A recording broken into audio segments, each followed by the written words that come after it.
Hello, my wonderful fat oxen. Chat. Why is chat not showing up? The goddamn chat. Live chat. Hey, this is how we do that. Cute. Hey. Whoa. Hello, Daddy Ox. That's me.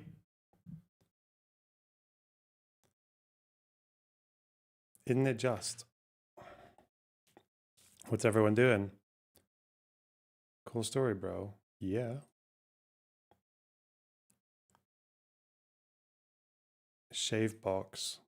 Yeah, I did an experiment where you turn the clipper the other way around and it goes very close, quite easily. Whatever. That's not important.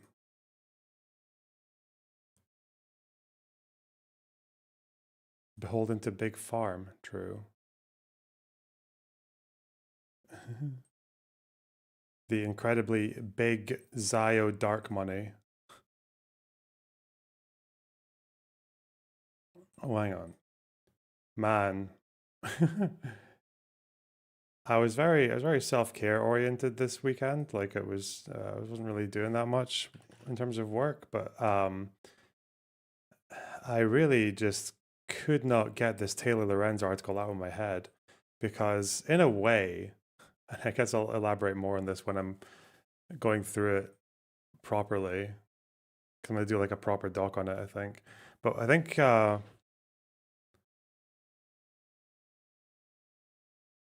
trying to get my head around the fact that it's like it could either be really dumb or kind of like a work of genius because I think the issue is that do you notice that despite quite a few parts of this Taylor article being false or contradictory or poorly explained, but I don't think it seems to matter because it's funny that she chose a topic where no one really knows anything about how any of these things work. So when it comes to things like contracts or these different political based organizations or PAC money or money for projects that are like Chorus or Progressive Victory. And it seems to be the case that even if she's got a whole bunch of things wrong, people don't seem to care because either one, people don't really know anything about how contracts work and they're just kind of like able to leave the rest to their imagination really easily. But two, that the fact that there's money there at all and it's like the right people that they don't like, that people still just are always going to think it's suspicious. Like, so you get into the situation where it's like, okay, maybe it seems like Chorus were not telling people that every time they interview someone, they have to like give it to them, like the whatever thing we read about funneling clients or funneling interviews or whatever. But like people will still just always retreat to, oh, it's still bad though. And also the fact that there's nothing really that you can disprove in it properly, because if you, for example, disprove the contract, say by releasing one, they can always say, well, it's just maybe this was only one contract. Why don't we see another one? Or if the contracts thing is fully debunked, then the question will be, what about the dark money? Where does Chorus get their money from? Well, we know they get their money from 1630, but okay, well, where does 1630 get their money from? It's like, oh fuck, man. Or if we can find out the answer to that, then where do they get their money from? It's just it's all very, the fact that she chose something that is so, it's not like unfalsifiable. It's very falsifiable, but it all, regardless of how falsified it is, there's still another layer or another question or another layer of deniability or inquire that, or yeah, inquiry that people can just retreat to. It's very clever. And I don't know if she meant that or not, but I guess that's why I think why it works on people like her, because maybe people like her just like they trick themselves.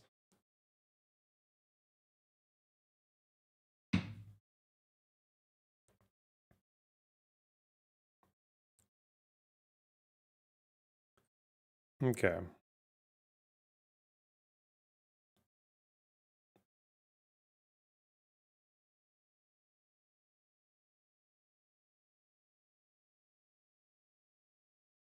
Like, look at this. Look at this. Relying on the stupidity of your audience as well. That's what is going on here. Look, Olivia Giuliana. I think this is one of the chorus people because she was one of her tweets was brought up because she was saying nice things about some Democratic candidate that I've never heard of before. But it shouldn't be rocket science that if you spend years bashing the Democrats, you're not getting Democrats money for media investments. Anyone who suggests Democrats should invest or capitulate to those types of people should be fired or never hired in the first place. This is November 2024, right? We probably shouldn't pick the leadership of our movements based on who was bullied by Matt Gaetz. I'm not in party leadership or paid by the party in any capacity, dipshit. So that was a lie. No, it's not. And even Taylor would say that's not. She wasn't paid by the party, unless this is someone who has a separate connection outside of the article. But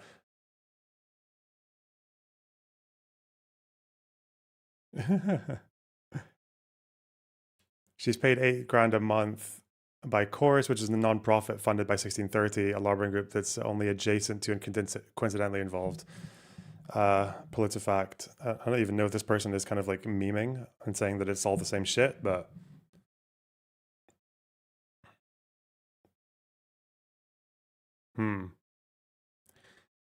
there's a lot to go into. I kind of want to do like a full thing on this because there's so much fucking nonsense. Oh God, I'm gonna put this one in as well, actually. Because she did respond. I don't know. I haven't got to her exact connection yet, but I will definitely mention it in outside responses so far.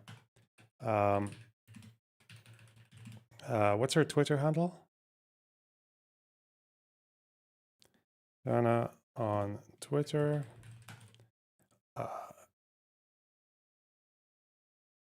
Mike from PA pulls up an old tweet.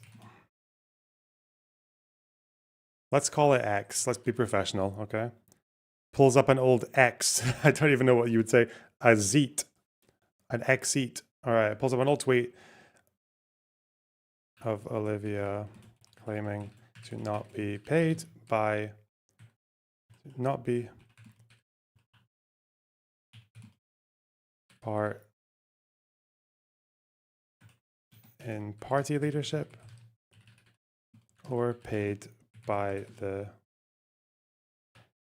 Democratic Party in any capacity.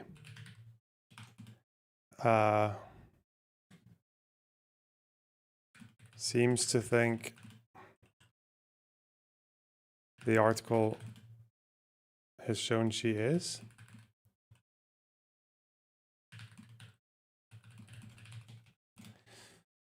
Okay.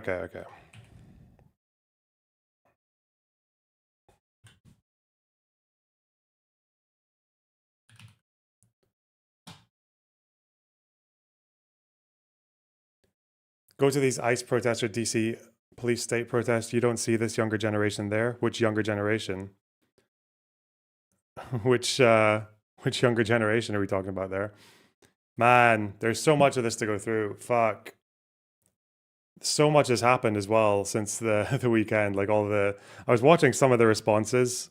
I should take this one off because this person actually is funded by Chorus, right? She actually does work with Chorus. So I'll put this one into a separate one. Creator responses, Chorus, create. Affiliate responses. There we go. Lorna Bucks discloses all the super chats. I really should, otherwise dark money. I'm still waiting for the day when someone gets a compilation of all the times when I say thank you for the shekels and they say that this is the Israeli state funneling money. I'm still waiting for that day. Anyway, I just started this while I was loading up the stream, so I still need to do quite a little bit, I guess. There's a lot here. There's a lot. And I think the article has it had some edits and retractions as well. Yeah, Vosh Majority Report, Lance, yeah, they're all jumping in. Yeah. Obviously. First of all, though, we gotta do warm up. We're gonna do mental warm up. Let's get some. I think these things are all right. It's okay to see what the because I think these Times of Israel journalists they're very matter of fact in the way that they talk. They also tend to have at least one person on these updates that has like an inside source. So be interesting to see what they're saying about on the ground in Gaza City. Let's see. Hi, welcome to the Times of Israel's Daily Briefing. It is Sunday, August 31st, and I'm Jessica Steinberg. I'm speaking today with diplomatic correspondent Lazer Berman. Hey, Lazer, how are you? Hi, Jessica. Shavua Tov. Shavua Tov to you. It is day 695 of the war. The government cabinet is holding its weekly meeting in a secure location after... Lauterbox, are you part of Progressive Victory? Depends. If you think that's just kind of like a fairly benign organization that wanted to get involved with creators and politics and new generation, new media shit, and they just wanted to use the occasional bit of content for their own channel to promote themselves or promote their message, then no. If you think it's a indication that I'm like part of a Zionist cabal that is paying people to be nicer to Israel or to not say anything, then yes, I am. Israel acknowledged that it assassinated top Houthi officials. Israel's defense chiefs are expected to present a nearly united front to the Security Cabinet on Sunday as well, Let's not be aiming bad at for the puzzles now. acceptance of the current hostage proposal on the table, the proposal for a ceasefire and hostage-related deal, rather than going back into Gaza. Meanwhile, the body of slain hostage Idan Shtivi was recovered from Gaza by the IDF and Shin Bet, as well as the body of Ilan Weiss. Idan Shtivi was, his body was taken from the Nova Festival on October 7th. Ilan Weiss was taken from Kibbutz Be'eri. We'll talk about those headlines, as well as what's happening with Israeli planes in Turkish airspace, Netanyahu's recognition of the Armenian genocide, and Lazer's latest reporting from Gaza. Stay with us.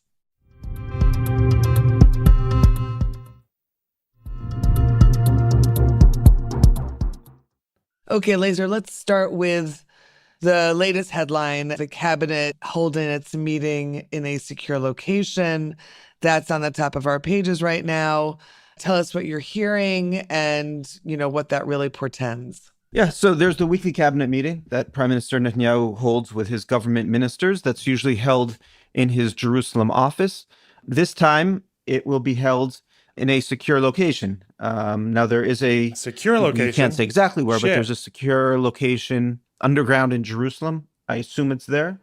Of course, this comes after two significant assassination attempts / assassinations. Now, the most significant was fuck this fucking puzzle. I don't even... What the fuck? Do I have to... If I do that, this is just way too long for a 1600 puzzle. An 1800, sorry. What? This is just... You lose the rook. What happens here? Like, what's going on? I can't move the knight there to check. There's no forcing move. What? What's going on? Is there a waiting move? That whatever I do waiting, that comes. What's going on? Thursday's strike in Sana'a, in the Houthi-controlled part of Yemen, in northwest Yemen, that took out the Houthi government's prime minister and other senior officials. It still remains to be confirmed who exactly was killed in that strike, but we do know that the Houthis have pledged to retaliate. Of course, the Houthis, Iran-backed, have been firing missiles at Israel and at shipping in the Red Sea, basically throughout the war that started on October 7th. So, we usually shoot those down, but they have gotten through a few times. And they have been able to, if you remember, strike a piece of or territory within the Ben Gurion International Airport. And of course, shutting down that shipping has really taken a toll on trade in the world, on Egypt, and has also affected Israel. So it's not a threat to take lightly, but I'm sure this is mostly seen as a precaution. The other strike that we're talking about is Saturday's strike on Abu Obaida, who's the spokesman for Hamas's military wing. Now, there's no official confirmation from Israel that we indeed did target him or did succeed in killing him, but anonymous officials who are talking to Israeli media are saying that they're pretty optimistic. So that's the second one as well. Of course, there's not that many senior Hamas officials left in Gaza. the more junior ones are taking their place, because of course we know that the organization is still fighting, is still able to operate in some places in a coherent fashion, and of course is still holding on to the hostages and is still making demands in terms of their release. So that's where things stand now. We'll see what comes out of that meeting. We'll probably have information in a few hours on what was said within that cabinet meeting. Okay, let's turn to the security cabinet, to the hostages, to the hostage deal that is on the table, and the tensions there of you have, as you wrote, nearly all of the defense chiefs are saying accept the current proposal for a ceasefire and hostage deal, and instead of going back to fighting in Gaza. Again, what's your take on it? What are you hearing? What do you think we'll be hearing What's your whole take? In the next hours? Okay. All right. So this is based on a report from Channel 12 from Friday that in this meeting, most of the top security chiefs, so we're talking about IDF Chief of Staff Eyal Zamir, the Mossad Director David Barnea, and National Security Advisor Tzachi Hanegbi, who's very close to Netanyahu, are expected to all say that to argue for Israel accepting this partial deal that Hamas says that they have accepted. Oh, so even the chief of staff wants to accept the partial deal now? Because what happened here, again, just to update, there was a partial deal from Witkoff that was in the air for quite a while. Hamas were saying that they accepted it, but they would accept, they wanted alterations. And the alterations were seen as not serious or too much in Hamas's favor. For example, they wanted to completely dismantle the GHF, which obviously America and Israel wouldn't want to do. But on August the 1st, so exactly a month ago now, Netanyahu and the Israeli government said, we're no longer doing half measures. Like we're not offering any more temporary ceasefires. We're just doing a whole all or nothing. You either end the war or you keep fighting. And that's when Gaza City came shortly after. But halfway through August, Hamas said, yes, we are accepting the partial one. And we will go not completely to what Witkoff was saying, but like quite close to it. So I think instead of releasing 125 life sentence prisoners from Israeli jails, it would actually be like 150 or something. Yes, little things like that. So I did not know Zamir was still wanting to do this, though. Last week, Israel, I'll remind listeners, had been pushing for a partial deal throughout the war, but has recently, since Hamas rejected the last partial offer, has now been saying that they'll only accept a full deal that guarantees that Israel's demands are met for ending the war. These defense chiefs, of course, this does not include the Shin Bet leader, are going to say, listen, this is what we wanted throughout. This serves our interest. Let's at least have a security cabinet meeting on it, which we haven't done. And they're going to say this is the best way to bring the hostages back alive and possibly use this ceasefire to negotiate for the other demands. The other demands being that Hamas disarm, its leaders leave Gaza, and that they in no way rule the Gaza Strip. So that's what they'll be pushing. I don't expect Netanyahu to change his mind. He's been pretty consistent and clear and has been backed by President Trump. The Americans say most recently it was Senator Lindsey Graham who was saying he was sure that Trump will back whatever Israel does. So it's basically Israel's decision here, and it looks like Netanyahu has made his decision. But Tzachi Hanegbi's inclusion in that group, that was surprising to me. Was that surprising to you? Yes, because again, he's one of the closest Netanyahu aides. He has been for a while. I believe he's on his way out, though. I think he's going to be replaced at some point. He's going to step down. He's had some health problems as well. But yeah, he's usually not in the same group as the the Mossad chiefs and the IDF commanders. So this is a little bit different because he's grown up as a politician, as a core Likudnik, and has been very close to Netanyahu as well. Okay, while we're here, let's talk about your trip down to Gaza, your trip. Going in, you covered the 7th Armored Brigade that's been fighting on the outskirts of Gaza City, and you spent, I assume, most of the day with them or part of the day with them? Yeah, so it was basically the morning. The 7th Armored Brigade is basically seen as the elite active service armored brigade. Of course, during this war, and I think all subsequent wars, when it's an armored brigade, let's say it's a brigade combat team. So it includes other elements. So there was the Rotem battalion from Givati, which is infantry. There was engineering. So it's a mix of capabilities all operating under the 7th Brigade. Now, 7th Brigade is additionally interesting because 6 of the hostages, 2 living and 4 bodies that are being held in Gaza, so of the 48, were from the 7th Brigade. So if you remember those very difficult scenes of Israeli crewmen being pulled out of their tanks by some by Hamas, some by just seems like civilians, those are from the 7th Brigade. So again, there's 2 alive, 4 killed, but that is certainly that is on the minds of the officers that I spoke to. Now, what's also interesting here from a more military perspective is this is the 7th time the IDF has been operating in Zaytun, in that neighborhood on the edge of Gaza City in this war. And if you look back in November 2023, February 2024, and at other times, the reporting in the Hebrew media is that, the IDF is fighting. They're about to defeat the Zaytun Battalion. Zaytun Battalion is still alive and kicking. They have over 400 fighters, still going. Now, some of them are replacements and they're not as well trained, but the officers there said that they're very good at explosives. They've had a lot of time to prepare the battlefield.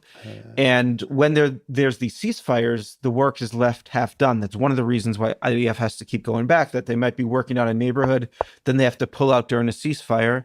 And then the Hamas can understand where the IDF was operating, understand new tactics that are coming into play because of that, and they can learn the lessons and prepare the ground for the next time. So that's what they're fighting right now.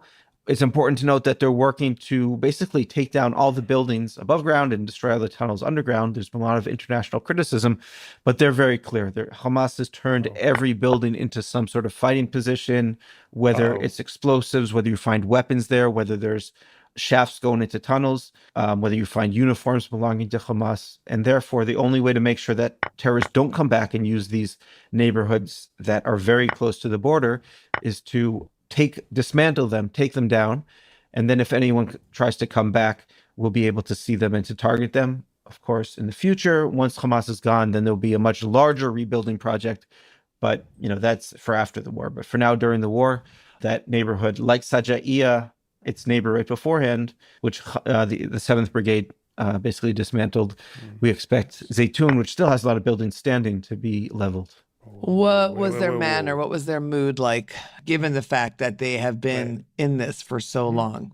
Whenever you see soldiers in the field, they seem very rested, clean, happy, and determined to carry out the mission. They did say that they have come up with new ways by making sure the soldiers remain fresh. So it's not that these are active duty soldiers, let's not forget. So they're going to... Not reservists, right. Right, they're going to work harder than the reservists. But they don't, fight for a few months and then let soldiers go home for a week. They try to have better rotations. So it might be 3 weeks of intensive fighting, and then they'll rotate out one of the battalions to go home. We have another concern troll in chat. Oh, no. Okay. That was... Kind of reflect on what... Do one more. Lessons they've learned to refresh themselves, then come back. They're trying to get the soldiers home every couple of weeks to at least be home for a day or two. And of course, there's new soldiers that are coming into the IDF and replacing ones that are discharged. So it seems like they figured out ways, and they understand the importance of keeping the soldiers refreshed and rested as much as possible. All right, thanks for that, Laser. Let's take a quick break. When we're back, let's talk about this latest diplomatic, what even to call it, brouhaha or situation that has come about between Netanyahu and Turkey regarding the Armenians. So stay with us for that. Oh yeah, Netanyahu recognized the Armenian genocide on a podcast. Pretended that the Knesset had passed it. They hadn't. The Knesset passed something to recognize it, but it wasn't fully ratified, or it's not like an official Israeli stance. There's very few countries in the world that recognize the Armenian genocide.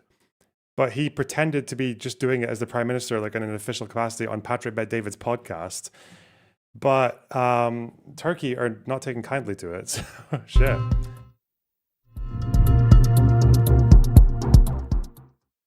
Okay.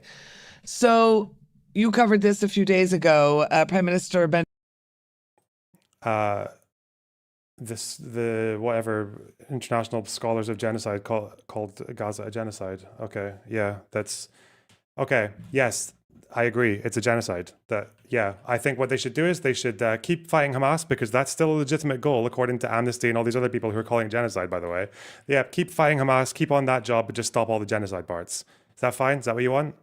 As in, like, the war continues, but just less killing civilians. Which is kind of my position from the start anyway. So nothing's really, I understand. Nothing's really changed, has it? Yeah. It's almost as if that word doesn't really change all that much in terms of how you approach what should happen. Whatever, dude. Benjamin Netanyahu officially, in a sense, recognized the genocide carried out by the Ottoman Empire against the Armenians, dude, shut up. and the Syrians and Greeks. That was back in the early 20th century. But then Turkey rejected those remarks. So, obviously this plays out against everything else. And of course, Turkey and Israel's relations or lack thereof in the last months. Why don't you take us through it, and maybe starting from the top, really, when the prime minister decided to recognize the Armenian genocide? So it goes back further than that, because, of course, Turkey has been maybe the most vocal critic of Israel since October 7th. So they support Hamas, they host Hamas, they don't consider Hamas a terrorist group, and have done everything to downgrade relations. So diplomatic relations still remain.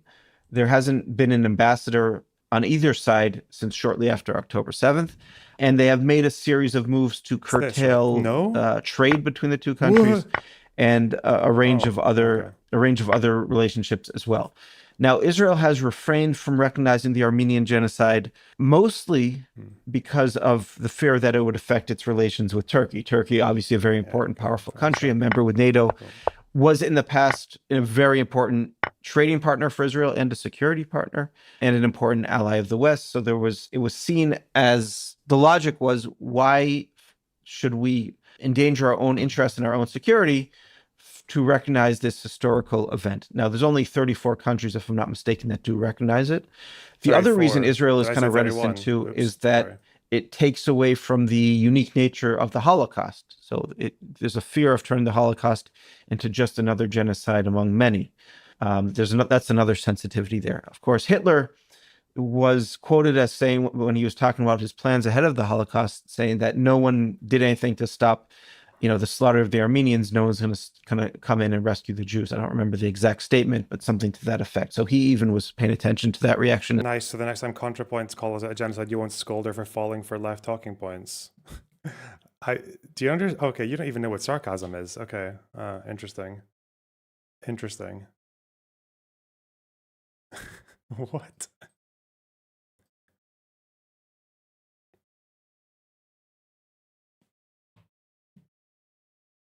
As well. The Armenians have been very disappointed because they say, of all people, the Jews should be sensitive the importance of other people's genocides and the importance of recognizing it. We understand how dangerous Holocaust denial is, and we fight it. It's not only this historical debate, but it justifies violence against Jews today and into the future. Holocaust denial. And of course, we have a prominent Armenian community in the old city of Jerusalem. Now, Netanyahu didn't exactly do this an official declaration, but he said quite clearly, when asked about it, that he recognized, it's on a podcast. He says, well, I just did recognize the Armenian genocide. So here you go, basically offhand.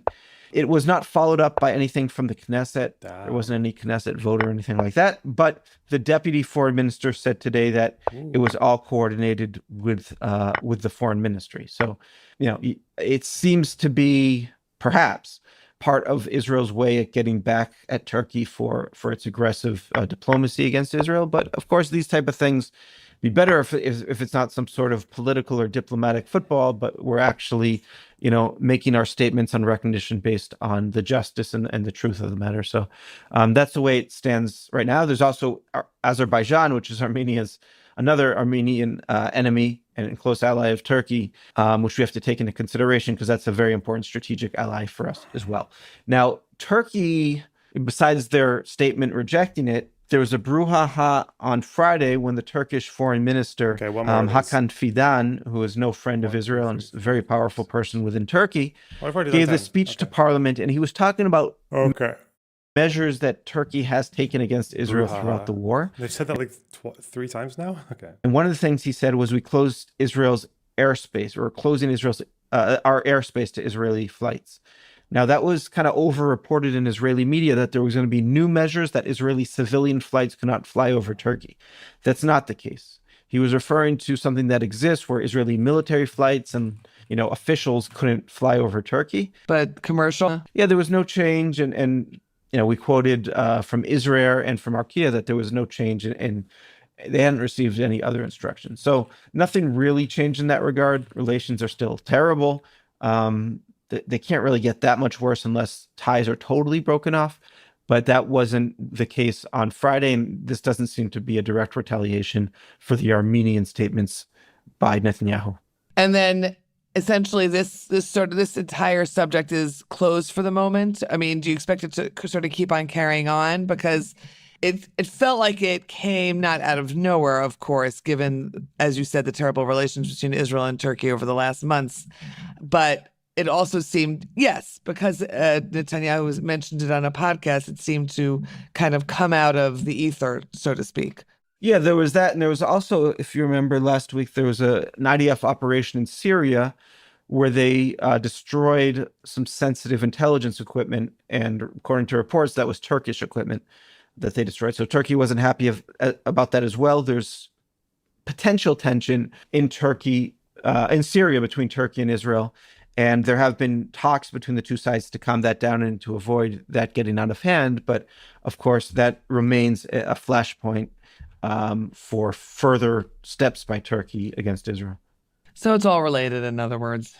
Oh, for sure. Yeah, absolutely. And we shouldn't be surprised because Turkey continues to escalate throughout the war, and we'll probably look for ways to do so in the future. Okay. Then I guess we will leave it at that for the moment. Thank you, Laser, for being on today's Daily Briefing. Thank you. Okay. Well, it looks like there's not really much hope holding out for that temporary ceasefire. Why is this being weird? Okay, there we go.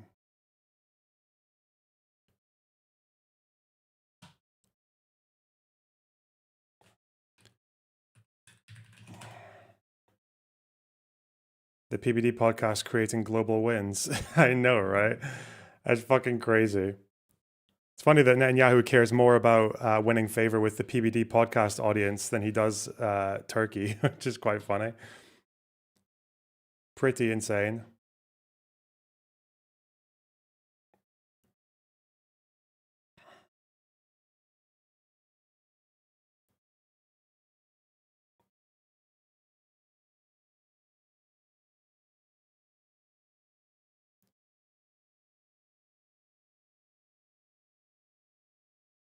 This is their resolution. It's three pages long.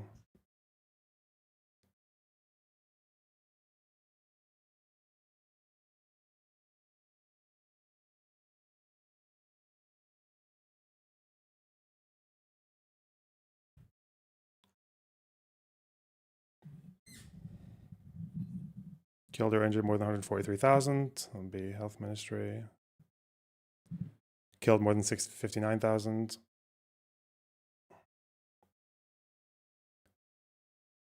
Forcible displacement. And they're claiming this is under the UN definition, not like under a new one. Yeah. Okay. Is there any kind of like study or report that has backed this up, that they're being endorsed by, or is this just like it just reads like a press release? Okay.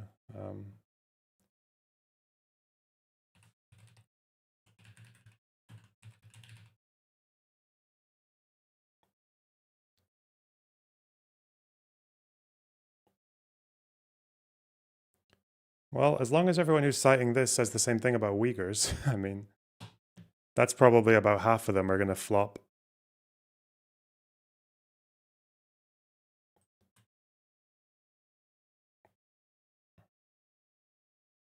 They have quite a few here. They've got a few of these resolutions where they just put out a couple of pages on what they say about Kurds.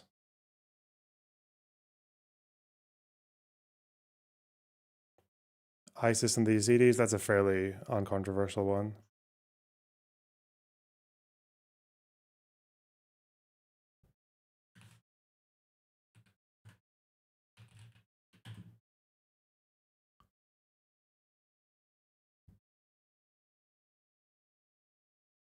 I don't think this actually says that the Kurds were genocided, is it?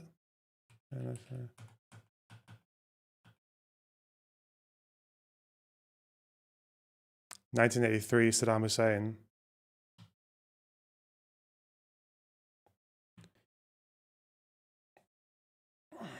Just out of curiosity, why is it so hard for you to just admit it? What's the mental blockage? Like, I watch your content for so long, this just bugs me the wrong way.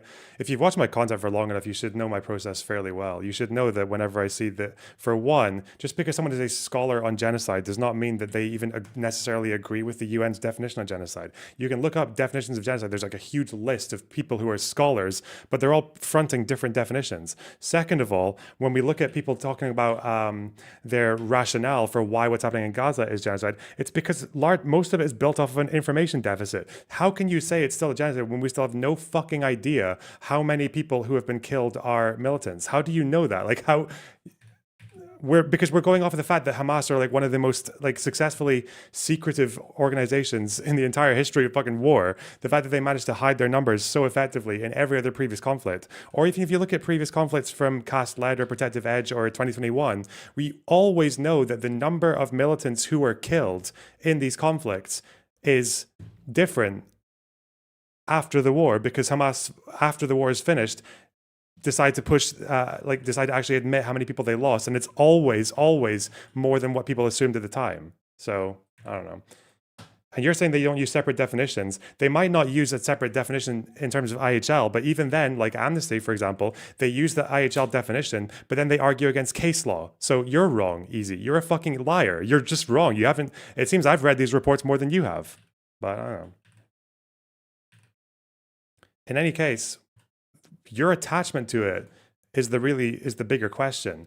Because if you look at that resolution that we just saw, it's not saying stop the war, just leave and go back home. They're saying that they think there are genocidal acts being committed in Gaza. That does not preclude them from still going after Hamas militarily, does it? No, it doesn't.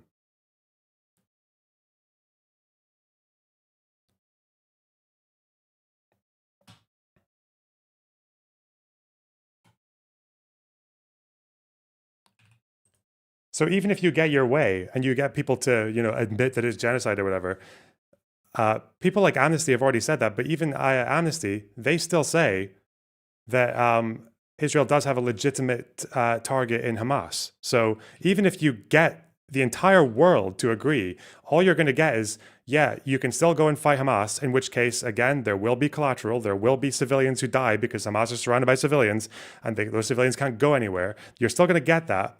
And albeit stop things like the GHF and allow aid to be distributed more evenly or in higher quantities. Like you're not even going to get like a fucking enormous change. You're going to get less civilian deaths and they still go after Hamas, in which case for you guys, too many civilians die anyway.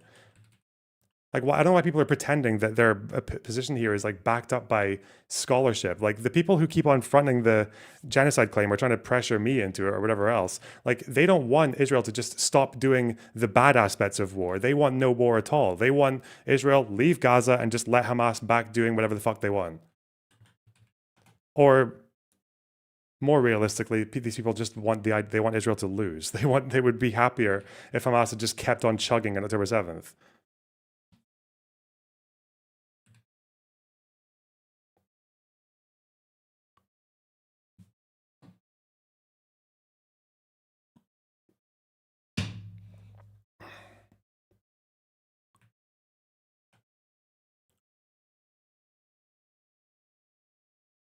Anyway.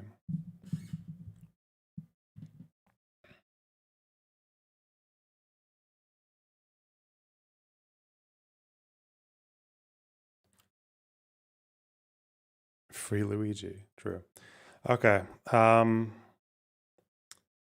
Let's do Taylor.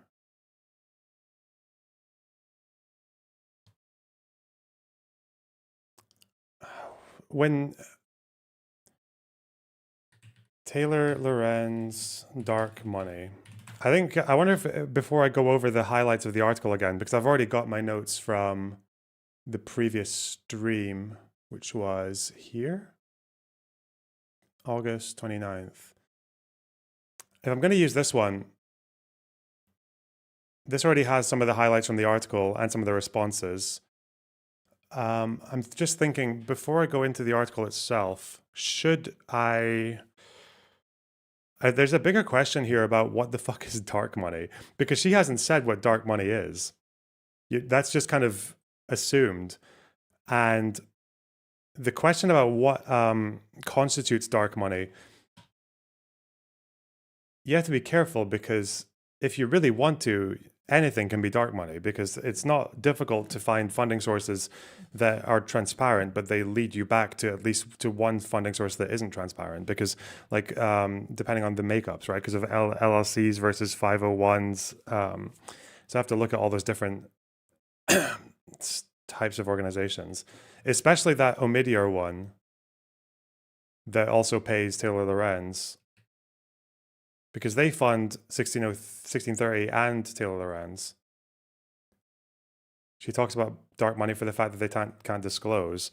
Well, I hope it's not just that. It's not just that, though. No, that's not why she's saying it. She's not saying it's dark money just because they can't disclose, because they could disclose.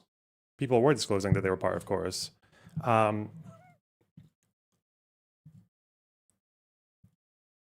It seems that whatever they said at the beginning was that, or at least according to Brian Tyler Cohen, was that initially, as they were signing the contract, there was a disclosure prevention thing.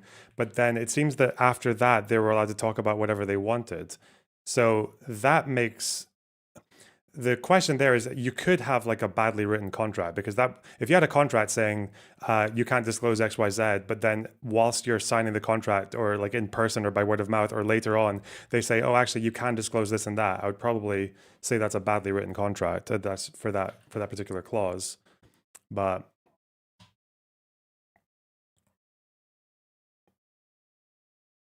it said they give stipends to the creators the entire time. Yeah, I know. It also had a list of their creators, didn't it? Like it had pictures of them on the website. So that's not very helpful.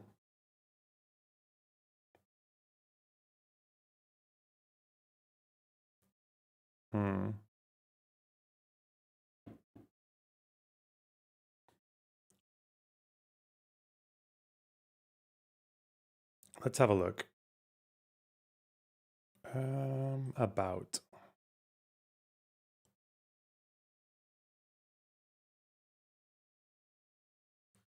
We'll look through their website as well. Okay, let's get strapped in.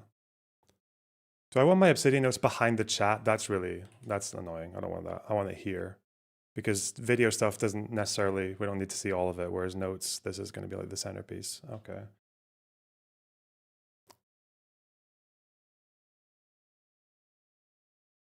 This is the article.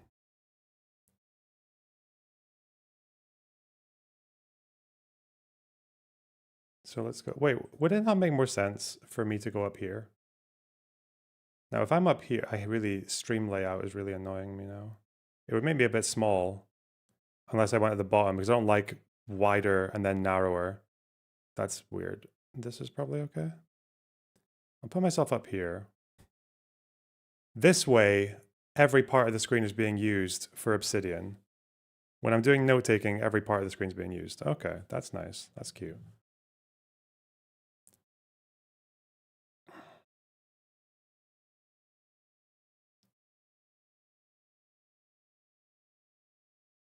I don't need to see the chat on screen.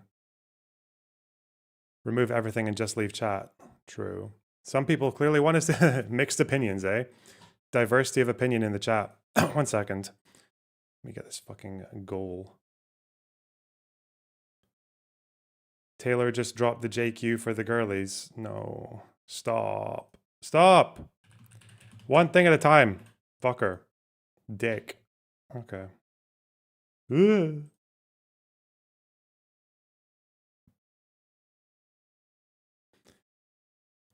Cenk was molding about the Houthi prime minister. That'll probably be the highlight of that story. The Cenk fucking outrage, the Cenk meltdown. The amount of people I've seen who are pretending that the Houthi government is like the legitimate government of Yemen, that's fucking mental. That's insane. They're just taking out the trash, dudes. Okay. Okay. Here's the article.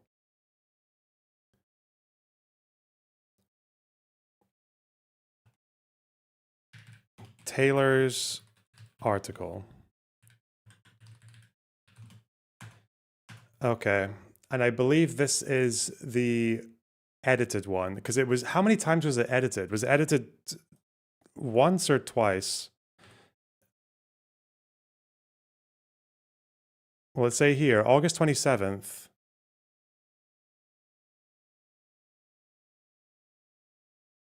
Updated 28th.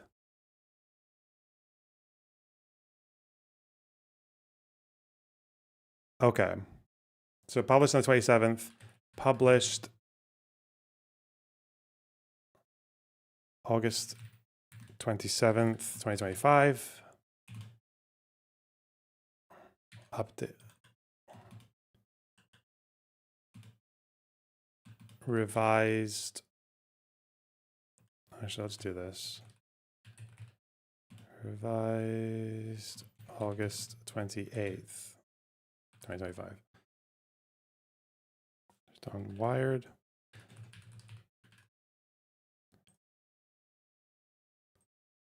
Let's get the link.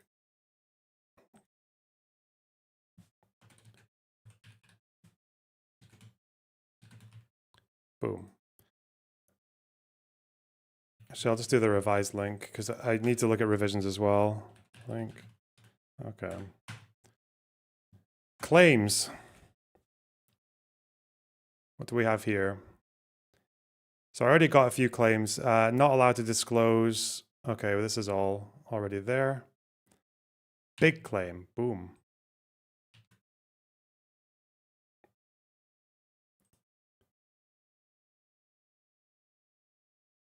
Fucking indents. Nice. Creators not allowed to disclose relationship with Chorus or the 1630 fund or functionally that they're being paid at all.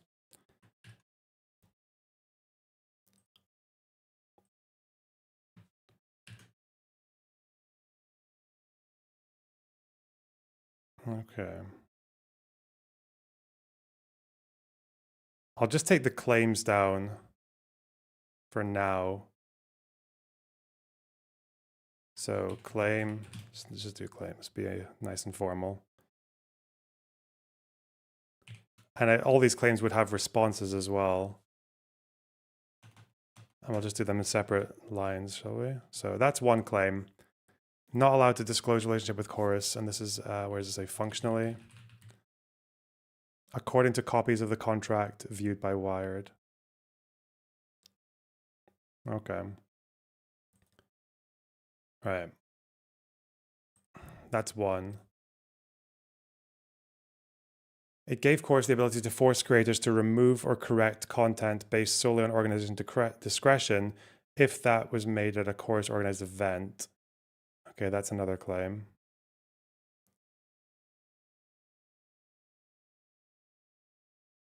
The newsroom events, this is just description. That's not really like a big claim. Have Wired put out a retraction? No, not that I know of. Maybe they have. Ooh. Claim. Ooh. Okay. I should probably order this in terms of like the magnitude of the claims as well. Chief Executive for Markula Center for Applied Ethics. If the contract for getting money from a particular interest group says you can't disclose it, it's pretty simple. You can't take the money. This is part of that claim, isn't it?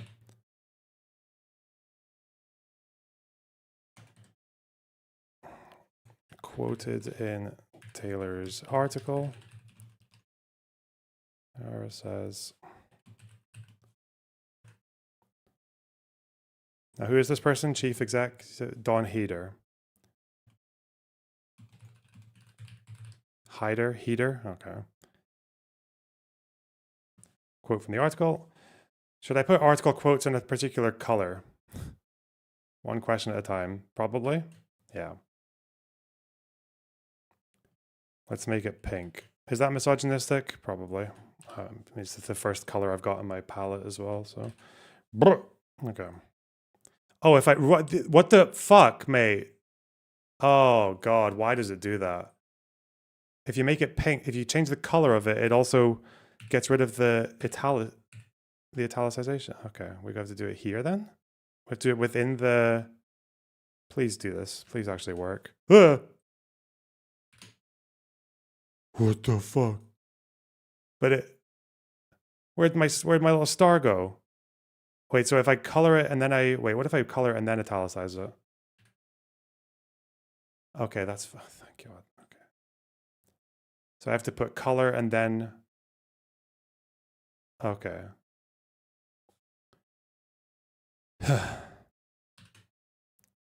Oh, that's annoying. So I have to undo the italics, do the color, and then redo the italics. Thank you so much. Why the fuck? But then it doesn't let me do the thing.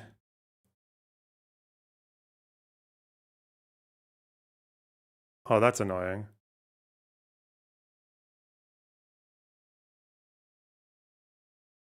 All right. We're not doing it that way then. Because that backward slash is really just there for stopping it from becoming a link. Fuck. I'll just put this out of quotes then and just have it as a normal. Okay. Because it's clear I'm referring to the article anyway. Okay.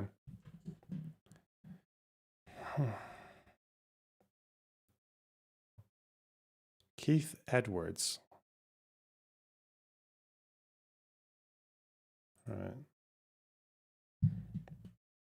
At least one cohort specifically told me they could not have their lawyers redline the contract. I think this is a fairly big one. This is a really big claim. Remember this, because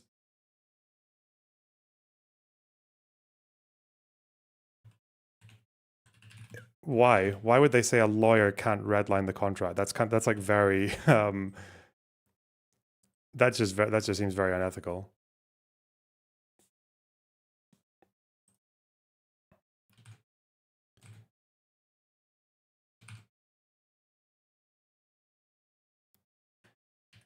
I feel like I don't want to make these things fucking pink anymore. I've already changed my mind on the pink. I just want to leave it white. Oh God, is that going to take even longer now? Bro. Let's do it. Let's undo the italics. I can't be fucked doing it for all of these, and it looks stupid as well. Can I not undo the italics? Mate. Actually, fuck you. All right, let's do that. And then this. There. Just get rid of all of it. Just fuck off. There we go. Okay, thank you. It's fine. It's fine in italics. It's already distinct. Okay, thank you. Claim. Okay. 1630 fund. This is just her giving information about them. This would be the dark money thing. 1630.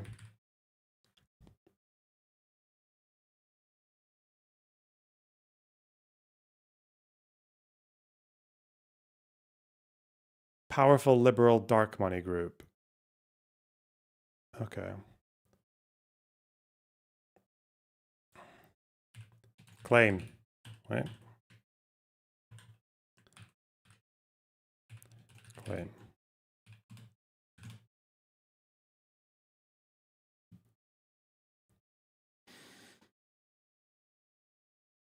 Chorus is funded by the 1630 group fund, sorry. A powerful liberal dark money group.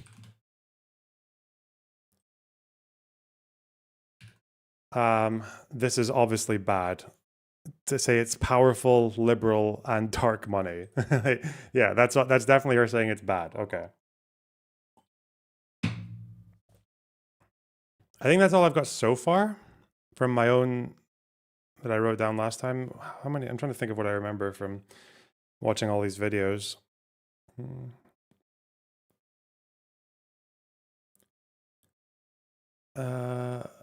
For donor, oh, this is about 1630 in particular. They funded left-leaning causes, at least implied a DNC connection. Again, yes, but she never actually, well, I guess the title you could say.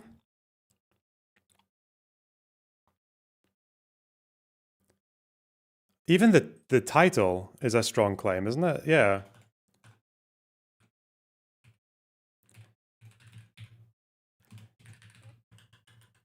Or whatever, the subheading. Is that the official word for that? Subheading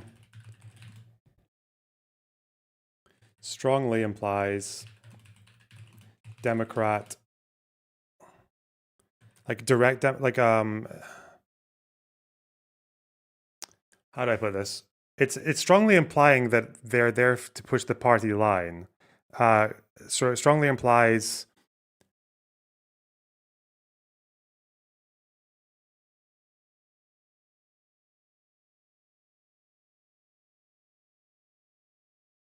pressure to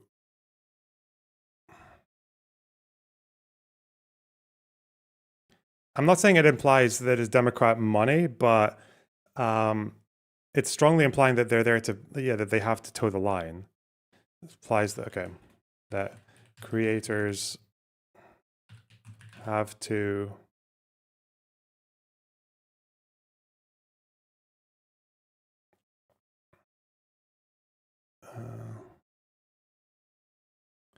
creators are paid to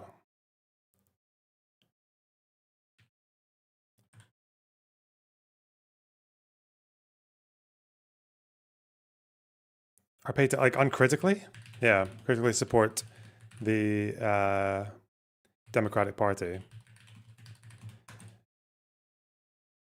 Are paid like specifically, right? And the quote there is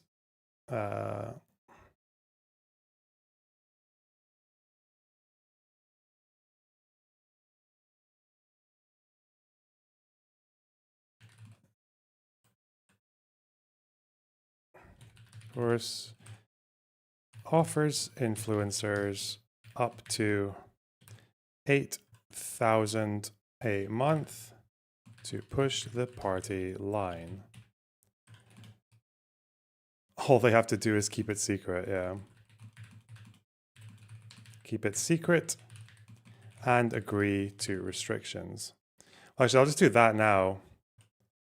And then the other one, this would probably go into not allowed to disclose. Subheading states creators have to keep their relationship with Chorus a secret. Okay. Forcing creators to, this is also part of a broader claim.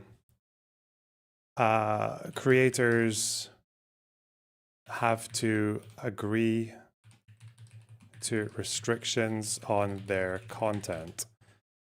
Because all these ones here are, so this is a claim about secrecy. This is a claim about them controlling their content output. This one is about predatory contractual practices. This one is dark money. And this one is about party line.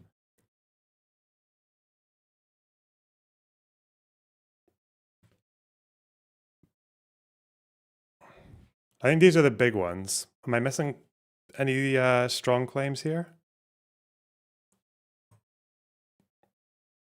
What do we think?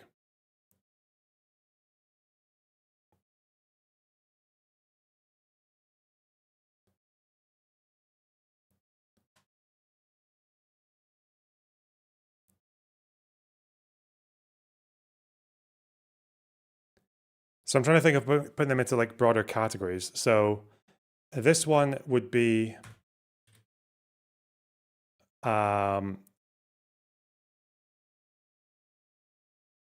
secrecy. Do I want to put it as like a broad category though? Or just like have a heading like that? I feel like putting it into a single word is somehow more appealing. I don't know why. Like if I did it like this.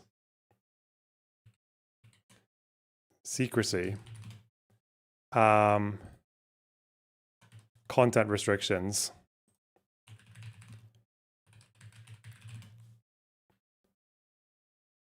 Like predatory.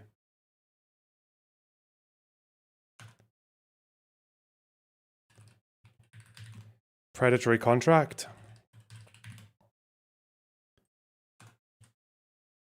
Dark money. And paid to toe the line.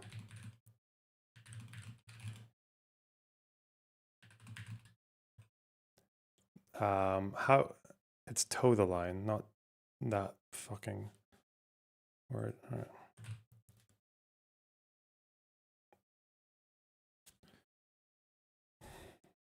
Okay, these are our broad claims. Why are you guys talking about fucking blobs in chat? What's going on? What? Freaks, all of you.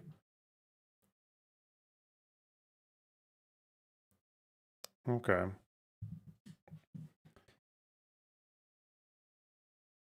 I'm just so I don't go absolutely mental. We're gonna get rid of this color nonsense.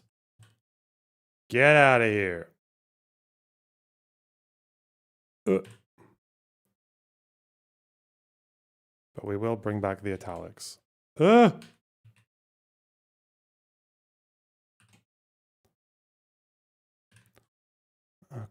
one more, and then we're in business.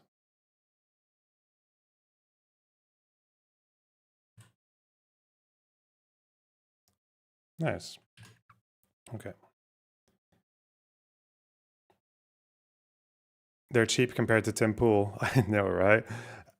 And that was like Russian state money, and no one gives a fuck. Oh yeah, there was also there are also other like more micro issues, I guess you could call them, like secondary issues, which would be,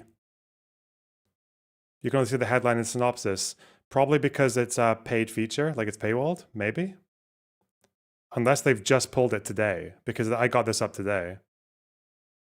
For example, when they talk about Tenet Media, she really is making it sound like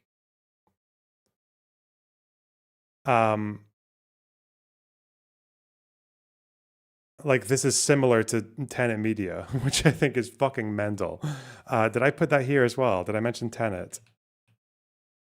No. But that's for a different day, I think.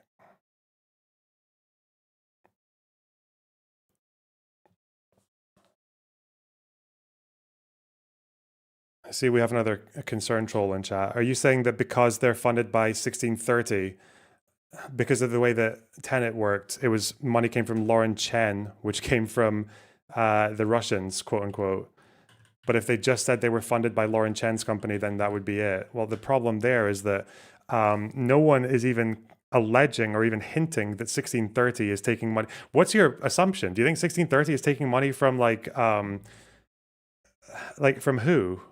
From a foreign entity that's violating FARA? No one's even alleging that. We'll have to also see if we can actually find out who's funding 1630. Dark money. That's going to be a whole heading. So what is dark money?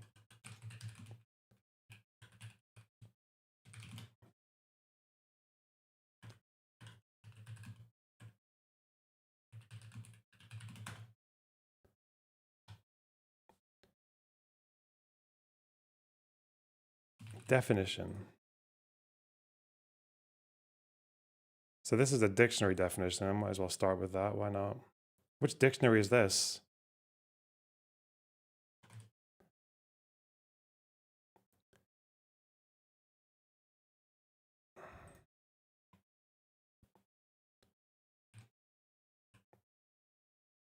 Oxford Languages. Whoa.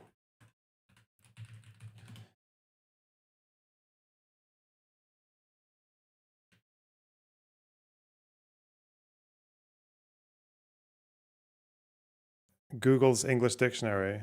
Okay. Thank you.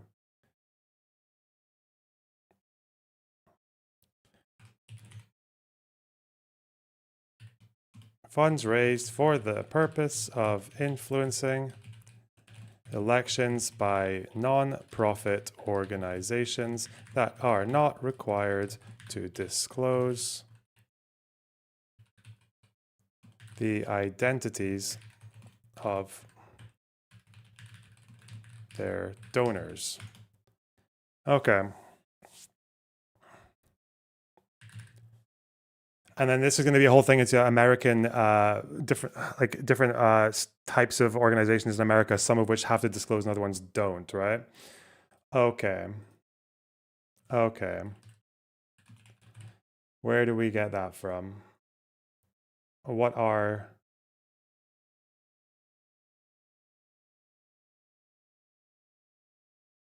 different orgs here? So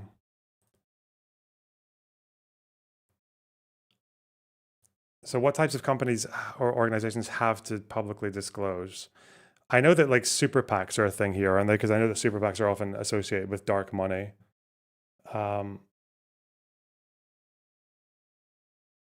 Non-profit, I'll put that bold.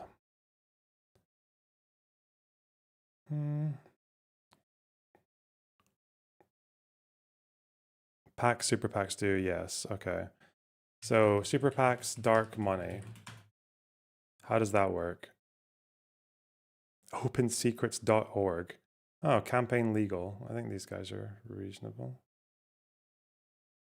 Okay. It's quite quick. Okay. And they mention, okay. What are the differences between a PAC, a super PAC, and a dark money group? Ooh. A PAC is a political committee that raises or spends more than 1,000 to influence the outcome of a federal election in a calendar year, and is thus required to register with a Federal Election Commission, the FEC. Okay.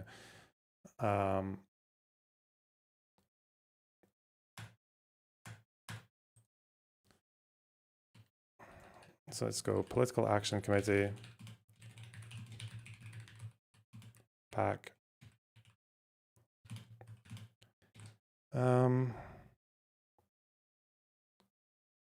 What's its maximum? Raises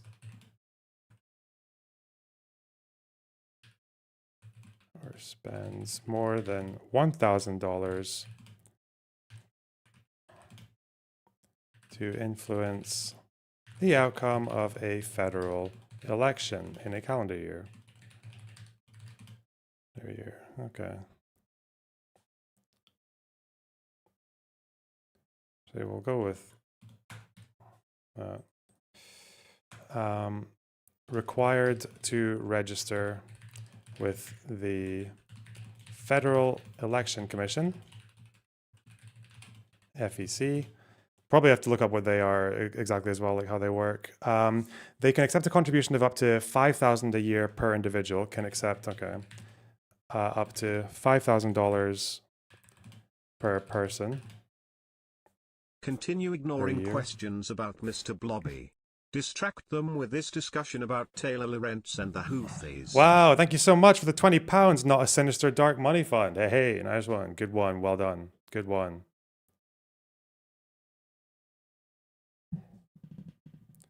Okay, it may not accept union or treasury corporate funds. Okay, can't accept union or corporate treasury funds. Is a corporate treasury just like what? Corporation money or what do you mean corporate treasury? Is that different from just a corporation?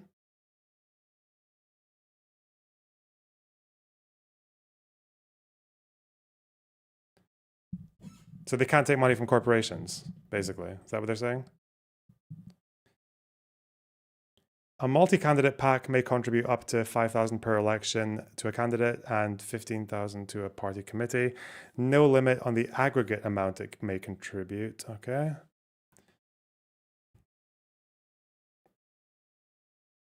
Is that true? PAC maximum contribution. So this is about individual contributions. This is the FEC website. Okay. But there's not a total. So a PAC can grow as big as it possibly wants as long as the individual donations are small. Is that right? Well, this is according to the FEC. So contribution limits. Oh, so there's PAC and there's multi-candidate. Okay. Multi-candidate PACs.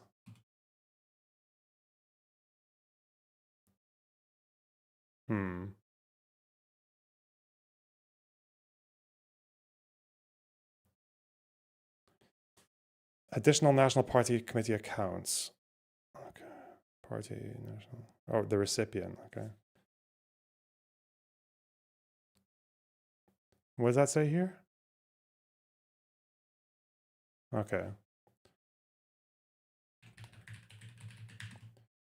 PAC can contribute up to 5,000 per election to a candidate and 15,000 to a party committee. Okay. No limit on the aggregate amount they may contribute. No on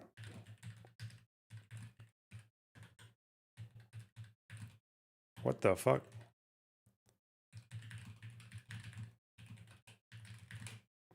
Steve, thanks for the 5 Canadian. Lorna, you have a really great community. You attract a lot of very smart, civilized, and kind people who engage thoughtfully and respectfully. Whoa, that's crazy. Thank you so much. They're just talking about blobs, aren't they? What's going on?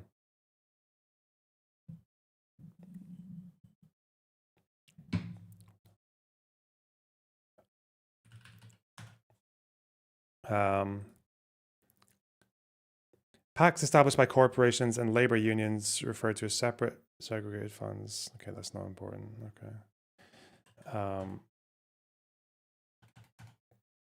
Let's go super PAC.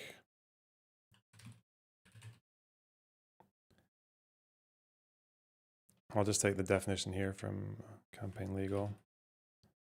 Super PAC. A political committee meets the same threshold as any PAC of spending more than 1,000 to influence the outcome of federal election, required to register with the FEC. Shorthand for the FEC refers to as an independent expenditure only political committee. What differentiates a super PAC is that it may accept unlimited contributions from any non-foreign source, including union and corporate treasury funds. Okay. So similar basis.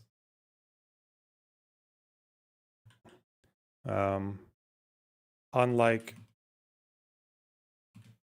regular PAC, super PAC can accept unlimited contributions from any non-foreign source, including union and corporate treasury funds.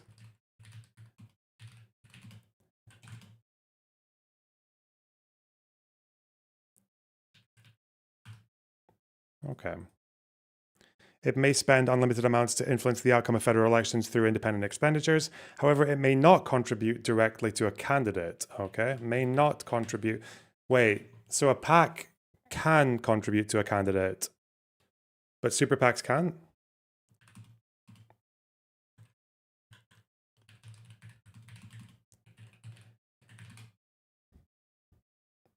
And may not coordinate with a candidate. Expenditures.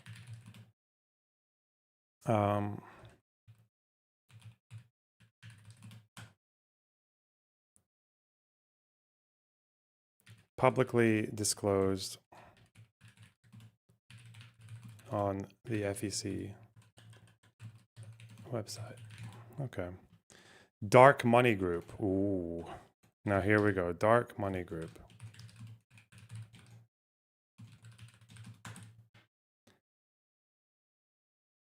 a 501c4 social welfare group or C6. Okay. Trade associations named after the sections of the Internal Revenue Code that grant tax-exempt status to these organizations. Is a 501 in general like a charity or nonprofit thing? 501 meaning USA tax code. A 501c is a nonprofit organization. Okay. And exempt from federal income tax. Because I think 501c3 is like a charity, right? I should probably put that in as well. So organization types.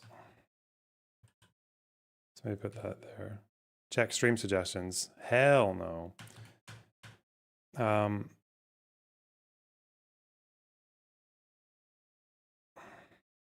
Different organization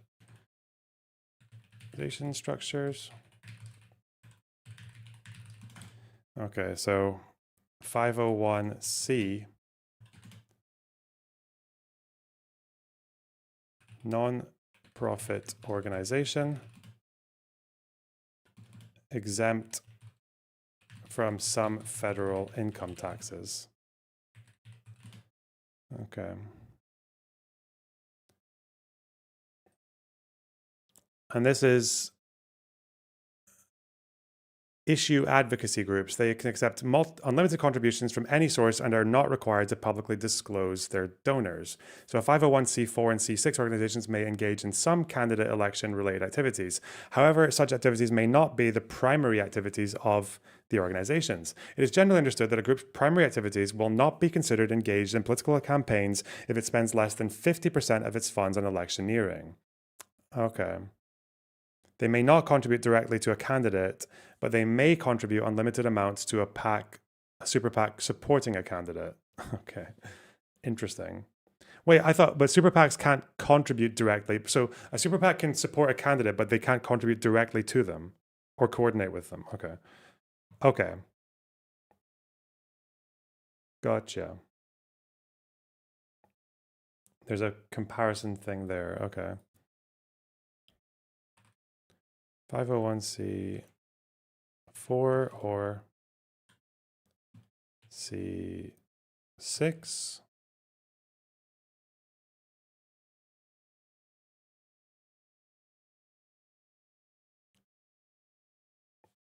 Sometimes referred to as issue advocacy groups. This matters because I think 1630, when they receive funds, people will say it's for like climate change or abortion or some shit.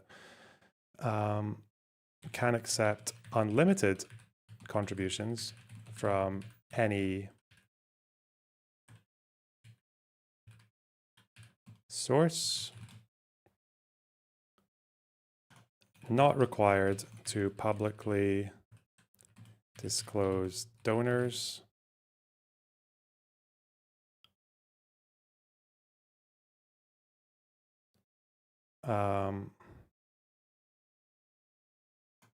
Can engage in candidate related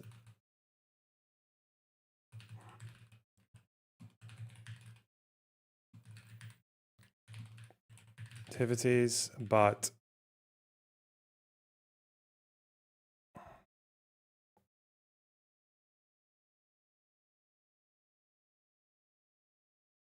this cannot be their primary activity. Okay. Generally, this is generally understood that it can't spend more than 50% of its funds on electioneering.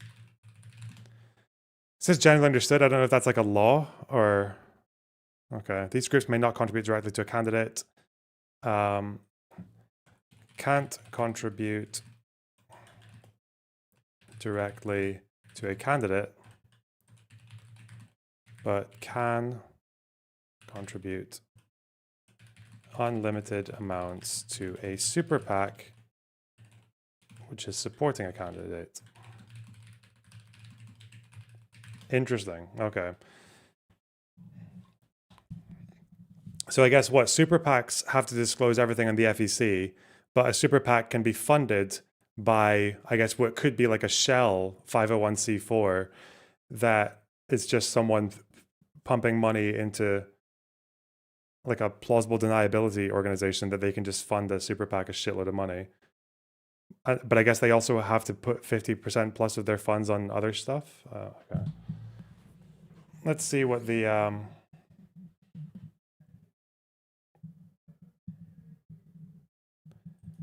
so it would be worth noting what is 1630? 1630 fund. This is a comparison of 501c3s and 501c4s. Okay. 501c3. So we have to get differences here. So I think these are the relevant ones. Okay. This fact sheet provides examples of the kinds of advocacy activities of 501c3 public charities and 501c4 social welfare organizations. Okay. Public charity. Prohibited from supporting or opposing candidates for elected public office, must only engage in nonpartisan activity. Okay. Can't support or oppose candidates for elected public office. Must only engage in non-partisan activity. Okay, on the other hand, 501c4s may engage in some partisan activity, but partisan political activity cannot be the primary purpose of a 501c4. This is the 50% thing, right? Comply with federal, state law, and election law, obviously. Okay. So, much more unlimited. Okay. So the 501c4s are the ones that can do all kinds of mischief. Nice.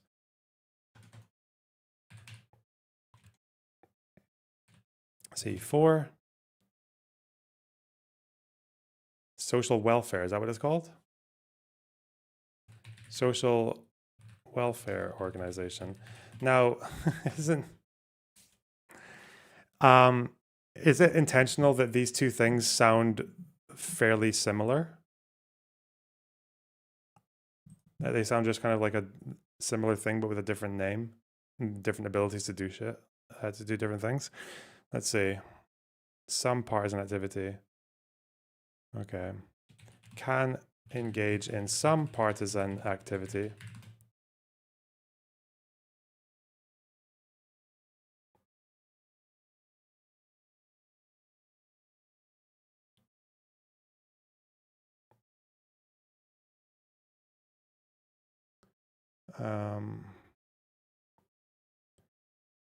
But this can't be their primary purpose. Okay. Well, that's interesting because 1630 is 501c4, but I guess maybe they have, so partisan isn't primary for them? I guess because if there's focus on social issues, like let's say you're a 501c4 and you are devoted to abortion rights, like you're a pro-choice, does that make you partisan or non-partisan? If it's just a particular social issue, that because obviously you're by you are by extension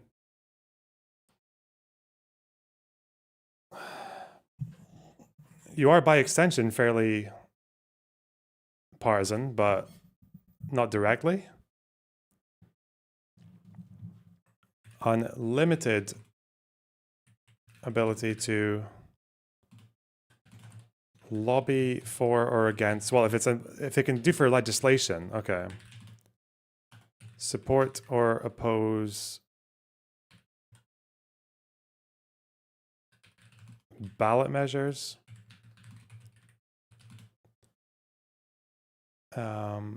They can both do public education and training sessions.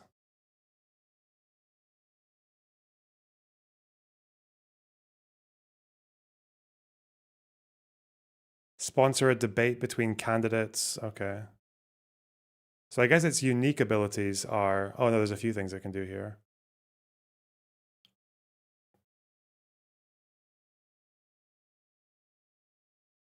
Okay.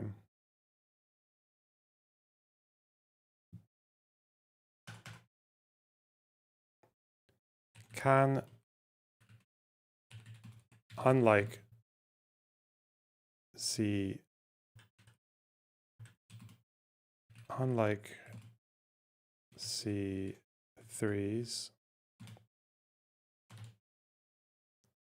distribute voter guides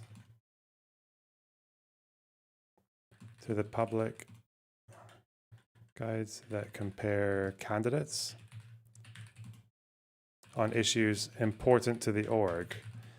So you're still nonpartisan, even if you're like a pro-choice 501c4 and you're distributing voter guides showing the difference between two candidates on abortion rights.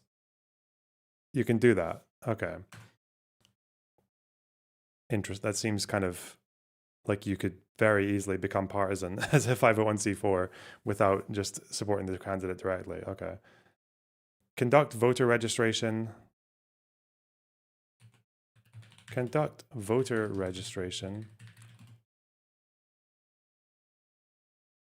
activities based on party affiliation. Okay.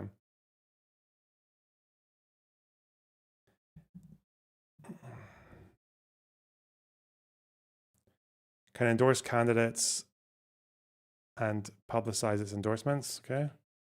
Endorse candidates.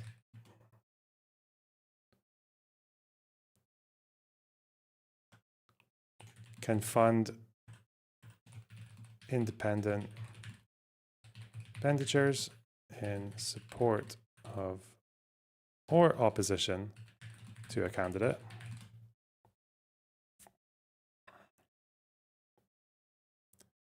Make campaign contributions.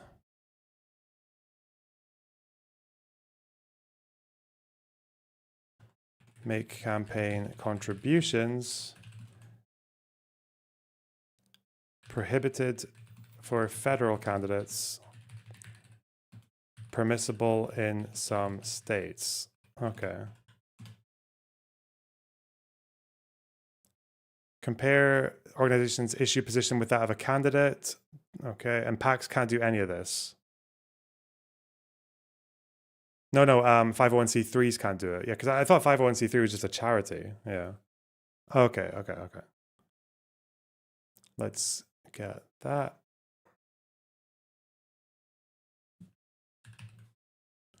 Okay.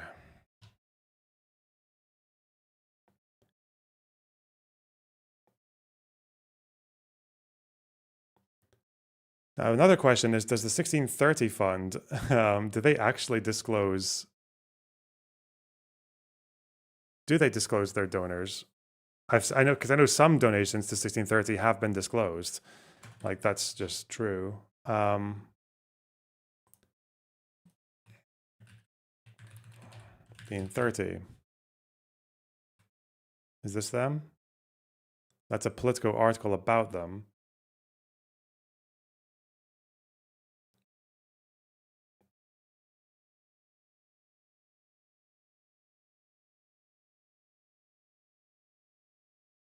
Hmm.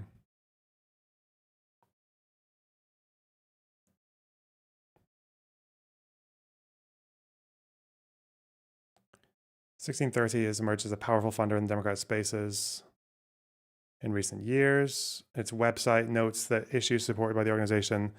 Okay. According to Taylor,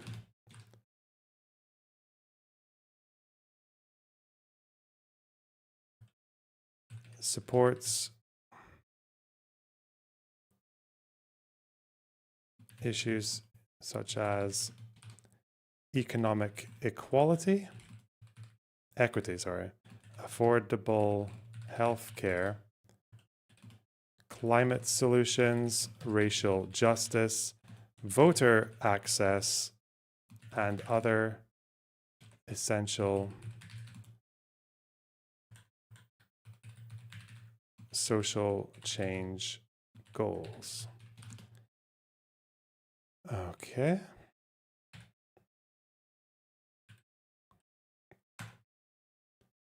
Founded in 2009, liberal response to conservative dark money groups like Coke and, okay.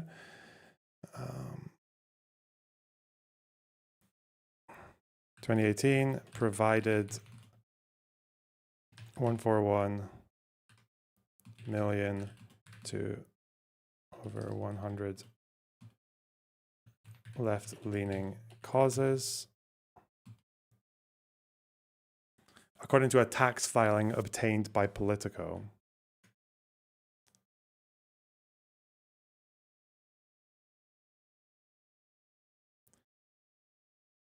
So 1630 are transparent on who they donate to,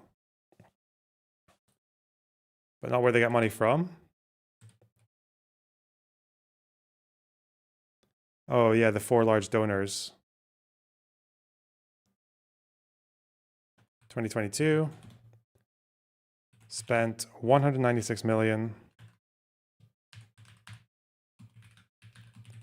State ballot measures on abortion rights in the midterms. And that's according to NBC. Wait. So another question is, they don't have to disclose funding, but we know about 2/3 of their funding. Is that, wait, 2/3 of their funding come from 4 donors? Almost, let's say, okay. From 4 donors contributing 55 million, 31.4 million, 21.8, and 13.6 million, respectively. Not required to disclose its contributors, has for years been a major funding source for liberal and progressive causes and groups, including those that spend in elections, says Walker Davis. Though their recent tax returns indicate that they've pulled back from eye-popping sums they raised and spent in 2020, the organization is still one of the top spending, politically oriented nonprofits in the country. Chorus, which is described in contracts reviewed as a project of 1630 that handles operations for the Creator Program, launched in 2024 with ties to Good Influence.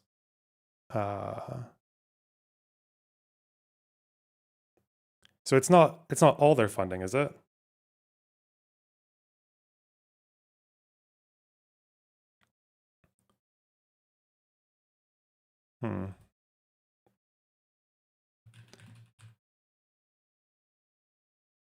Let's see, 1630.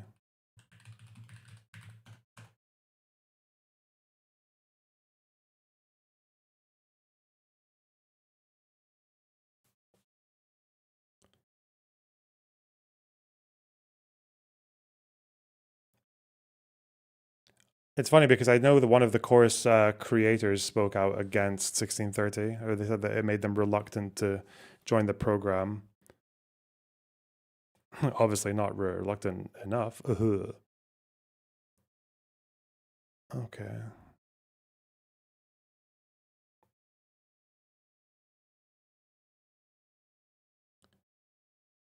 Okay, so they fund chorus. And just to double check, where's their website? Do we have their website? It's funny here that she's saying that the tax filing was obtained by Politico, even though, wouldn't this be a public tax filing?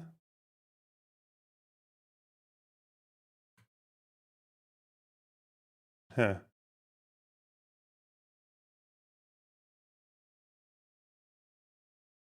That's a bit of an interesting like just a silly thing to say.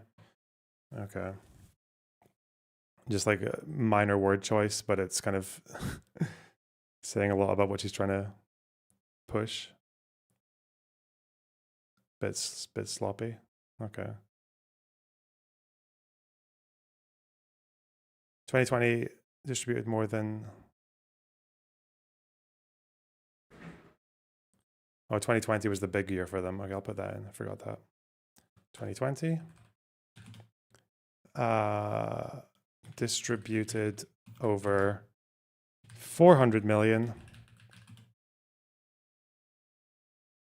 in efforts to unseat then President Donald Trump and Republicans. Senate majority. Okay.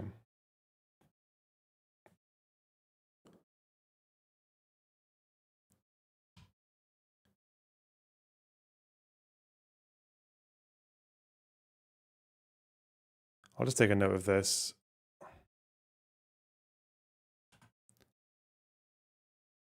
Refers to tax filings as obtained by Politico.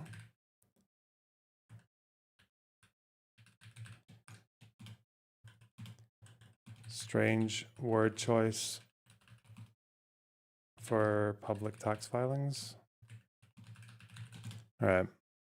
That's not hugely important. Just depends if there's more of a pattern that it's part of. What does this Politico article actually say about them? Dark money behemoth. Nice one.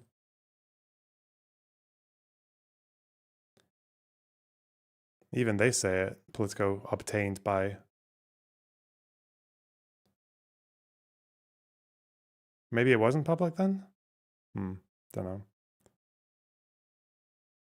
I'll just leave that. It's not important. Okay.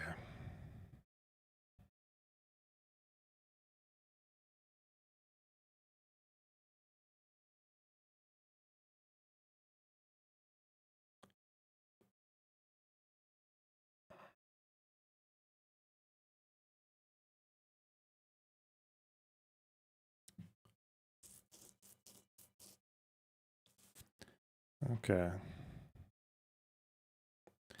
Okay, so it is a non-profit, not required to disclose donors.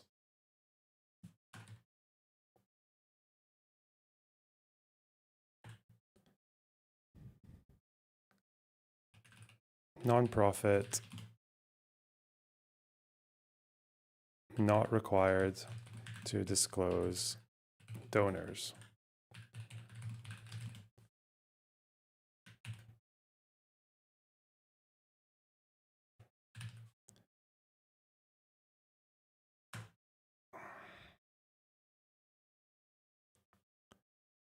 But they have so they've had like partial disclosures just because people have spoken about funding them. Partial disclosures. This is one.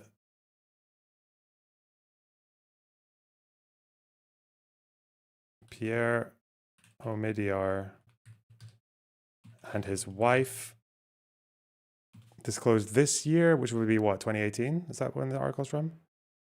Or 2020?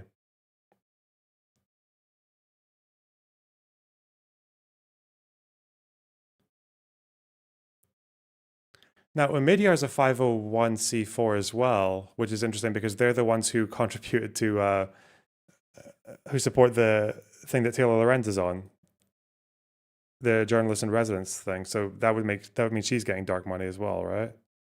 If it's a 501c4, unless they don't have to disclose, but they just disclose anyway, that would be her out, I guess. Well, we'll just say Omidyar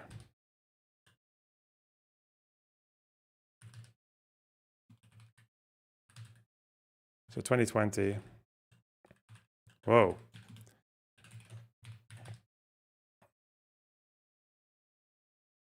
Omidyar's 501c4 contributed 45 million. That's a lot. To Civic Action Fund. And Civic Action Fund is a 1630 project, or how does that work? Let's see, 2020.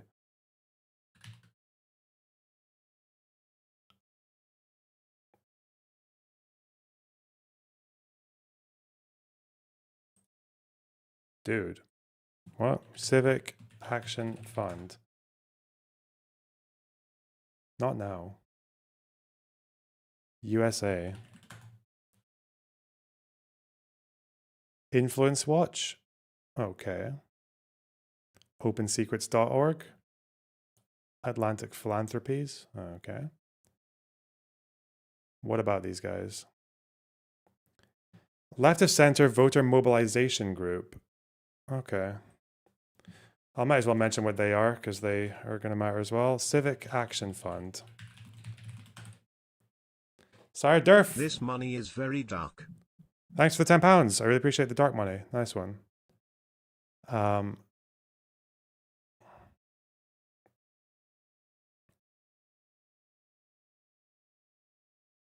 Project. It is a project of. Okay, project of 1630. Project of the 1630 fund.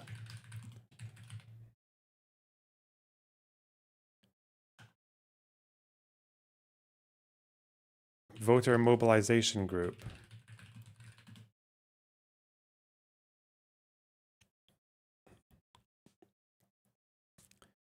Operated in 2020 in 12 battleground states.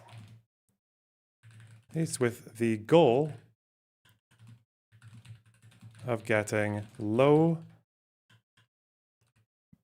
propensity voters to become lifelong voters. Cute. We love that.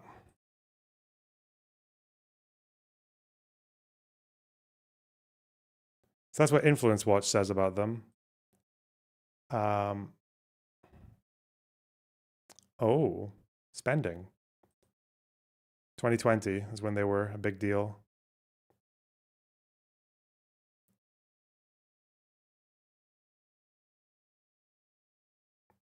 This is individuals funding them. Okay.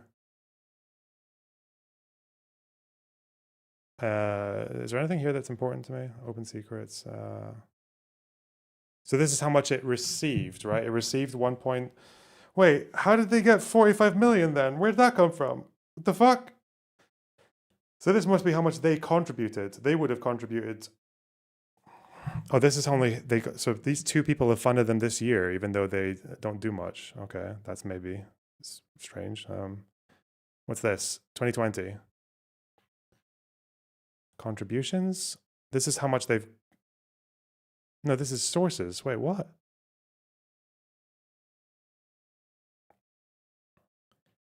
Bro, where is the fucking.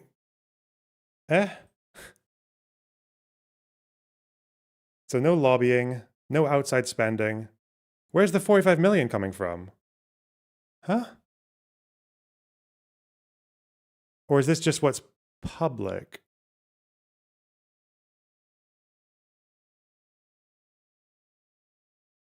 That's a lot of dark money. It's a very dark 43.6 million. What the fuck? Dark money. Oh, wait. This is cumulative amount awarded. Okay, never mind. That one was just incomplete, I guess. No way. This is from ages ago. This is from 2014. That's useless. I guess this might just be incomplete. Because this doesn't have Omidyar on there, even though not people who are funding them. Okay. Oh.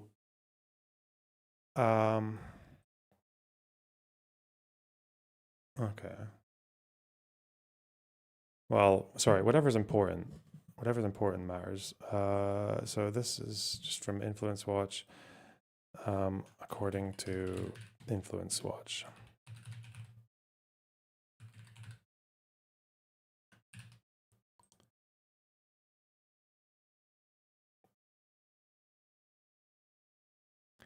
And these are the guys who received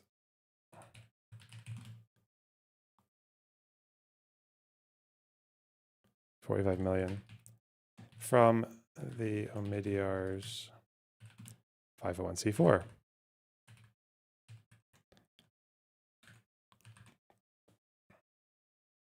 So another big question is no,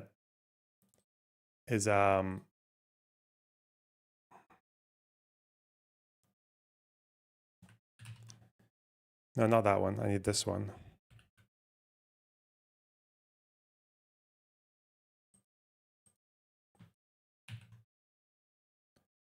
Is it the 501c4 that contributes to Taylor's course, her little journalism thing?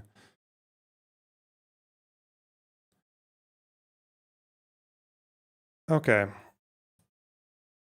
There will be some repetition here because they're all kind of intertwined. So Omidyar, what's the actual organization called?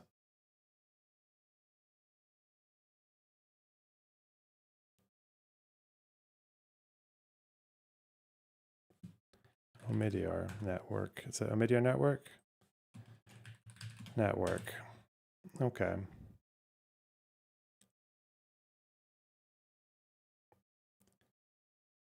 How do they work? How are they organized?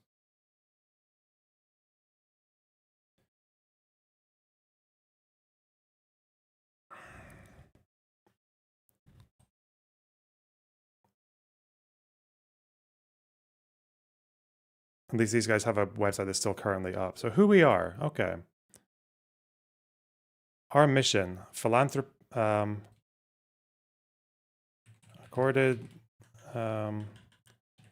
according to their website, philanthropic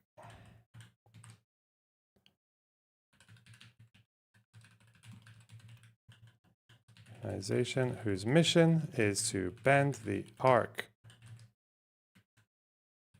of the digital revolution towards shared power, prosperity, and possibility. Wow. That is a lot of words. We invest in and collaborate with some of the world's brightest visionaries and ventures to guide our digital future towards the greatest good for the greatest number of people. digital future, power, democracy, sharing, integrity, curiosity, connection based. Okay. I love this. Entrepreneur talk, Instagram. Big tent.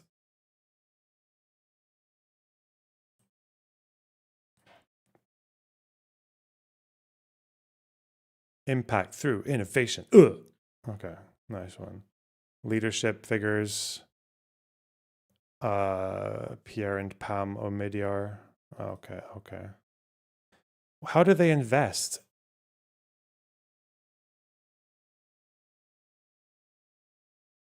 That's a good question.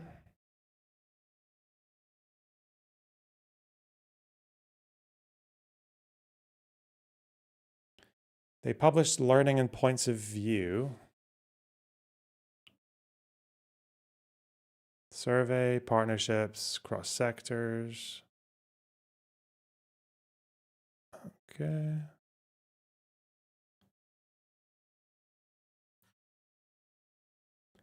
Where is... What's the FAQ? Fuck off! Hey, give me the FAQs. Thank you.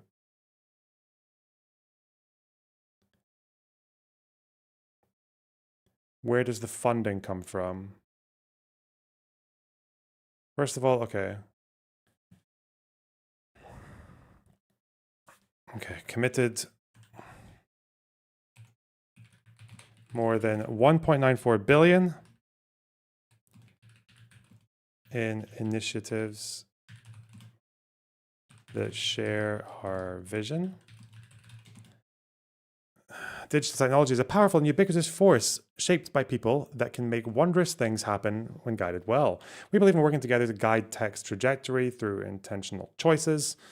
We partner with and invest some of the world's brightest visionaries and innovators to guide our digital future towards the greatest good for the greatest number of people. Works across the social and business sectors, operating a hybrid structure that combines an LLC and a 501c3 foundation. I see. Okay. Hybrid structure combines a limited liability company, LLC, and a 501c3 foundation. Now, supported by the Omidyars,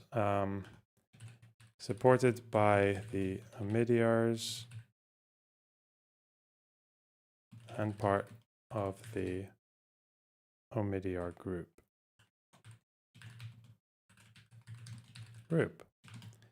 Represents the collection of philanthropic, personal, and professional interests of the founders.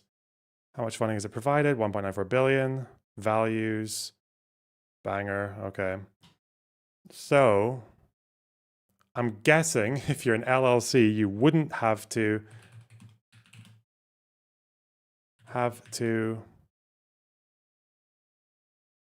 disclose. I mean, how would you, right? If you because you're like in a tax return or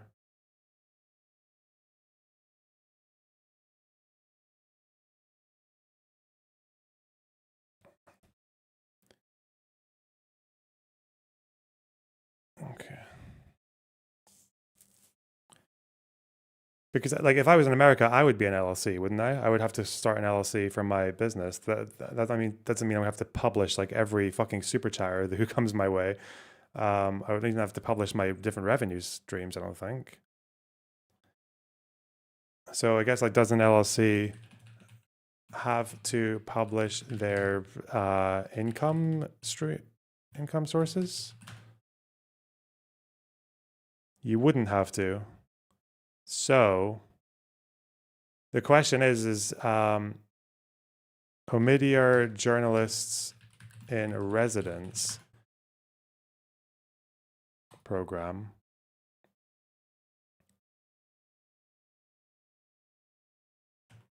reporters in residence program started in 2023, aims to empower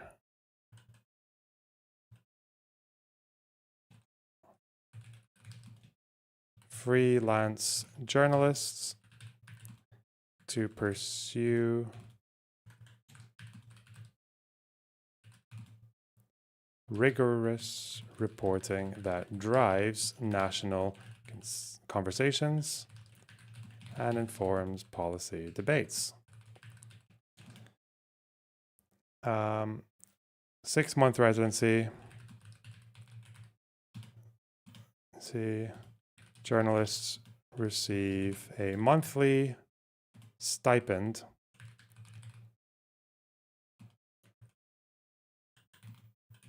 travel expenses and access to Omidyar network staff and partners. Reporters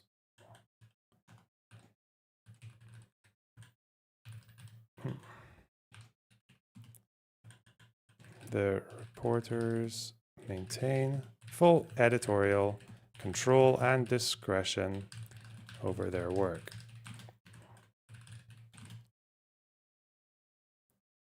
And this is where Taylor Lorenz is on the cohort. Okay.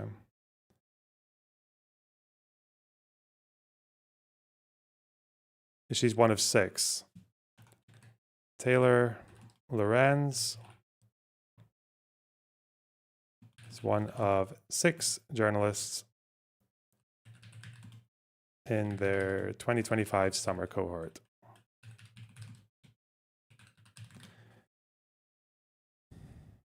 Wait, is it? No, it's more than 6. This is just, oh, previous. Okay. What do they say about her? Well, first of all, reporters in residence program. Now, if it's funded by the 501c3, that would mean that just double check. I think that does 501c3 have to disclose funding? I guess they probably do, right? To publish, funding sources, because because it's a charity, they would have to.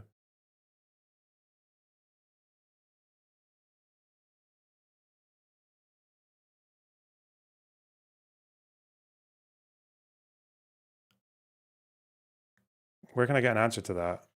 Do they have to publish funding sources?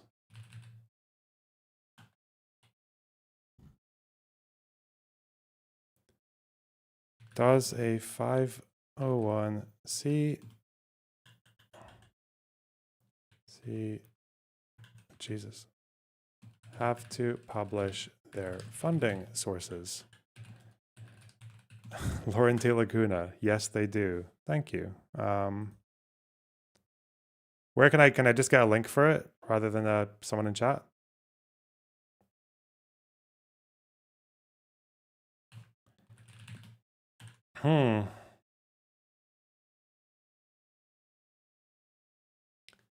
Taylor Lorenz is a content terrorist making us go through all this.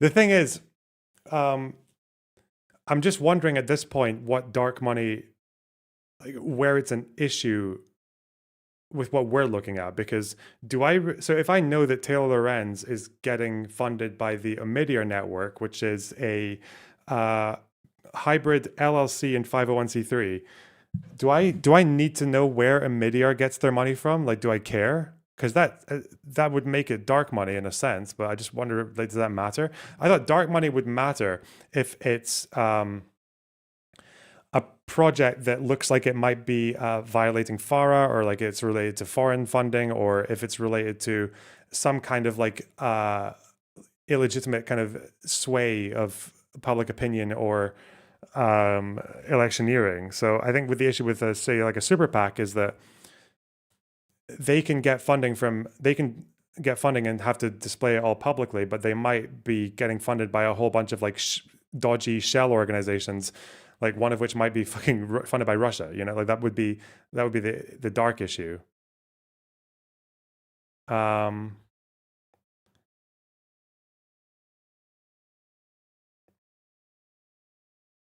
Why don't you read a published journal article on dark money, ... That's the most obnoxious fucking comment I've ever seen in my fucking life. Jesus. Okay. Even though we've already read a couple of things in dark money, but okay. ...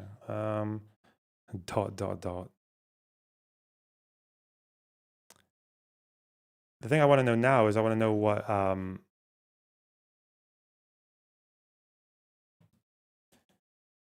501c3s have to do. Where's the answer to that? 501?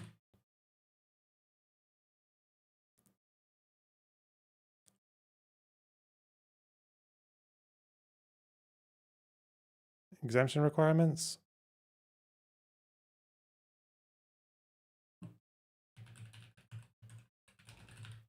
Does someone have a link for the 501c3s? Like, there must be a really obvious fucking answer to that. Is it Investopedia? Would they have it?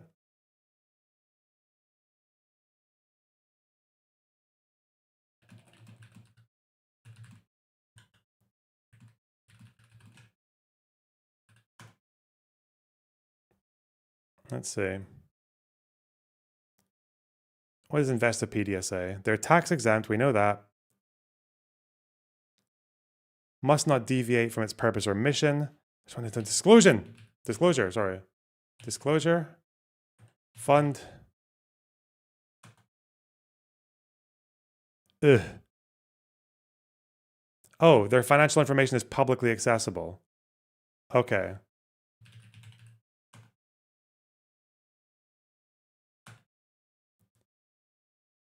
So for a 501c3, it has to be publicly accessible, which means if the journalist in residence program was funded by the 501c3, that would mean that it's not dark money. It wouldn't even be close to, because you would know like 2 degrees of separation, or 2 points in the chain where you'd know who Taylor's funded by, and then you'd know who the people who are funding Taylor are funded by. Okay.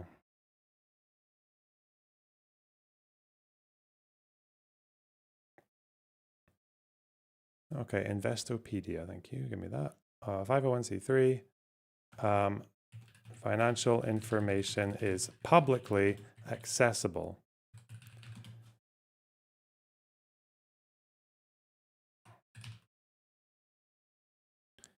Yeah, it's very light money. Cute, clean money. Okay.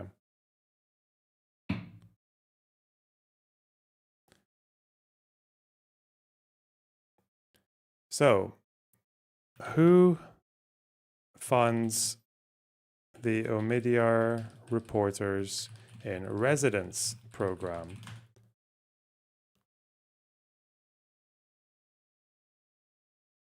Wait, what? Have they already put a fucking statement out related to 1630?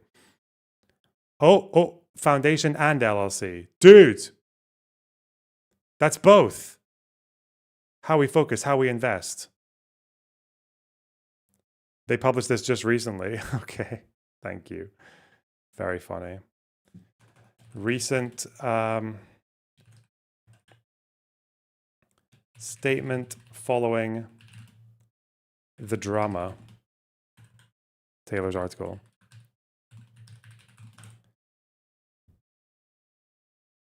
Big Tent approach seeking, okay, this vein support writers, journalists. Okay. Proactive disclosure of our funding relationships with content creators, okay. Reporters and residents maintain complete editorial independence of their work. Okay, we know this. This has all been said before. No funding received for reporters in residence program via the 1630 fund or any other outside sources.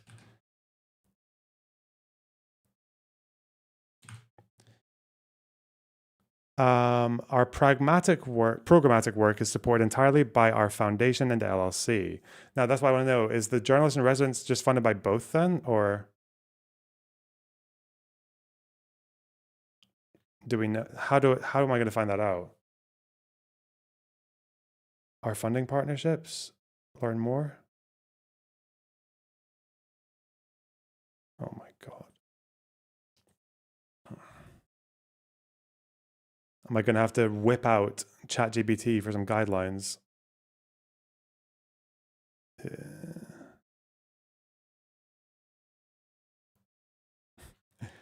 I need someone to help me with this one. I need a link. I don't know if I'm going to manage to find this one.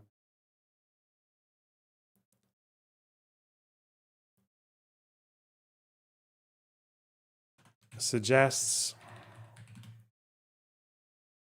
their programs are funded by the LLC and their 501c3.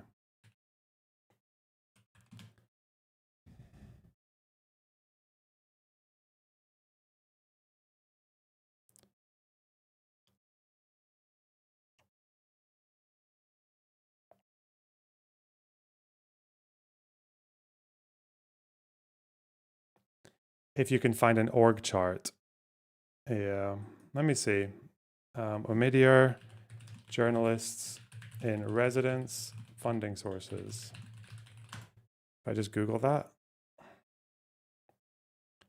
See, this is just, again, it's just saying it's funded through its own foundation and the LLC, and it's the first thing to come up is the Google AI because of this fucking statement. But do we know any breakdown of that?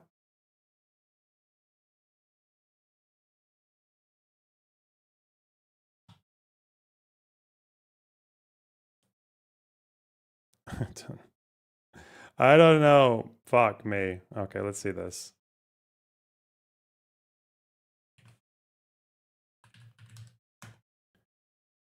And we know this, which is apparently...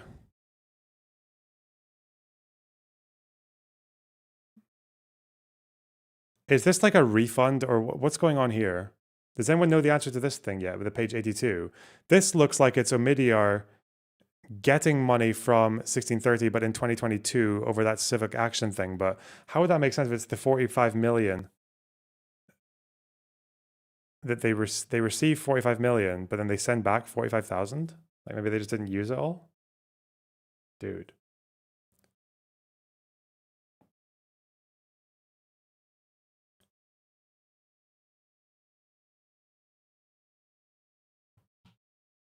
Why did you never put Progressive Victory in your video descriptions like you told all of you would do and which Wick did? Honestly, I forgot.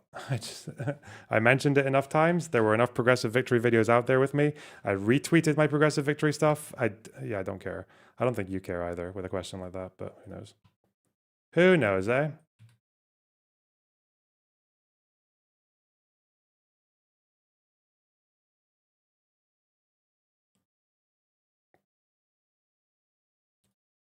But we'll see, you know. Incoming Wired article, true.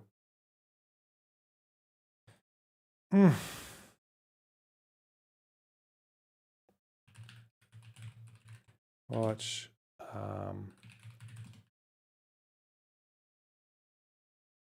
I don't think. Oh, Influence Watch has the network on there. On Influence Watch.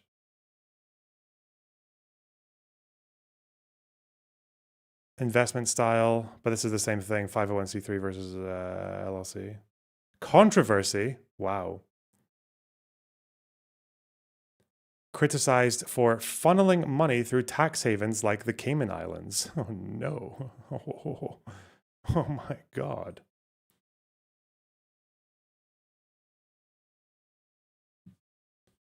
Mentioned in the Paradise Papers. Do I care?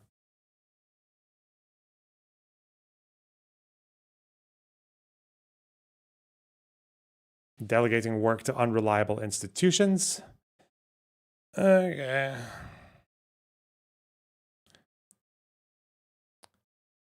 Uh-oh. Where's this footnote? Number 4. New York Magazine. Okay.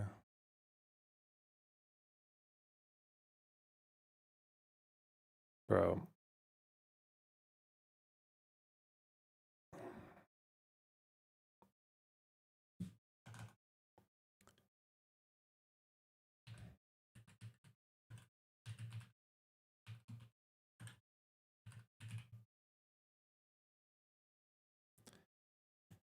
He visited a village near Hyderabad in India with the founder of a lender called SKS, in which a media network was an indirect shareholder via 22% investment in a Cayman Islands-based private equity fund. Okay.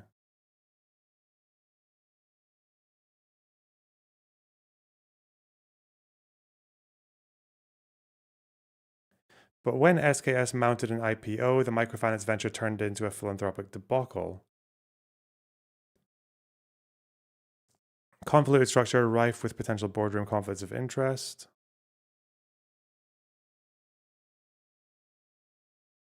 Again, this just it's like one of those things that sounds like it might be suspicious, even though it might just be referring to nothing at all. Cayman Islands.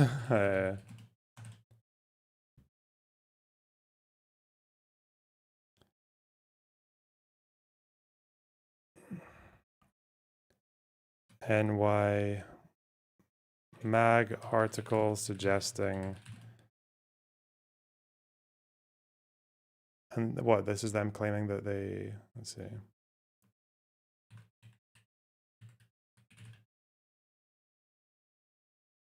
So is this actually them funneling money though? Hang on.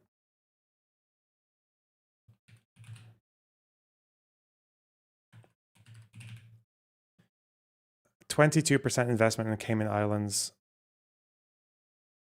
Oh yeah. Suggesting the network. The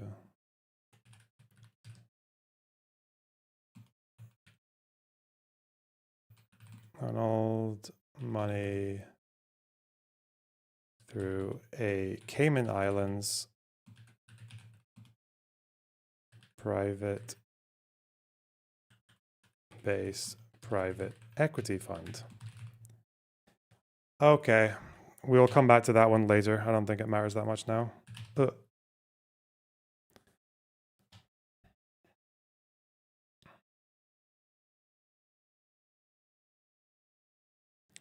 So, big thing here is that if Omidyar are saying that the Reporters in Residence program is funded by the LLC and by the 501c3, That's like the closest indication they've got to like a clear answer on that. And that would suggest that Taylor's 8,000 a month or whatever was also a kind of dark money thing. By her definition, it would be dark money. Okay.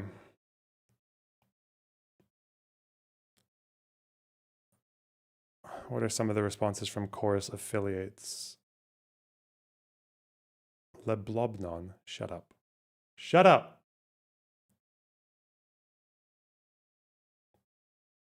Dank money, nice one. Okay, let's close all this shit. It's too much. Too much! Wait, I needed that one. This is contribution limits. Oh yeah, FEC.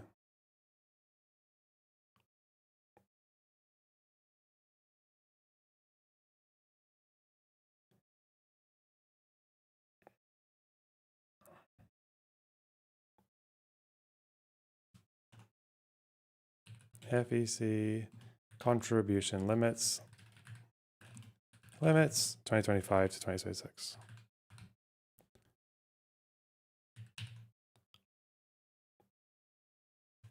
Okay.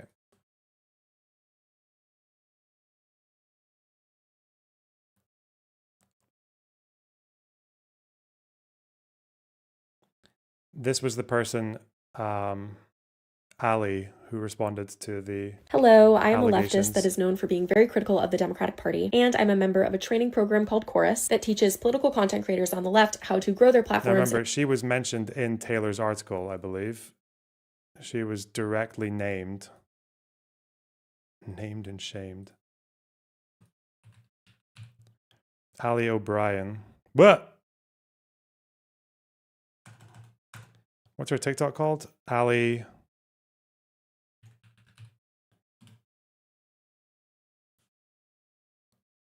Just put this at Ali 202 underscore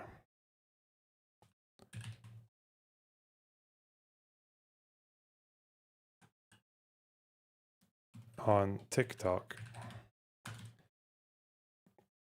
Article mention.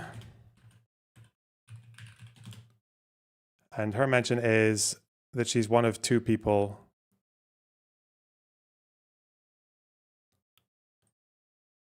Ali O'Brien, a progressive creator, more than 600,000 followers on TikTok, involved in membership talks for the highest paid tier in Chorus's new creator incubator program. Okay. And make content creation into a full-time job. I have a slew of receipts to explain why a very fear-mongering article that came out yesterday about how this program works is just very inaccurate. And I think I'm a good person to talk about this because I've seen a lot of people afraid that this program is just a way for Democrats to pay people off to blindly defend Democrats on the internet. And I understand the fear because that would be diabolical if it was true. But this is a video of me yelling at the DNC literally yesterday over their refusal to endorse an arms embargo against Israel. I am not one to hold back on criticizing the Democratic establishment. Oh, what? No way. I'm used to blindly defend Democrats on the internet, and I understand the fear because that would be diabolical if it was true. But this is a video of me yelling at the DNC literally yesterday. Oh, the resolution with weapons. Okay. Shows it's an Instagram post. She said it was recent, didn't she? Endorse an arms embargo against Israel. This is an Instagram thing that's recent. Okay. Do you guys know what her Instagram page is?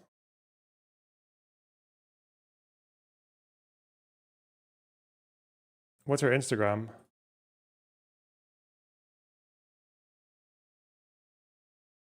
Ali 202. Does that get me? Oh yeah, Ali O'Brien, gotcha. Okay. She posted 8 billion things since this fucking post. Wait. Okay, let's see.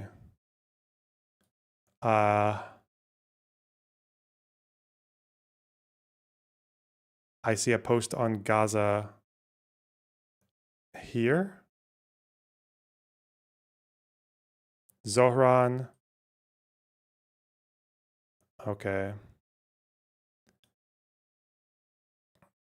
Shows post. Apparently attacking Dems for supporting arms to Israel. And this is another post on Gaza.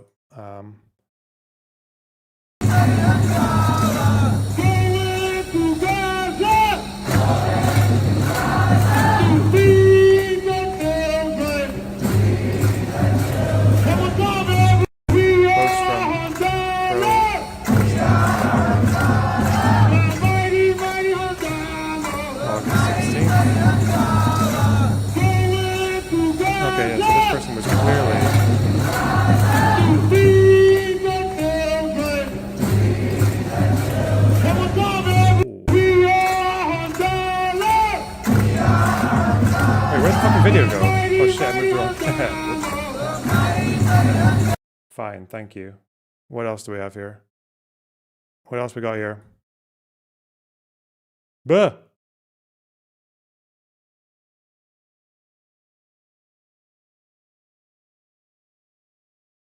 Burr, pa. Nice one.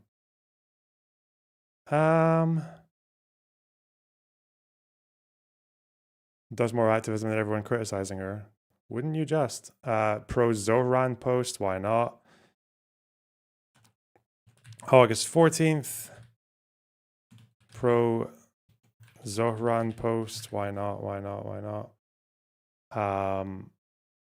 What else?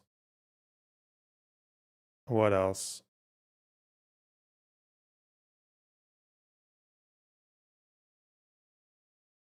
Zohran, okay, yeah, what the fuck. Where's that Gaza one? She said it was just the day before, but I couldn't see it there. This is Instagram. I'm not gonna scroll and turn up fucking porn. Okay, thank you. Yo.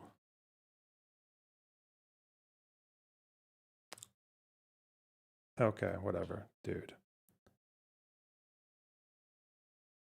Maybe even just in that month as a sample. But yeah, there's a Zohran post, a Gaza post. Let's see this. Zohran. What else do we have from that month?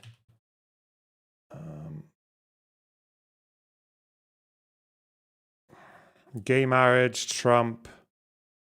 Trump. Oh, this could be stories as well. That's an issue. Baseball. Okay. DC, Cuomo. She doesn't like Cuomo. She went to Antarctica. Cool.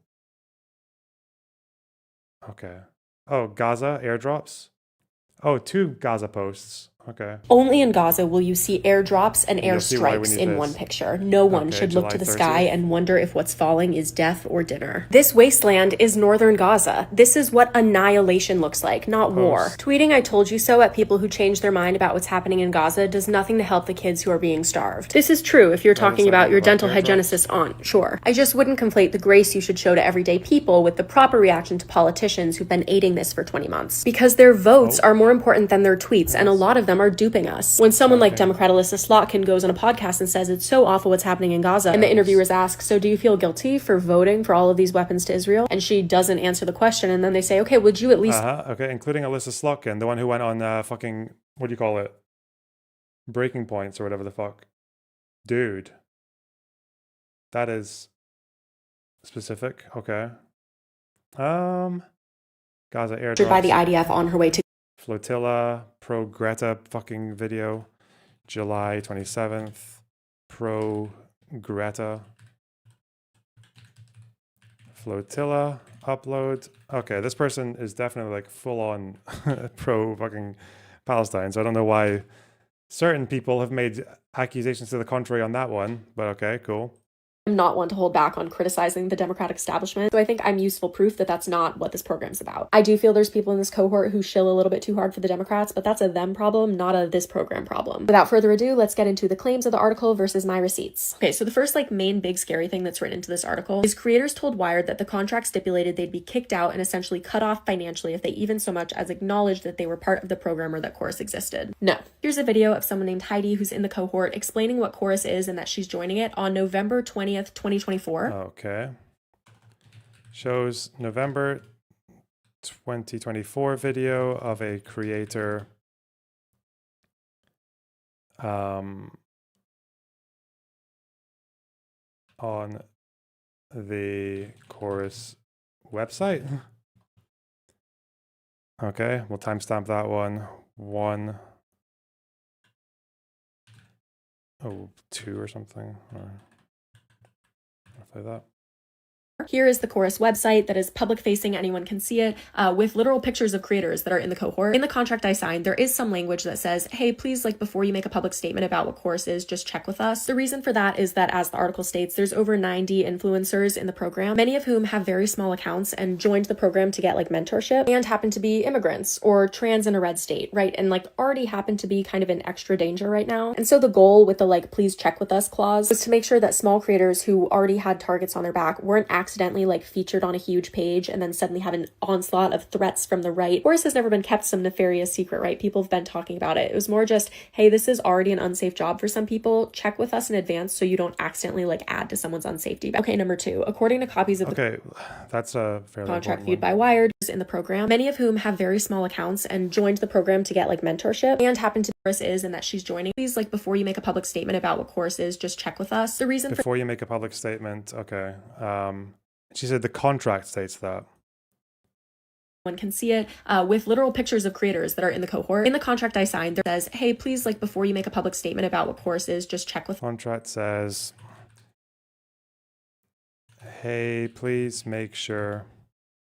Thus, the reason for that is that says, hey, please, before you make a public statement about what Chorus is. Please, hey, before you make a public statement about. Is just check with us. The reason for that, there is some language that says, hey, please, before you make a public statement about what Chorus is, just check with us. The reason for that is that, as the article states, there's over 90 influencers in the program, many of whom have very small accounts and joined. Okay. Let's see. Justificate argues that this is in order to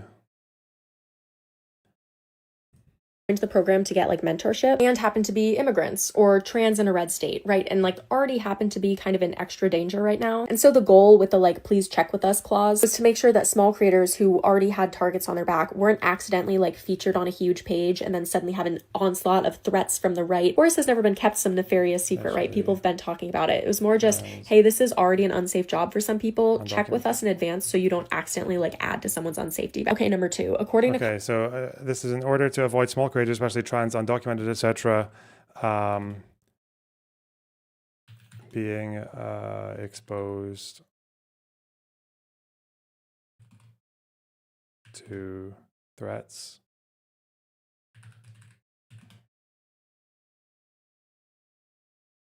Okay.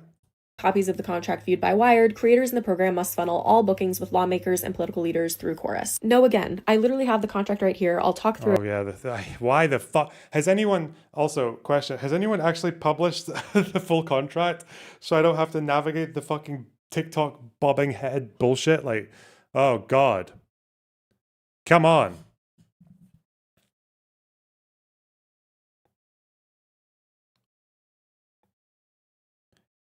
This would be around content restrictions, right?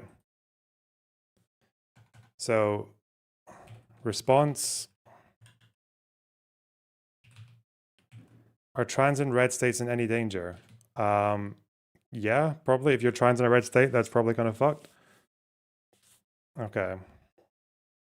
Response.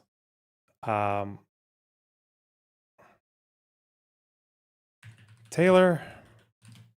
This is where she uses that fucking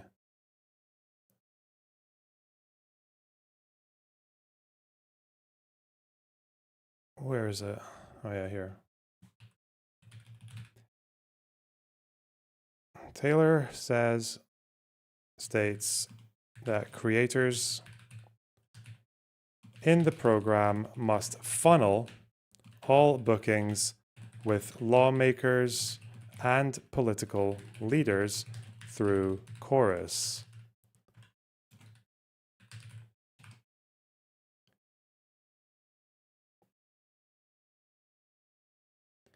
And then there's someone saying, oh yeah, creators also have to loop Chorus in on any independently organized engagements with government officials or political leaders. If I want to work with another politician, I have to fully collaborate with them, said one creator who was offered the contract but ultimately declined to take it and asked not to be named. If I get Zohran and he wants to do an interview with me, I don't want to give that to them. Okay, Chorus.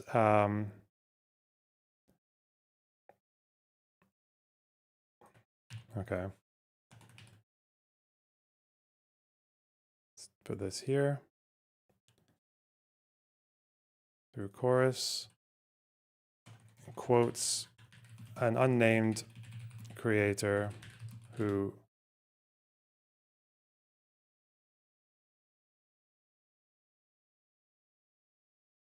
quotes an unnamed creator who if I get Zohran, who declined the contract. If I get Zohran and he wants to do an interview with me, I don't want to give that to them. Okay. Taylor's use of the word funneling and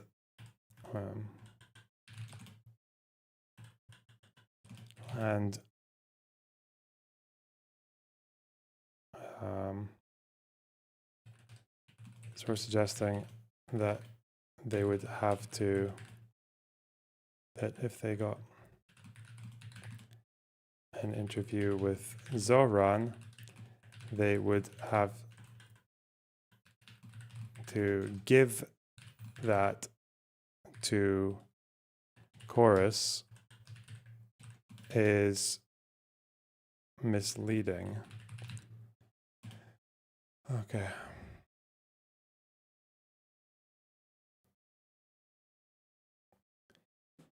It appears the contract is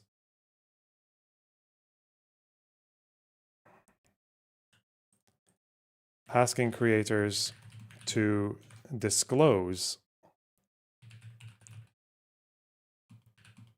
Chorus newsroom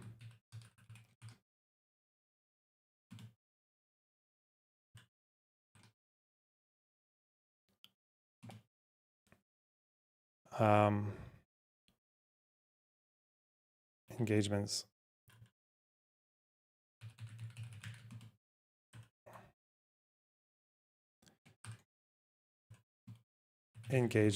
with government officials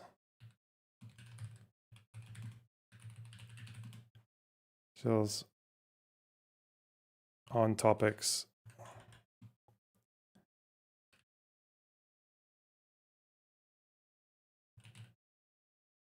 related to the policy agenda.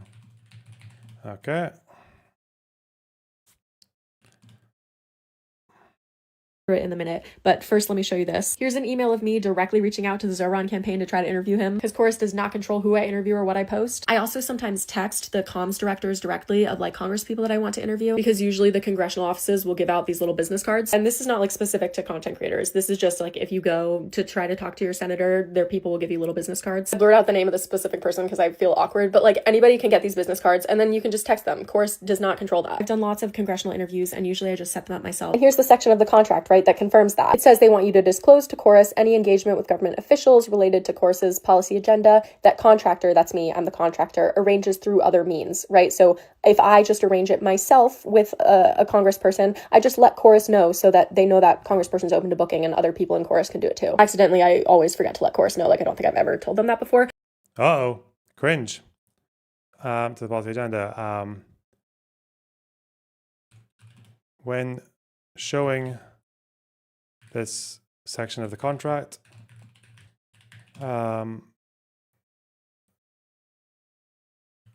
Ali 202 explains that this is simply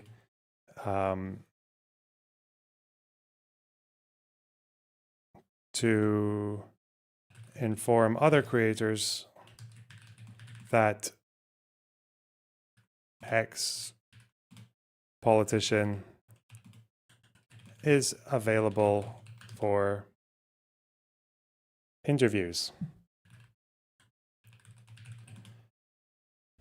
But that's not what's open to booking. A contractor arrange closed to chorus any. You can just text them. Chorus does not control that. I've done lots of congressional interviews and usually I just set them up myself. And here's the section of the contract, right, that confirms that. It says they want you to disclose to chorus any engagement with government officials related to chorus's policy agenda. That contractor, that's me, I'm the contractor, arranges through other means, right? So if I just arrange it myself with a congressperson, I just let chorus know so that they know that congressperson's open to booking and other people in chorus can do it too. Accidentally, I always forget to let chorus know. Like, I don't think I've ever told them that before, but that's not what's important. What's important is that they're literally acknowledging here that you can book it yourself. And the fact that the person who wrote this article claims to have read through the entire contract, but like, here it is clearly written that it's also, if it's utilizing the chorus newsroom, wouldn't that mean that you can, if you're using the chorus newsroom, doesn't that mean that you would want to avoid like double booking and shit like that?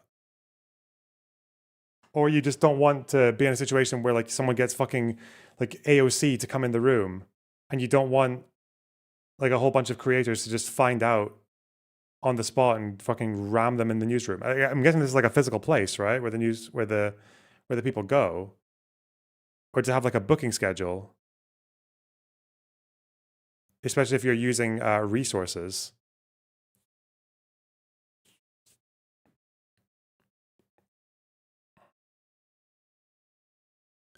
Let's see, I'll put a link here for it. Quote. We'll do a little drop down. Okay.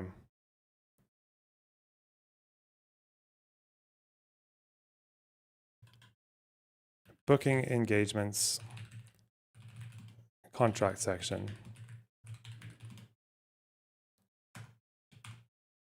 Okay. IV, book engagements. Oops, give me that. Bold. Bold.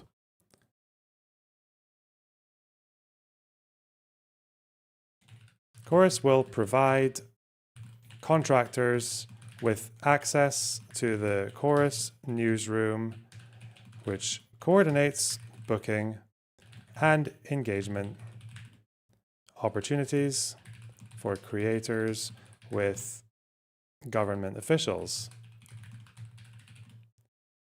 Policy and non-profit experts and others whose expertise and experiences are relevant to Chorus's progressive policy agenda. Contractor agrees to 1. Utilize, I'm not doing American spelling, fuck you. Utilize the Chorus newsroom to book engagements. 2. Disclose to Chorus newsroom personnel any engagements with government officials or others on topics related to Chorus's policy agenda that contractor arranges through other means. And 3, collaborate fully with Chorus regarding, oh God, where's the rest of, oh shit. Like, I don't think I've ever told them that before. Fuck you, oh no, we're gonna have to see, now we're gonna have to play fucking, Accidentally, I Where's always Waldo person's with this this person. If I text? just arrange Okay. Regarding all such separate a congressperson, I just let Chorus know so that they know that congressperson's open to booking and other people in court. Officials related to Chorus's. I've done lots of congressional interviews, and usually I just set them up myself. And here's the section. Separately arranged. Okay. Engagements. Come on, bobbing head. Do me proud. The contract, right? Please, to be Bob, immigrants or tactically enough that I can just see every word of this fucking paragraph. Threats from the Come on. It was check with number 2. According to copies of with law, the contract right here. Okay. I'll talk through it in a minute, but first let me show you contractor. Okay, I can see contractor there. Thank you.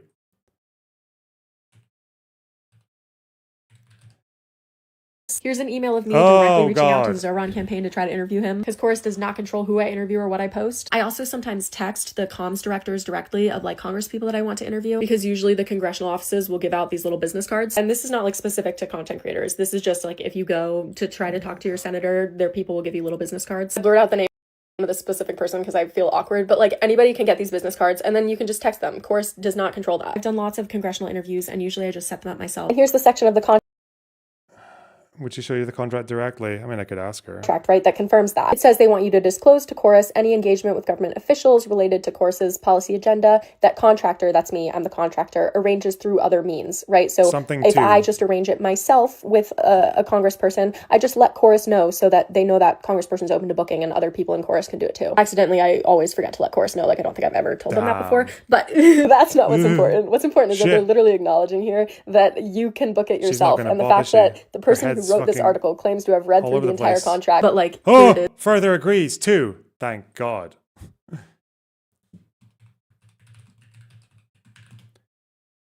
Participate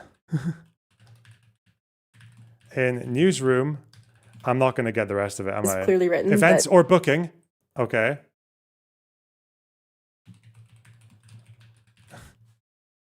What you stated in your article was categorically false. Opportunities? We might have it all, actually. Maybe. Fuck off. In person, okay. That is quite concerning about your journalistic integrity. Like, I get that these contracts are long and confusing. That's why people have lawyers and managers to help them. But you don't write an article about it. Oh, shit. Yeah, lawyers. Okay.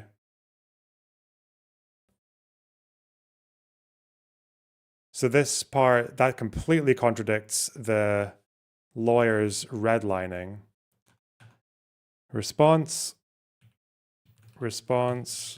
in Ali 202, response, video, implies that. That is quite concerning about your journalistic integrity. Like, I get that she indirectly implies that these contracts are long and confusing. That's why people have lawyers and you don't write an article about it unless you understand what's going on. This whole article is that people have lawyers and like, I get that these contracts are long and confusing. That's why people have lawyers and managers to help them, but you don't. Lawyers and managers to help them navigate the contract. It unless you understand what's going on. This whole article is just written because if they're saying that they couldn't have lawyers redline it, she makes no mention of any prohibition against lawyers redlining.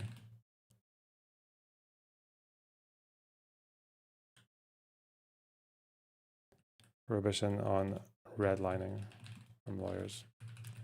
Okay. And that's in 303. Give me.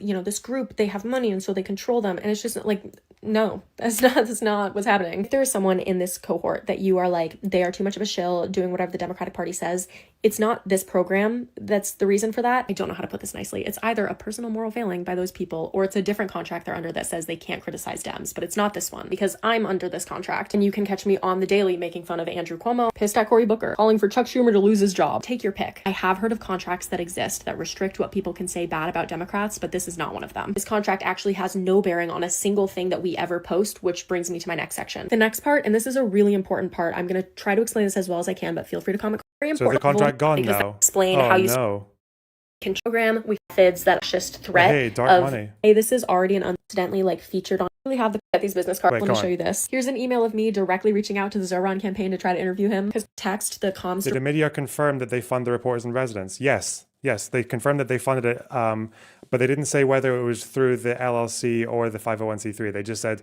we fund our projects through both that I want of these to interview things. Because usually the so it's congressional probably both. I don't know. Their people awkward does not. Here's the section of the contract. Okay, where's Engagement with this government officials related to courses policy agenda. That contractor, that's me, I'm the contractor, arranges through other means, right? So if I just arrange it myself with a congressperson, I just let chorus know so that they know that congressperson's open to booking and other people in chorus can do it too. Accidentally, I always forget to let chorus know. Like, I don't think I've ever told them that before, but that's not what's important. What's important is that they're literally acknowledging here that you can book it yourself. And the fact that the person who wrote this article claims to have read through the entire contract, but like here it is clearly written that what you stated in your article was categorically false. Like, that is quite concerning about your journalistic integrity. Like, I get that these contracts are long and confusing. That's why people have lawyers and managers to help them, but you don't write an article about it unless you understand what's going on. This whole article is just written like, you know, this group, they have money and so they control them, and it's just like, no, that's not what's happening. If there's someone in this cohort that you are like, they are too much of a shill doing whatever the Democratic Party says, it's not this program that's the reason for that. I don't know how to put this nicely. It's either a personal moral failing by those people, or it's a different contract they're under that says they can't criticize. So people have different contracts. Yeah, but if this particular thing that's being referred to here about the funneling question or whatever, about saying that what would actually just means like disclose when you're going to engage with a government official or others, I guess, which would be like politicians or congresspeople or maybe like a candidate, then they're not going to have a separate contract that just says, no, funnel it to us, as in like what, put us in charge of the interview or whatever. Yeah, they're not doing that. You wouldn't have a company distributing contracts, but having like two different versions of the same clause. Like, why would you do that? Stems, but it's not this one because I'm under this contract. And that's like different pay or something. Me on the daily making fun of Andrew Cuomo, pissed at Cory Booker, calling for Chuck Schumer to lose his job. Take your pick. I have heard of contracts that exist that restrict what people can say bad about Democrats, but this is not one of them. This contract actually has no bearing on a single thing that we... Did you see that in the original article in Lorenz, there's a paragraph about the contract being revised, contradicting herself about not allowing redlining? Wait, really? It would be lawyers though, wouldn't it? Where's this about revised? Oh, here. Reading through this revised chorus contract. But that wouldn't necessarily mean it wasn't redlined by lawyers, no?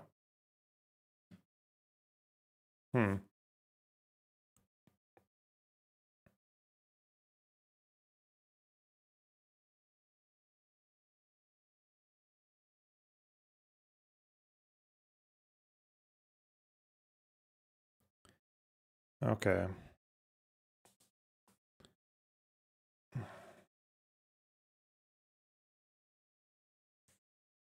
She's referring to other programs. Yeah, it wouldn't be like it's not like, imagine Chorus working with people and paying them $8,000 a month or give or take for other people.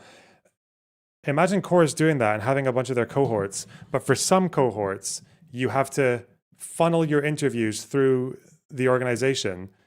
And like, so if you, like that guy said, if I've got Mamdani, I'm giving it to them, as in like Chorus are the ones who are completely in charge of you interviewing Mamdani. But then another contract to another person just says, oh yeah, if you're going to interview Mamdani, just tell us, just let us know. Especially if you're wherever you're using the newsroom, which is, I guess, provided by Chorus. It doesn't make any sense. Why would they do that? Not impossible, but that would cause like a huge amount of confusion if they were doing that. Okay, where do they mention something about lawyers redlining?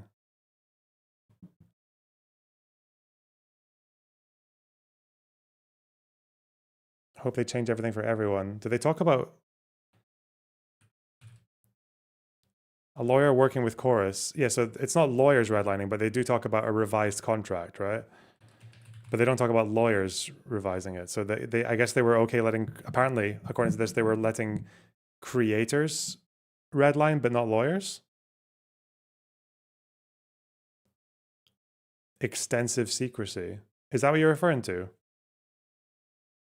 Do you have the archived versions up? No, I don't. I only have the revised one.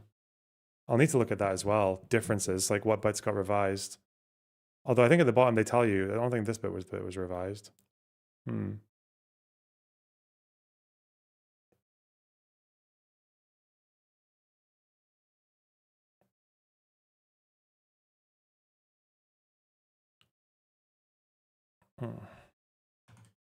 Once Taylor's own article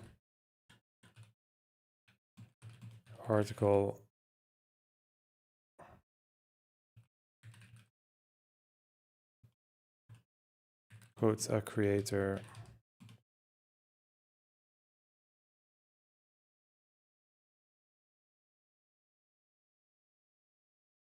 This is a creator in a group chat.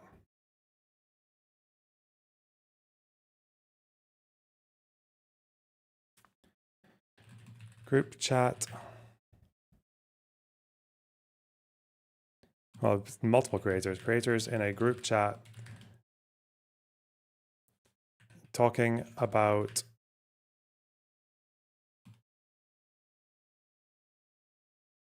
suggesting changes to the contract.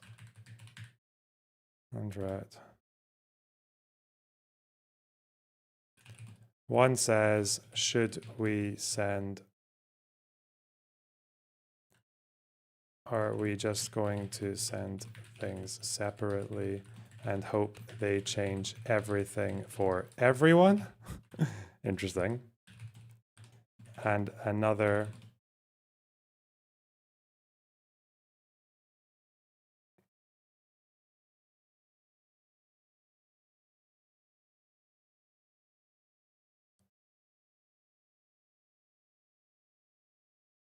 saying,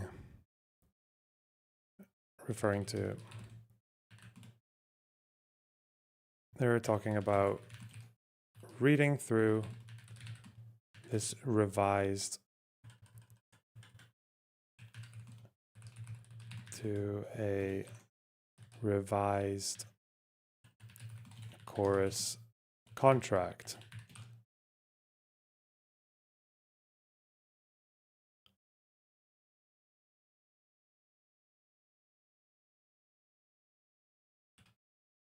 Referring to, and another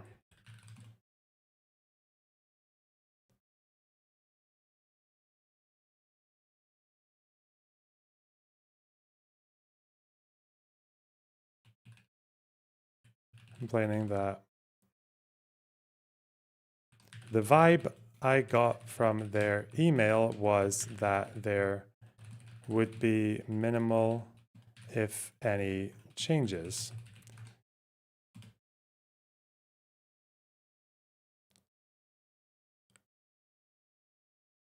Okay. It appears that someone was allowed to redline the contract.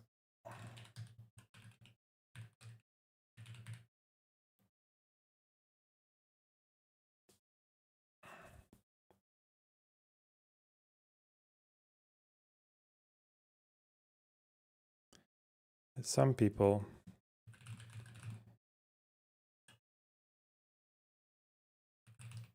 redlined the contract and alterations were made.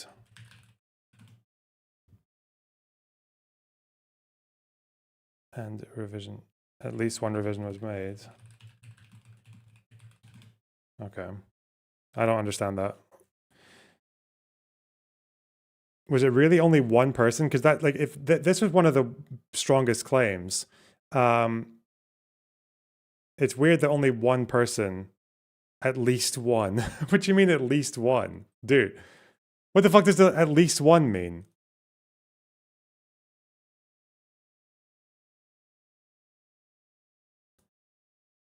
Given that this is a particularly strong claim,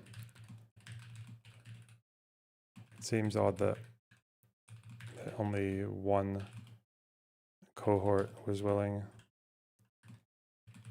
to mention this.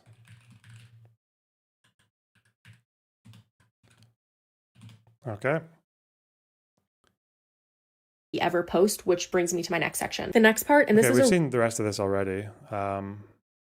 What else do we have? Oh yeah, this response from Elizabeth Booker Houston. This is on Instagram. Can I watch Instagram, please? Yes. To amaze me is the way that a bunch of white women will revert to their default settings and we're never going to get out of white supremacy or fascism because of it. So I woke up today to this article in Wired that was sent to me by some folks that white women. What we're about to find out as well is that a lot of these course creators are actually quite progressive. It's like, fuck. It says that I'm part of this creator cohort getting dark money in the form of $8,000 a month to push the Democratic Party line and keep a secret. I'm confused. I open the article. I see it mentions Chorus. Now I'm even more confused. Chorus ain't no secret.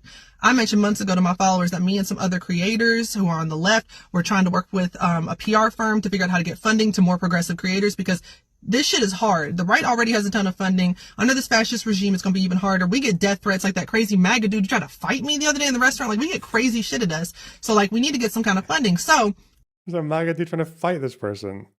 The fuck?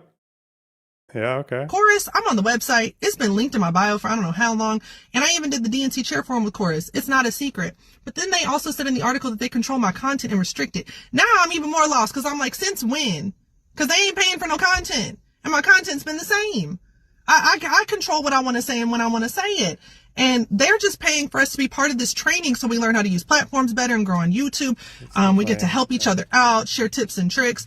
And they're paying us a stipend. This is no different than any other professional training program that pays folks a stipend so they can be better at their jobs. It's really no different. So we do this for 6 months. And then they also said in the article that they were like controlling our access to lawmakers. That's not true. I set up all my own interviews. You can go ask the lawmakers yourself. I don't even know how Chorus will manage that, but they don't know what I'm doing 9 times out of 10 unless I choose to share it in a chat and be like, oh, guess what cool thing I'm doing. They don't have any control over it. Oh, this corroborates what Ali is saying as well, that like 9 times out of 10, they don't even know who she's talking to or what she's doing. Okay, where's that? That would be here, right?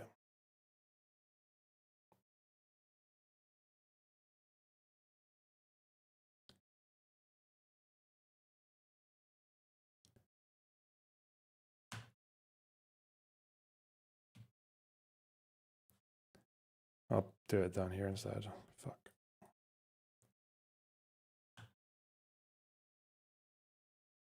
Right. In Booker squared response, she also corroborates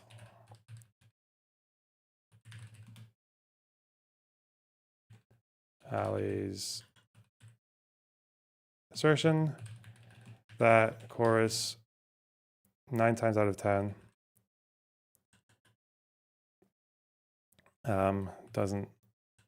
isn't looped in on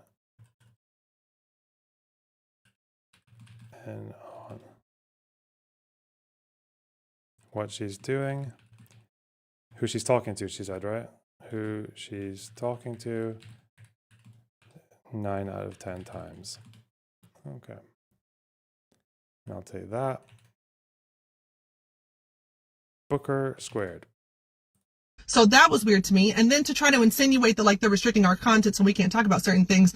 Like one of the creators mentioned in the same paragraph as my name in this article.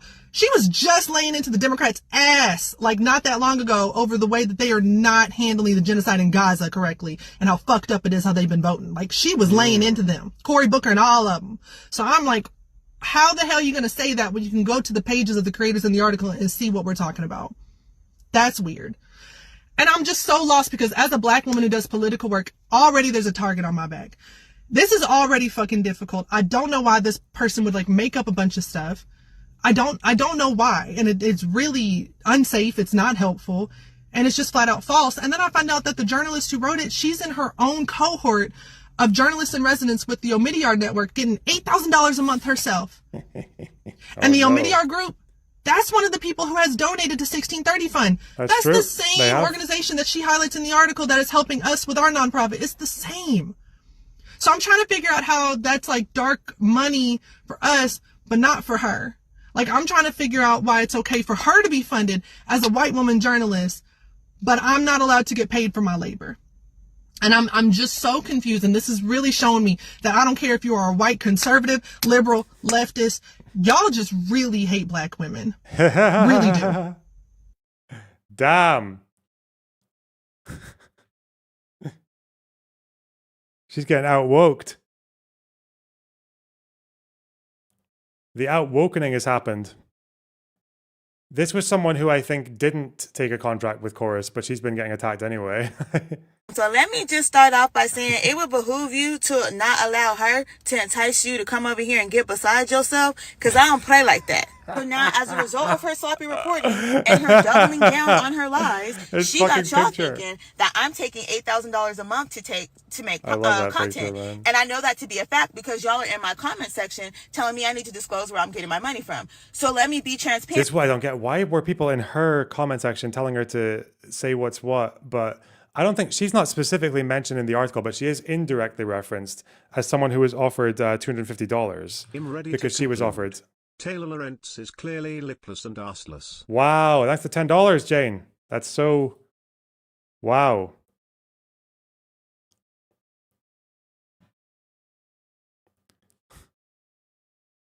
My strong black woman.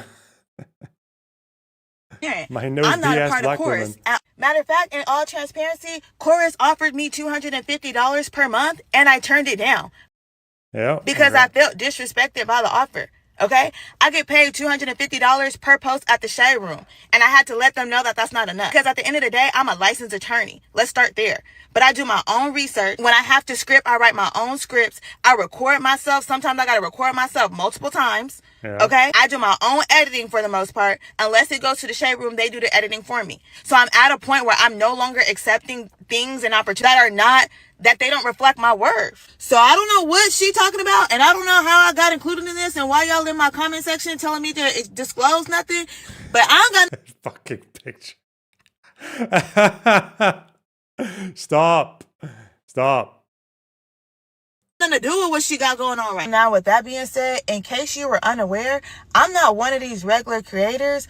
I move different. I got a different code of ethics. You know what I'm saying? The way I get down is real different. Where I come from, you trying to check somebody's pockets or count somebody's pocket will get you messed up for real. Hell yeah. What the fuck is all that? Yeah. Because if we're going into a phase now of like, if we're going to a phase now of, yeah, you guys get money from Chorus, and it seems like it actually is not as secretive. It's not nearly as secretive as this article is implying. This article makes it sound like no one had said fucking dick about Chorus until like the date of this article. But obviously loads of people have already spoken about it. Mandated secrecy about their payments and restrictions, like a secretive program. It's not fucking secretive. They had a website where they listed where they had a bunch of their creators' pictures in it, and creators were publicly using their shit.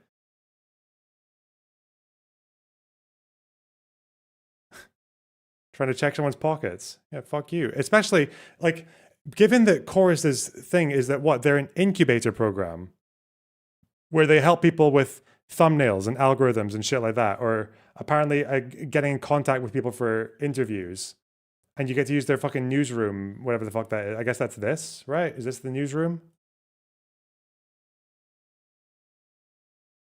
To turn the DNC towards new tactics and bring in new voters and bring in a new generation. It's funny because with Progressive Victory, you'd have, like, even then it's not much, but there'd be more of an obligation with Progressive Victory, because what Progressive Victory did was that once a week, they would tell you news of the day and be like, oh, do you want to pick one of these to talk about?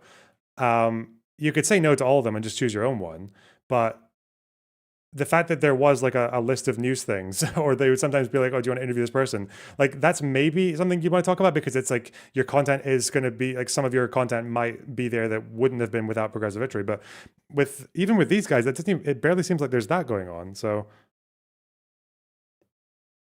Okay? So I don't play like that. So don't you ever, none of y'all, ever in your lives think that you can come check my pocket or count my pockets for any. And if that is a deep for you, you having to know what's in my pockets and how I'm moving and whether I'm selling my coochie or how I'm getting paid, if that matters with regards to whether you follow me and whether you trust the information that I'm providing for you, you need to go home and take your cell phone somewhere. I highly suggest you do, because it will never be appropriate. Unless I am legally required to disclose to you, don't you ever feel compelled. Feel bold enough, especially no white. Let me be clear about that. I'm a black woman. That's extremely disrespectful. Yeah. I've gotten plenty of scholarships over my lifetime, and I would never be able to disclose to y'all where that money came from, because I don't know, because I never asked. I didn't care.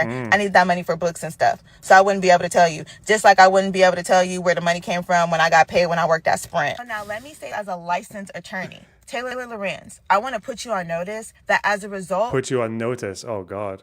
What a fucking queen. ...of the article that you wrote and you published through Wired, and the lies that you told and that you standing on, you have caused damage to my reputation as a creator in this who is not taking money from the program. Shit. Regardless of whether it's dark money, light money, green money, invisible money, whatever the case, you have caused damage to me and my reputation in the platform that I built brick by brick, that I work hard for every single day because of your lies and your deceit. Now, let's go back to our regular scheduled program. If you stay, you stay. If you don't, have the day you deserve. Holy shit. Put you on notice. Wow.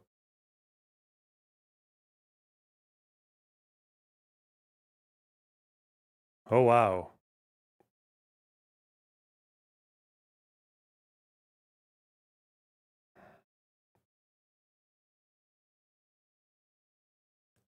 Okay.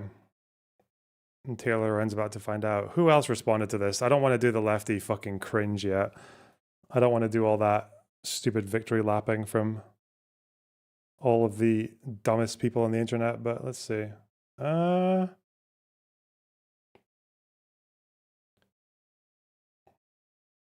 Pacman and Brian Tyler Cohen. We already did those ones. Who else? Did other people say shit about this? Oh, yeah, there was I did this off stream. There's a guy on X, that is known for John Favreau. The Wired piece is wildly dishonest, and I'm truly surprised that they published it. This guy is Pod Save America.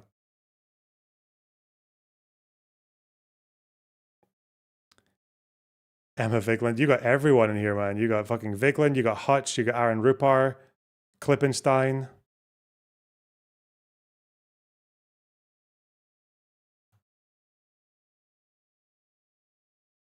What is specifically dishonest? Oh yeah, Emma's totally backing this shit. All the Majority Report fucking shitheads. Okay.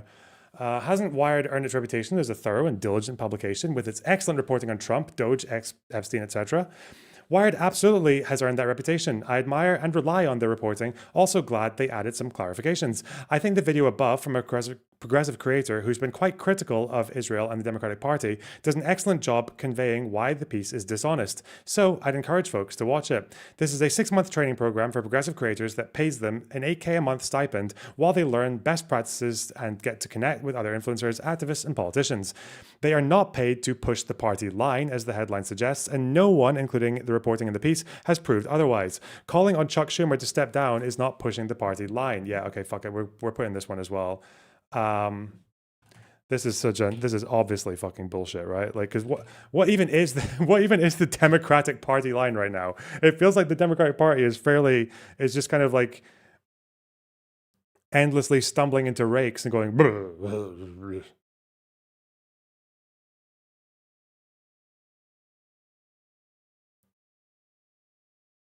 We're not going back. Okay. Oh, no, wait. We're not bold. What the fuck? Okay. Response. How many creators have we had so far? Elizabeth Booker Houston. Ali. Okay.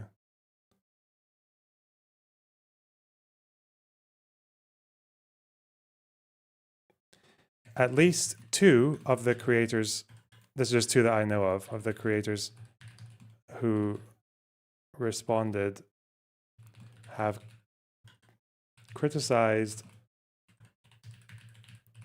Wait, no, it was Booker Houston. Wait, double check. Has Booker Houston, Booker Squared, whatever, has she said shit about Democrat? That I'm not sure.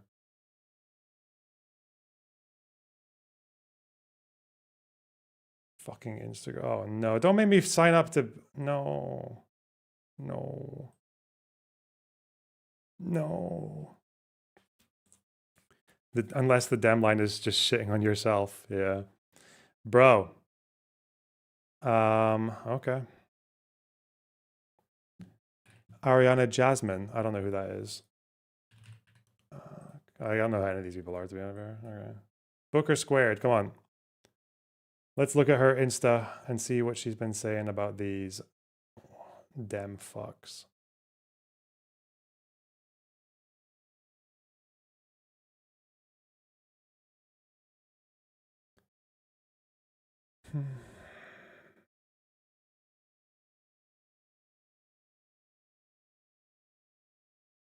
Texas. Is she from Texas, this person? Talking about white progressive annoying her. Nice. Nice.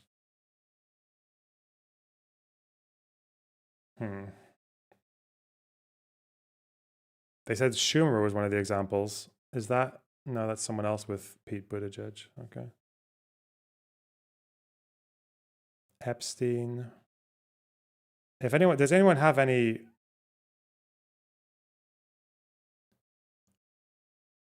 Does anyone have any Booker Squared people? Booker Squared posts critical of the Democrats. I think some of these might be. I just can't see. I just don't want to start every fucking video. Let's see if there's an obvious one.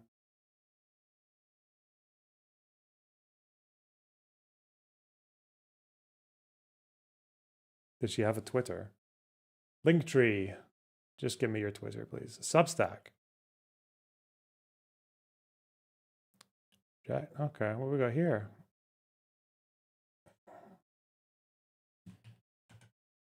Well, she is devoted to a lot of things, isn't she? Oh my God. Chorus. Hey, there we go. Cash aid in Rwanda. Donate to Gaza emergency appeal. Help Ahmed's family in Gaza.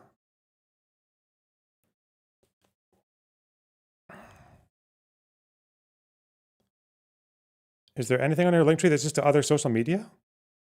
The fuck? She must have a Twitter. Hang on.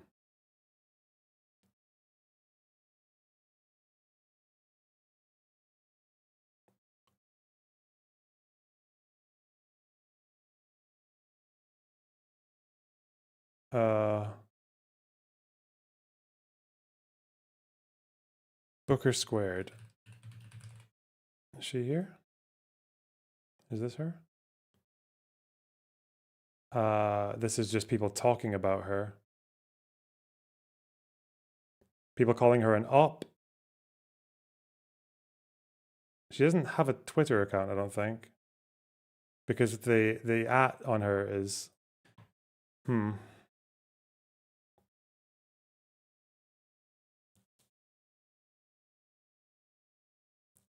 MAGA nonsense.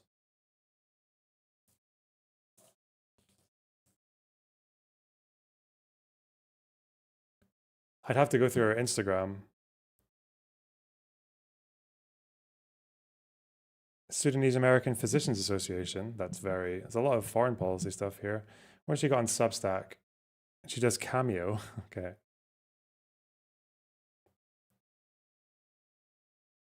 Only necessary. What we got here? Oh, there's quite a few things on our Substack. That's maybe quite good. Let's see.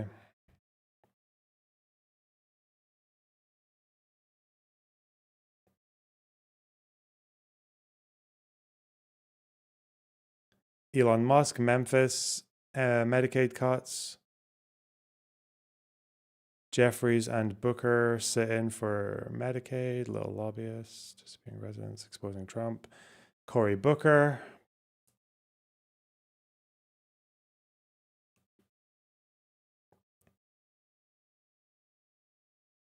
Well, she's attacking Chuck Schumer in March.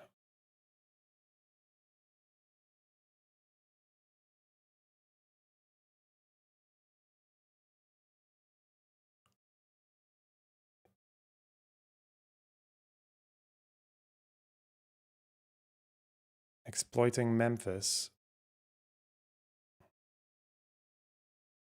Supreme Court, abortion rights. Is this Mahmoud Khalil? Whoa. What does this say about Dems?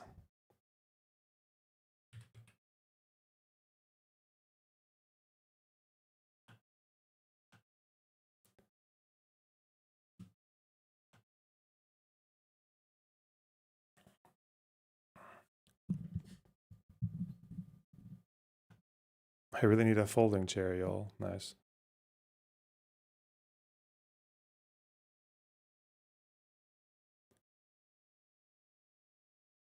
Time for new leadership. Okay, is that party line saying that Chuck Schumer should fuck off in March 2025? Have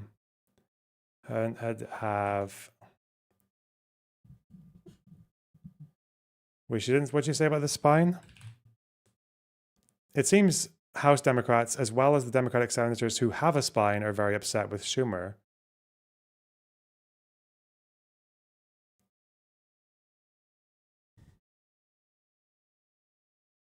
When asked if Schumer should step down and give the Senate Dems new leadership, Jeffries replied, next question. Oh, so she's saying Hakeem Jeffries also lacked a spine. Okay. At least two of the creators who responded have a history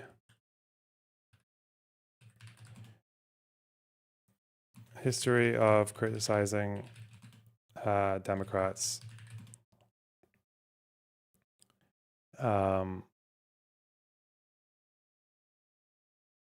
History of criticizing Democrats.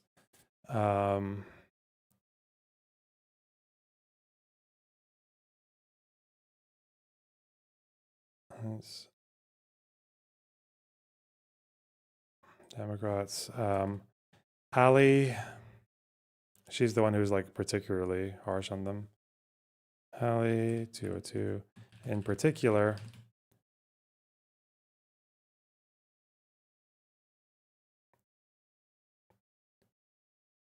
Particular has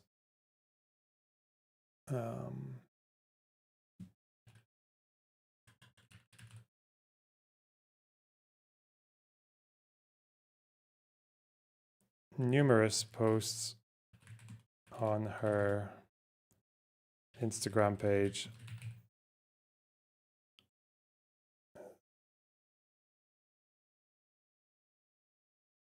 regularly attacked the Democratic Party.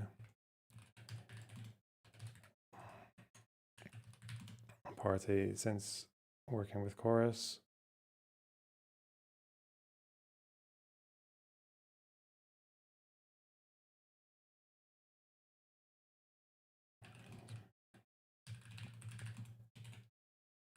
What's she saying about Booker here?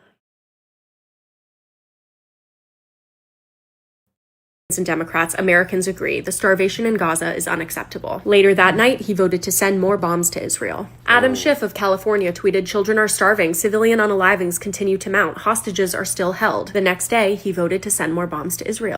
Oh yeah, so Cory Booker, Adam Schiff, yeah, okay. Since working with Chorus, Chorus particularly for various senators, congressmen's positions on of stance on Gaza.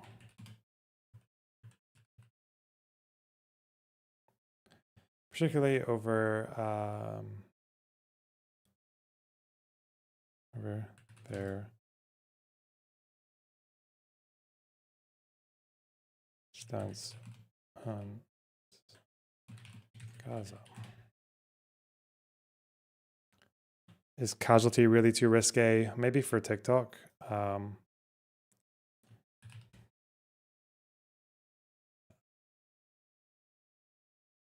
What's the one where they talk about calling for someone to resign? I missed that one. About calling for Chuck Schumer to resign. Which one said that?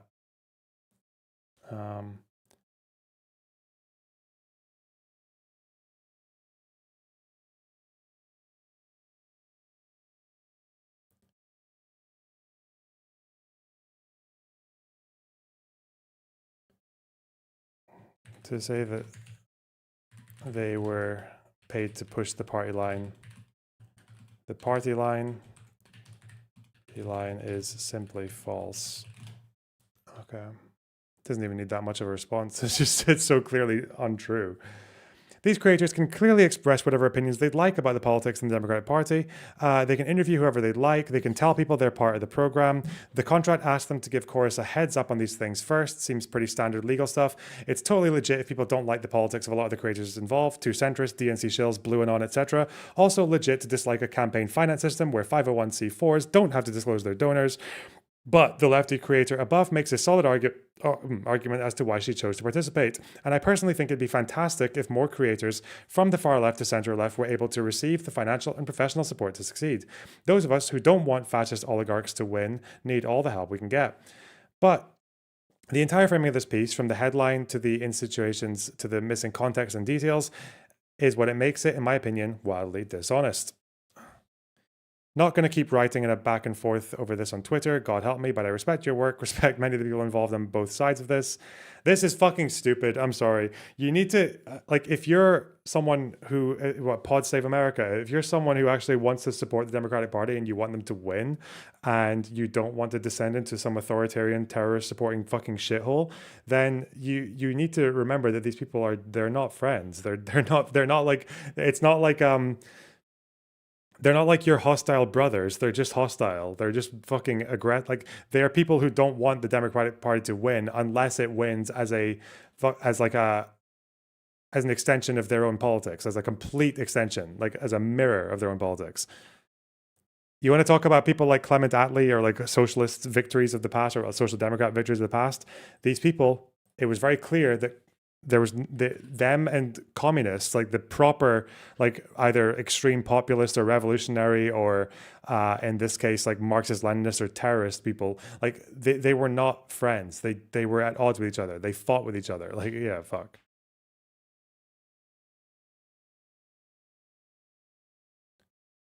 Very silly. This kind of capitulating. Ugh. Placating.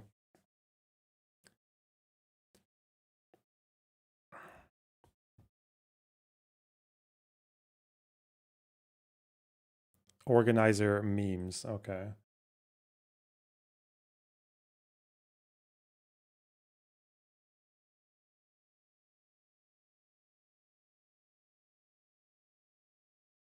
Who else do we have here?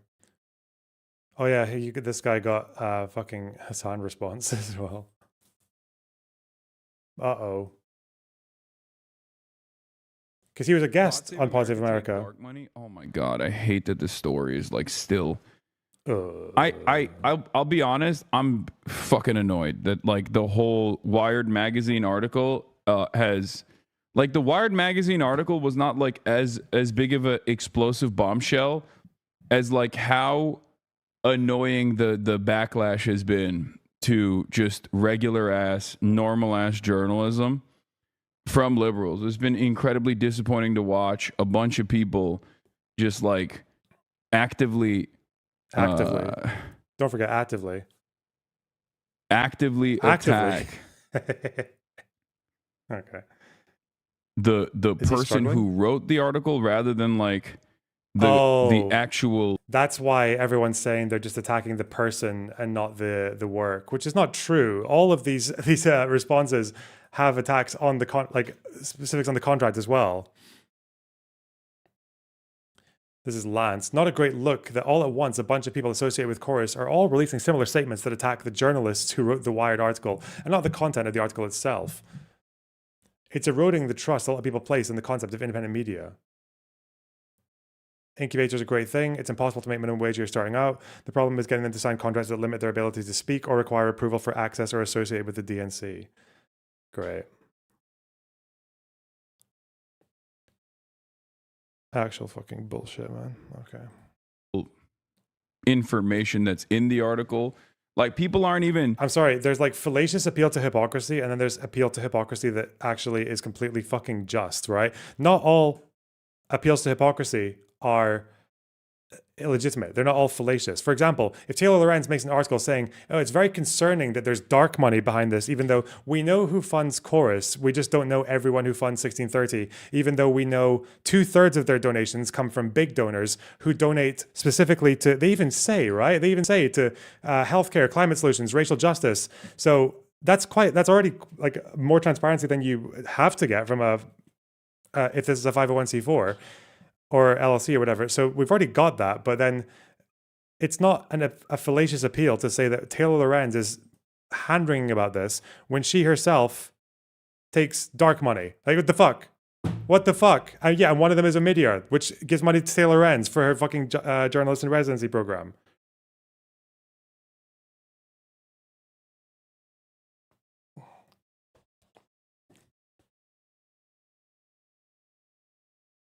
People have figured out that you don't have to say fake news to Wired magazine, which you like, right? If you're a liberal, you like Wired magazine, you respect their reporting, but instead of... Just because you respect the reporting doesn't mean you think everything they've ever put out ever is okay, you fucking idiot. Like attacking Wired magazine or coming across like you're saying fake news in the same way that like MAGA does when there's an article that they don't appreciate, you can just simply say, well, the journalist is bad. And it's just like the major flaws here. And even in my community, there's been like people that are yelling at me on TikTok too to be like, this is debunked. And it's like, it's not. None of the debunking. Like, see, there's still people saying it's been debunked. It's not fucking debunked, man. I don't think you guys understand what words mean. Oh, yeah? It's been deeply frustrating because I feel like a failure that I haven't been able to educate people on like media literacy at all. You were relating this shit to progressive victory, you fucking dope. What the fuck? You were the one implying AIPAC and fucking Israel involvement and all this shit. What the fuck's wrong with you? Educating people. You can't just like say an article is debunked and then be done with it. Oh, okay. Meanwhile, let's watch some tweets. Let's watch some Bad Empanada videos and get some tweets from Zay Squirrel. Oh, God.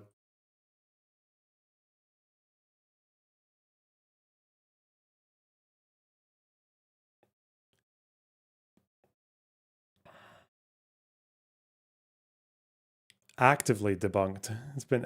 oh, who is this Olivia Juliana person? She came up with Mike from PA. Juliana, Chorus...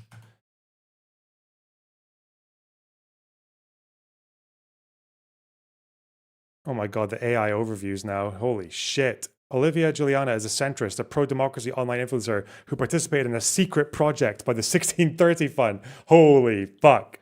The secret project that has a website that has their cohorts, and their cohorts talk about being part of the website. Oh yeah, the secretive shit. That we need to look at as well. Okay. So she's done a response, pinned. Is this the response? Fuck you, man.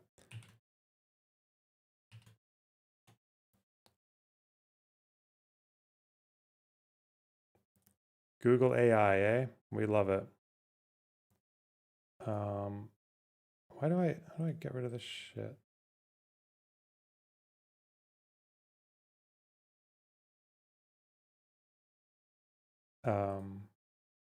Okay.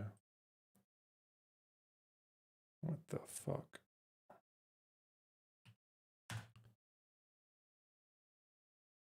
The fucking clankers. Hell yeah.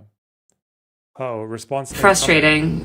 Everyone is willing to just believe lies. The article that Taylor Lorenz wrote about me and a number of other content creators who are part of the Chorus cohort is filled with factual inaccuracies. First and foremost, we are not paid to make content. We are not paid by the Democratic Party. Chorus does not have any creative control over any of the content that I make, over any of the people that I talk to, and they have never and will never tell me what I can or cannot say. The contract that we sign does not pay us for content. It is the same as somebody giving seed money to a small business to build their infrastructure so that that business can go on to be self-sustaining in the future. That is effectively what Chorus is. It offers small creators and content creators technical trainings and operational guidance on how to build their own long-term self-sustainable platforms. If you want to get into the weeds about all of those things, you can go watch the videos that were posted by Elizabeth Booker Houston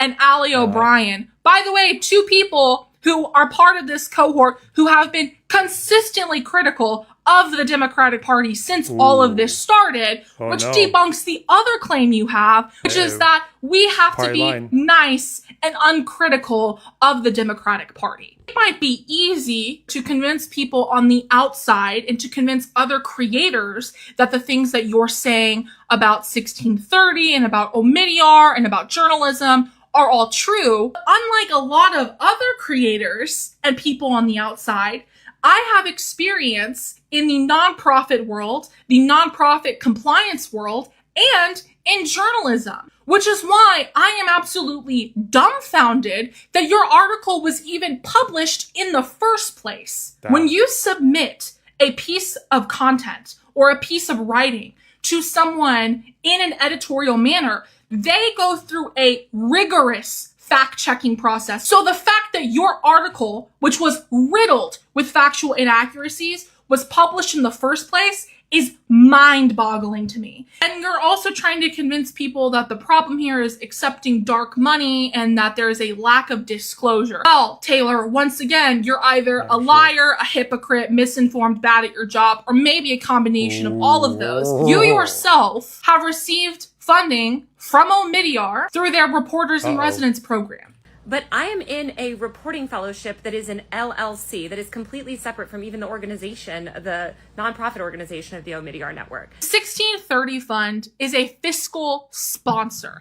It is a larger charity that houses smaller charities for the sake of logistics and operations. The LLC that I'm part of has not accepted any money from the 1630 Fund. You, Taylor. She is an obfuscating motherfucker. That's not the claim. The claim is not, but the claim is that Omidyar, which does the LLC, which is, that would be dark money by your definition, by your implication. Yeah, that would mean that those people, the Omidyar network, were the ones who gave money to 1630. So you're saying 1630 are dark money and they're very suspicious and everything, but it seems to be that the people who give you money also gave them money. That's the claim. Receive money for independent journalism infrastructure building from the Omidyar network. Whether you're accepting it from the nonprofit or from an LLC, you are still accepting money from the same funding pool. It's not political, it's nonpartisan, and I'm being paid as... Calls out Taylor for obfuscating around whether not she takes money. She has received money from the same source that funds 1630.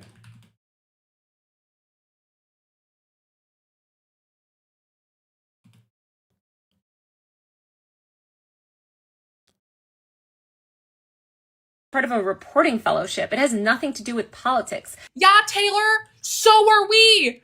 Because Chorus is a non-partisan, non-profit. It is not an entity of the Democratic Party. You are in the same structured program.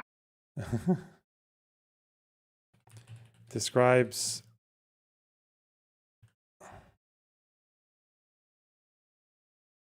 Taylor describes the residency program as non-profit and non-partisan, but so is Chorus. Truly, no one's paying. I'm not taking money from any dark money group. I'm just not. And if I ever did, I would tell you. When you go to your Substack, there's no disclosure that you have had any kind of operational or seed funding for your independent journalism pursuits, which is how I know that you know the difference between being paid for content and being paid to grow your own independent infrastructure. If you were following your own ethical guidelines that you put on all of us, you would have a disclosure on your Substack, and yet you don't. I am part of Chorus. I accepted money to be part of a technical and operational training program and a mentorship program. I have absolutely no shame about being part of Chorus. I am someone who has been on my own, working and busting my ass since I was 19 years old to be able to build a better life for my children and give them the safety and security I never had. And next year, when I go back to college and I'm able to finish and become the first person in my family to graduate from college, I will have absolutely no guilt in accepting money. No, it's not only black women. Taylor also hates working class black. Oh no. Black women and working class women? Hell no, Taylor. What the fuck? She's getting so out-woked by these people. It's so funny. Start another goal. Thank you. Hey, fuck. Okay. Money to make myself more independent in the future. And the fact that you have the audacity to go after creators and say that they are corrupt and that they are twisted for taking money that could help them build a platform that could sustain them and their families for the rest of their life is disgusting. And you should be embarrassed and ashamed of yourself. Especially because you yourself have taken the same exact money. To everyone out there who's watching this, who you may still not believe me, you may not find me trustworthy, you may think that I'm a paid Democratic shill, that's fine. It's within your right to believe that. If you're still here and you believe the things that I'm saying and you actually want to build a coalition to beat back Donald Trump and beat back fascism, then I'm happy that you're here. Because it's just sort of frustrating. Everyone is willing to just believe lies. The article that Taylor Lorenz wrote. Okay. Decent response. Okay, where and maybe just to look at her history on Instagram as well. There's a lot of Gavin Newsom shit here with the all caps. Nice.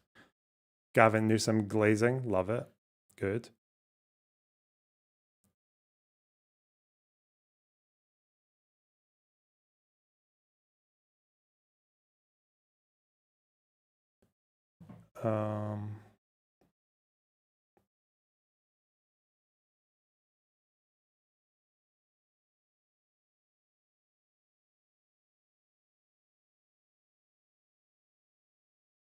Texas Republicans, Texas lawmakers. There's a lot about Texas here. Probably is it because of the redistricting. It's like just the more recent news of the day.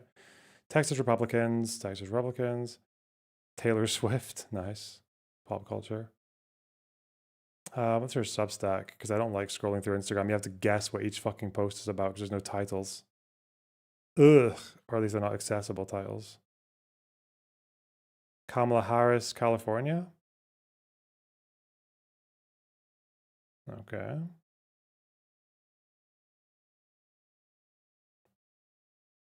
This is her Substack. Let's have a look. Oh, she's got Twitter. We can find her Twitter.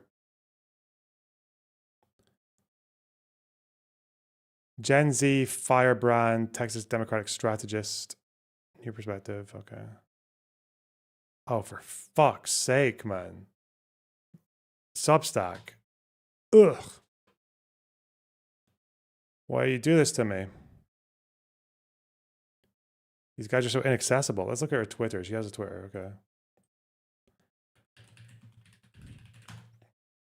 Okay. Oh, here's her response on Twitter. Okay. She's got a shitload of followers. All these libs. brainwashed by the Democrats. There's probably an easy way to do this, isn't there? Is if I look for like Schumer.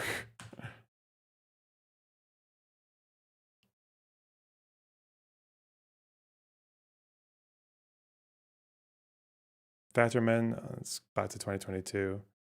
Confirmed Chuck Schumer. Oh, no, not Schumer. I'm thinking of Cuomo.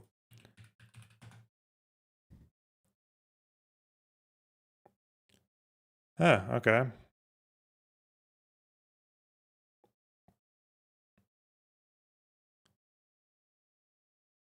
Let's have a look.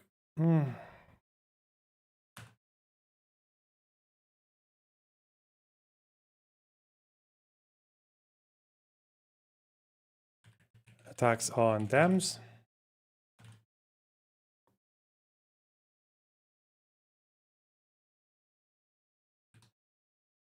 Tweet saying June, okay, so June 25th. Tweet about hating Andrew Cuomo.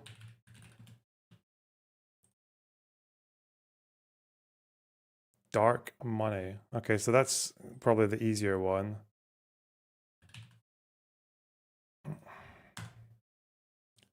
Where is she for Dem? Let's put in Dem. Dark funds from hell. Your greed knows no bounds. Boner box. New Dem caucus, neoliberal Democrat.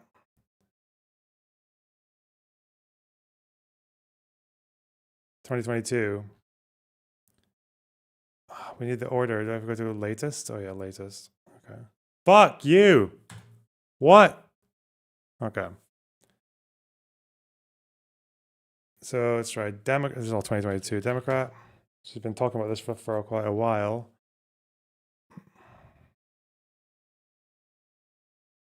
A Texas Democrat. Well, that makes sense.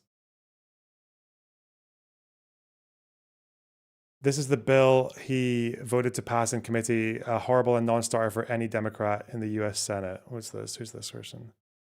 Yo, what are we talking about here? Who done this? Who are we talking about?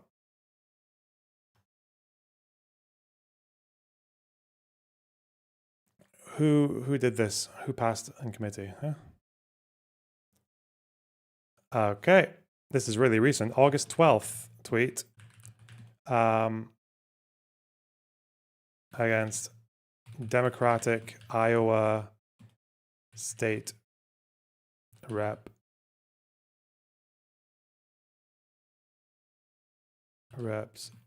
voting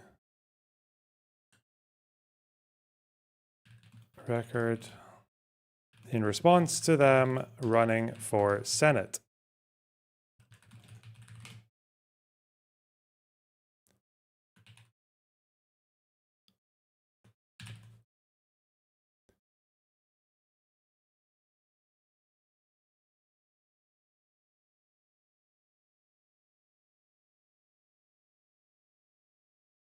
The kind of charming cutthroat Republican hatred Newsom has to offer is the right way forward. Okay, so she likes Newsom, definitely fucking Israeli, I guess, IDF.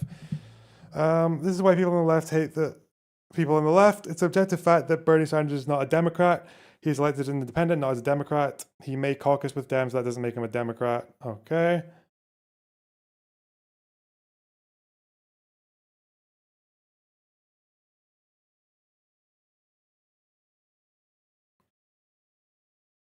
Democrat that votes to break this filibuster should be shamed so vigorously they don't want to step foot inside the Capitol building ever again. Hold the line, okay.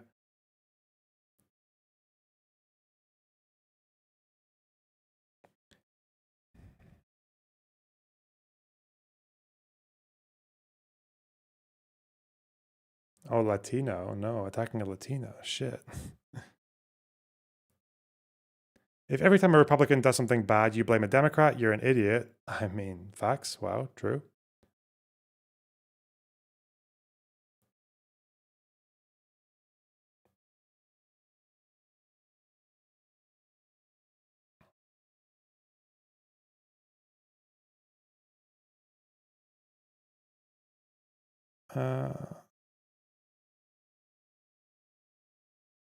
This is Democrats who voted for the Lake and Riley bill?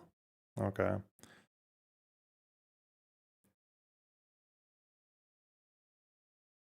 Weird night to be a moderate neoliberal Democrat. Okay. Always proud to, oh, this is the election night, isn't it? November. It's election night. Oh no. Poor lady. I feel you, boss. Ouch. Fuck that. Okay, so that's 3 now. 3 of these chorus creators have attacked mainstream Democrats. Okay. Where's the thing about secrecy? Oh, yeah.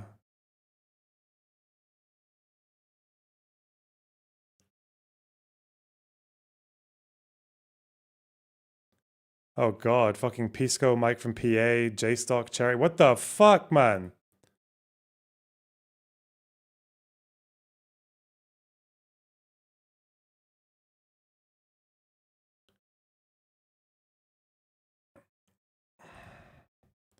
Do we have like a record of creators saying that they're funded, that they're supported by Chorus? I know there's that one on her link tree or whatever it is, link tree, Booker Squared. So if we go for the article claims secrecy,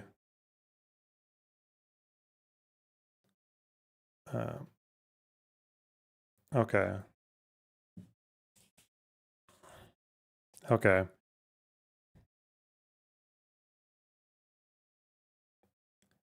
Well, I'll put this here. Squared has Chorus listed on her link tree.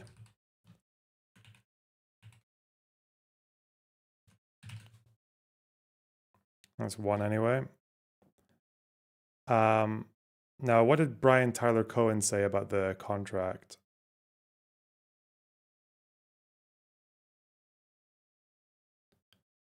At least 2 people said that they were part of Chorus. Where are the rest of the creators? That's why I need to find more of them.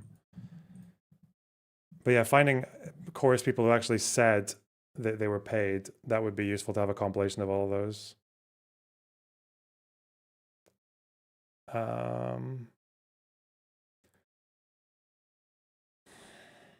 David Pacman?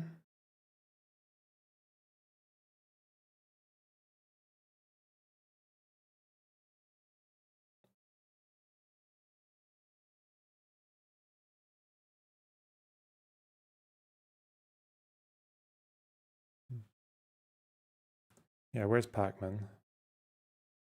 No, it would be BTC himself, wouldn't it? Be Cohen. This is Twitter, isn't it? Okay. Go away, go away. Go away, go away. Go away, go away. At the risk of giving an internet troll more attention, I want to address a piece that Taylor Lorenz wrote yesterday for Wired. And Political girl, who's that? Can people, if you have links, you can go into Discord and put them in stream suggestions or stream chat, one of those channels. An initiative aimed at boosting Democrats online offers influencers up to $8,000 a month to push the party line. All they have to do is keep it secret and agree to restrictions on their content.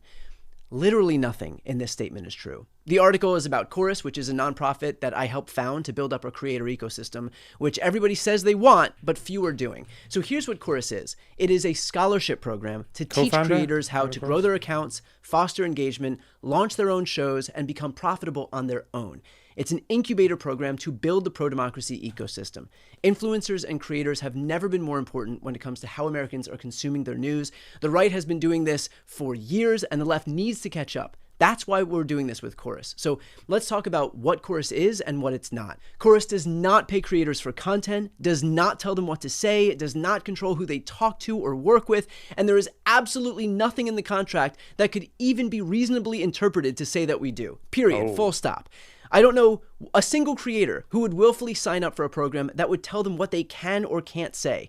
That's not what this program is. We pay people to show up to workshops and technical trainings to optimize their content online. For example, we've got trainings on how to package content for YouTube, trainings on how to optimize audience retention for Instagram and TikTok, trainings on how to form an LLC. Again, there are zero restrictions on their content. And by the way, the program works. In just 2 months, our cohort has added a combined 6 million followers, that's not including me, and seen their views and engagement grow. That is the point of the program, to teach creators how to be effective with whatever messages they want to promote. Very slightly and with regard to keeping it a secret, there is a standard confidentiality clause in the contract to protect the privacy of the creators on the literal first day of the program. Okay, wait. So this is the on secrecy. On the claim of secrecy, Brian claims there is a... That is the point of the program, to teach creators how to be effective with whatever messages they want to promote. And with regard to keeping it a secret, there is a standard confidentiality clause in the contract to protect the privacy of the creators. On the literal first day of the program, it was made clear to all of the creators. There's a standard confidentiality clause in the contract to protect creators, but on the first...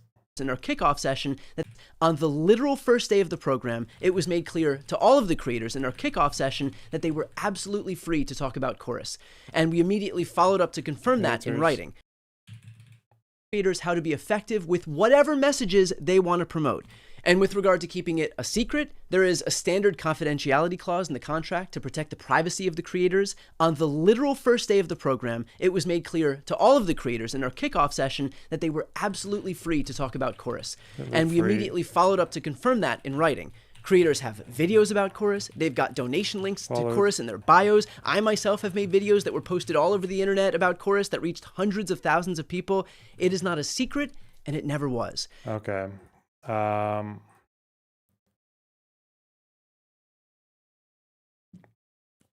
mean, it seems to track with the fact that other creators did talk about Chorus. So, like, the fact that other creators spoke about Chorus kind of goes against the idea that they were told to shut the fuck up about it. That's just very strange. Who knows where I'm looking for here? What's the guy? You said that politics person or whatever the fuck. What are they called? Talking about Chorus. Oh, wait. I can just look at our brave Latina. What? Olivia Juliana. I can just look at her. Does she mention it? Just to check. August 30th. So she didn't mention it on Twitter, at least. Okay. Does her Instagram have it? We did see this one. We saw that this Elizabeth Booker Houston was tagged in the Chorus newsroom, along with I Am Politics. Oh, I Am Politics girl. And the Z activist and Adam Mockler. Okay, we'll see with them as well. Okay, I Am Politics girl. Does she have a response? Where's Taylor?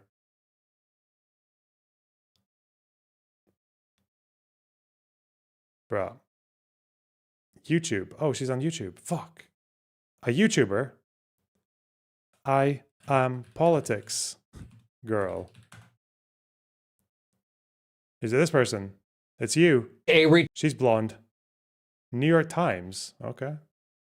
Are these like shorts or just like it's just done in fucking phone for us? TikTok. Okay. TikTok format. I see. Has she responded or liberal loser is right? American healthcare.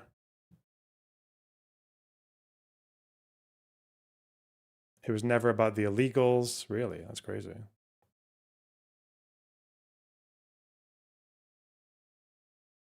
Los Angeles update. Is it in her about section or let's see Chorus? Oh, she's advertised Chorus. Okay. The right-wing media environment is so big, with mainstream media so indulgent of their deceit, that I feel like we're living in that old expression where a lie can travel halfway around the world while the truth is still putting on its shoes. This election was won by Republicans for a lot of reasons. But I think one of the biggest reasons was that a fair amount of people voted without understanding what they were voting for, because they hadn't been getting the right information for years. If you are fed a steady stream of lies and propaganda by a well-funded, well-oiled, coordinated machine, it's hard not to fall for it, especially if you kind of want to fall for it. So we need to do something about that, because people deserve the truth, even if they don't like the truth. We deserve to make decisions with our eyes open and our minds clear. So I'm going to be doubling down on my work of educating and inspiring people, and it's my hope to coordinate with other people who are doing the same. Very secretive, I see. Today, that means joining a group called Chorus to create a new online infrastructure that can help amplify the truth above the propaganda. Chorus is a group of like-minded creators with shared values run by truly good people, with the goal of being able to compete with the extraordinarily well-funded right-wing ecosphere, which now, of course, includes the entire Twitter platform. Here we are. All creators remain independent, but it's clear from this last election that while we can really make a difference on our own, collectively, we could build a movement that might be able to combat right-wing disinformation at a faster speed or a higher level, or maybe even go on offense instead of constantly trying to defend the truth. As the creator of Chorus says, we lost an election. We're not going to lose our country. So if you want to help support this effort to build an infrastructure that can compete with the right-wing echo chamber, follow Chorus online and help be part of the solution. I've attached a link below and in my bio so you can find out more. Crazy, chat. Okay, let's see. What is she saying about Dems here? It is not required for any other Senate Dem to vote with Schumer. Stand up for the people, stand up for the party, unite against this, and lead where he won't. What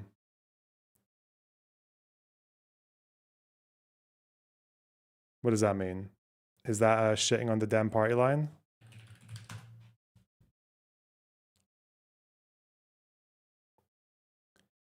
We need a fighter as our Senate leader. Schumer isn't, so it seems from 2020 she didn't like Schumer. The chat glazing is crazy. Wait, what? What's wrong with chat? Who are they glazing? Me or that person? It's not required for... Okay.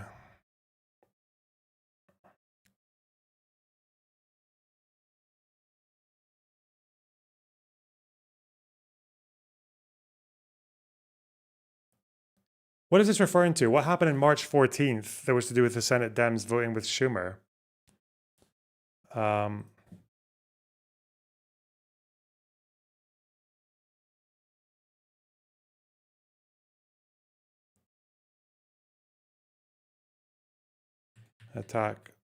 Tweet attacking Schumer on March 14th, 2025.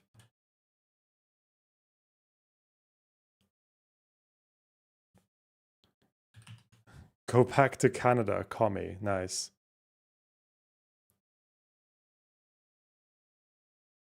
Oh, the government shutdown bill. Okay. Cute. What's this? On behalf of Chorus Media, I know you've heard about Chorus Media, but for those who haven't, Chorus is not a front-facing Wait, how many media people company. are here? And his What the fuck? Look how many people there are.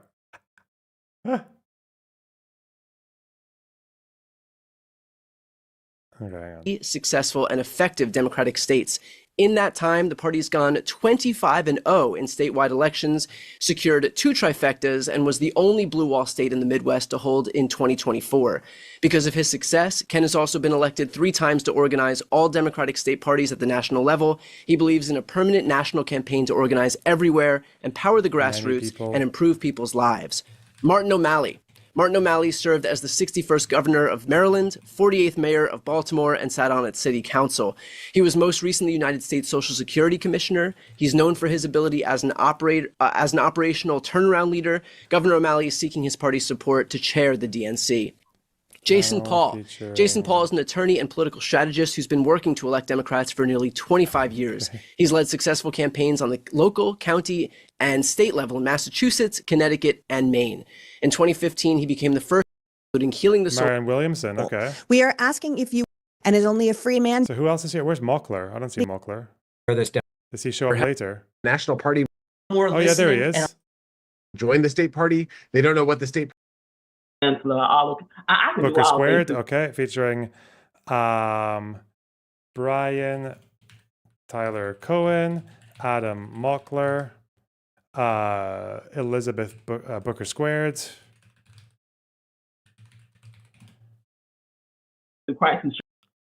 Resources they deserve. Mr. Martin, how do you respond to Mr. Wickler? Fuck off. Where's he coming in? Is that where he starts? Adam Mockler? Even there also has cross one thing, the language art, what it means here. Know that. The first question is for Ken Martin. Ben Wickler said, can I get a thumbs up on Shirley Chisholm's internet? All right. Beautiful. All right. So thank you all so much. I greatly appreciate it. I'm going to now pass it off to someone who has a fresher perspective than myself. Very excited. Gen Z content creator, Adam Mockler. Hey. Thank you, Elizabeth. I thought your perspective was very fresh. I was going to say keep it short, but you guys already know that. The first question is for Ken Martin. Ben Wickler said this week, quote, Ken Martin has been the head of building up parties since Trump was first elected. He's been the vice chair of the DNC and hasn't done it. He's got the title, but he hasn't taken responsibility. Okay, good.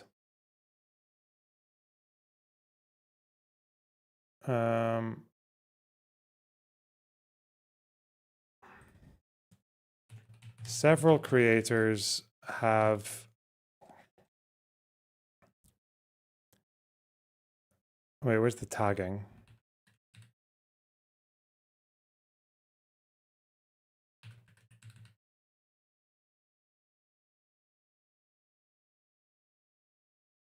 Have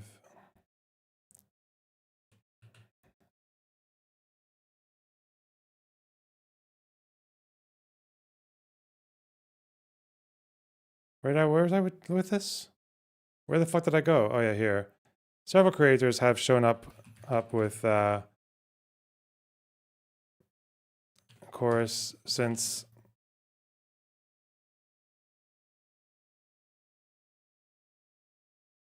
have openly shown their connections to chorus.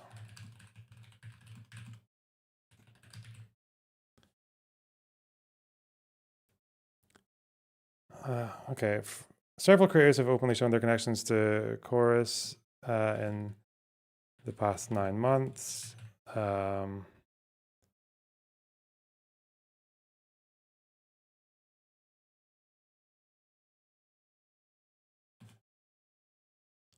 Or even featured on their website.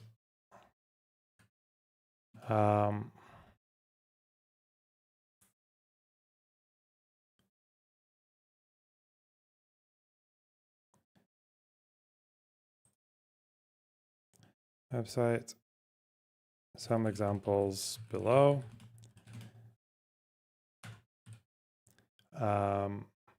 Chorus newsroom.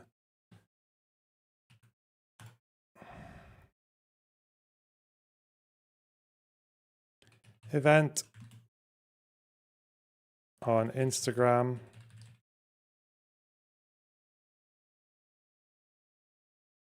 Tagging BTC. Politics Girl. Booker Squared.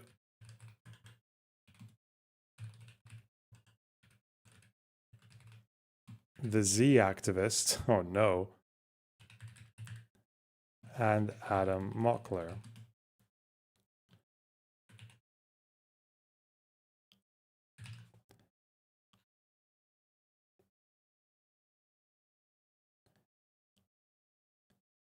Who wants to bet that this is going to be the classic cynical discourse rape fucking tactic where people will throw out a very outlandish claim, and then when you push back on the outlandish claim, for example, the idea that this was secretive, that this was a secretive operation where people couldn't fucking say anything about being with Chorus, even though people clearly were demonstrating their affiliations with Chorus all the way throughout. You show these examples and people will just retreat to be like, oh, well, I don't know. I think there may be some parts in the contract that might have been badly written, as like, still like, you know, your classic still bad though response. Like, fuck me. Still bad though. Yeah, Mott and Bailey, yeah.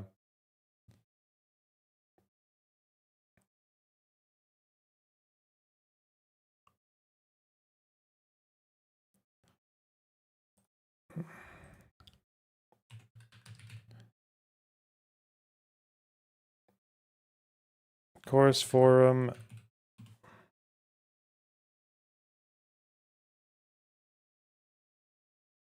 On YouTube featuring Politics Girl,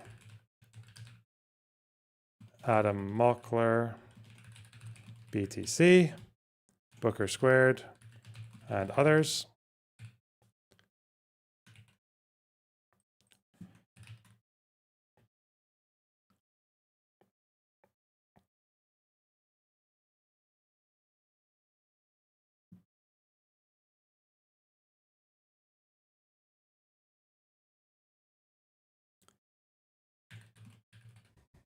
The idea that creators had to keep the relationship a secret is categorically false.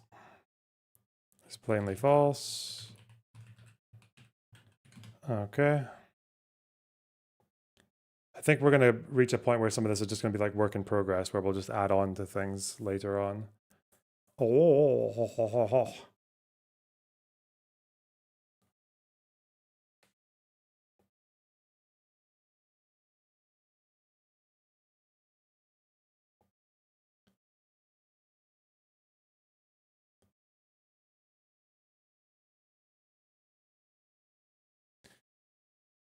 David Packman's response, we did quite a few of those already.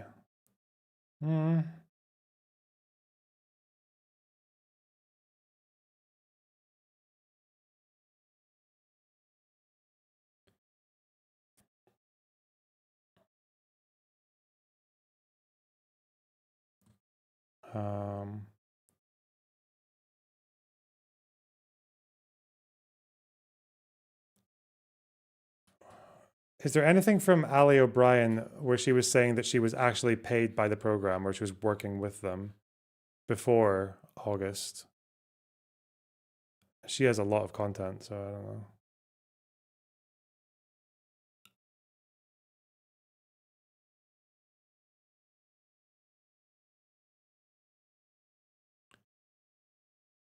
know. Oh, we've got to do the thing about the funneling.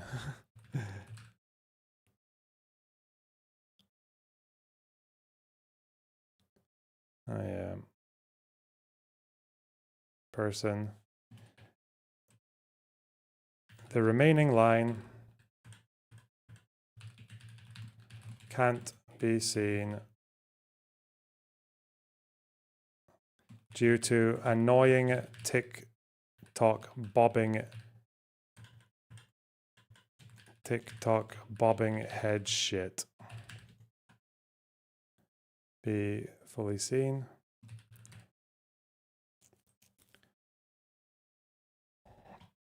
Okay.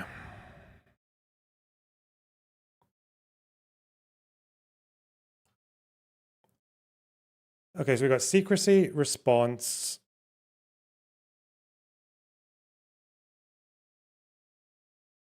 content restrictions, response, that's fine. Predatory content, that seems fine. Dark money, we haven't done that one fully. Paid to toe the line.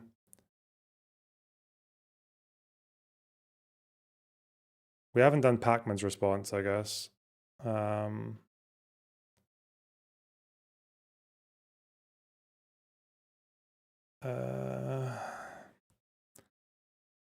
So dark money. Well, that'll be the last one, I guess. And then we can just look at memes on it and just add things gradually. Because I think there are like 3 fucking debate panels going on about this in the week. And I've been invited to like 2 of them. So, bro. Got to be prepared for all this Yankoid shit. Okay. Oh, the dark money one is probably, it's funny because it seems to be the most damning, like the most malicious or nefarious sounding one, even though it's kind of like it's kind of like the easiest one to shoot down. Let's see. But I'm trying to think of how to phrase it, because I think just saying like dark money doesn't really matter is a bit, that's not a good lead in, you know? It's not very convincing to people who have presuppositions. Hmm.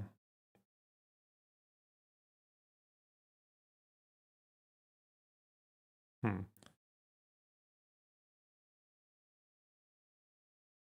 Response. At no point does Taylor define, wait, does she actually not define dark money? Or I think she maybe does to a degree. Let's find the article. Dark money.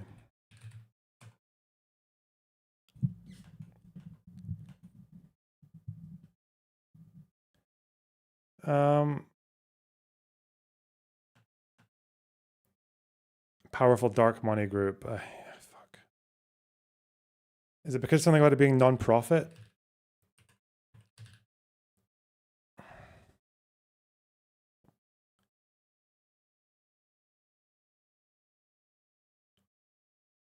Yeah, you don't go to the FEC reports or whatever, so.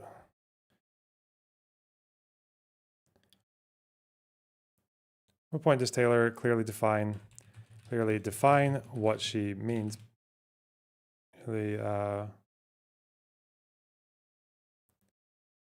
She means by dark money. And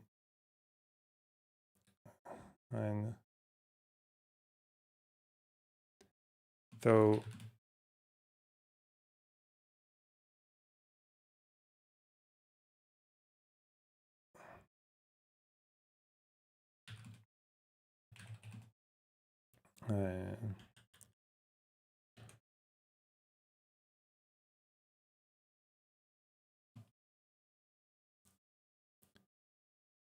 if Box donations from pseudonyms online, is that dark money? Yeah, LLCs, yeah. That's the thing, like a lot of, yeah, it's not like you have to be able to trace every fucking dollar or pound into every wanker who's saying or doing anything, yeah.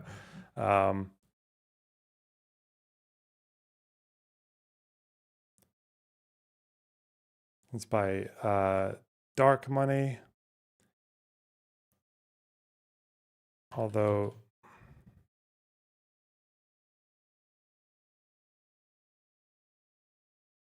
but it is where they mention non-profits, right?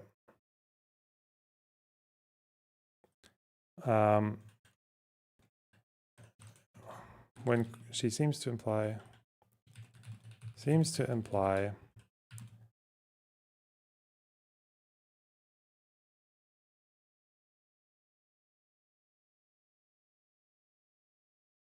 through quoting, who's this person? Wilson.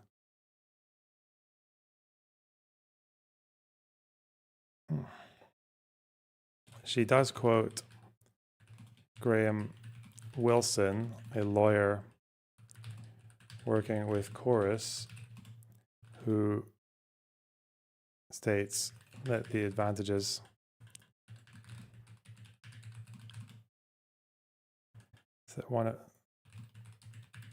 of using a non-profit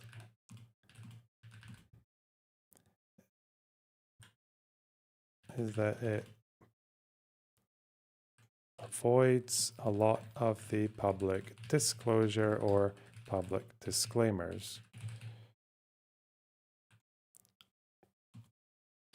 Okay.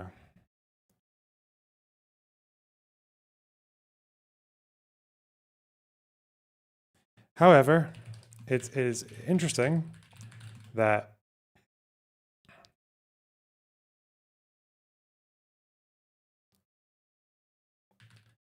This would meet her bar for dark money. Honey, because the Omidyar network, which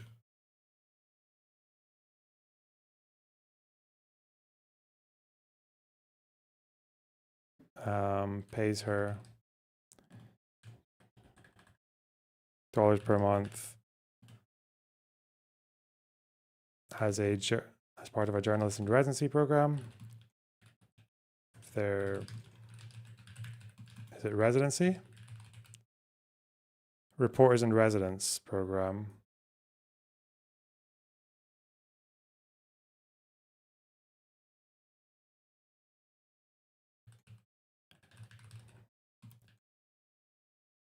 Residence program.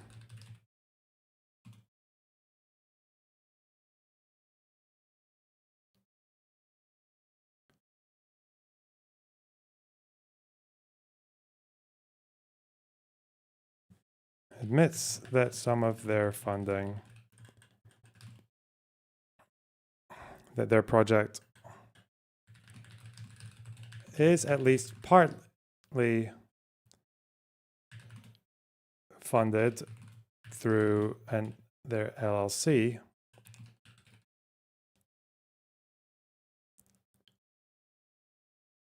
which similarly avoids public display, doesn't require,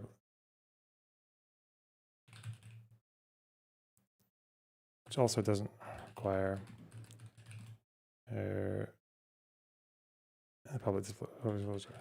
public disclosure of funding. Disclosure. Furthermore, and I think I've already got this listed in other places, right? Where is it? Omidyar.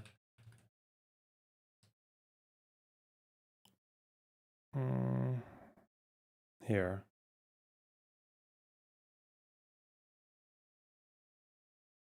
Oh, I didn't get the fucking statement. Shit. All right. Omidyar Network Reporters in Residence LLC funding.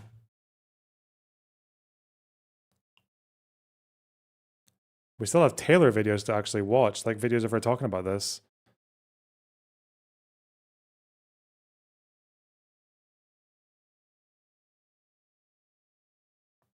Okay, where are we? Statement.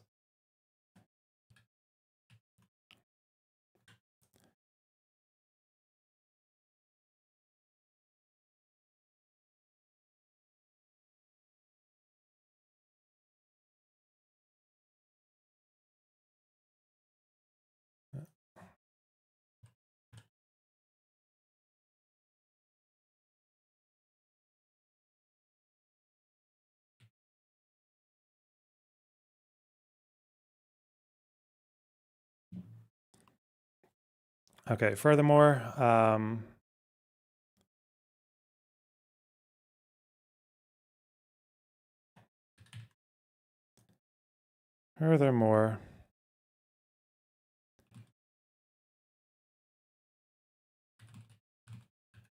Omidyar work that funds her program also donated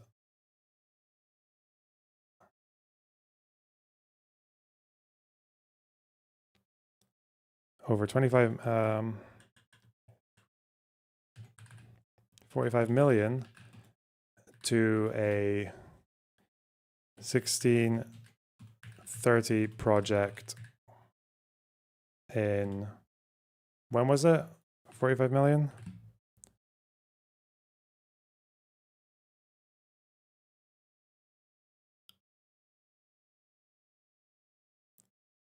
$2020.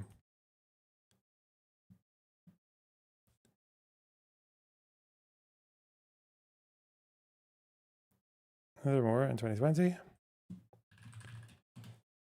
to a 1630 project.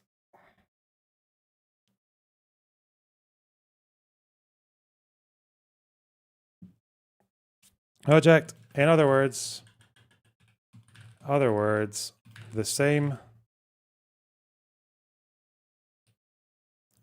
people who pay her, who give her words, she has taken $8,000 a month per month by her own implications. She has taken $8,000 per month from the same dark money organization that has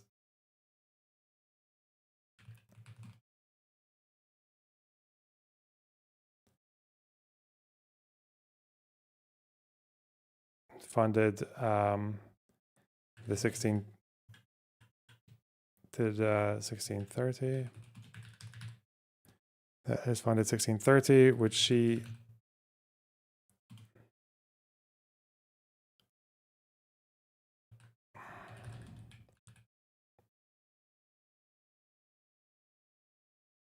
describes as a powerful liberal dark money group.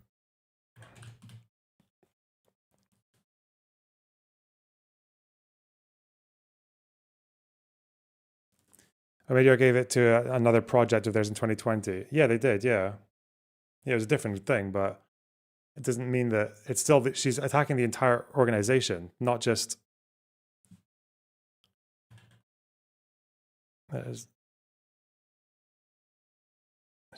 donated to the 1630 fund.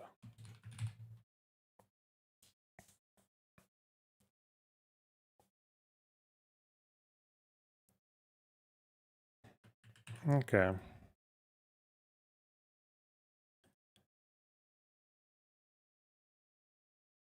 Point. I don't know. I feel like I need to summarize this in a better way.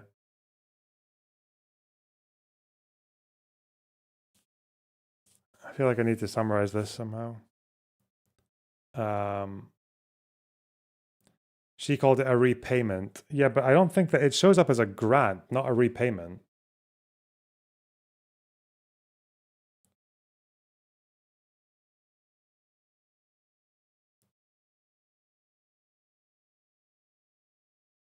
But this is already all listed. I don't know why I need to put this again. I've already said that.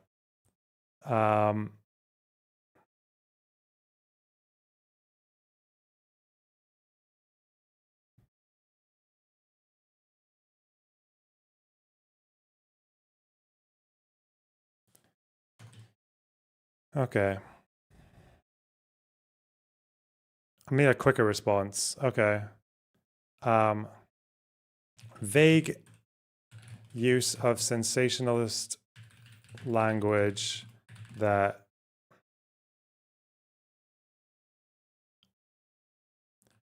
doesn't seem to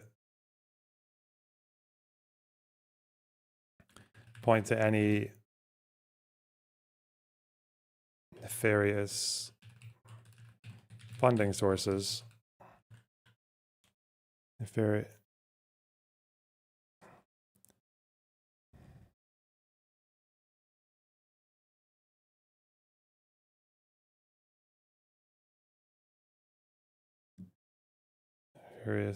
Funding activity.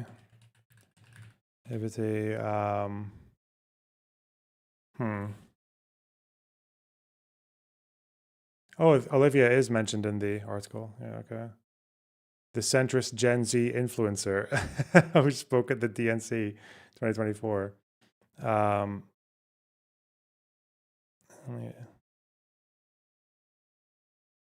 Where's the bit where she's kind of acting a little bit obtuse about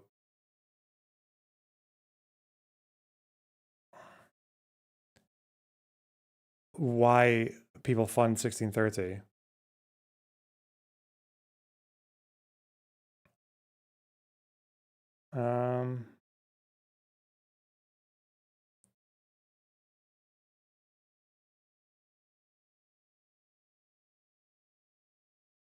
Let me think.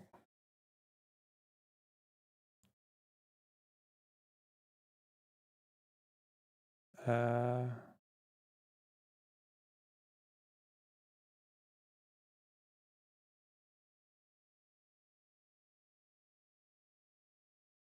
hmm.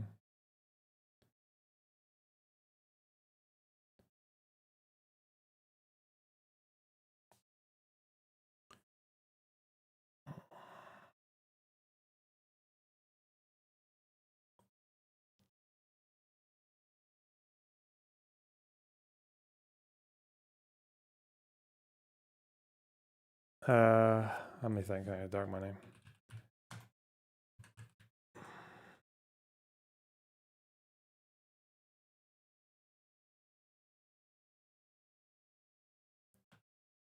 Yeah, I don't get it. I don't see what is supposed to be so fucking horrible about this thing, because she's even saying here, where is it?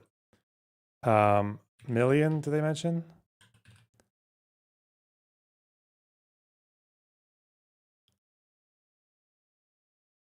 The 1630, the people who fund 1630 themselves. Yeah, their revenue in 2023. According to its tax filing. Wait, is the tax filing... Doesn't this mean there is a sense of disclosure? Let's see. Hmm.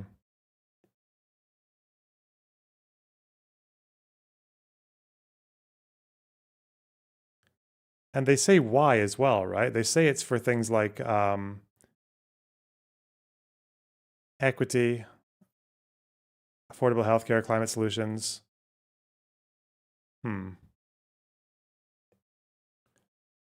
Dark money. Where's this from? Politico. Wow.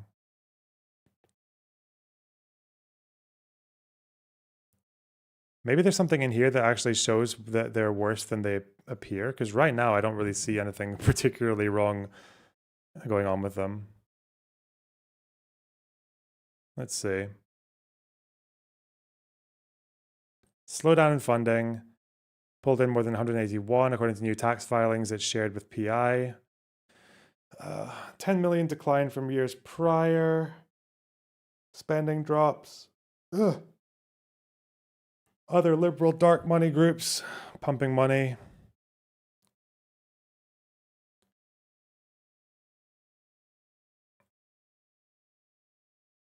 Not required to disclose donors. Wait, if it's not required to disclose donors, does that mean that we already know about 2/3 of their funding, even though we don't legally have to? Is that true?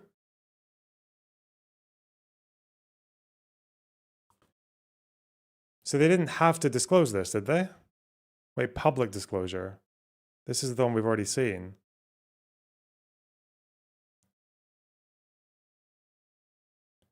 Wait, I'm not fucking mental, am I? This is not, they only disclose the amounts. Oh, not who it came from. Okay.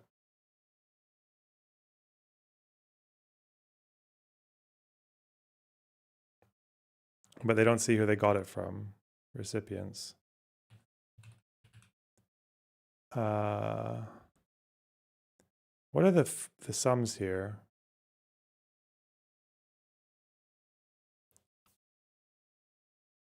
$50.5 million. Is that in here then? 50.5. Would it be like that?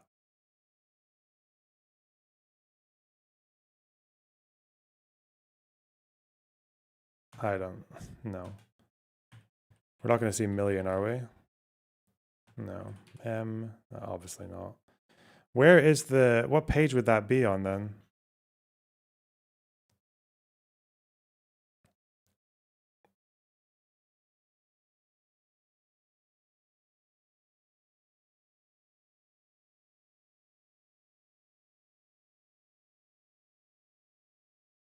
I'm just going to get, I might leave this bit for now. I'm not really sure what I want to say here on the dark money thing.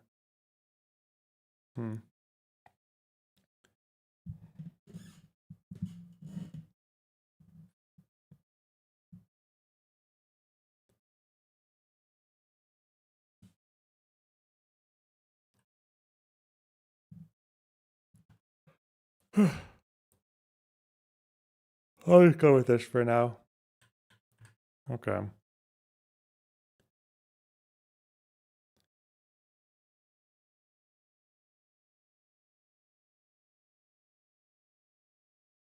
I mean, I think this is actually good. I don't know what else I need to... I don't know what else I need to fire into here.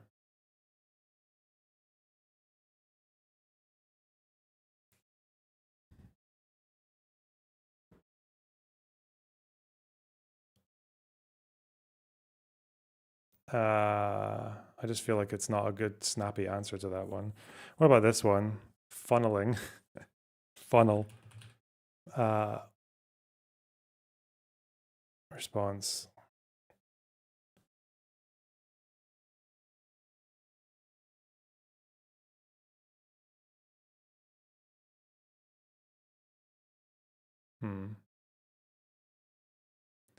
Oh, it's about content restrictions. Okay.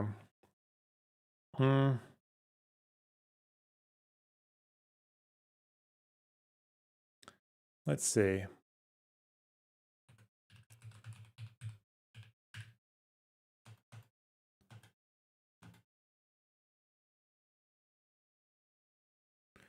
Creators have to loop chorus in on independently organized engagements.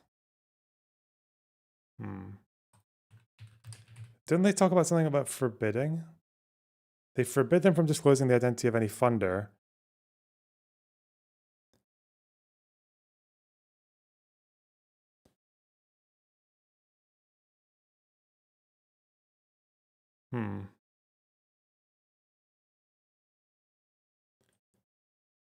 Let me just look through this again. I'm just going to skim read this in case there's anything here. Pisco and Aaron had a lengthy argument about the funneling part. Really? Okay. Actually, I'd be quite interested to see what Pisco and Aaron said about this whole thing. Now that I feel like I've got a fairly... Now that I think I've got a fairly fleshed out understanding of all this, I really need to know. I need to know what is the issue with being able to say, I can say where this thing got funded from, but I can't say where the thing they got funded from. I need to know where that becomes an issue, like why, because it doesn't seem to be linked to any changes in opinion or anything like that. Yeah, I don't know.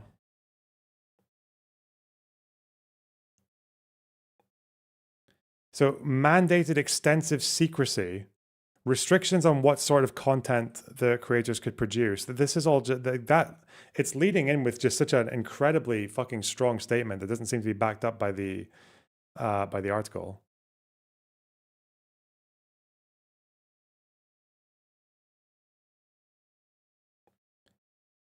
I think we'll go with this for now and then just watch people talking about it. Because when people talk about it, they can refer to things that we can just check and then add in and all that. Oh yeah, she has a full video companion. Thank you, Miss Lorenz. Powerful 48 minutes. Oh my fucking God. That is so many minutes. Unbelievable amounts of minutes. Like you've never seen. Fuck. I want to hear people debating it though. The debates are the best way to figure out who's saying what and why, where, when. Let's see. Oh God, also to see the impressions. To see the impressions that it's given people, because obviously, fuck, I should have taken notes on Hassan's retarded fucking response, because he just made it all about progressive victory in Israel. Even though it had nothing to do with that. Fuck. All right, wait. Pisco.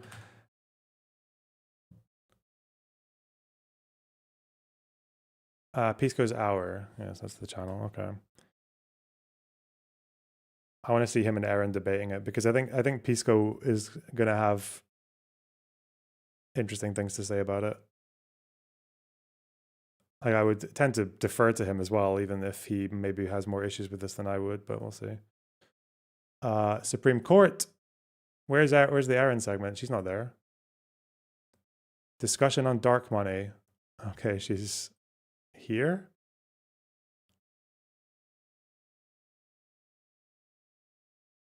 They're talking about how Israel's not a democracy. Based.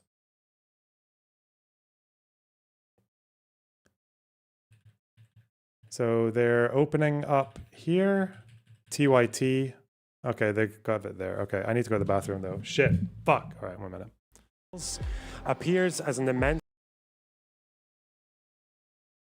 commodity appears as its elementary form. Our investigation therefore begins with the analysis of the commodity. The commodity is first of all an external object, a thing which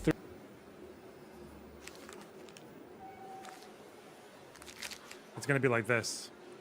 He's going to be like, today I'm going to show you how Hezbollah turned this playground, a seemingly nice looking playground, into a terror playground, into terror infrastructure, a playground of terror, playground of death. Come, look, you see this slide? This is no ordinary slide. It goes down to an extensive terror tunnel network. Look, look, these are AK-47s, landmines, RPGs. This is not to be used by children. Do not play with these at home. These are not toys. Come back up. This is not a regular hippity hop. Push it aside. A rocket launcher. We are operating here to clear out the areas for these playgrounds of death from Hezbollah. Okay, that's good. It's going to be that. Churchill say if he were alive today? I know what Churchill would say. He'd say, that's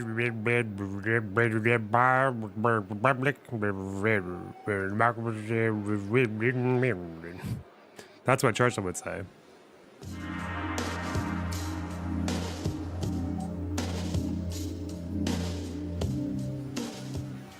We have to constantly feign victimhood and financial struggle whilst taking in 5 figures a month, at least, mostly from unwitting donors. We have to review supercars and deflect all criticism by the mere fact that some people produce more carbon emissions than I do.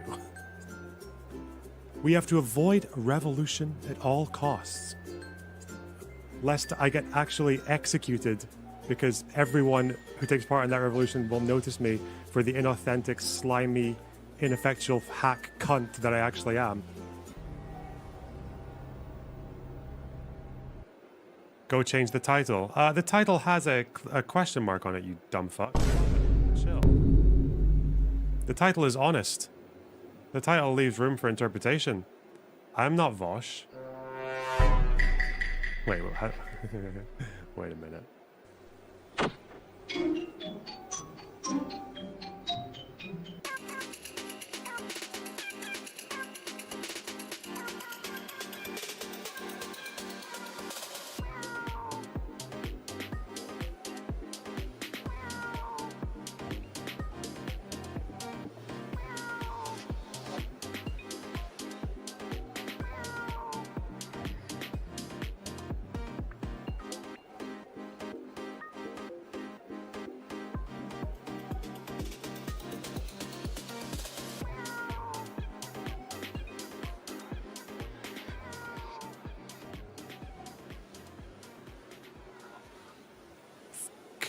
That shit. Facts.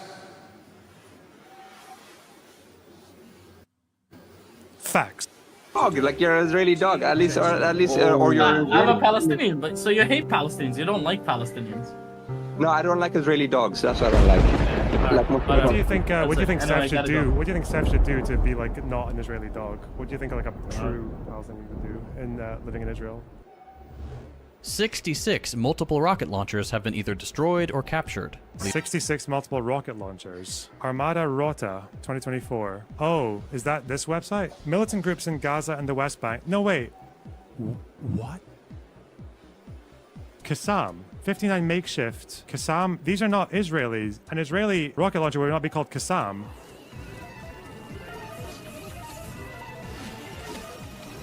This is Hamas's losses that he's framing as Israeli. He can't even read. This is the biggest communist creator on YouTube. Why are you getting your talking points from Hamas spokespersons, from Islamic fundamentalists who still won't even tell you how many soldiers they've lost? Israel does, by the way. They can't really hide that. They're a democracy. There'd be problems if they were just disguising dead soldiers. So he quotes Hamas to say how many Israeli armored vehicles they destroyed. And then he goes on a data page that shows you how many multiple rocket launchers Hamas lost, but frames them as Israeli losses. What am I watching? This data. What the fuck?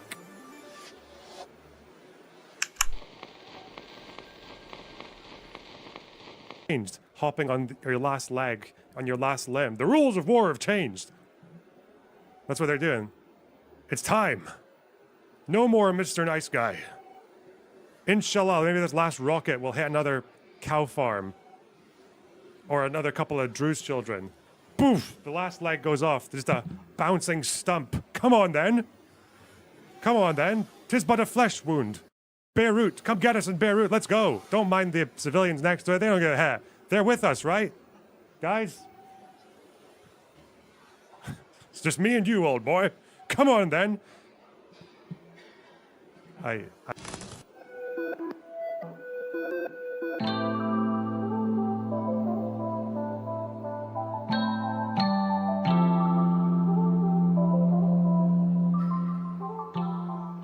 At that point, you have to make a choice.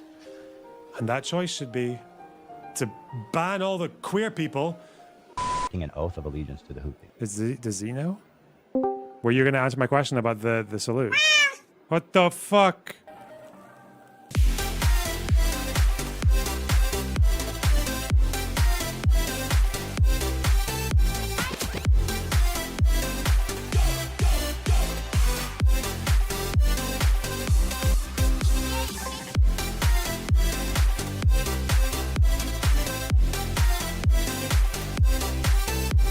So, again, the Israeli state didn't compensate like the person who was involved in the terror. They arrested. Yes, they don't right? compensate the fucking terrorist. If he got injured, if he was shot by a Palestinian, and he, son of a bitch, deserved to be shot and lynched by a fucking Wait, was mob, the guy that was actually burning and attacking Palestinians get shot? Sound did the guy have a who, different like, subject. the Israeli settler that was attacking Palestinians, March did he for get Turner. shot? No, he did not get shot, but he could have been. Fuck. I thought I heard a bit of good news. You know what? I might as well go to fucking Hawara and shoot the very first settler that comes my way. What are you talking about? I'm talking about fucking fun. in a video game.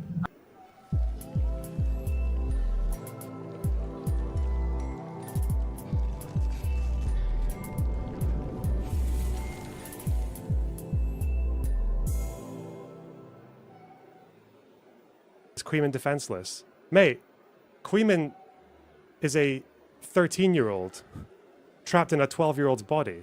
What's this gonna... Destiny versus Queeman. What's this gonna... What are they going for? The fucking super gay weight twink-off championships? Who would... I guess Queeman does... He looks like he weighs about 100 pounds. But he's also youthful and probably quite feisty. So maybe Queeman could just kind of dance around him and do backflips over Steven's head until he gets tired. Maybe.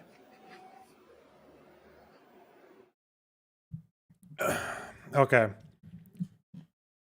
Let's go. Let's smash.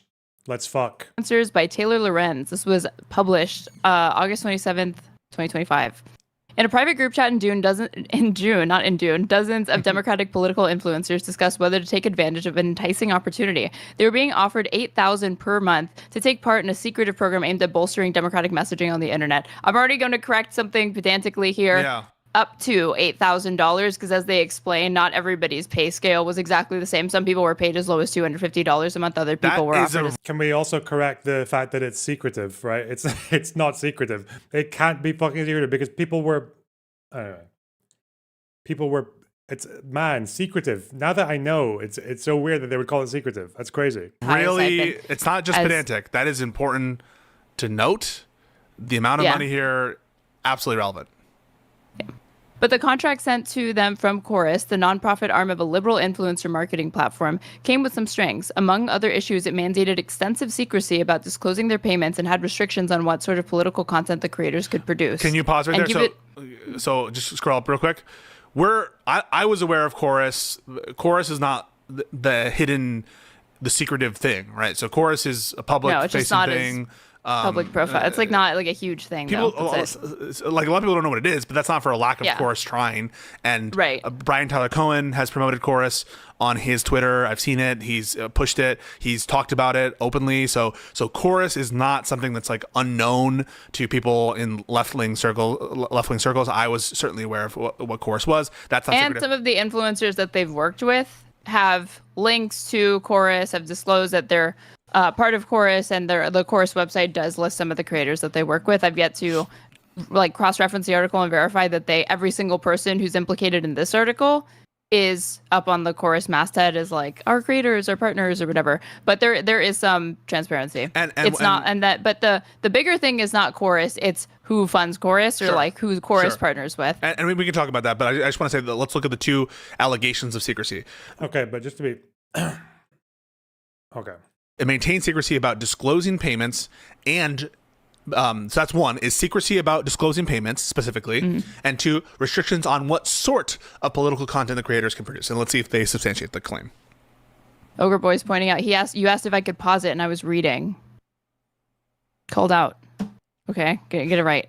In the group chat, influencers debated the details. Should we send a joint email, open paren, with all our emails addresses, close paren, or are we just going to send things separately and hope that they change everything for everyone?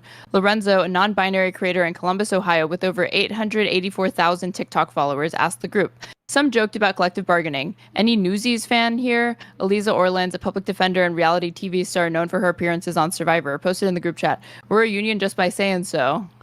Is this a musical? It's a musical, right? I don't know Newsies. I don't know this. I don't know all this stuff. Wait, so can I ask you? Don't pretend like you're not some theater nerd. Give me a break. I don't know Newsies. I don't know what that is. I literally don't know what it is.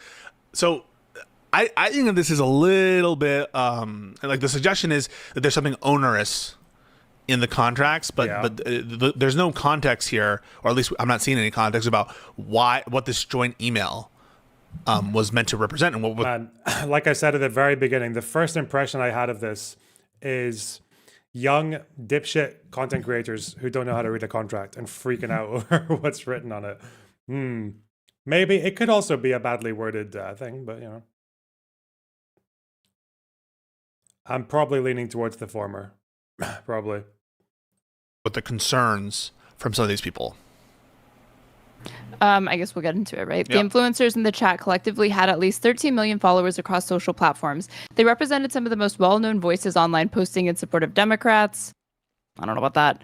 And they're because again, let's not conflate follower count, especially on TikTok, where the engagement has so much volatility, which Taylor Lorenz has admitted herself, because she has a lot of followers on TikTok, but because the way that most people engage with that platform is you open the app, you're presented with your For You page, which is an algorithm that is designed to drip feed content to you that is just highly manicured, personalized to what you want. Then there's your following tab. But as far as I understand it, the vast majority of users actually don't really ever go over to the following tab. So you might hit follow on somebody, but Peace Gregory said it's badly written and could be taken either way. Yeah, but again, this ain't you know this, Rococo Rat, you fucking worm. This is not a news story because someone wrote a contract badly. This is not news because of a badly written contract. Badly written contract did not make this news. Have I said that enough times? So don't fall back on the fucking badly written because again, we have seen people who refused to work for Chorus, who turned down the program, saying this stuff about them. We've seen stuff from people defending them who still work with them. Have we seen this contract actually being abused in the way that she says it might do, or the way that it might imply? Have we seen that? Have we seen, for example, someone trying to book an interview with a politician, but they just get hamstrung by Chorus and it actually like ruins an opportunity for them? Or have we seen someone putting up political content that they've had to take down because Chorus didn't like it? Or have we seen someone doing something separate from Chorus and Chorus giving them shit because they didn't tell them?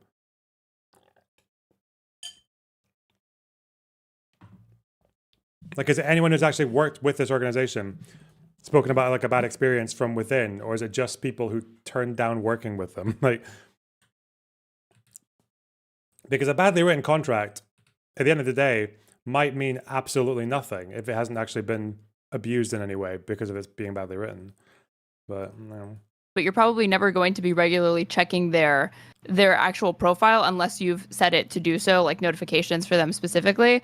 So it really, I don't know. They're the most well-known voices in support of Democrats, but okay.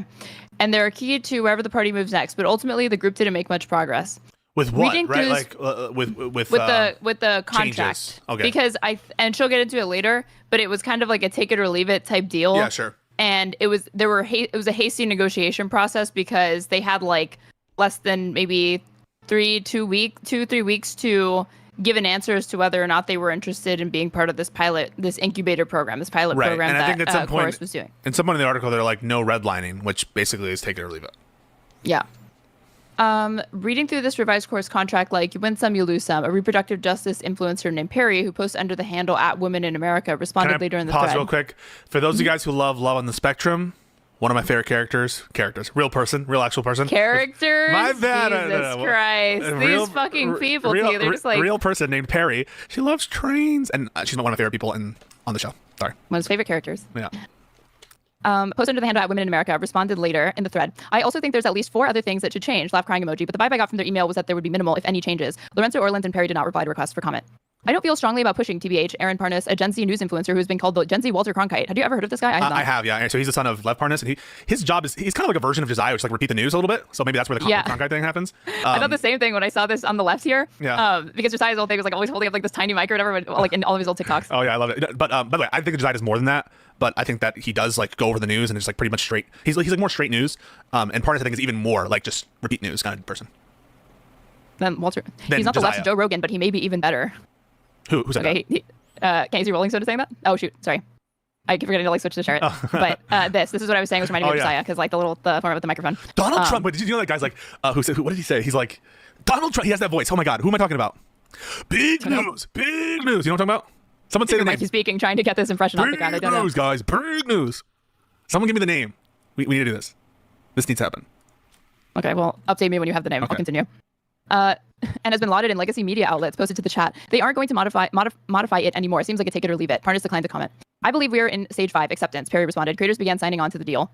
For years, okay, so I guess just to summarize up until this point, this is a group chat that they threw all of these creators in, or that they organically formed to discuss the contract that Chorus had presented them with the terms of the agreement as far as being part of this pilot program. They were kind of all just discussing like, should we take it? What do we think of the terms, What's going on? So for years, no evidence of any terms and conditions that but they'll come into it, yeah, for sure. And no evidence of like any requirement to do a specific kind of content. But I guess it's just laying the groundwork that like these creators signed on to this thing. We'll get into the terms, but there was, I guess, kind of minimal discomfort or pushback with the fact that they could not really adjust what they wanted the terms to be.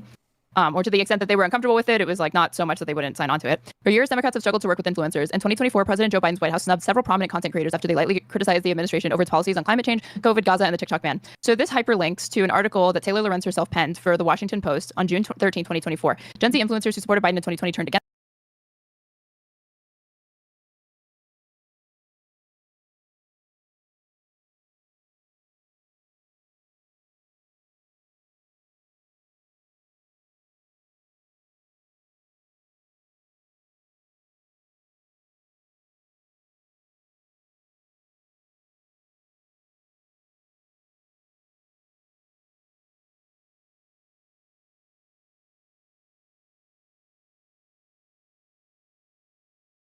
Sorry, I'm muted. Oh my God. What a fucking... Okay, so she's saying... what she's doing is what a lot of them are doing, which is conflating Chorus, which has always been public, with the non-public, non-reported paid creator program and 1630 funding source. None of them disclosed the dark money funding before our story came out. What a fucking weaselly, disgusting fucking cunt, man. What a fucking slime. Why would you... You've got people who are taking funding from a group called Chorus. They're open about that, but they don't say, oh, by the way, Chorus is funded by the 1630, which is, by the way, dark money. Why would you say that? What? How far back the chain do you have to go? How far do you have to follow each fucking dollar and cent or whatever? How far do you have to follow every fucking bean before you find out, oh yeah, Taylor Lorenz is happy with how much we've disclosed? So what? They're trying to keep the dark money secret, even though they'll tell you they're funded by Chorus, and it's not a secret that Chorus are funded by 1630. What? So why didn't Taylor tell us that the Omidyar Network is a hybrid organization, which also has an LLC, which is dark money? Why didn't she say that? To what extent did creators know who was funding Chorus? Were they told and then forced to keep it secret? Or was it part of their training day to day? Weaponizing transness to defend liberal shills. Oh no.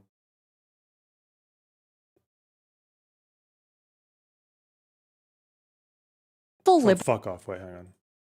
Against him, the Gaza war, lack of progress on climate change, potential TikTok ban are spanning anti-Biden content, even among former supporters. As far as I could tell, like looking into this, these were kind of like more minor creators. Like this is what it says. Lately, however, the influencer strategy seems to have shifted. Both at the White House and within the Biden campaign, influencers say, I have noticed that there have been a lot more events with creators, but the creators that are getting invited are the creators who are very pro-Biden and just parroting talking points or sharing photo ops of them smiling with the president. Not the creators who have been critical, said Khalil Green, a history content creator and education advocate in Washington, who said he hasn't been invited to the White House since he criticized the admin over the TikTok ban and the war in Gaza. To me, this is a hypothesis that perhaps the reason why he was not invited back, they were not invited back, was because they were critical of the Biden administration. It could also just be that they were deciding to go with other influencers, right? But she supports this by noting that Annie Wu Henry, a political influencer and digital strategist who worked on the Democratic campaigns, agreed with this influencer and this assessment. While the White House once treated creators as independent media, she said officials now seem to be playing favorites. Biden's team, quote, is trying to say that they're handling influencers like the press. But the thing is, the press briefing room has to have Fox News no matter what. They have to allow all the media in, Henry said. When it comes to influencers, they only let in people who agree, and anyone who even gives a little bit of pushback is not welcome. So. Okay. Do you think that this is? I mean, I don't know what the point is. An editorial decision that was being made, or this is just?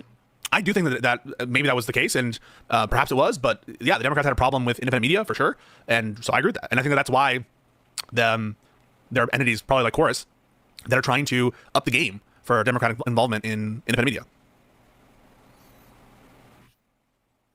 Content creators who challenge Kamala Harris, including Hassan Piker, a well-known influencer. Oh my God! I mean, this is were similarly unwelcome at a campaign event. I said this last night, but I was like, "There's no hyperlink to this. This is kind of just an and there's no assertion reason that she makes." to do this. So, if you understand anything about the White House, the Biden administration and Kamala Harris, like you would. There absolutely is a reason to do this. That's the big reason for her to do this, is to get her fucking approval from, and to get her little boost from Mr. Piker. It's also just because it's honest. It's her like very openly saying, yeah, we're not against any of this shit, really. We're just sad that it's not happening for our guys. Understand why people like Hassan might be unwelcome at those gatherings. If they're now, you might say, notwithstanding that, they should be invited to these gatherings. But to act as though, yeah, okay, but to act as though this kind of snubbing of Hassan Piker, that was like, I don't know, it's just not in line with the quote light criticism, right? And she's kind of, I understand that she's content creators who quote challenged Kamala Harris, but she's kind of incorporating Piker in the same paragraph as the light criticism when Hassan Piker's criticism was anything but light, and it's just not relevant. Like, what is the relevance of that to her overall argument?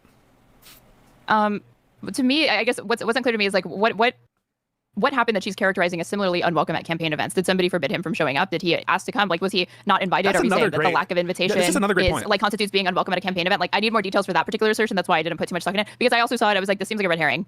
Tangentially related to what we're talking about, because he is an influencer, but he's not part of Chorus. He wasn't approached by Chorus. Like, Why do we have someone in VC here? Hello?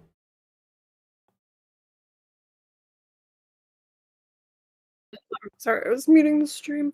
I just wanted to say that, like, this whole thing is very strange to me when it needs to be, like, the failure to contextualize the fact that this is, like, this whole, like, alleged liberal dark money scheme, whatever they're calling it, is, like, fully a reaction to the fact that, like, the right has been doing this for, like, the last nearly 10 years. Yeah, like, no one gives very a fuck, right? They don't even lose followers when they turn out that the dark money's coming from Russia. Fuck. Taylor Lorenz knows this. She's spoken openly on, like, she appears on this podcast I watch occasionally, and she's well aware that, like, the right has been funneling money into influencers incredibly successfully for the last few years in order to get their candidates selected.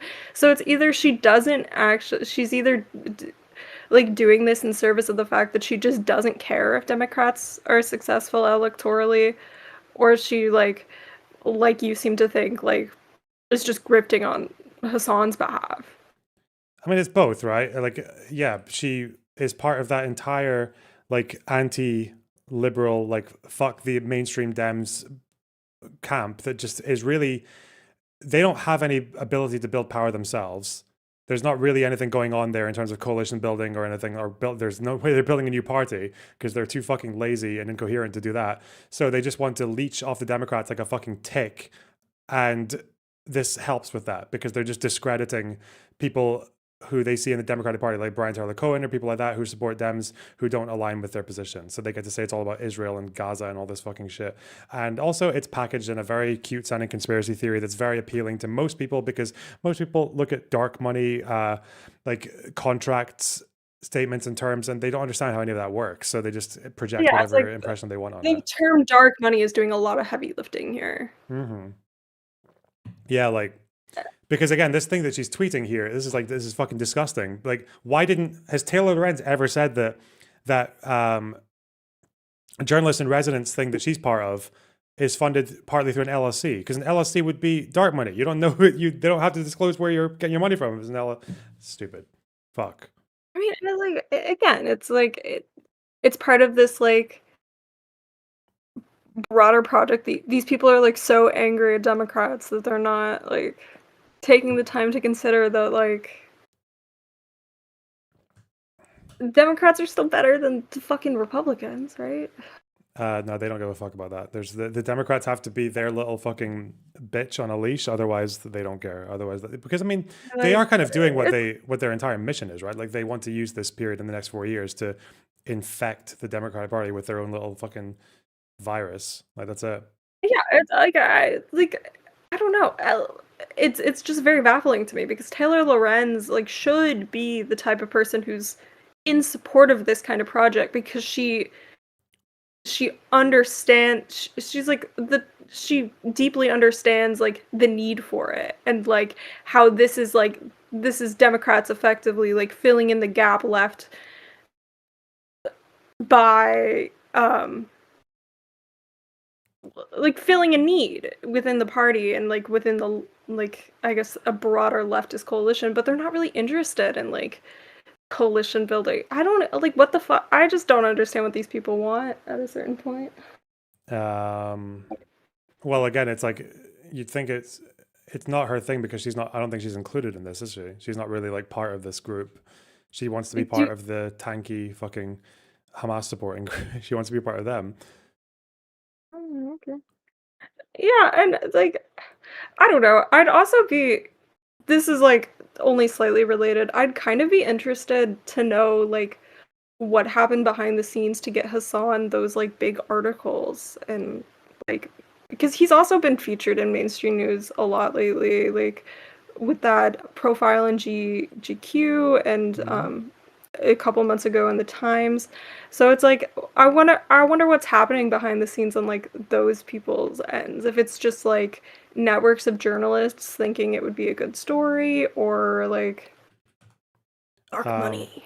Dark money. It could be. I mean, he might have a PR company or something, or he might just have like literally just like an agent putting out emails for him. I don't know. But in any case, yeah, like a PR team could do that quite easily. I've known that from like when I did music, and like people would get PR firms all the time to do their little fucking albums. Like it's literally just someone who takes a fucking 1-page press release and sends it to organizations, and they're like, well, you're looking for stuff to cover. Here's one that's already ready to go. Go do it, you know? So if he has a PR team, that wouldn't be difficult at all, especially because he is just such a quintessential like brand more than any kind of like political like vehicle that it's very easy for people who are left-leaning Democrats who are liberal, who are not pro-Hamas, who are not wanting to destroy capitalism, who don't sympathize with Russia or China, but they can just see Hassan doing like hogwatch or whatever and just project everything they want on him because he's a streamer as well. No one's going to watch that much content, so they can just look at the fucking guy in the room with all the viewers and just be like, yeah, we're just gonna project our own like desires onto him. Yeah, I think it's kind of almost difficult to like articulate the issues with Hassan to like broader audiences because so much of it requires like this like fluency in online spaces. in the sense that, like, for example, like how much Hassan content do you need to watch to like know that he's defended the Houthis? I think it works That is- both. I think it works both ways though, because there's no way people like Pod Save America or these guys aren't doing stuff with Hassan and they're not getting people emailing them or in their comments showing them clips and links and videos and things like that. I think a lot of the problem with a lot of the mainstream progressive Democrats is that, like it is now, they don't think these guys are an enemy. They don't think these guys are actually completely at odds with everything they stand up for, right? Like David Pacman calling it a circular firing squad, like calling it infighting. It's not fucking infighting, man. These guys hate you. It's like the SPD, you know, history. You're not. It's like the SPD accusing the KPD of infighting. It's not fucking infighting. You're enemies. You're a different group with different desires. Yeah. Yeah, but I wonder how you would communicate that, because it's like with like Ethan's whole video on Hassan, it's like I mean I agree with him, of course, but it's like it's just not, I think, to broader liberal progressive audiences, like calling somebody, like optically it's not great for Ethan because it does kind of look like he's just calling like a Middle Eastern guy a terrorist. Yeah, but you again, know? like that's something that more mainstream progressive Democrats need to work out for themselves, because you shouldn't be thinking that. Like you should be looking at what the guy's saying and judging it. But again, the problem is like it actually contradicts what this 404 Danny Boy retard in my chat is saying, that I just because of drama, I think everyone to the left of me is an Always enemy. remember But that that's Taylor's just big that's just publication completely credentials are from being an technology / internet culture writer. She's completely brain rotted when it comes to politics. Thank you. That's completely at odds with what I've just said. I don't think these fucking chorus media people are my enemy or are an issue. They're to the left of me. I think Bernie Sanders or AOC or fucking even people like Ilhan Omar, like I don't see these people as enemies. These people are trying to get Democrats to win and to keep Trump out and to make the world a better place. Like I support people who are to the left of me. There's a difference between anyone to the left of me and someone who is so far left that they've literally fucking fallen over and landed in a fucking pit that is not pro-democracy, is pro-authoritarian, that simps for authoritarian regimes, that simps for Islamic fundamentalists, that simps for fucking China, that supports the Russian annexation of fucking Crimea. Yeah, you don't need to be just to the left of me to be an issue. The fact that you think that is your problem. Fuck. Sorry, hi. Did you have anything else you wanted to add? I kind of just want to hammer down the point that it's weird to me that these people aren't making this big a fuss when the right does this stuff. It's like fucking like the whole of WWE like banded together to get Trump elected. The Like, wrestlers. not a word from these fucking people. So, but it's like they just don't seem to care about it. It's just frustrating that they like position themselves as like political voices, yet they don't actually care about like American politics at all. It's very frustrating. I mean, I think things like this have been fairly. I think more oversteps like this are quite useful because Taylor has just made such an enemy out of so many of these like fairly like quite left-leaning Democrats. So I don't know, more of that is probably helpful. Yeah. I mean, like somebody like Taylor Lorenz, I think like doesn't really have. I don't think she has the teeth in her to like survive long term in this kind of environment. Like I don't know what the story is with her getting fired from the Washington Post, but well, she says she wasn't even fired, so who knows? yeah, that's a good point. I don't know. They're owned by Bezos anyways. I don't know what the. Yeah. Anyways, I don't want to waste any more of your time. Okay, all good. Take care. But we have the concern trolls. Oh no, how much has Lerner moved to the right? What, by saying that someone like Bernie is to the left of me? I mean, Bernie's to the left of me on Israel.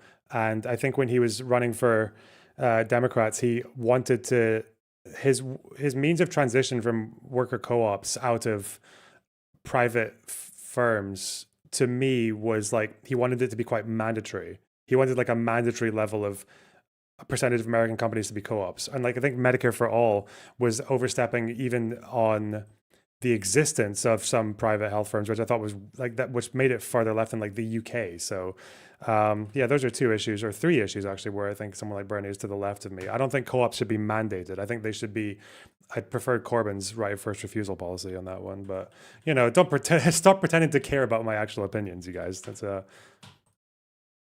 don't let the truth get in the way of that. Do we have evidence that the Biden administration, maybe we do, I can't remember, like said no to Hassan specifically? I don't know. Yeah, where's the evidence that the Democrats denied Hassan? Maybe she's referencing the DNC thing where he was kicked out or something? Or was he kicked out? That was in doubt too, right? Is that more of a policy disagreement than an alignment, though? On whether or not someone is to the left of me, you are fucking retarded. Some of those chorus creators, we just saw them, were taking farther left positions than me. They even spoke like farther left people. They were talking about like how Taylor Lorenz is a white woman who's like doing this because she doesn't want black women to make a living and shit. Yeah, they're like out-woking the fuck out of her. Yeah, these people are probably to the left of me on like a couple of issues at least. So yes, I would consider them to the left of me. You're just upset because I've been able to very easily identify people who are to the left of me who are not an enemy, and it's just making you upset. Anyway. My recollection, what happened is that he was given a spot, and then they asked him to vacate the spot so that another media org could come in. But I can't remember if it was CNN, the Washington Post, or whoever it was. They gave it to him free of charge. He was allowed to go there, and then from there he could stay in the DNC, but he opted to leave. Right. So I think he was supposed to have interviews with like Ilhan Omar and a couple of other like dumb politicians, but like it didn't happen because of like scheduling conflicts. But to my understanding, he was not kicked out. Okay, so I want to break this down a little further. So somebody said they also took his credentials away for access to particular places. Okay, so they restricted access once they told him to like leave the pressing that they'd given him. Okay, so one, there's a factual issue about like, well, was he unwelcome at campaign events, or was it just a DNC thing? Like, what are the facts here that we can analyze? But like, let's say that it's true. Let's say that it's true that the Biden, you know, they were not a sock them. Yeah, I am. Do you think people like Bernie call themselves democratic socialists? That's not a sock dem and a dem sock are not the same thing. Okay, whatever. One guy only going to online content creators that were like totally in lockstep and didn't allow Hassan Piker into the campaign events. Granted, all right. What does that say about our overall strat here? That what they're doing now with Chorus is similar in that they're only allowing people who are lockstep with the Democratic Party. I think that's going to be a massive claim to show that the same kind of critiques that were an issue for the Biden administration in terms of not allowing certain people into these events and not allowing Hassan into events, that this same dynamic is present in Chorus. Ogre Boy, resident Hassan Albi enjoyer, he was, quote, asked to vacate after interviewing people protesting out front. When he was relocated, it was to an area with shit internet. So again, do with that what you will. Whether you choose to characterize that as being kicked out of the DNC, I leave that up to people's individual discretion.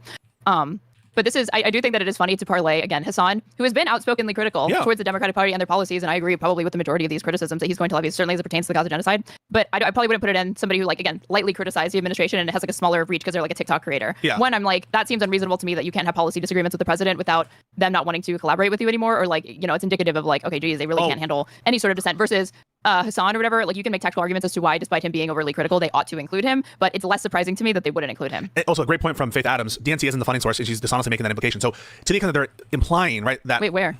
Or there's an implication here, right? Like we have Chorus. Where? Listen to me. So the article is about Chorus, right?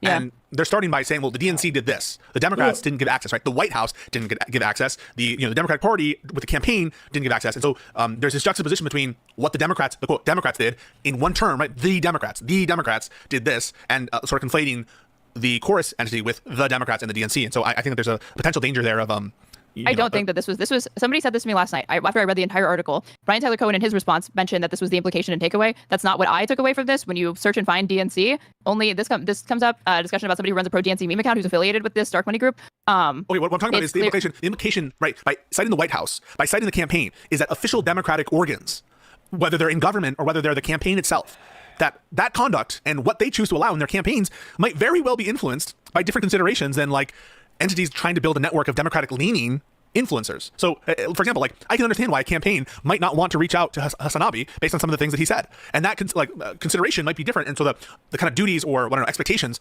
of the Democrat organ acting as a Democrat might be different than like a Democrat network of influencers, like-minded influencers. All I'm saying is like that is something that I think there's a danger potentially of conflation between the Democratic organs. The lack of media literacy, in my opinion, because I just did not. This was not the takeaway that I got, but that seems to be what David Pakman also addressed that as well. And I'm like, can we not just go after the lowest hanging fruit unless that really is the takeaway? But I feel like people are inserting that into this because that was not. After the Democrats lost in November, they faced a reckoning. Democrats being who, right?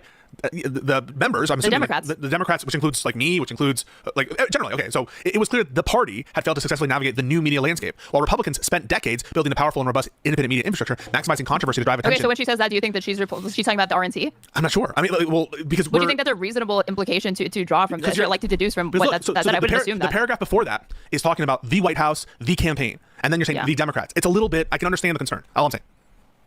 Okay. Maybe I have to see how widespread it is. Welcome back, Danny, into chat. I had to time out this chatter for 24 hours because they said I was doing an anti-Semitic dog whistle. How? By criticizing Bibi Netanyahu because he made a statement that was in reference to Jewish Talmudic law, which has been observed even by like secular. I found mixed sources as to whether or not Bibi himself is like secular, religious, or whatever. But they said that this was that was a Groyper dog whistle, and I pulled up sources showing that this is a. Wait, what was the? Sorry, I'm getting confused by multiple fucking one guys here. You're saying the Bernie co-op bill wasn't mandatory. I don't mean mandatory like he's just going to fucking seize a company. I said that he had a set percentage. He wanted to like actually increase the percentage just like a default on the number of co-ops. I can't remember what the number was, but I'm talking about like pre-2021. It was over the 2020 campaign. I don't know if there's a new one that he's done that's different, but anyway, one guy. Wasn't it here? It was about legal requirements. Where was it? Yeah. Like by legal requirement, you give workers an opportunity to purchase firms. But, okay, whatever. That's not even like a huge disagreement. It's just one that he's like slightly to the left of me. Like, fuck. I just think something like that should be played with quite...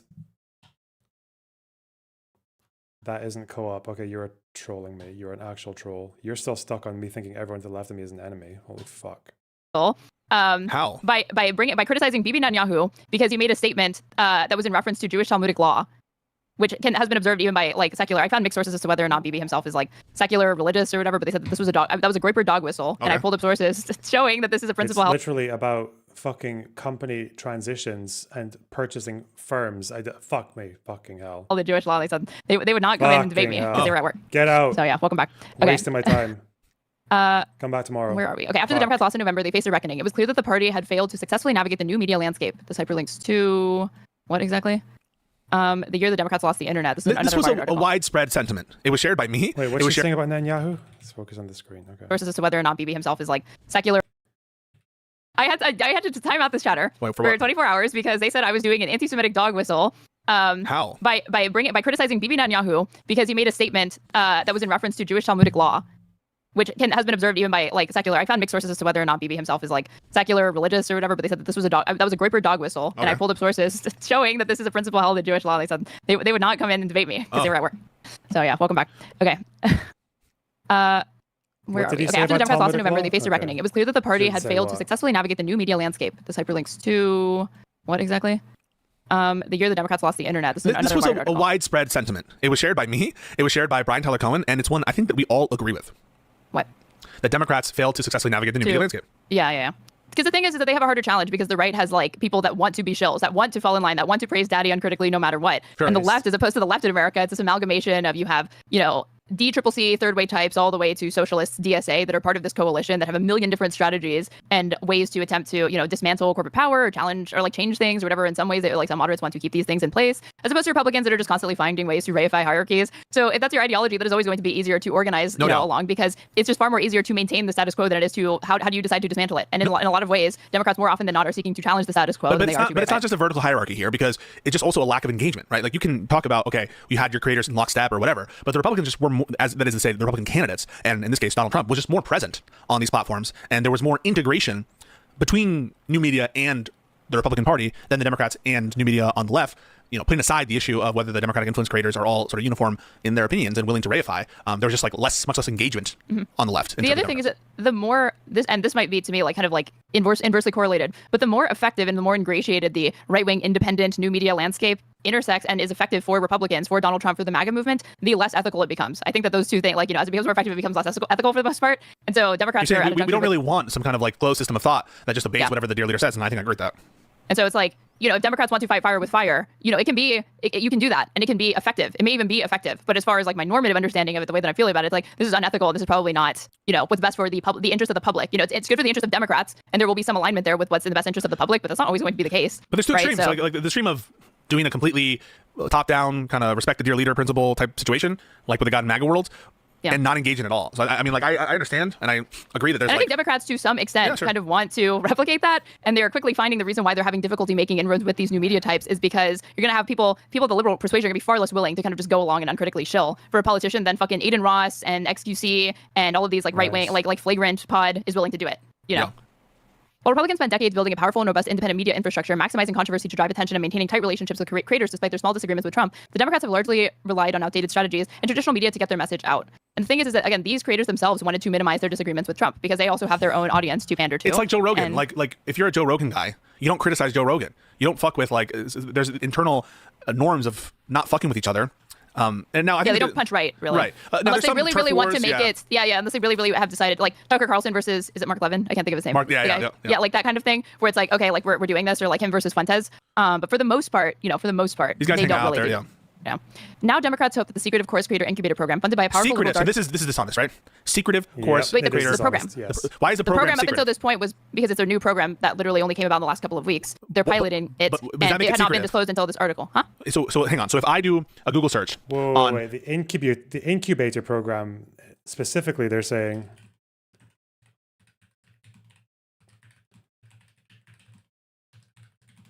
Is secretive. Hang on. Let's have a look at this. The course creator incubator. Okay, apply now. If it took application, can I get an archive for this? Hang on.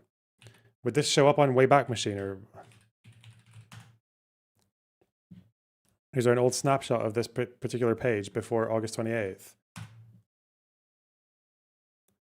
mean, probably not if it's, dude. Wait. There's a snapshot on August 27th. When did Taylor's article come out? There must be a better way to see this, right? If there's like a tweet somewhere where they're talking about this. In any case, Taylor's article came out on 27th. Okay. So maybe they just changed it on the day to be like, oh no, it's public. I have to find out if there's any older mentions of it. I mean, I don't think they just changed it in a panic on the day, but Chorus Creator Incubator Program. Dark money. Nice. Brian Tyler Cohen. Private group chat. Can I just get something from like more than a week ago? Because everything that comes up on Google search now will be, let me find the timing. I need to, there's a way to do these Google searches like more efficiently, right? Like for custom range, there we go. I think there's a quicker way to do that, but let's just go until August 26th. So from, let's just say from August 2024. Okay, 2024. Up until August 26th. Go. Okay. Oh, well.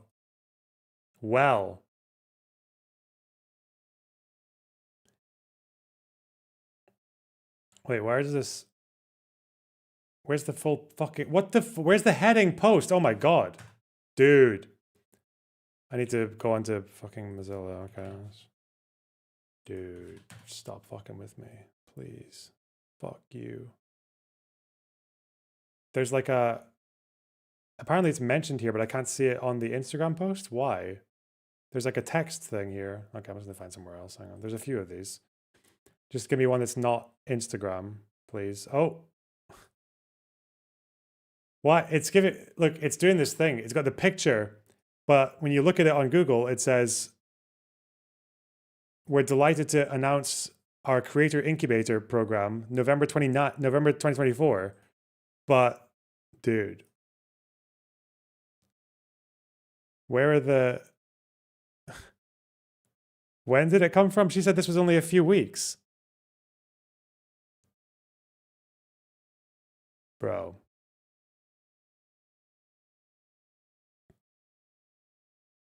We're excited to announce. Where is this? But where's this text when I click the link? Why won't it show? What dick?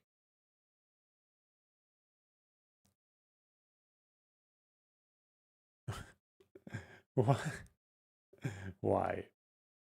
Why are you doing this to me? Why? Whatever. They're gonna conclude that it's not just like a recent thing that got exposed by Taylor. No way. The quote, Chorus Creator Incubator Program. I'm gonna do it before. When was the date of this article? Yes, the 26th, I think. Maybe so this is he knows. 27th. So yesterday. So 26. Fuck, it's August, right? Oh my god. Question for both of you: is the interest of the dark money group anything beyond help Dems win? As far as I can tell, no. I don't know if I'm doing the date thing right. More posts from but this is a big part. Are you trying to find the first public mention of or any public reference to the Chorus Creator Incubator Program? Correct. See, what the response that I'm seeing from different creators, and I don't have the links in front of me, unfortunately, is that they were like, I disclosed that I worked with Chorus, but that is a separate point from disclosing that you worked with them in this specific capacity for this specific program with these specific terms. That you. Why would anyone give a fuck? What? This is the thing. This is the thing. It doesn't matter how much fucking disclosure you give. It's like, okay. Signed on to. Because there's a general collaboration agreement. Like Emma Vigeland attended a PV event. Ryan Grim attended a PV event. They spoke to Rokana in front of the Capitol, right? Mm-hmm. But it would be a separate thing if Emma Vigeland was a creator affiliated with Progressive Victory and did not disclose that, but then kind of tried to point to but I had these public collaborations. It's like, that's a different, like the nature of your engagement at that point was different entirely from like being signed on as a creator. So you're saying there's a difference in collaborating with an entity and taking money from an entity. And there's a difference between that, but the difference that I'm drawing attention to is there's a difference between having a general collaboration that's public facing, where maybe it's ambiguous. It's ambiguous as to whether or not money has exchanged hands. But there's definitely a distinction between a general collaboration versus like you're being paid. Like you have appeared on Breaking Points, right? Yeah. There's no reason for me to think that you were paid. But if it turned out that you had been paid by Breaking Points for that appearance as part of a program that Breaking Points has started, and then you gestured to your public appearance on it as evidence that you had disclosed that you were affiliated with Breaking Points in this capacity, I think that would fall flat for a lot of people as true disclosure of what you had been, the nature of your collaboration with them. Don't you agree? I think that it potentially would. Just give me a second. Potentially. Yeah, I think it would. But so I see that Chorus does. Do you think the DNC should actually just astroturf left-leaning content, as in find random streams like yours and viewbot the shit out of them and give a bunch of subs? 8K would go far. No, I don't think they should do that. I think anyone who does that is very, very transparent. Like I think an example of someone who is like so clearly astroturfed is like Benny Johnson, and it's so obvious that he is, right? I think the way that they would have to do that is these groups that support particular issues or particular interests like abortion or climate or equity, I think it just suits them to maybe support people who are already pushing those messages. Like that's what you would want to do. That would make sense to me. Advertise an Chorus Creator Incubator on their website. Now the question is, was that available before this article came out? If this was available before this article came out, I'm going to call bullshit on secretive. Lying. Hell yeah. And so I'm just going to go to Wayback Machine to see if the application was available on the website before this article came out. I'm going to call bullshit on. But Wayback Machine only works if someone's actually snapshotted it, right? Am I wrong? Secretive.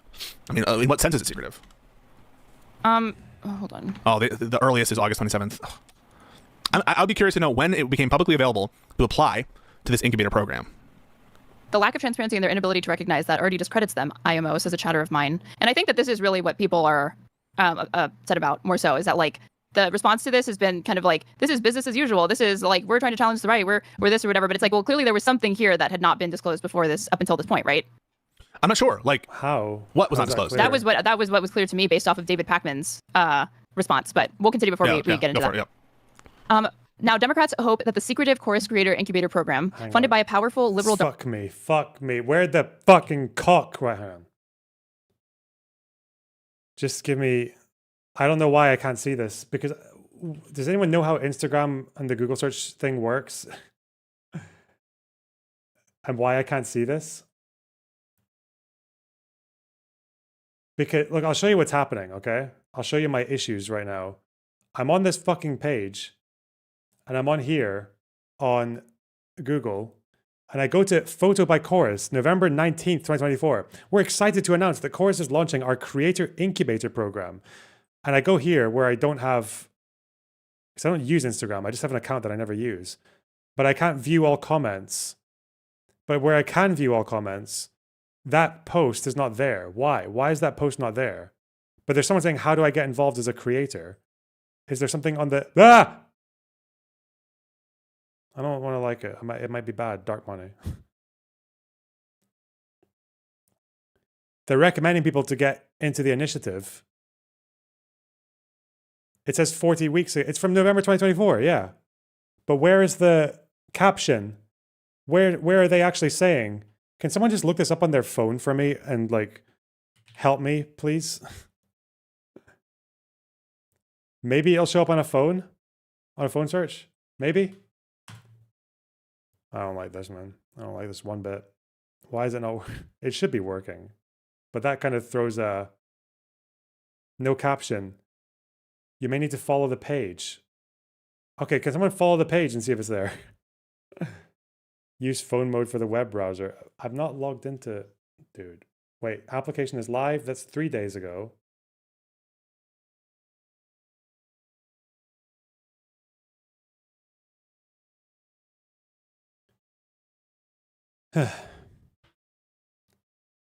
Someone tell me if they can find any results with that shit. Dark money group called the 1630 Fund might tip the scales. The program kicked off last month, and 90 and see this is why only last month. So within like that can mean I guess like either so the beginning program of just July. started. No, it hasn't. This is the third round of the job interview for Peace Go.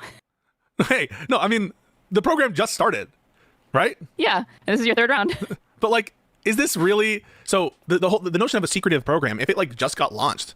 I mean, Wired reviewed the contracts, and the contracts say like don't make allusions to this in public or whatever. I'm just analyzing right now, like the program's existence at all. That's what I want to know. Wired reviewed. Oh yeah, let's program's go. existence at all a secret? Again, if someone who has tried to work with this group says something to a journalist and texts it to them or says it through an email, they can review that and just say, well, yeah, I guess this person said what they said, right? Yes, Missy. Like if they're not doing something wrong, why are they so defensive about it? Their reaction to me is what's also fueling the controversy. Wait, Aaron? Fuck you, dude. You piece of shit. Yeah, no fucking shit, dickhead. If people are attacking you and saying that you're dark money and saying that you're like a cynical fucking op and suggesting that, and then that's being picked up by your equally retarded fucking followers who think that you're being paid to shut the fuck up about Gaza. Like, you're losing followers over it.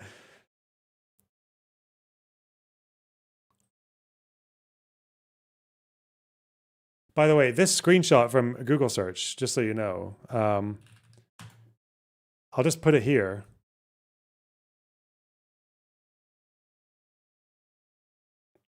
Fucking Aaron, man. What's that quote? Oh God, the quote keeps coming back to me. I don't even know if it's like I don't even know who it's attributed to. It's just, hang on, dude. Where's the thing for just posting a picture here? Okay.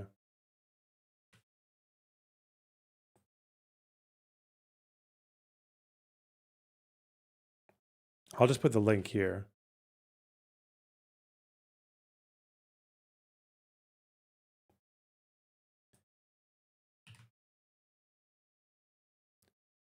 Yeah, they had a post on this in November 2024. I'll just put an imager thing. Okay, hang on. Secrecy.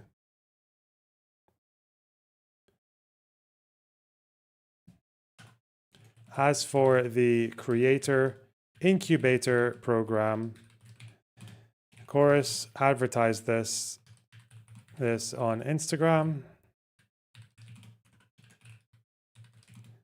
On November 19th, 2024.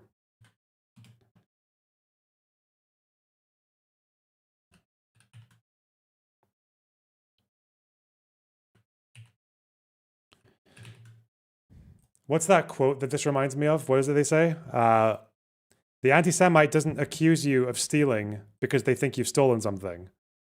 They do it because they just enjoy watching you turn out your pockets to prove your innocence.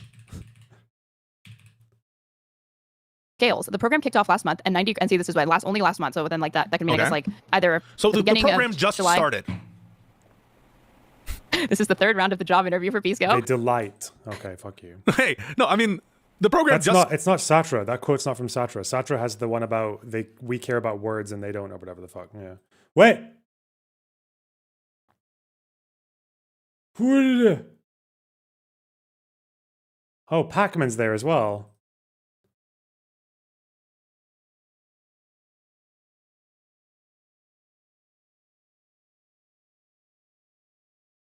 What's this? What is it? No, this is the organization. This isn't the incubator, but I guess the incubator was posted right after. Okay. I'll put this up as well. He's quoted in the New York Times covering Chorus last year. Yeah, but Aaron's suggesting the incubator program was like unearthed by Taylor Lorenz, exposed. Let's use this then. Okay.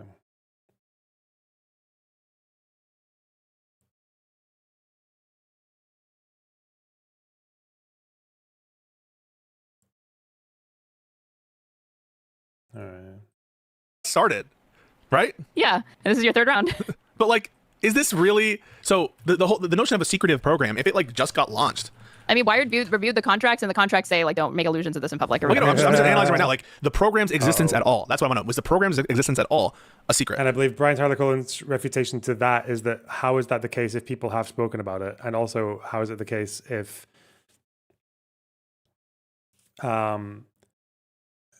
So according to Brian Tyler Cohen, people were told they were given like a basic disclosure agreement in terms of privacy. I don't know what that, I need to see how that's worded.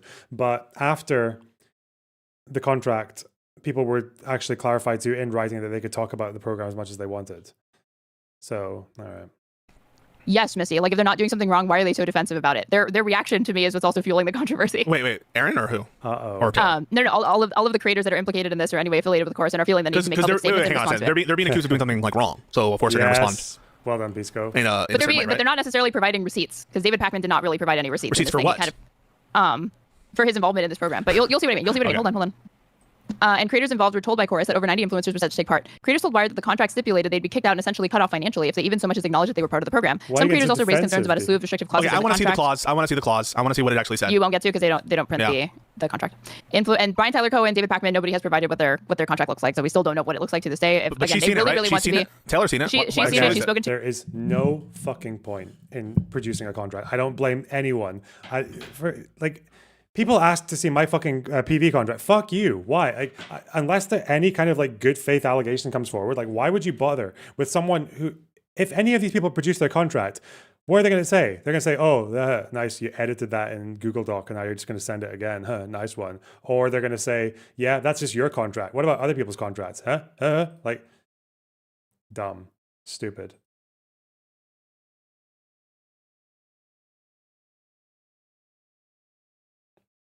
To creator, I don't know.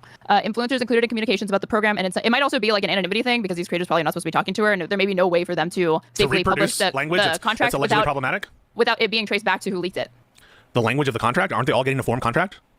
They are, but there could still be ways that they've like altered slightly. I don't know. I mean, you say that like it's crazy or whatever, but if why what not they're just alleging reproduce basically the outlines of the terms and just basically say it says. Why doesn't Taylor show a contract if she seems to have reviewed them? That under this condition, that you could reword it and be like, this is not a direct representation of the contractual language that we don't want to disclose for reasons of anonymity or something. I don't know. I'm a little bit skeptical because of the characterizations before of the program itself being quote unquote secretive. I'm just not sure if that's been established. It's because Taylor Lorenz specifically is annoying. Everyone's defensive because she's the worst. Counterpoint. She is annoying sometimes. Yeah. Influencers included in communications about the program, and in some cases, an onboarding session for those receiving payments from the 1630 fund include Olivia Juliana, everyone's fave. I don't know who the hell that is. Yeah, you do. This lady. Oh. Yeah, this chick. Yeah, She's gonna help them reach young men. Why are you laughing? Well, why wouldn't she? Because she's gonna help them reach young. Because she has Arby's in her pants. Do you know what I mean? Are you making fun of her weight?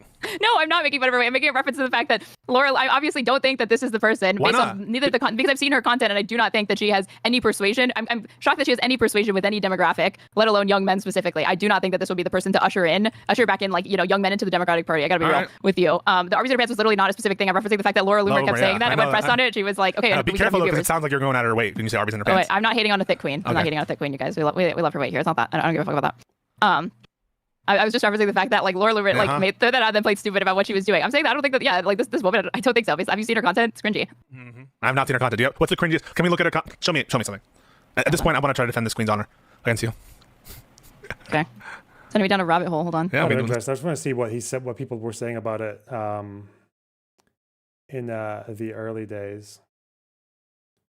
Turns out Pacman uses the word Chorus. chorus quite a lot when he's talking about a chorus of Republican outrage or whatever. Chorus. We're going to do everything we can to build a real how ridiculous this whole thing looks. So we're doing everything we can to generate a real critical ecosystem on the left, not the I'm a former Republican, but I don't like Trump and I'll kind of help Biden. But now that Trump's back in power, I want to be on Trump's good side. That's not what we're building. I told you about it yesterday. It's called Chorus. We're going to do everything we can to build a real progressive ecosystem to try to keep these people accountable. I'll say more about that soon. In the interim, if you're as disgusted by this Morning Joe stunt as we are, just make sure you're subscribed to the YouTube channel, youtube.com/The David Pakman Show. Sometimes the people we are closest to are the... Nice one. What's this one? Plan to do exactly that with Chorus. Chorus is a new creator-led initiative of some of the most powerful online voices on the left coming together to drive the conversation and take power back from the far right. And the whole point here is It's got all these fucking people. It's got all the people in it. Dude.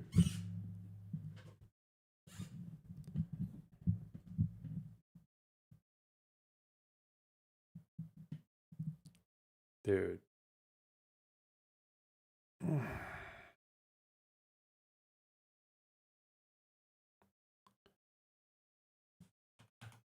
David Pakman,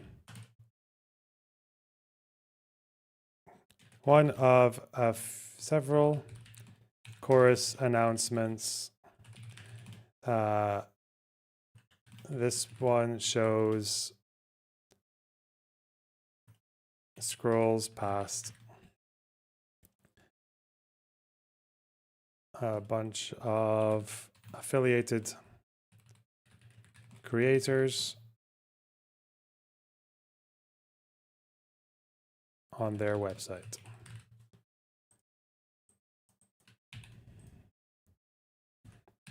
Okay. That's what we do. We'll see. And somebody said that Taylor Lorenz posted some of the contracts on Twitter, so can you search that up while I do this? Oh, yeah, sure, I'll do that.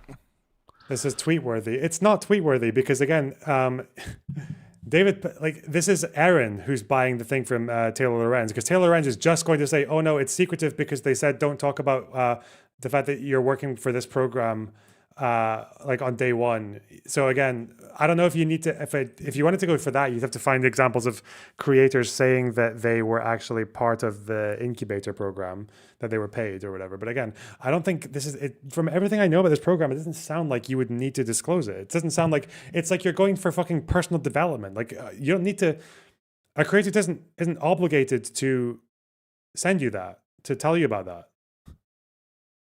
That's not the same as being funded by like an organization with a very particular like political agenda that wants to like dictate your content. That's not the same thing.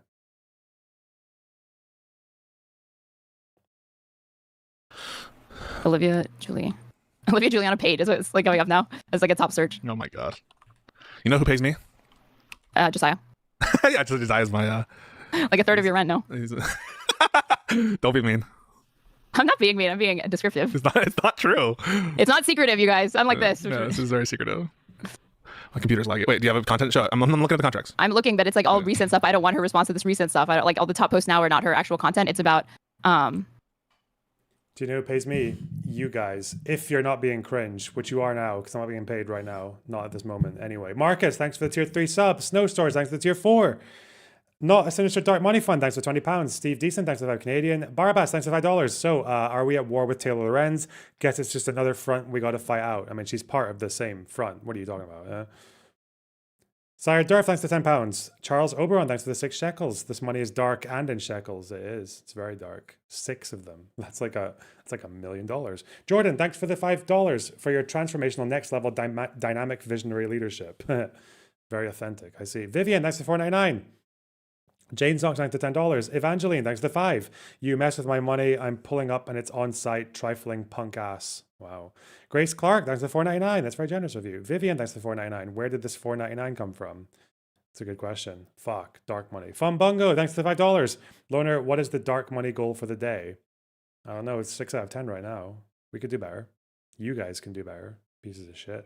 Wu Mei, thanks for the €5. Lorenz went on Greenwell's show for a smiley interview after ripping each other apart for the last 2 years.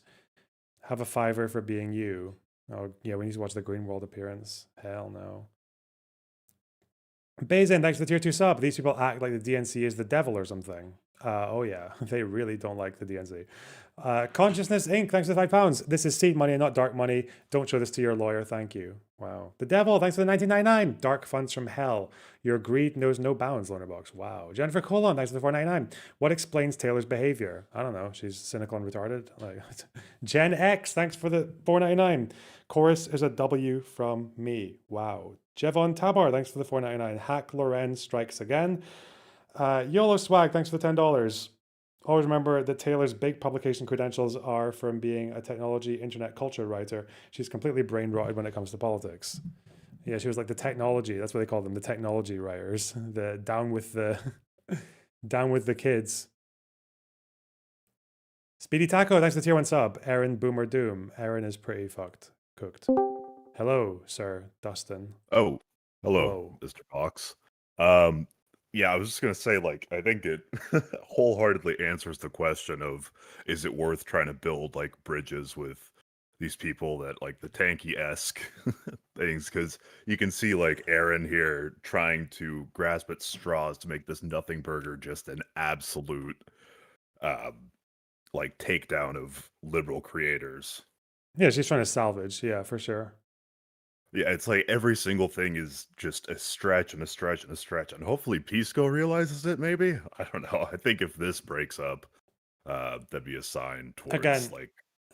The thing I'm wondering is, and maybe I don't know what your opinion is, based on everything I know about Chorus so far, why would you need to disclose that they're paying you for this particular program? Yeah, no, it doesn't make any sense. It's like, you got to go 5 layers deep to find... What'd you say? It was like 1/3 that isn't disclosed? And it's a good program. It seems really helpful, and having saboteurs on like this farther left or Taylor Lorenz. I don't even know what Taylor Lorenz's political positions are, but like having these people try so hard to use this as a wedge is like just, I don't know, evil. You know, the thing I'm wondering is like, if there was some kind of like video editors development fucking organization that was funded by some whatever dark money social causes group, and I was just going to learn about video editing, and I guess like if I did an interview in their room, even though their organization's name is in the fucking room and everyone would know, I would just have to be like, oh yeah, I'm going to take an interview with this guy in here. Like, would I really need to tell people that I'm paid by those people? I feel like, why? That's not really affecting my output or my political opinions in any way. That's just me getting like personal development or getting taught how to use Premiere or some shit. Like, I don't know why, if I was getting something like that, I don't know why I'd have to get paid for that, or why I'd have to tell people I'm getting paid for that. Sorry, Loner. I actually discovered that APAC funded your Premiere subscription, and you're going to edit anti-Semitically now. Or, sorry, other way around. Yeah. All right. Thanks. All right, take care. Bye. S, thanks for the tier 1 sub. Israel will continue to destroy the Houthis. I don't know. Frankie Mon, thanks for the tier 1 sub. Appreciate it. Wow, generous. It's about her response to this.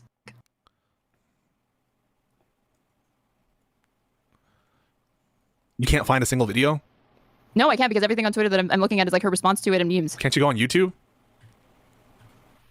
Yeah. More like I can't even search TikTok because I'm not signed in to TikTok, so I'd have to sign in just so I can see her TikTok feed. Oh no. So. Okay, sorry. People will just have to take me at my word that I have seen Olivia Juliana content that is cringe, or they can like, decide why is she cringe? Because she talks like this? No. Like what? Is it just the way she talks? He wants to distract. He's bought and paid. I'm bought and paid? I'm the only one keeping it real. By Desire. By Big Pondering Politics. Mm-hmm. Okay, can I continue? Or do you want me to continue pursuing this rabbit, going down this rabbit hole? Continue. Let's see. The centrist Gen Z influencer who spoke at the 2024 DNC. Lauren Piratra, a former Playboy executive turned political influencer who hosts a podcast for Occupy Dems. Barrett Adair, a content creator who runs an American Girl doll themed pro DNC meme account. Okay, based. Suzanne Lambert, who has called herself a Regina George liberal. Ariel Fodor, an education content creator with 1.4 million followers on TikTok. Wait, we watched another response that we haven't put in our doc.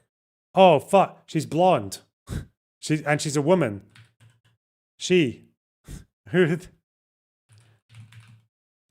What was she called? Who was the... Fuck. What was... Do you remember? She's blonde. Oh no. Suzanne? Was it a Suzanne? Is it her? Yes, it's Suzanne Lambert. We did watch her. Yes. That's not just sexism. She is the woman. Yes. Where is she? She's the Regina George liberal. Wait, really? Okay. That is so millennial. Fuck me. But where's her response? Suzanne Lambert. Lona, how is it that Chorus, individuals like this Taylor. get so brain broken? Is it really just anti-Semitism or is it stupidity? What is the cause of this epidemic? BTW, the quote was Sartre, I bet another $10. Does that mean you found the quote and you just want me to give you $10? I don't think it is. I don't think that particular... Okay, anti-Semite, Jew, turn out pockets, prove innocence.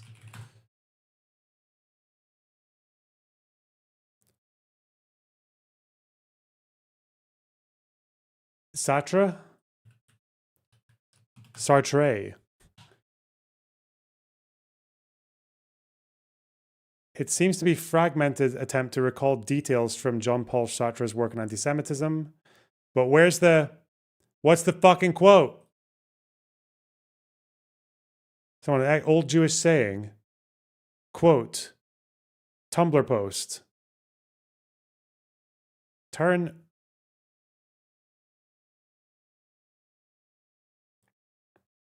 Wait, Sartre had what was the book? Anti-Semitism. Full text, PDF. It was probably Anti-Semite and Jew. You can get the whole thing, right? So I just need to look up pockets. Uh-oh. Uh-oh. Uh-oh. Uh-oh. It's not there. This is the one that everyone quotes, like all the wankers. Wait. The anti-Semite will accuse the Jew not because they think the Jew is guilty, because they want to force the Jew to turn out his pocket. Who said this? It's so powerful. Sartre. But where? Where did Sartre say that? It's not in that fucking essay, is it? Accuse?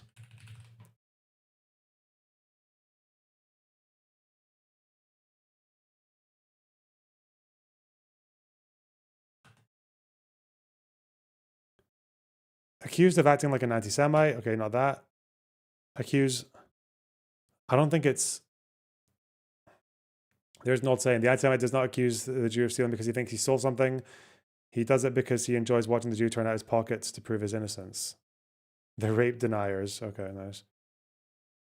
It's all people referring it to Israel and the fucking Hague. Okay. Enjoys. Where? This quote. Where is it being attributed to Sartre? Pockets.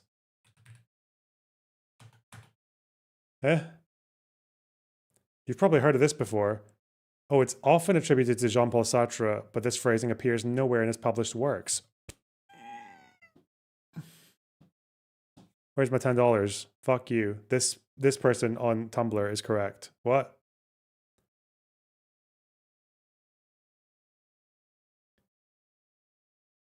I told you this quote's not from Sartre. It's not. What about this? What's this essay? Pocket, accuse, j'accuse. It's not a Sartre quote. It's not. Okay, so here's Suzanne Lambert's response. Why is it? It's on the Destiny subreddit, but where's this video from? Is it TikTok? I remember watching this because I remember the flowers and the Regina George. Suzanne Lambert. Okay. Let me just look at where does she normally post? It must be TikTok or Instagram because it's in portrait, right? Instagram.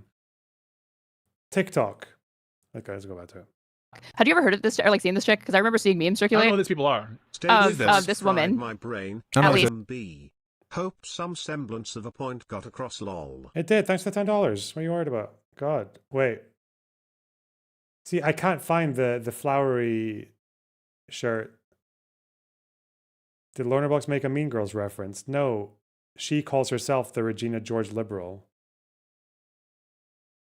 I didn't come up with that. Hey, Lauren, thanks for the $10. I want Hagari box sooner or later. You want Hagari box? Oh, it might cost you an extra $10. Who knows? Yeah. I can barely remember what he sounds like. It's been too long. It's not on fucking TikTok. Where's the response? Did she put it on Twitter? Suzanne Lambert.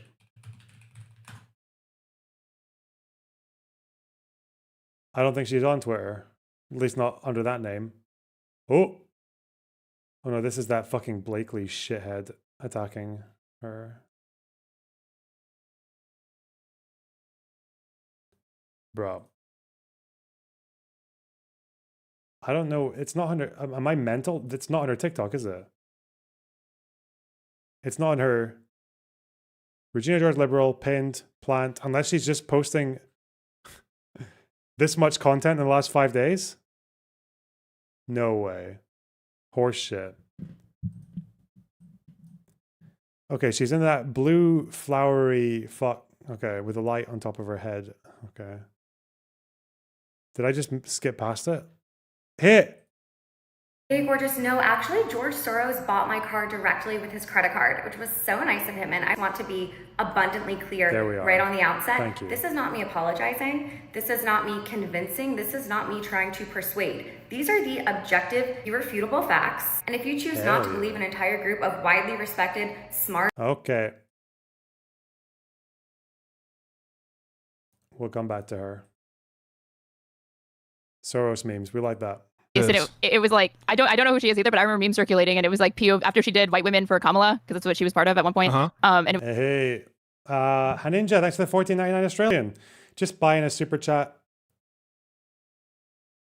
for attention since I rarely catch a live stream due to mine and Lorna's time zone clash. It's so cool to catch up with chat even though it's 5 a.m. here. Hey, thanks so much. Really appreciate that. Damn. Did you just call her for Regina George? Yeah. Yeah. Okay. New goal. God, imagine doing 10 more super chats, guys. That would be so cool of you guys. it was like screenshots from the Zoom of her specifically, and it was like POV, HR's about to fire you or whatever. Well, okay, so the last face you see before you're terminated. I'm on Taylor Lorenz's feed. I'm not seeing any contractual language. I've seen her reference and being like, she replies to my boy Hutch, goes, if it were true that influencers were allowed to disclose their dark money funding at any time, which is not true per the contract, then why didn't they disclose the dark money they were taking? Why did they keep it a secret and then try to prevent my story from coming out? Okay, that is not addressing the notion that they were about whether or not they were prohibited by the contract to disclose the funding, So Taylor Lorenz produced contractual language that prevents them from doing so, not whether or not they chose to do it or not. That's a separate thing. You made a claim that they were prevented from disclosing that information, and I just want to see that. Perhaps it's true. Maybe it's true. Maybe the contract does say it. Just say, I'm not saying it doesn't. I'm just saying produce the language of the contract that you say you've seen. Just your boy, and you're his public defender. We love to see it. I'm just keeping it 100. I'm just keeping 100% 100. Wow. No one cares about Olivia's content. Pisco just wants a break from playing defense. Dude. Got a response to this? Like, this is so the minute, and it's the same exact shit that I get when I defend Hassan on the global entry thing from the left. You guys can't handle even-handed analysis that's objective and that's like calm and rational. And so anytime it goes against the leftist side now, so now when I'm actually like, wait, what is this criticism? I'm like, let's actually think about it a little bit more. And by the way, I might have a criticism at the end of this to discuss, and we'll actually talk about it. Now you leftists do the same exact shit that all the liberals who were pissed at me when I was doing the global entry thing are doing. I am going to give you my objective take no matter what. You guys can try to smear me all you want. I'm just going to give you my real take. Yeah, I wish you guys could be more rational and less emotional, and just like Pisco, who is always objective, facts over feelings. Facts only, facts over feelings, no emotion whatsoever, never, just ruthlessly in pursuit of the truth. I always am. That's always it. Yeah, yeah, that's what I'm saying. That's why can't more people be like you? I wonder that every day. Keep going. An education creator with 1.4 million followers on TikTok. Why are you frozen on Riverside? I'm sure I look great. Awesome. Can you fix it? Yeah, I can try to. It's this like weird little look. Weird little look. Hold on. Oh my God. Stop. All right, you're going to have to. Where's the thing? What about? Just get to the article. Holy shit. Independent progressive show on YouTube covering news and politics. Liam Bengowan, who goes by the online moniker Politics Girl, and dozens of others. The first two declined to comment. The rest did not respond to requests for comment. And the first two being out of its like long list or whatever. I'm guessing Olivia Juliana and Lauren Piedra, and then everybody else just didn't respond. I think it's stolen valor to do a little Latino accent if you can actually. Wait, what? Nothing. What? Nothing. Don't worry about it. Keep going. Say it. I'm about to end this call if you don't just repeat what you just said. Okay, I think it's now I'll be the one to threaten to do something over the top. It's stolen valor to do the Latino accent without actually speaking Spanish. Says you. All right, keep reading. Says you. Yes. According to copies of the contract viewed by Wired. Pisco does speak Spanish. Does Aaron speak Spanish or?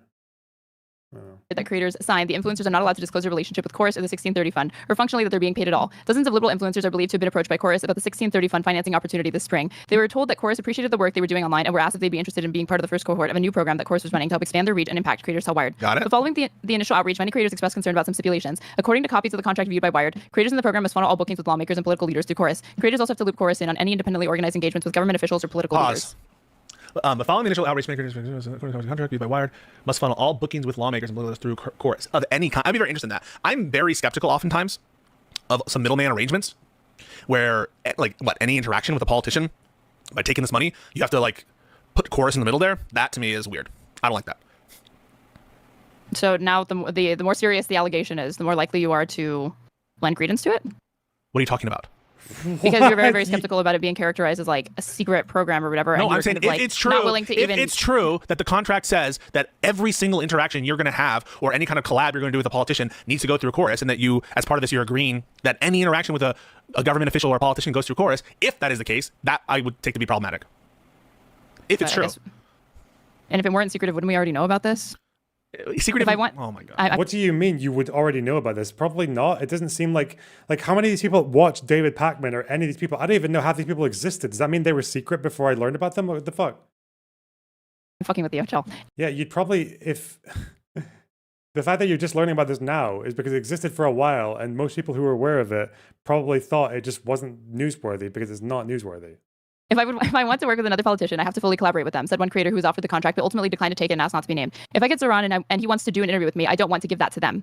Creators in the program are not allowed to use any funds or resources that they receive as part of the program to make content that supports or opposes any political candidate or campaign without express authorization from Chorus in advance and in writing per the contract. Wait, can you pause? So creators in the program are not allowed to use any funds or resources they receive to make content that opposes or without. Okay, so that's something different. If we're talking about is using these funds to do these kinds of interactions that if you're going to use the money in a particular way to interact with a politician, then you need to clue in the Chorus. That's very different. But here's the problem, right? Like, I very much doubt that someone like Parnas or someone like Dave Pakman or someone like Brian Tyler Cohen is going to like check with the Chorus guys. Now BTC might be a Chorus, like one of the direct Chorus people. But like, I doubt that some of these creators are going to put these middlemen in every single interaction. It'd be weird to me, for example, if Dave Pakman was like, from now on, I'm not going to directly reach out to people to book them on the Dave Pakman show. So I presume, and maybe this is not the case, I mean, it would be helpful to see the fucking contractual language that this kind of limitation extends only to the usage of the funds. And if that's the case, then I don't have as much of a problem with that. Why would you then care? Yeah. It's like, well, we want to make sure if you're having an interaction with a politician using our funds, we want to make sure that like we're clued in on this. If it's like a Chorus sponsored type thing situation, that to me I view as different than a general clause of saying any politician interaction you have on all of your different streams must be vetted by us. Does that make sense? Yes. Okay. Contracts reviewed by Wired prohibit standard partnership disclosure, declaring that creators will, quote unquote, not publicize their relationship with Chorus or tell others that they're members of the program without Chorus's prior express consent. They also forbid creators from disclosing the identity of any funder and give Chorus the ability to force creators to remove or correct content based solely on the organization's discretion if that content was made at a Chorus organized So event. this needs a correction, right? Because the contract reviewed by Wired prohibit standard partnership disclosures, declaring that creators will not publicize their relationship with Chorus or tell others that they're members of the. So content creators have disclosed, have publicized their relationship with Chorus. That is a true fact, isn't it? Some of them, yeah. So doesn't this need a retraction? Unless the contract says otherwise. And they're just in violation and breach of the contract. Maybe. But that's what I mean. If it's the case that the contract doesn't say that, and if creators have been open about their Chorus connections, which many have, then I don't understand. Like Chorus's whole thing is they want to get more creators. They're going to want to publicize. They have marketing materials. And so that to me is just very odd. And if it's the case that Taylor Lorenz said something that's not false here, or said something that is false, which is that Chorus is not requiring members of the program to refrain from disclosing their relationship with Chorus, then we need an immediate retraction. I've never seen you so skeptical of an article in Wired or any other publication. No way. You're not doing this right now. I'm saying I personally have never seen you this skeptical. Can you maybe? So you're familiar with your own content. When is the time? I've never reviewed a Wired article before. You're bullshitting right now, and you're just you are literally trolling right now. You are literally trolling right now. I'm not trolling. Yes, you are. No, I'm not. I'm saying not just Wired. Like I said, or any other publication. I thought I did. Yeah. You've never seen like a reputable outfit like this. You've never seen me skeptical of an article before. I mean, I don't know. No. I don't have immediate recall of previous times, but the reason why on this particular fact I'm skeptical is because I know some of these content creators have been public about their relationship with Chorus. And so it strikes me as odd that they would be in like blatant breach of their contract, and because Chorus is a known entity, and it would okay. seem That's like the reason that it makes. I understand where you're coming from more. Like the example being the Wall Street Journal, right? They say that Trump had these drawings to Epstein, but they didn't actually publish the drawings themselves, right? yeah. Okay, well, isn't that the same thing here? Like there was editorialization surrounding what Wall Street Journal reviewed and discussed in their article, but we weren't actually privy to the materials that they're basing the article off of. The problem with Taylor's article is that there are internal contradictions as well. Like for one, they're talking about how people can't redline, but then the beginning of the article is about people redlining the contract, and even the contract changing, like getting a revised version of it. So the problem is that there are internal contradictions as well. It's not just like there's a claim from a journalist who, they might have reasons to want to defend to protect the anonymity of their sources. There's nothing wrong with doing that. The issue is that, and also the fact that she keeps on using words like fucking dark money without really explaining like why that's the case, like what or like what kind of like nefarious activity is being implied by her use of that term. So there's like quite a few basic things just missing there.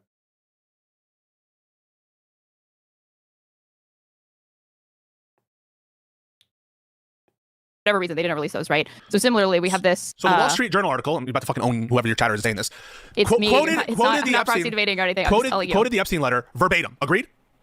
It was a verbatim representation of the letter. Agreed? I'm not asking for an image of the contract. What I want is a... It's also this. Where's the bit we just looked at? Secretive, not that.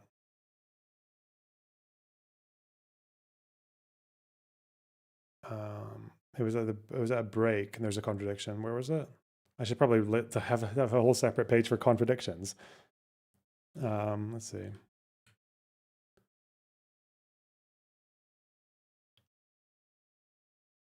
Because I didn't write those down in a separate category. They're just parts of the claims and responses. Oh, it's the Mamdani thing.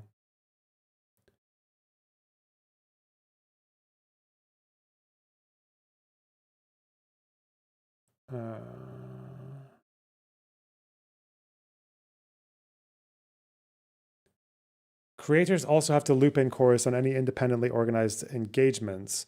Isn't there something in here that suggests that they can't even do any independent engagements? Like they have to do everything through Chorus. Where's that? Or is that when they talk about looping?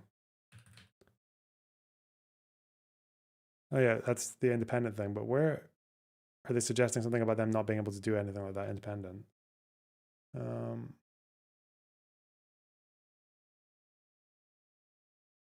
Mandated have restrictions on content. Search funnel. No, funneling is about the issue with this statement is that it's contradicted by the next bit, right? Because it's saying that they have to funnel bookings, but then right afterwards they talk about looping people in. So funneling and looping are very different things. Looping someone in is just saying like, hey, I'm doing this thing, by the way, but it seems to be referring to using funds or resources. Whereas funneling sounds like you're giving it to them. That's why they're saying here, I don't want them to give the Zohran interview to me. Whatever, we'll do that later. Direct quote. Representation. Well, I have no way to know the quotes. I assume yes, but they also reference a drawing. You have no way to know. Yeah. Like, so I'm not. So they don't show the drawing. Yeah, they don't show the pictorial thing, but they quote the language. But they describe it. Yeah. Oh my god. Yeah, they describe it, but they don't. But to the extent there's language that can be represented, they represent it. And in the case here, I want the contractual language because that's relevant to what the provision actually says. I'm not going to trust Taylor Lorenz's legal representation as to the non-disclosure. Now, maybe it's the case that there is. That's what I mean. Is it Taylor Lorenz's reporting that you're that skeptical of? Do you not trust reporting? Well, here's the problem, right? There's a direct contradiction in the following ways, and you were going to let me finish. Number one, in that people's conduct has been acknowledging their relationship with Chorus, which would seem to directly contradict what Taylor Lorenz is representing to be their contractual obligation. Yep. So Taylor Lorenz's representation is that they are in breach of their contractual obligation. And that seems odd to me that these people, are abiding by all their other terms of their non-disclosure agreement except for the Chorus relationship part. That seems weird.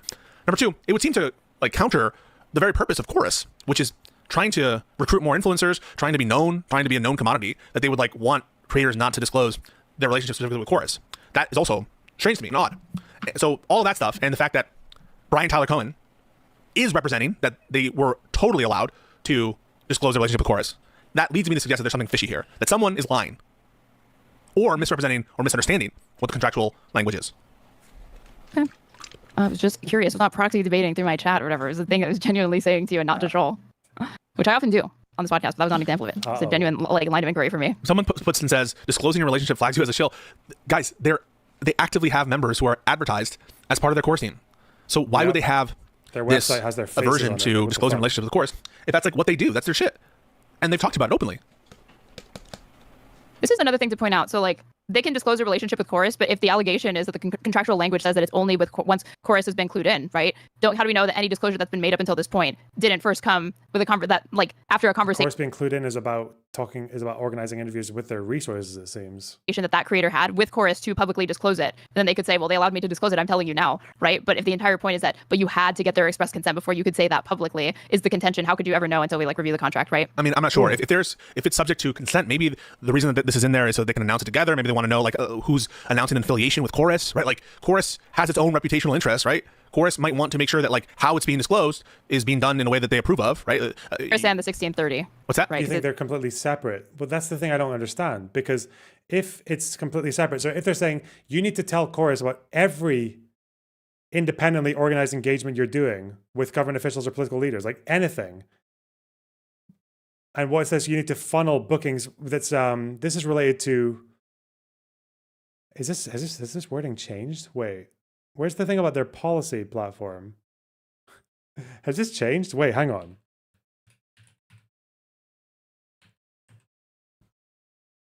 The article said something about policy platform. Have they edited it again?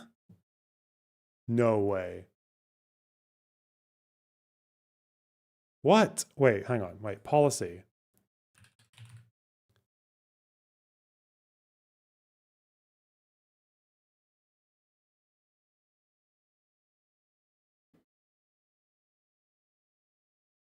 Oh, no, that's from the contract. That's from the contract. No, it's not edited. Okay. This is to do with the policy agenda. Okay, wait. So politicians. So you have to loop them in on any independently organized engagements with government officials or political leaders. But then you're not allowed to use any resources or funds without express authorization.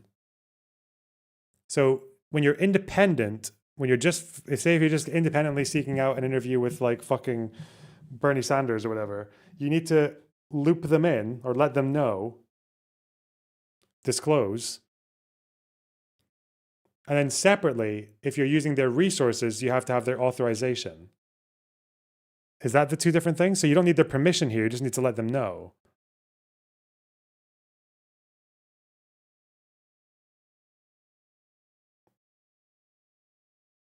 Okay. Chorus and 1630. We're not talking about that yet. We're just talking about the relationship with chorus. Okay. So if even mentioned, no? If it's subject to the express permission clause, express permission clause, then that to me doesn't indicate that their end strategy was always to keep this under wraps, and that would undermine the notion that this was a secretive endeavor, that they were never going to talk about their chorus relationship. I mean, and that's the angle that Taylor is trying to promote, is that there's something nefarious going on here. There are some real great advantages to ...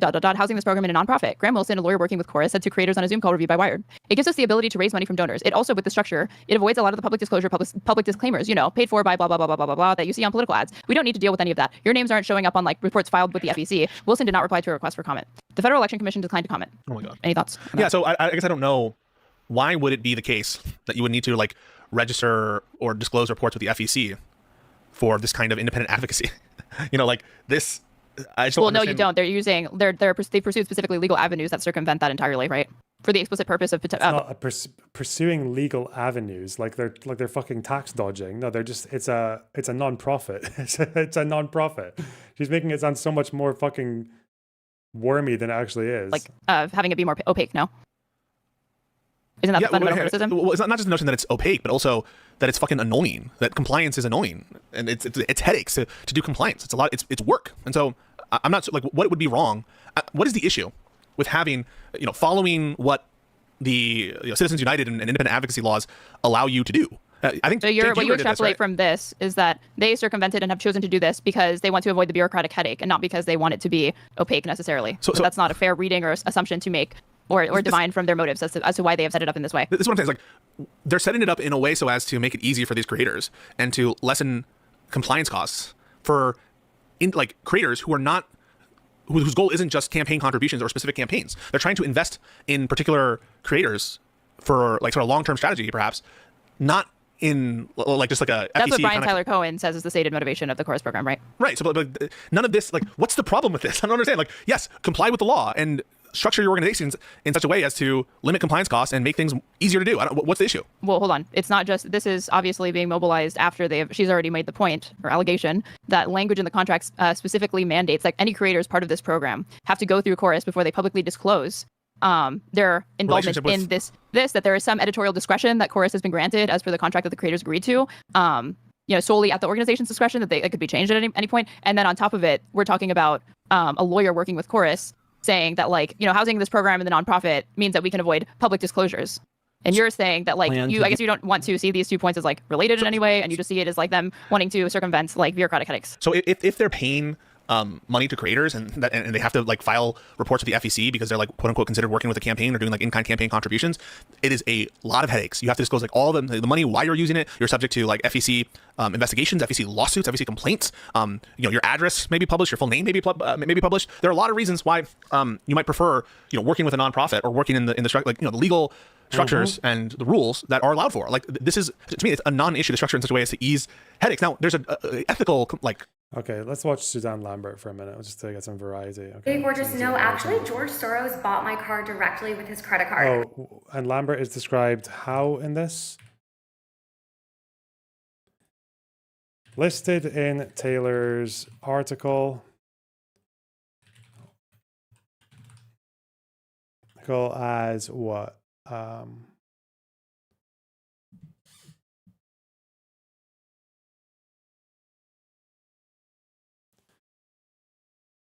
Girl as a creator, as an influencer. Several influencers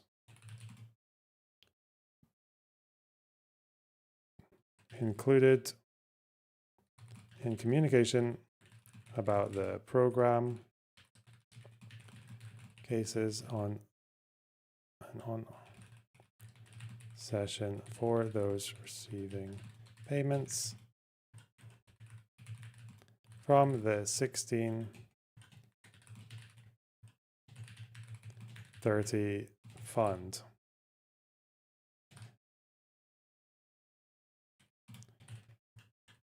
Suzanne Lambert, who has called herself Regina George Liberal. Gotcha. Okay. Response on TikTok.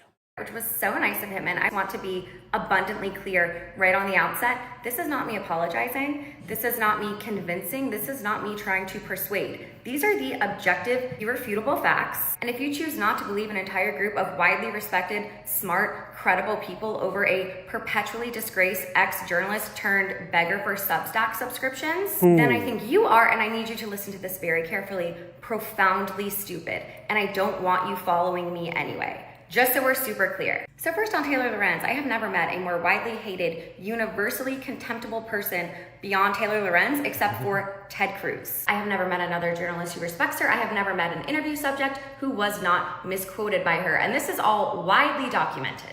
Taylor Lorenz cannot stand content creators, and she doesn't like content creators because she does not stand to benefit from that landscape, despite being a content creator herself. And frankly, I don't blame her. Honestly, if I had spent my entire career trying to be good and relevant and taken seriously at something, only for people to come in who I deem less qualified, do way better, and have way better engagement than me, I would also likely be pissed. And maybe that's why she's super weird towards me. She made a video about me in February that a few people messaged me about. I guess essentially saying that I was begging for media attention, which you wish, babe. My inbox stays full. I'm sorry yours doesn't, but that's not my problem. But then when I was like, wait, what video? She had deleted it, which to me is just not behavior characteristic of a serious journalist. She talked about me to people at a White House Correspondents' Dinner event, but then never came up to me or introduced herself. So she talks a huge game online and not in person, as with most of these people. And there is so much more here. Some more ad homs, no refuting. The thing is, Rococo, if you weren't so fucking desperately coping about the failure of this fucking article, you would stop to think for 1 second. If what Taylor is suggesting in this article about Chorus, with it being secretive, with them having creative control over people, with them strong arming people or getting them to toe the party line or not allowing them to review their contracts properly. Why the fuck is every single person who is affiliated with Chorus and has actually taken this contract not had anything to say about what actually happens? That would confirm anything that Taylor is saying with the implications that she's giving forward. She is implying that creators in this organization, but working with Chorus, can't talk about what they're doing with the organization unless they ask for permission first, saying that they control who they interview, that it has creative control over their content, that they can't get a lawyer to redline their contract stipulations. Why is there not one example of any of this actually taking place? Like, why is there not one person who's like, oh yeah, I was with Chorus on this incubator program and it was really weird, I was working independently on YouTube and I got this interview with Mamdani, and then Chorus were like, why didn't you tell us about this? Why did you inform us? And then they said that I was forbidden to do this content with them, or they made me retract this from my video, or they said, oh, like, you've made these 3 videos criticizing the DNC, like you should take this down. Why has none of that happened? This is all just, oh yeah, people who turned the contract down think this about it, and they're saying, oh yeah, this seems like a bit sketch, like maybe this thing will happen. Like, that's all of it. That all of the things about the contract or about how it would actually be like to be part of this program is people saying, oh, well, that sounds like they might be able to abuse it in this way. But we don't really have any evidence of them doing that. Also, dark money, dark money, dark money, dark money, dark money. Please look away from the fact that the LLC that contributes to the residency program that I'm part of is also dark money, dark money. No wonder if some people are fucking pissed. Like, when you think about it, what is in here besides a bunch of fucking what ifs?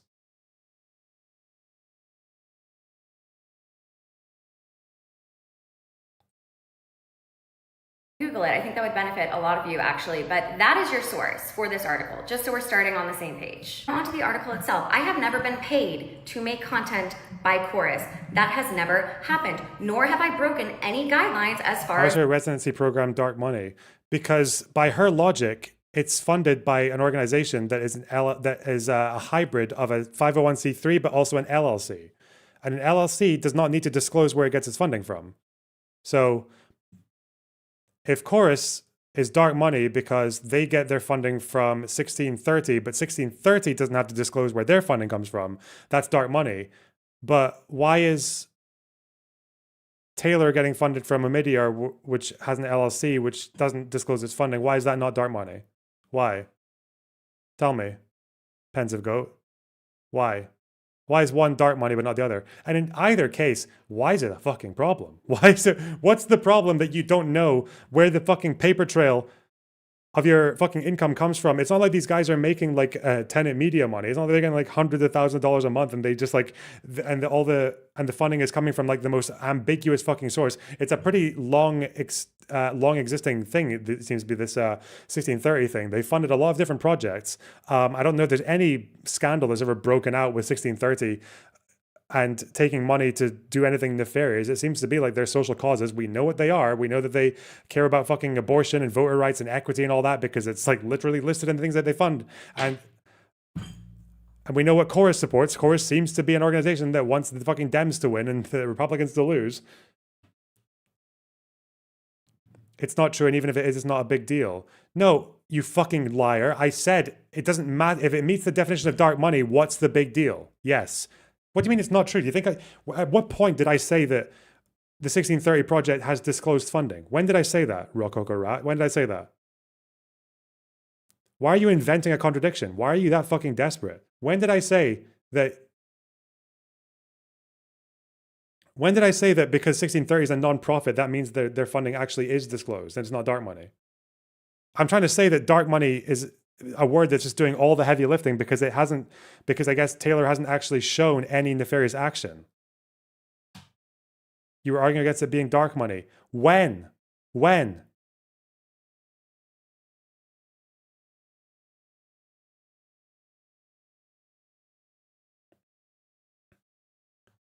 We can even look at my notes. I don't know why I'm arguing with you. My notes are right here. What is dark money? Funds raised for the purpose of influencing elections by non-profit organizations not required to disclose the identities of their donors. So, partial disclosures, non-profit, not required to disclose donors.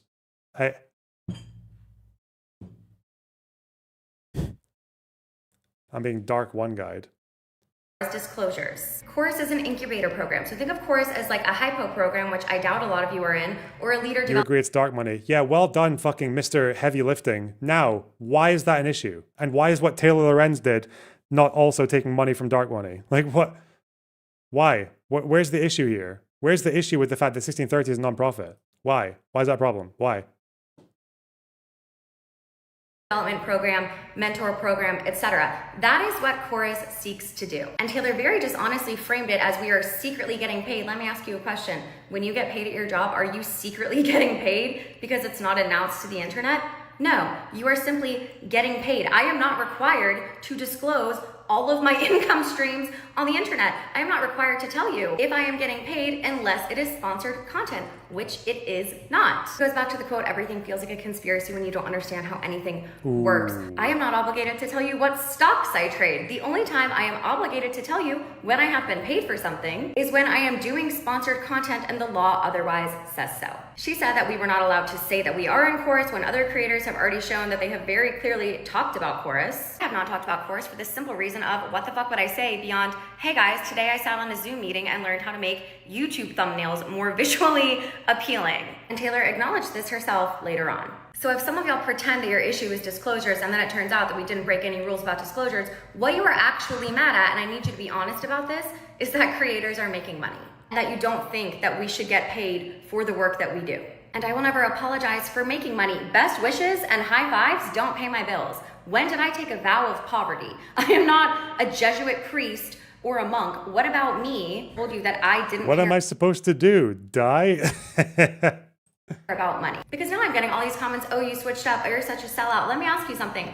What did I switch up about? What did I used to say that I am not saying anymore? What position did I drastically change? I have always been an entertainment-first comedian who talks about, amongst other things, making fun of MAGA politicians, making fun of MAGA, and more. What position did I drastically change? I have always been an entertainment-first comedian who talks about, amongst other things, making fun of MAGA politicians, making fun of MAGA, and making fun of the far left. If you genuinely think the problem is content creators making money and not all the atrocities being committed now we know why they don't like her. I see. Shit. this world, then congratulations. The propaganda worked on you too, and you are an incredibly useful idiot. Let me ask you something else. Do you honestly think, with all of the lawyers in the group, Elizabeth Booker Houston, Eliza Orlins, Aaron Parnas, to name a few, that we would sign contracts that required us to participate in unlawful activity like doing sponsored content without disclosing it? Do you think me, as someone who worked in finance for 10 years and is represented by some of the best lawyers, best talent agencies in the world? Oh, she alludes to working, okay. Alludes to being represented by some of the best lawyers in the world.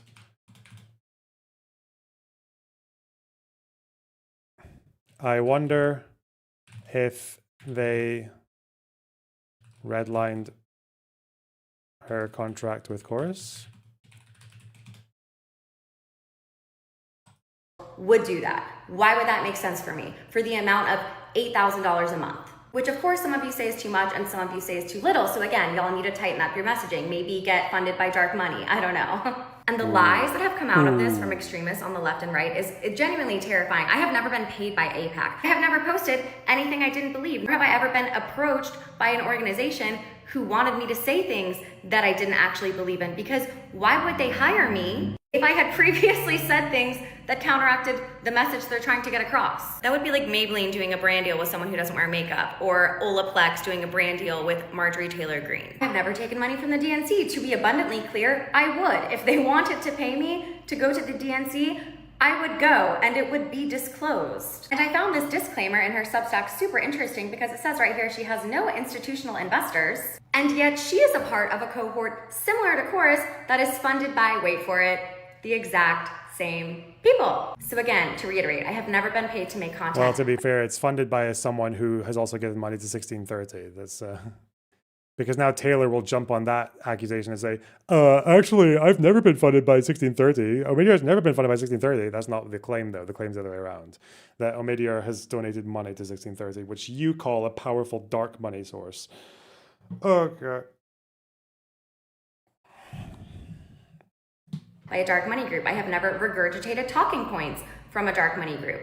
I've never been forced to say anything I did not believe. I'll leave you with this. If seeing people getting paid to work, who by the way, many of whom belong to marginalized communities that y'all claim to support and care about, if seeing them making money and working pisses you off, too fucking bad. And finally, the switch up from a lot of y'all has been crazy. The fact that so many of y'all would willingly, blindly believe someone who is proven to be uncredible and getting in my comments saying all kind of awful things about me and the things I have chosen to be vulnerable with you about will not be soon forgotten by me. And when she again, inevitably, sympathizes with rhymes with Yahtzees like she did for Clock It 2 times this week, don't come crawling back to me. Okay, she's funny. Why not? Right, let's get to the disclosure. I think is required in terms of the source of the funding, no doubt, and we'll get to that for sure. But so far, like that to me is not an issue. And then separately for the disclosure stuff with related to the relationship, of course. Okay, I think this is probably good enough to publish now. It's not finished, but it's definitely a good enough work in progress, I would say. Okay.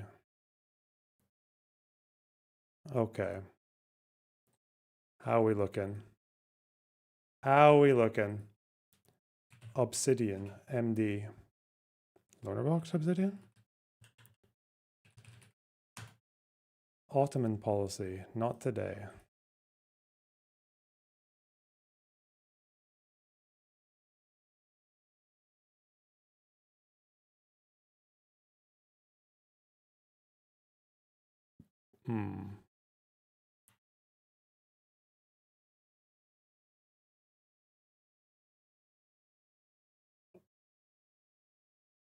The spacing seems a bit odd on this publish. All right. Okay, it's still a work in progress, but here you go. For now. Ugh.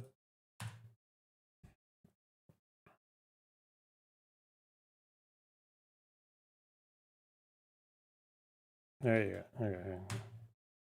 Specifically, all I would want to see is like the devil's in the details. It depends on how that's phrased. If they're saying like, okay, before you disclose your relationship with Chorus, like let us figure it out. Subject to our approval and our consent, that won't be like unreasonably withheld. That's fine, right? Like if that's all they're doing is like before we publicly announce an affiliation with someone, we want to make sure that we have an agreement on that. That's okay with me. And if they're just saying that they have some kind of editorial control over specifically Chorus sponsored events or like some kind of Chorus sponsored activities, I don't think there's a problem with that either. All of this, I think, is the devil's in the details. That's all I'm saying. Remember, so much of this thing about the contract that she's putting forward here is based on interpretations from people who didn't end up working with Chorus. So the fact that the responses are from people who have ended up working with Chorus telling you about it, it's like it's one testimony against another as well. So yeah. Is like I need to see the contractual language to see if these are like onerous provisions that are like so fucked up. All I'm saying. Okay. I do agree with you that there can be other purposes besides attempting to, not be transparent or be more opaque with this for why they would want to circumvent the FEC. Because I think the point that you raised is good. Obviously, I've worked with PV, and part of the reason why PV's affiliation with the creator program was structured the way that it was is because creators, especially on this like scale that they are, that PV collaborated with. If your name is going to be showing up in an FEC filing, your full name, your address, all of that must be disclosed publicly or whatever. They can have a chilling effect on the creators that want to work with you because they have valid privacy concerns. So it is obviously possible that could be, given the narrative that's constructed here, there's not any sort of suggestion that could be a legitimate motivation for Chorus, choosing to go about it in this manner, but that is technically an avenue that could have been pursued. I think this paragraph is not nefarious. This paragraph to me is not nefarious at all. Anyone saying, "Oh my God, they're structuring it to avoid like the onerous requirements of the FEC, or they don't have to like comply with the political action committee thing like that." Like, there could be separate disclosure, like ethical disclosure requirements that I think that they should, disclose certain like origins of funding for purposes of transparency, no doubt. And like I said, we'll get into that. But people who would imply from this kind of statement, which I guess is being done by memory of someone, or I don't know, someone like recorded that statement or something. But this to me is not nefarious at all. They reviewed the Zoom call reviewed by Wired. So someone recorded a Zoom call. Yeah. All right. The Federal Election Commission. What, you don't think they should have recorded the Zoom call? I'm just saying. I mean, like. And showed it to Wired. You're just saying you don't have. No comment. No comment. Why? You have lots of comments on other parts of this. Okay. Do you think it was unethical for them to do that? To record a private like business meeting? Yeah, and then share it anonymously with Wired. Without consent? I think that's possibly illegal, and it's not something that I would do. Federal Election Commission declined to comment. The goal of Chorus, according to a fundraising deck obtained by Wired, is to, quote, build new infrastructure to fund independent progressive voices online at scale. The creators who joined the incubator are expected to attend regular advocacy trainings and daily messaging check-ins. Those messaging check-ins are led by Cohen on, quote unquote, rapid response days. The creators also have to attend at least 2 Chorus, quote unquote, newsroom events per month, which are events Chorus plans, often with lawmakers. Seems normal to me. Seems fine. Elizabeth, I mean, I think the obvious, this is to me more so than people saying like, oh, she's implicating the DNC in this, which I really don't, I personally did not take that away from what has been said so far. Like the messaging check-ins or whatever, you can lead, like, are going to lead people to think like, are they giving talking points to these people? Are they mandating that their messaging stay in line with certain beliefs or whatever? But maybe they're giving tips in terms of messaging. Maybe they're giving tips but this would, why is this wrong? Like if this were being run, like imagine Hassan were running this, right? Imagine that Hassan were running some incubator program where they were spreading around like strong arguments for their content creators and like giving, this is the argument you would give if people raise this issue, this is some misinformation about what's going on in Gaza, here are some talking points about like, this is like, would that be wrong? What's I think wrong the entire with that? thing is that it's not wrong as long as you disclose it, right? If you disclose, I think the financial contribution, I think the affiliation with Chorus and the affiliation maybe like for some going further and saying that I'm affiliated with this program specifically. In the same way, it's like, is it wrong to do a sponsorship for Magic Spoon cereal? Well, no, it's not. But it would be wrong to do it and not disclose that you were paid by Magic Spoon to promote their cereal because you gave the impression that That's very different, because when you do a sponsorship, Aaron, you are literally directed to hit a list of talking points to devote a particular set amount of time, or a minimum amount of time, and to use graphics and everything. So like and product placement, you're expected to do quite a lot of things. Like they very much micromanage your content when you are doing that promotion. Like your ground news advert or whatever else is actually checked by the organization, and they'll sometimes even suggest changes to it, or they'll give you material to include in it, or they'll tell you, we need you to hit on this, this, and this, and this, and this, and this. That is not anything like what Chorus was doing. Chorus was not giving like anyone that level of scripting or anything. So yeah, the fact that's why it's a legal thing as well. You'd have to disclose advertising, not something like Chorus. Of your own free will and volition were promoting a product that you actually had a financial stake in promoting. So the issue is not the actions themselves, it's like the disclosure and transparency surrounding it. The criticism I have is I think that there's an ethical obligation to disclose the financial contribution and from whence that's coming. Like I think that it is important for individual creators. I don't know if that's necessarily the truth for all sorts of employment situations, but when it comes to this kind of public commentary, I think that's something that we should encourage as a norm. That disclosure aspect. But in terms of like passing along talking points, having rapid response. Wait, you only think it should be a norm? You don't think like any kind of comprehensive campaign finance reform that also starts to regulate listen, I think that I'm one of these people who, for independent advocacy, I'm a First Amendment guy. If people want to get together to politically plan and like group up and say, this is a talking point for this, that's a talking point for that. And like, yes, we're free to do so, but this is not just people getting together. This is like LLCs, right? Or like, and nonprofits and groups and stuff, right? Yeah, so this is the type of organization that organizations like. Okay, but I'm saying that you started off by saying I'm a First Amendment guy and there should be free association with individual people and creators, and I completely agree with that. But we're talking about, it's not just restricted to private individuals that are having these meetings or whatever. We also have like a very, very big group, this like 1630 fund like behind it, and Chorus in collaboration with Chorus. I think associations of human beings. That's not individuals. I think associations of humans have First Amendment rights too. That like you as your First Amendment humans or corporations. Associations of humans, including organized associations and informal organizations and associations of people. Nonprofits and private LLCs. I think they have First Amendment interests, 100%.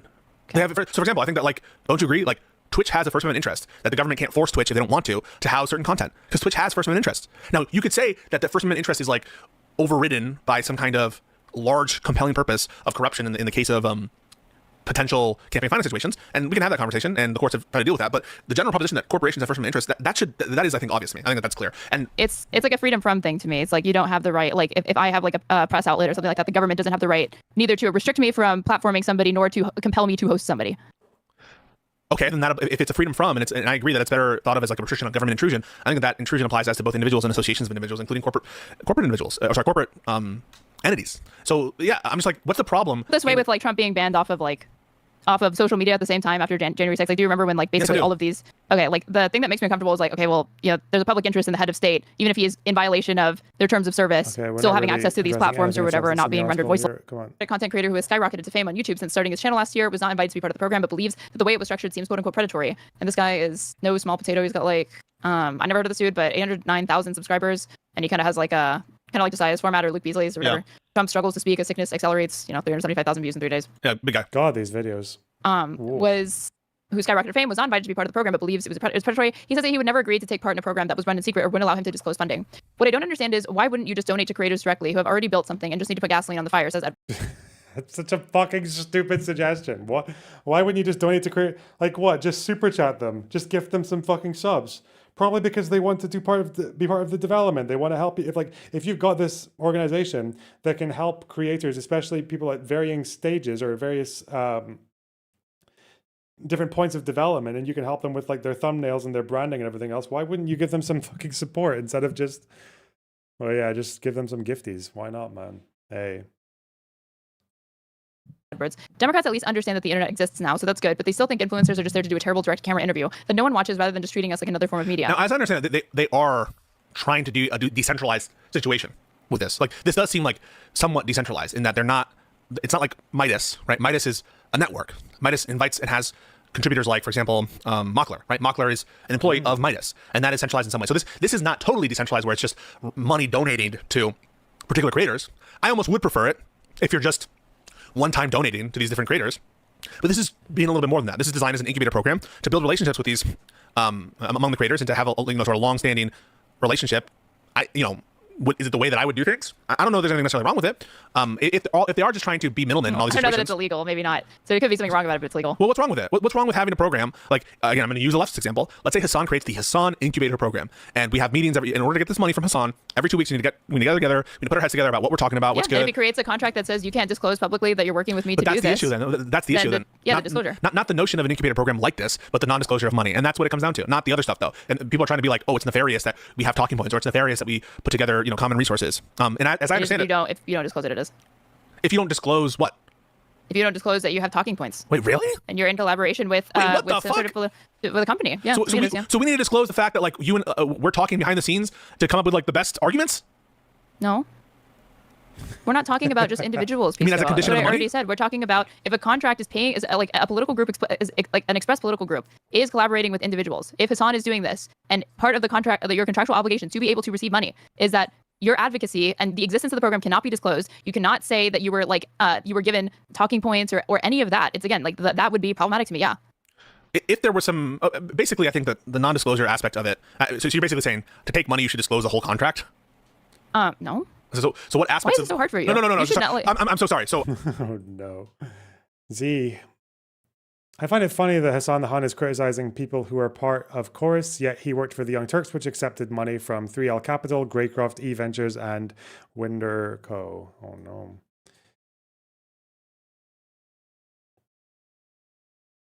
If it turned out that Hassan was getting paid by fucking Iran, nothing would change. Nothing would fucking change. Would I really be like, oh, that's why you say what you say? No, not really. I'd say you say what you say, that's why they fund you. Like, I would just be like, okay. It'd be very funny. It'd be good memes.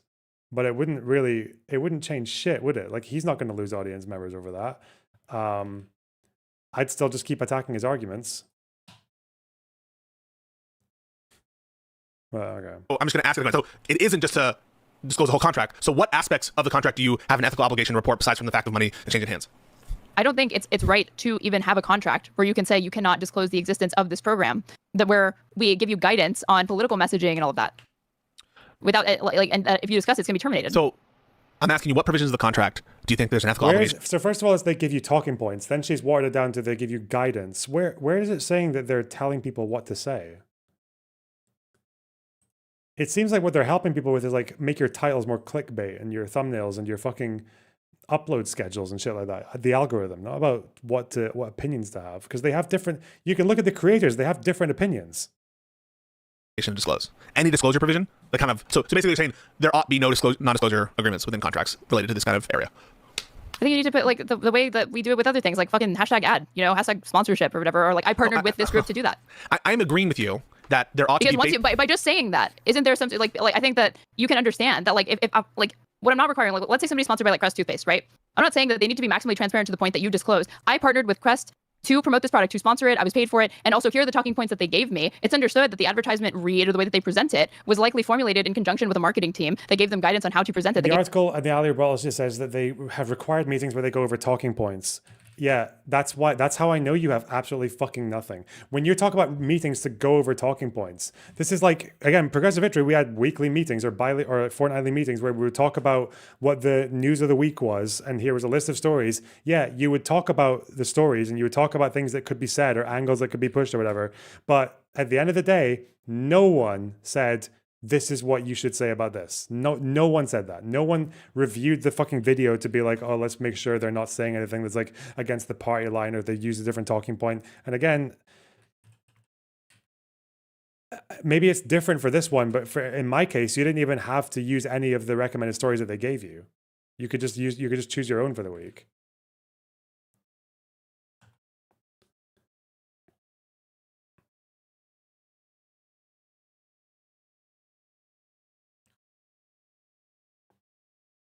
So just having meetings with other content creators where you're discussing talking points, like that's not a good enough reason to put a fucking stamp on the video saying, oh yeah, this was paid for by court, because the video wasn't paid for, was it? Like you were given guidance as a creator. And you might have discussed talking points with like other creators. Gave them talking points just by disclosing in partnership with Crest, sponsored by Crest, at #ad. All of those things can be intimated, and it's trivially obvious that you likely, as somebody who sponsored a product, did not come up with all of those materials. I think you should disclose the financial relationship. I think you should disclose the organizational. Let me finish this point I'm saying. The organizational relationship. I'm not interrupting you. I don't think that you need to disclose the nature of all your communications or strategies with the organizations. You disclose the financial and employment or associational ties. I don't think that there's much of an ethical requirement to do much more. Like, can you imagine? This is not a standard that would be imposed on any other domain of life. Or a contractual situation, certainly not of other kinds of employment situation, and certainly not of Republicans. So again, I agree, disclose the associational relationship, disclose the funding, but I don't think that you need to disclose like the nature of your meetings or what you're talking about. I don't think that you need to disclose the nature of the meetings, but again, I think it becomes trivially obvious that once you disclose that you worked in partnership or you're part of this again, the huge issue to me is that if the contract really does say you are forbidden from even saying that this exists, saying that this exists, that is highly problematic to me. That's you're not part of the true, program, though. you can't even disclose that. Published the fact that they exist. I don't even. The chorus themselves said they exist. How do you think people applied for it? How do you think people found it and applied for it? If it wasn't public. Why not? So if it says that, so first of all, if it says that, so we have to. Yes, that's what I said. I said if it says that. So if it says that, I've already agreed with you that they should be allowed to disclose that they're part of a program and that they're getting money. That's not what our disagreement is about them disclosing the existence of this program and the fact that they are getting money. I agree. They should, that if they're forbidden from disclosing that, I think that's a problem. I think they should be disclosing that. So why is that a problem to you? But you seem to suggest you want a greater amount. Why is that a problem? Excuse me. Why is it a problem to you? Sorry. I'm not. So it's not a problem for me to criticize them for if it is the case that they're mandating non-disclosure of the program itself and the funding source. That's not the problem. The problem is, I think, the expectation that you would get much more beyond that. That you would get, for example, disclosure of the fact that they're having meetings or talking points, the fact that you disclosure about other elements of the contract. Like, we don't require that of other individuals in their employment contracts. That's not an expectation. That's not a standard. I don't know that they're employees, right? They're probably independent contractors. Or whatever. Yeah, the nature of the contractual agreement. Yeah, the fact that these they're independent contractors either, but okay. Association exists, and the fact that they're getting paid from a source. That to me is pretty much the extent of the disclosure that I would want to see. Beyond that, in terms of like, oh yeah, and if we don't do X, we don't get paid. If we don't do, now we're getting to the territory like, no, let us come to private arrangements and deals in that sense. And in terms of ethical obligation, you know that I work with these people, you know that I get paid by these people, and that's all you need to know. So why do you think it's not good that a contract could say you are not allowed to even acknowledge the existence of this program or that you're part of it? Oh my God, I think that. So I'm telling you what my ethical preference is. I've already said it. If that provision is there, I don't agree with it. But I know. I'm asking why. Why distinguish that from other provisions in the disclosure? I'm asking why do you think that that's unethical in and of itself? Why? Not relative to anything else. I'm just asking you why do you think that is an unacceptable byline in a contract? Why is it unethical? No, I'm not saying that it's. Sorry, I don't think that you heard me say that it's illegal. I didn't say it was illegal. I'm asking why you think it's unethical. I think it's unethical in public discourse about these issues because I think that people, when it comes to political opinions, that there's a feeling, a norm that we would like to establish that the people who are telling us things, that we have an idea about where that money's coming from. That norm is found in FISA statutes. That norm is found, the fact that not FISA statutes, FARA registration statutes. That there's a public interest in knowing when it comes to political opinions, basically where the money's coming from and what's influencing the people potentially to say what they're going to say, so that the voting public can have a greater understanding about potential biases and conflicts of interest, and that there's good reason, I think, to push for that norm. I'm not saying that it's legally required or anything for our content creators, because we want to make sure that everything's above board and that people know, to the extent that they're not being genuine or to the extent that there's a potential that someone can interpret something one way versus the other, that like all the cards are on the table in that respect. At the bare level of associational relationships and payment structures. So what would be the issue with legally mandating that to you? Well, in some cases it is legally mandated. Depends on the context. But in this context, you seem to suggest that we ought to establish that as a social norm, but you didn't go so far as to say it should be legally mandated. No, I think it depends on. No, I don't think that you should. Okay, I get that. I'm like, why don't you think it should be legally mandated? I don't think that you should require, because I don't think that there's. I think that there are First Amendment interests at stake here, which is, and also, yeah, I don't know what the government interest would be, such to override these rights concerns, that you must disclose any financial arrangement between a person and another entity if that the court, like the nature of that contract relates to public discourse in at least one capacity, it seems far too broad. It seems like it imposes all sorts of, again, like bureaucratic and compliance nightmares. I don't know. Like, I guess I don't know what the law that you're proposing is. I don't have the specific policy proposal or whatever. I was just saying, generally, would you be in favor of a law that mandated that? And it seems like you wouldn't be. No, like anything that affects politics, you have to disclose payment if there's any commentary related to politics. No. Like, well, I guess so. I guess that's another way of looking at it or whatever. I basically want that like a self-imposed norm. I think the government should keep its hands off of that, and we should just like try to push that as a social norm. I don't think that we need to have the government involved. I don't think we throw people in jail for like not disclosing. Is this article being published not how you push for that as a social norm, or at least the discourse that's generated? No, hang on. If the article is factual, if the article and like everything, if like the contract comes to light or whatever, and it turns out that every single like claim made surrounding the language of the contract, would you be like that turns out to be true? Are you still uncomfortable with the narrative surrounding it? Hang on. If the contract comes to light and it verifies that they weren't allowed to disclose what I take to be like core aspects of the relationship going on here, I would think that it's totally newsworthy and proper for Taylor Lorenz to have disclosed that to the public, and I think it's a good news story. If, however, she got things materially wrong, for example, if she said they weren't allowed to disclose their association with Chorus, but they were, or permission was readily given to individuals, and so there wasn't kind of a nefarious aspect to it, then I think that there's problems in terms of the coverage. And by the way, Taylor Lorenz, this isn't her first rodeo. There have been times in the past, her characterizations of certain Democratic policies, certain perspectives, has been wild. And so we're not writing on a blank slate here. So you're sensing some hostility for sure. Specifically? At this moment, like, let's not get into it. At this moment, let's not get into it. Let's not get into it, or you don't have one readily available. I don't know that I have one readily available in mind. Does not change the fact that it is my opinion that I've responded to her. She's a proper fucking snarky debate bro, isn't she? God. In comments in different places. I've quote tweeted, and right now as I sit here, even if I can't provide one readily, doesn't mean that's not my impression. That my impression is not correct. Okay. And all it is to say, I'm not saying it's incorrect. I'm just saying I don't follow her work very closely at all or whatever because I don't follow her. So I don't. She hates the Democratic Party. Okay. She does hate the Democratic Party. She basically thinks that no one like she didn't vote for Kamala Harris, and so let's just be honest. Put the cards on the table that she has an interest in having this party be knocked down a peg or two, and not doing what's in the best interest of electing Democrats. So that's all I'm saying is that that's her stated bias, and yeah, I think that's clear. Wait, the last thing you said, she has a bias against Democrats, 100%. In not getting Democrats elected. She hates Democrats. Yes. Yes. Okay. Is that? Do you agree or not? I don't follow her stuff closely enough to make that to know. That's why I was asking you for an example. Yeah. I wasn't disputing that it's your impression. I just wondered what the Of course basis she was hates for your impression Democrats. being What the that. fuck? I'll produce those to you at a later time. Sure. As an aside, though, and yes, I realize obviously foreign money is different than domestic affairs, right? But is your issue with the tenant scandal? Is it that it was foreign money, or it was like the lack of disclosure? Like what is your issue there with the tenant scandal? So it has to do with the fact. Well, the associational relationship was disclosed, right? Like we're getting money, or sorry, we're interacting with tenant. And so they were absolutely allowed to disclose, right, the nature of their relationship between tenant and these creators. But it has to do with they didn't disclose the source of the money, and they didn't disclose that the source of the money was foreign. The source of the money was domestic. Then you don't think it would be as big of a deal. Well, that's what happens right now with the Republican Party and their like how it currently operates. Like that's what Charlie Kirk does. But do you think it ought to be that way? I think there should be a social norm among these creators to disclose where they're getting money from. I do believe that 100%. Okay. But again, that's just me saying what the social norm is. That is how the Republican media infrastructure operates right now, with a lot of obfuscation, and it's not clear where the money's coming from. I think that's bad. You should have some amount of responsibility there. But for tenant, recall what's going on here. There are members of the Russian government who are funneling money through RT. And like this billionaire guy, fucking Gregorian or whatever. So the foreign connection there is super relevant because foreign corporations and foreign governments don't have First Amendment rights in the United States. And the lack of transparency is problematic given that there are laws, constitutional laws, that make that distinction between foreign and domestic that we should follow. And that's not based in nothing. It's because the framers actually did have a skepticism towards foreign influence that grounds constitutionally a distinction there. Okay. What I don't understand is why wouldn't you just donate to creators directly who have already built something and just need to put gasoline on the fire, says Edwards. Democrats at least understand that the internet exists now, so that's good. But they still think influencers are just there to do a terrible direct-to-camera interview that no one watches rather than just treating us like another form of media. The influencers offered the funding were given just days to sign the contract, which was essentially presented on a take-it-or-leave-it basis. At least one cohort was specifically told they could not have their lawyers redline it. In the group chat forum to discuss contract negotiations, some creators discussed the clause prohibiting the disparagement of other creators. Not being able to criticize anyone else affiliated with Chorus felt restrictive to some, according to text messages posted to the group chat. I would want to see that. By the way, I would want to see that as well, because I think that probably goes too far as well. And so if there's some kind of Hey, Das Vildania, thanks for the $5. Didn't know about you until the end of last year, making you by far the most secretive and nefarious of influencers. Wow. Ignotus, thanks for the $9.99. Creators in Taylor's story seem very similar to the strong men who tell Trump about how great he is. Okay. Max Copeland, thanks for the $5. And Peak, thanks for the tier 2 sub. Wow, that's so generous of you. Wow.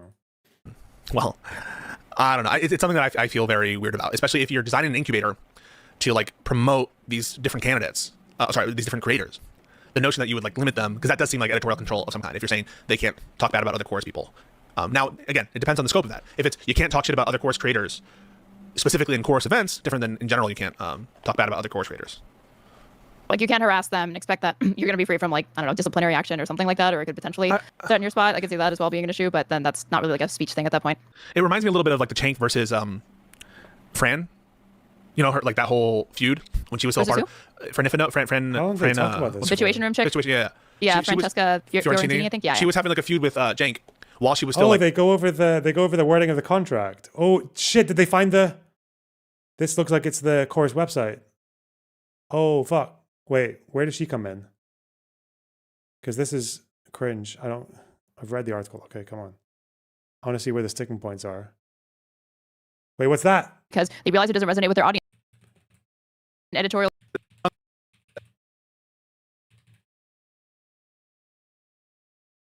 Really, like when I searched it last night, I went back to Behar and other content creators have accused Chorus of attempting to establish themselves as a gatekeeper to democratic political leaders. What we need is for people to invest in independent media, and that doesn't necessarily mean investing in a consulting group that is going to become a middleman for independent media, says Behar. Gaza. Several influencers who doggedly defended Chorus throughout the controversy, including Elizabeth Booker Houston, a Democratic comedian, doggedly defended, don't think that they feel comfortable in arenas where they lack control. That's the end. Okay, let's see this clip I sent you. This TikTok, yeah.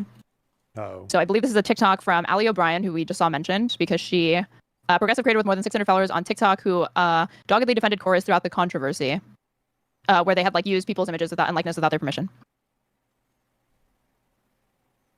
Why do I have to log in? This is new. Give me a second. Let me log in. No. I really should not have to do this. I'm not scuffed. Very scuffed. Very scuffed. On my stream, not the platform for 10 minutes.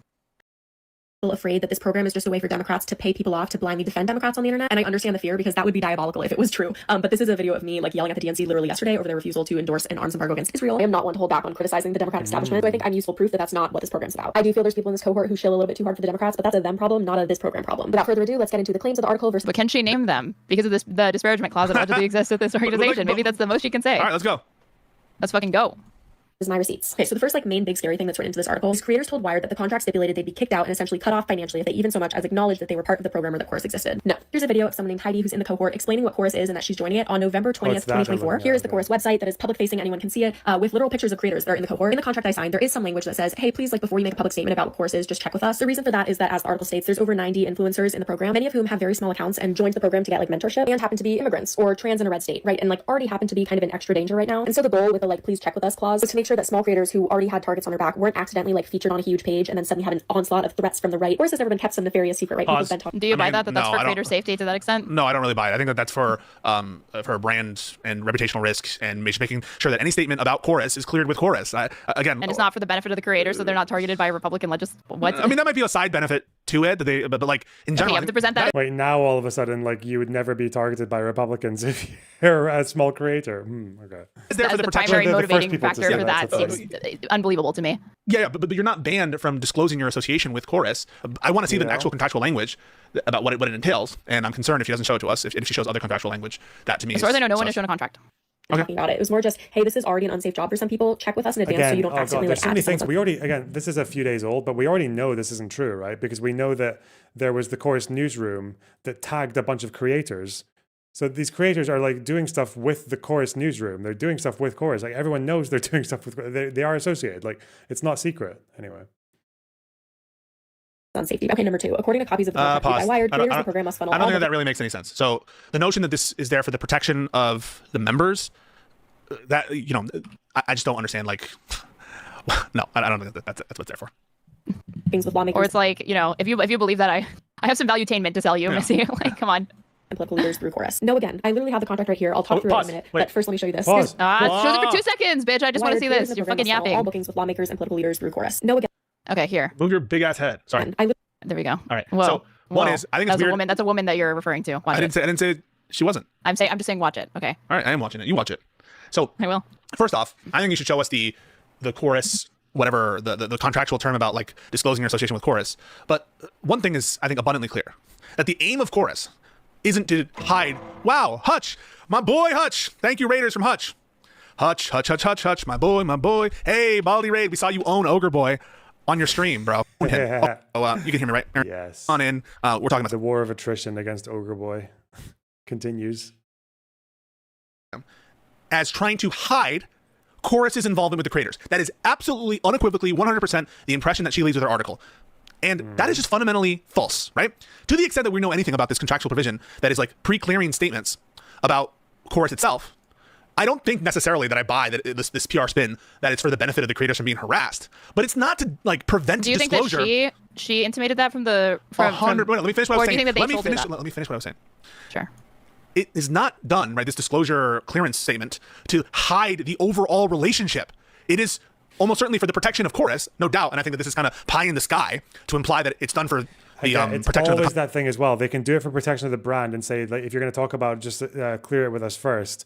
Again, that is not what Taylor Lorenz said. Taylor Lorenz said it is a secretive organization. She said that you are not allowed to say fucking dick about these people. Like, your connection to them is like buried under the carpet and it's being currently exposed. Extensive secrecy. So now that you come out and say, oh, actually, they just said, yeah, you can talk about us. Just tell us like what you're just like clear it with us first because of brand reputation or whatever, or because of like. And then someone will respond to that and say, oh, still bad though, still bad. You should be allowed to say whatever you want about the like. Again, it's this fucking stupid Martin Bailey shit. It's so annoying. It's like, oh yeah, but like I still have a reason to get mad. Like, come on. content creator. But to paint this as them trying to hide the association with Chorus is a laughable implication. That I think is completely debunked, completely fucking dishonest to after now having been demonstrated that Chorus is, in fact, sometimes being criticized for doing associations too much, right? Like the whole argument is from the current affairs is that they improperly promoted someone as being associated with Chorus. And so in what role? Even especially, oh God. I need to put this here for the secrecy. I need the Pacman thing up here. Copy URL, please. Yeah, like when people keep conceding position, the Bana Panada debate, Just like, as soon as they find out they're lost, they're just like, I don't care, let's move on to the next thing. Okay, dude. That was very transparent though. Most people are a bit more cunning when they do that, rather than just the ham-fisted. I don't care about that. Let's move on, please. Please move on from this. Okay.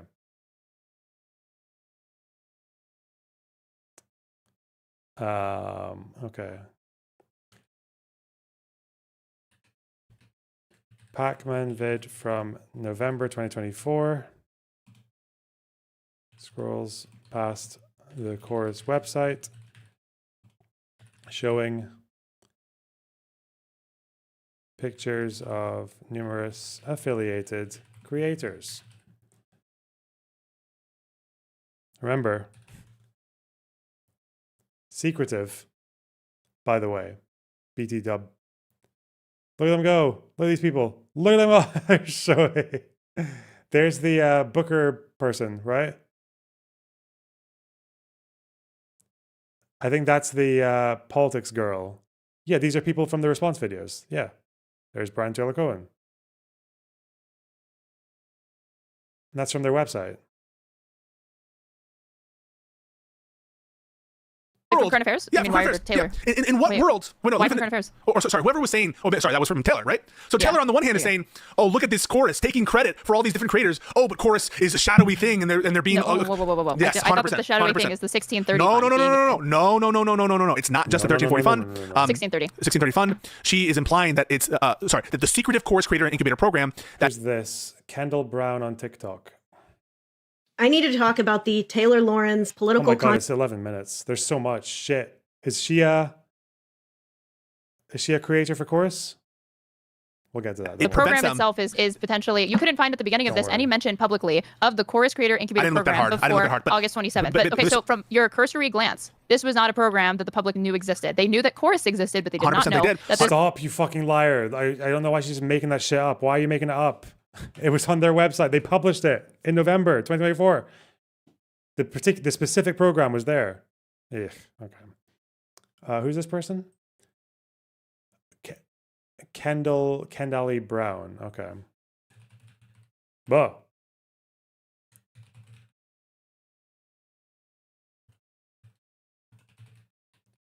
background. Okay. Fucking Taylor. This pilot program existed, correct?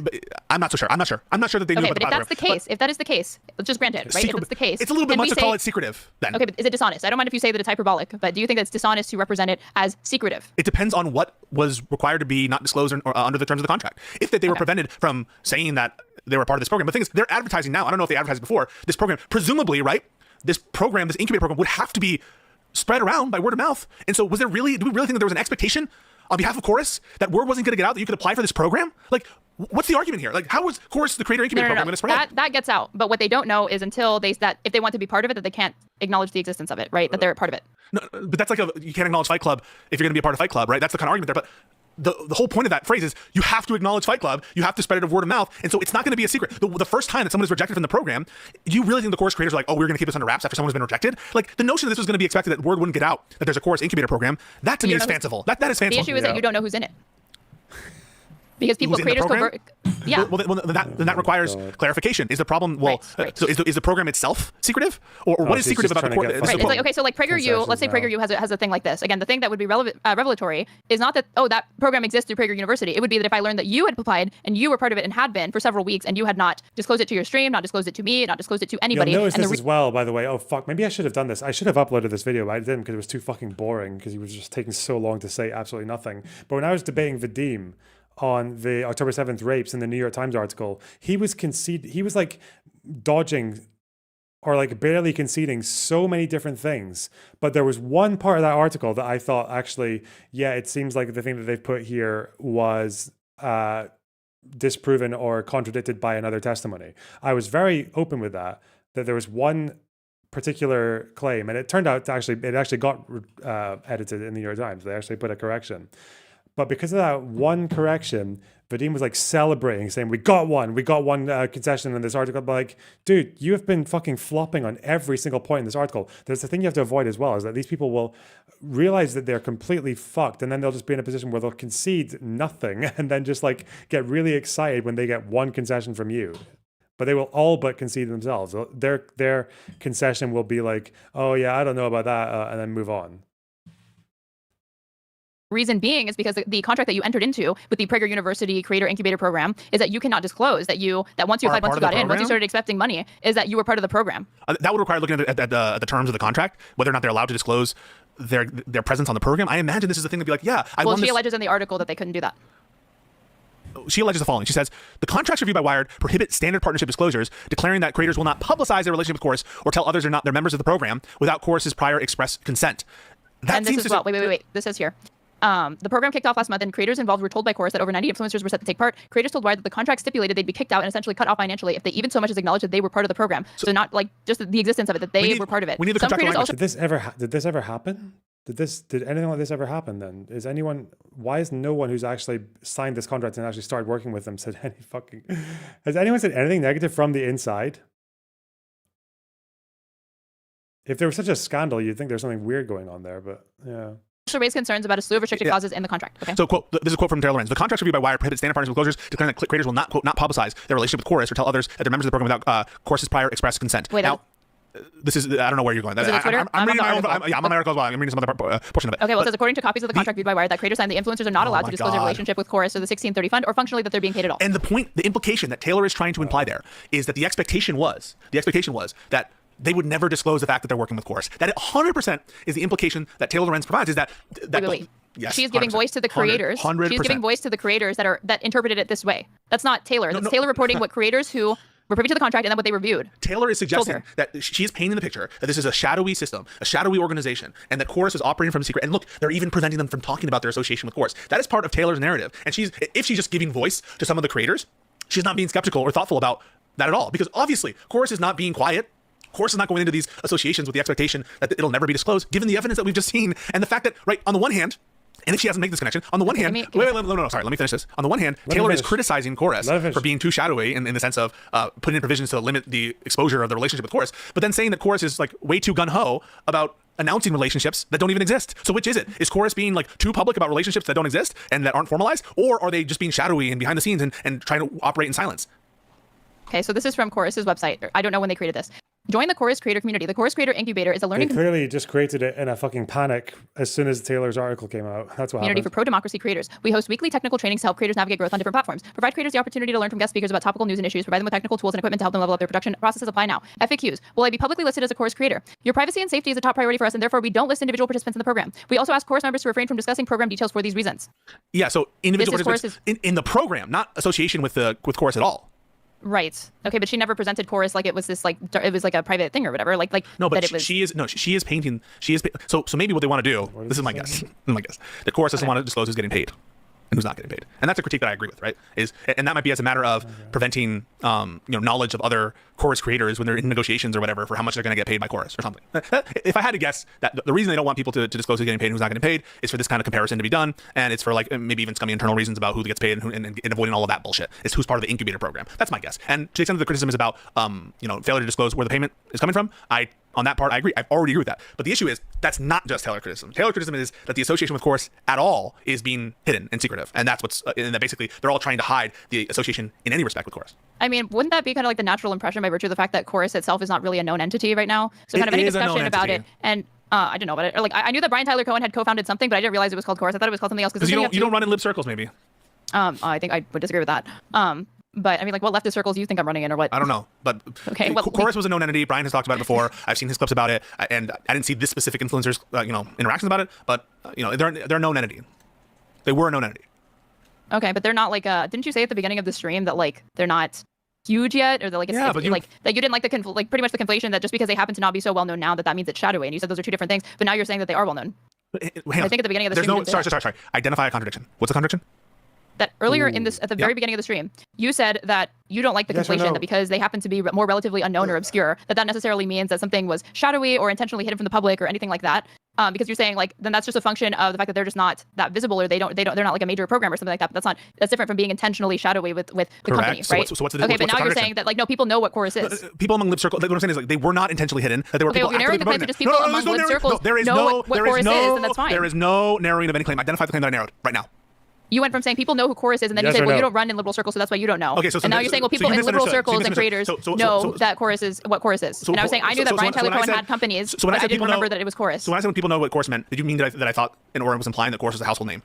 No, I thought that you meant anybody who's involved in online political spheres, if that's in any way probably affiliated with like center left to further left. Should know or ought to know what Chorus is by this point. Were you not saying that? Were you not saying that? I thought that's what you were saying. I was saying that people who run in liberal circles, that's what I was suggesting, people who run in liberal circles, they knew what, or a lot of people at least knew what Chorus was. And I knew what Chorus was, and that these people promoted Chorus. It's like Tenet in that respect, in that people knew what the audiences know. People know what Tenet is. People knew what Tenet was, and more importantly, Tenet was not hiding. Wait, by people, do you mean the creators, or do you mean the audiences? So I don't know, some interaction of creators and audiences and people who. What is that? Oh my fucking god! You don't even have like a straight answer to that. Yeah, so I'm trying to clarify things, and you're fucking losing your mind. So what I mean to say is, Chorus was not hiding itself. That's what I mean.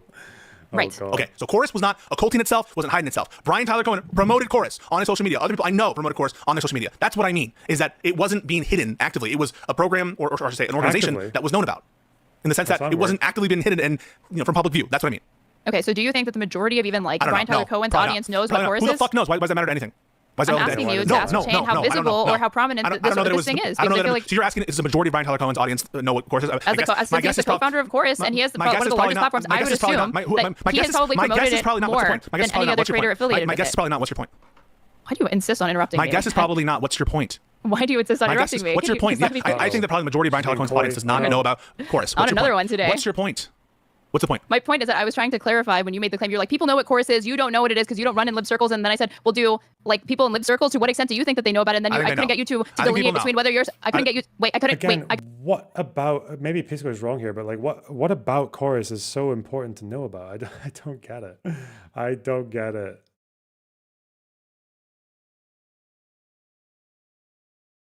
Couldn't get you to delineate between whether lib creators know or if they're lib creators and their audiences know. I think lib creators know. Okay, lib creators for sure. Do you think that their audiences know? I'm not sure about the audience. My guess is you asked the majority of Brian Tyler Cohen's audience. That's what you asked, right? Yeah. So I don't know. My intuition is that the majority of Brian Tyler's audience isn't aware of it. What is your point? What I'm saying is they're not hiding themselves. My point is that they're not hiding themselves. Okay, I'm trying to explain. You asked me a question. I'm trying to explain. Okay, so if Brian Tyler Cohen, who was the co-founder of Chorus, who is probably doing more promotion of Chorus than any other creator affiliated with Chorus that's paid to do that, and has one of the largest platforms, if not even a majority, maybe not even a plurality of his own audience, realize that this exists, right? Then that does call into question like how readily. Really? Yeah. So just because the majority of people don't know about like some offshoot program that they're running for influencers, that it shows what actually? Because you were saying, you started from saying people know what Chorus is, and then I said, well, I didn't. Sorry, we're past wait, that. Wait. Can I get a point out without you interrupting? This is actually fucking embarrassing. Okay. Slippery. So you said that people know what Chorus is. I said, well, I knew that Brian Tyler Cohen had companies, but I didn't know it was Chorus. And then you said, well, people in lib circles know. And then you said you're not in lib circles. And then I got you to clarify that you mean lib creators know. Then you said that Brian Tyler Cohen's audience, like a majority, probably don't even know what Chorus is. And then you said you were agnostic as to whether or not you knew how much of the liberal audiences of these liberal content creators know about. A lot of them probably just don't care, because I think some of the people in the cohort, they said that they just didn't talk about it. But people like David Pakman did talk about it publicly. They put up videos about it. But again, those videos got like 50K views, probably because the audience doesn't generally care about things like this. It's not like it's influencing, it's not like it's influencing what people are saying. It's not like it's compromising their judgment on anything. It's not like it's pressuring their judgment on anything. It's like, oh yeah, these guys are working with this organization that helps you improve your content and cares and is like supporting left-leaning creators. And you're already a left-leaning creator. Like, why would you care? It's like, oh, this politician that you, even if you take a more extreme example, but it's like, if you take this politician, it's like, oh, it turns out this politician who you support has taken money from AIPAC. Like, generally, if you support a politician, it's because they're already saying things that means they would get supported by AIPAC. That's why it's just never the slam that people think it is when they uncover shit like this, or they claim to uncover, because I guess with AIPAC, it's always public. About Chorus, correct? That's where we're at so You're far, just right? recapitulating the conversation for no reason because you have no point. You're just. I do have a point, but you're not listening to it. All you're doing. I'm trying to walk you through my thought process, but you're so tripped up on assuming that I don't have a point that you're not willing to hear me out. All you just did was completely summarize the conversation so far. I agree largely with your characterization of the summary. You have no point. What's your point? I'm trying to. Can you let me arrive at it? You keep interrupting to tell me that I'm just recapitulating the conversation. I was about to arrive at. I didn't interrupt you. Sorry, you asked me a question. I responded. So you agree? I didn't interrupt you there. I let you finish. Okay. So I did let you finish there. You said I interrupted you. Destroying her. It's so funny. Wait, no. You just said I interrupted you when you asked me, was that right? And I said, I largely agree with your characterization. You're just recapitulating because you have no point. I didn't interrupt you when I made that point. So you're saying, the point that I was making by going over all of that is that the claim shifted from people know what this is, and the only reason why you don't is because you're not a liberal, to then you admitted that even their audiences probably don't really know about it. So no. I hope you didn't think that I was implying that Chorus was a household name among millions of people who watch. But I clarified and said that that's not what I was implying. Okay. So I hope that you trust that my point was that Chorus wasn't hiding itself and wasn't taking active measures to hide itself. I hope you understand that. I never thought that. So and Taylor absolutely is implying that Chorus is taking measures to hide its association with other content creators. And when it's not. What is written in the article that gives you the impression that that's what she's attempting to? Sorry, first I'm going to ask you, do you agree with that characterization that I just had of the article, yes or no? Not entirely, because I think the thing that she's saying is like the dark money group is more in reference to the 1630 fund that works with Chorus. So even if people knew about Chorus, they didn't necessarily know about the affiliation between 1630 fund and Chorus, and that the Chorus. So now it's, I have to disclose, by the way, guys, that you like that thumbnail? Yeah, well, I got help with my thumbnails from Chorus. And they're like, oh yeah, okay. Also, hey, audience, and the audience is like, yeah, what? Oh yeah. Also, so their Chorus is funded by 1630, and do you know who's funded by? Do you know who funds 1630? Don't know. Dark money. And the audience is like, oh shit. Whoa. What, you mean like Russia or something? No, they're like a nonprofit. They don't have to disclose. Oh. Whoa. Okay. Creator incubation program is obscure. So you think that the secret... and that creators that are involved in the program might be contractually obligated to not disclose that they are a part of it. Okay, and that further obscures it from public knowledge. So you think that Taylor Lorenz's comments about secretiveness should be limited to just the 1630 fund and the program itself? Wait, say that again. Sorry. So you think that the secretiveness that Taylor is implying, you agree she is implying some secretiveness, correct? Right. And it says a dark money group, so obviously. So the dark money group that here you're talking about, that is the 1630 fund, right? Or 6030 fund. 1630 fund, yeah, affiliation with Chorus, yeah. And the only thing that we should read Taylor Lorenz's secretiveness comments to be referring to only the program itself and to this organization, 1630 fund, and not to Chorus itself.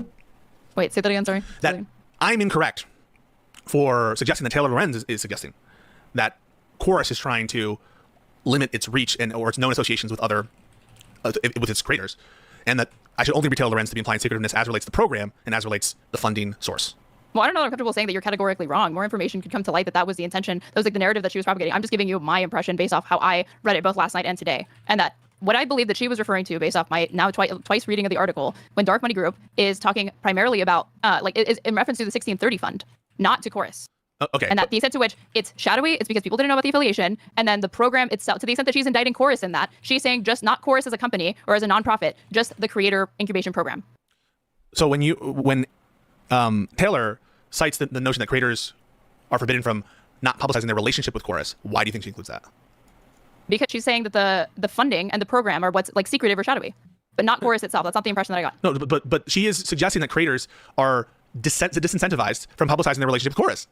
Yes, but Chorus admits that. Chorus admits that. No, it doesn't. It admits that. Wait. No, it doesn't. Will No, I be publicly listed as a Chorus creator? Your privacy and safety is a top priority for us, and therefore we don't list individual participants in the program. We also ask Chorus members to refrain from discussing program details for these reasons. For the incubator program. For the Chorus creator incubator program. But that's not the only thing that Taylor Lorenz is suggesting. She's suggesting that they're being shifty about their relationship with creators more globally, more generally, not just with the program, but with a Chorus affiliation at all, not publicizing their relationship with Chorus.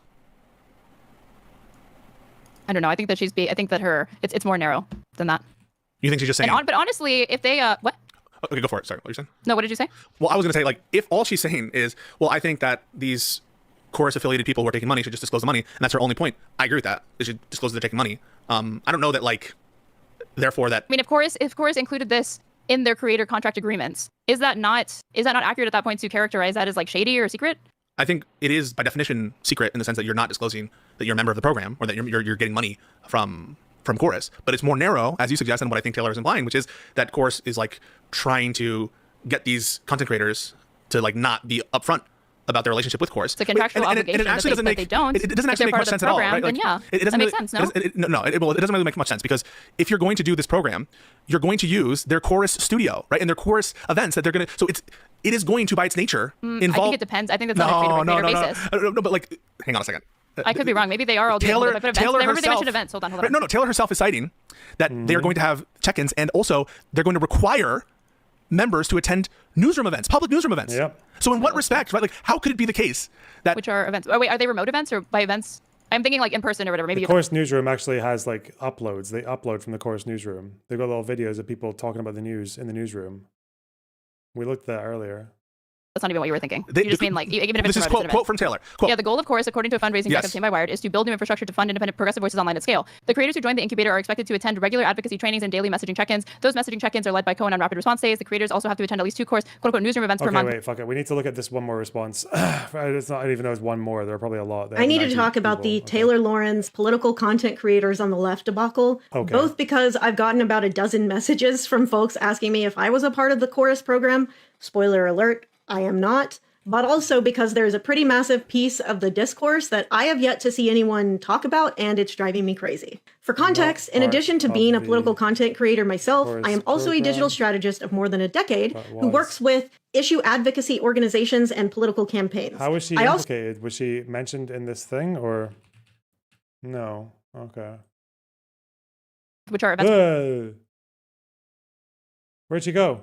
All right. Also happen to have a background in journalism, having worked as a journalist for multiple outlets before moving into digital strategy and communication. I say all this to say, I have been on all sides of this discourse, and I think it gives me both a unique perspective, but also some insider knowledge of info that is being left out either intentionally or unintentionally. And I will also say that I personally enjoy a lot of Taylor Lorenz's work. So this is not an attack on her personally, but I do think she missed the mark on this one in a couple of very significant ways. First of all, to claim that these creators are receiving dark money, but Taylor is not, is splitting hairs at best, and who works with issue advocacy organizations and political campaigns. Massive piece of the discourse that I have yet to see anyone talk about, and it's driving me crazy. For context, in addition to being a political content creator myself, I am also a digital strategist of more than a decade who works with issue advocacy organizations and political campaigns. I also happen to have a background in journalism, having worked as a journalist for multiple outlets before moving into digital strategy and communication. I say all this to say, I have been on all sides of this discourse, and I think it gives me both a unique perspective, but also some insider knowledge of info that is being left out either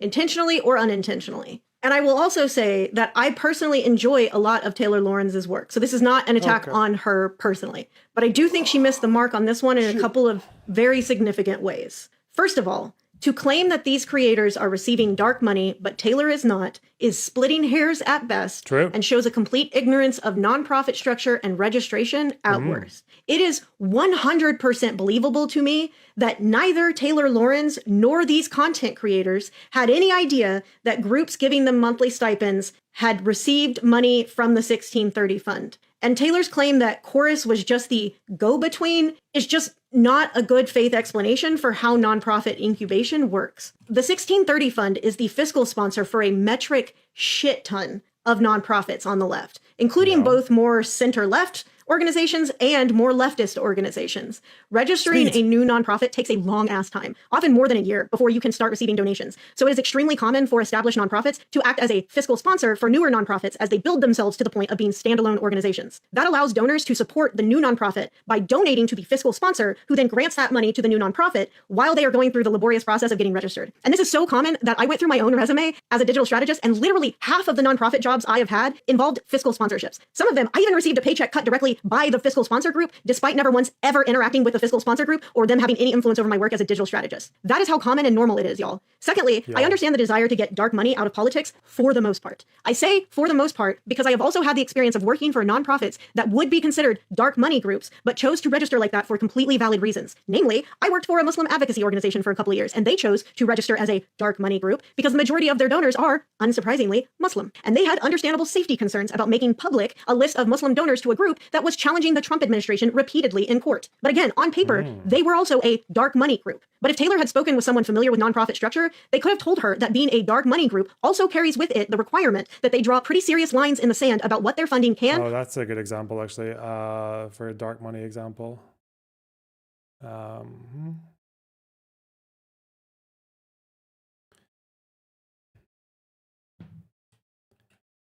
Maybe just put that here. Dark money. What is dark money? Civic Action Fund, the Media Network.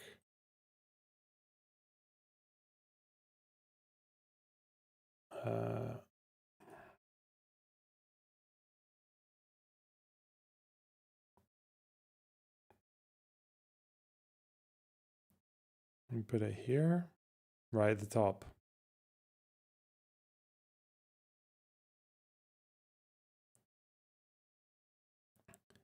This seems to be the definition.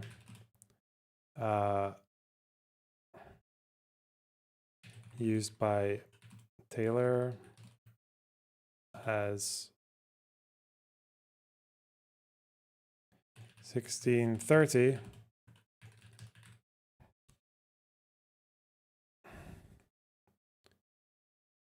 is also a non-profit and therefore not required to disclose their donors.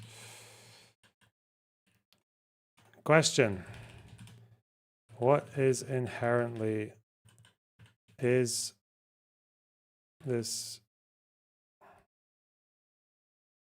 dark money as defined above inherently bad? For example, a Muslim group that opposes the Trump administration might want to register as a non-profit because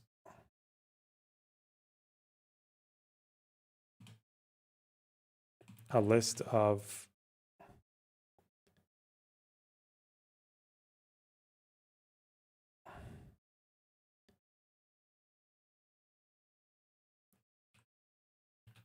some donors to such, because a public list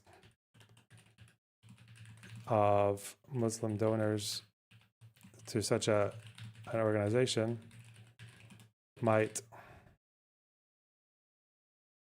risk putting a target on people's backs.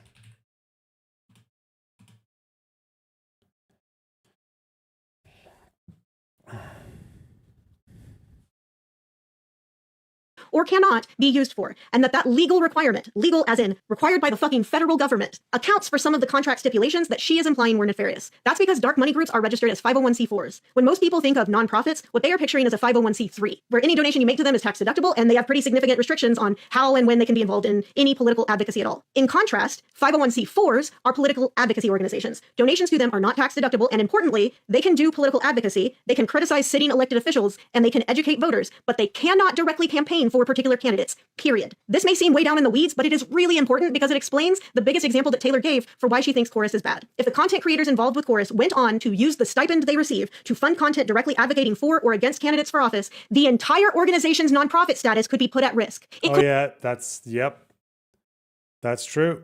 Where's that?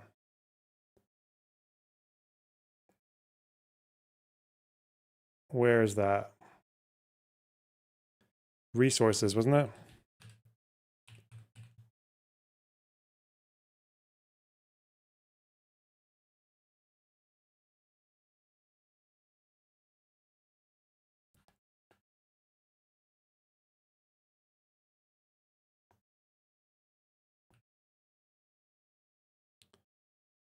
Where are we? BTC. Oh yeah, she's an unconnected. Okay. Kendall Brown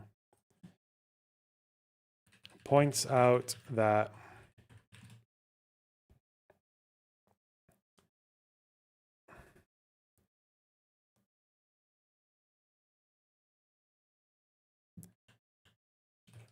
response to this paragraph, creators in the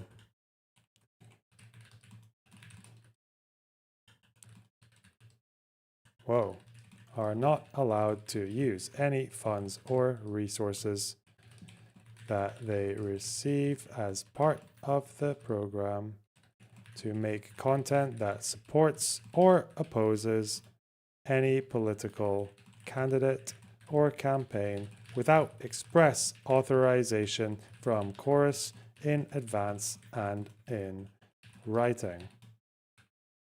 Writing per the contract. Okay.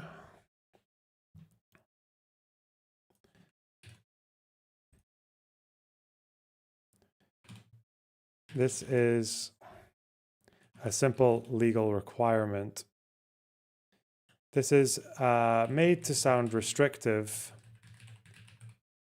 sound unnecessarily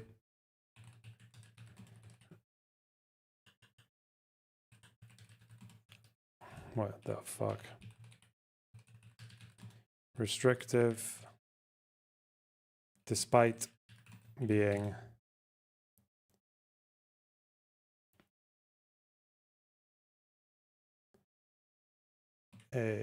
you say you didn't vote for Kamala. Wait, what?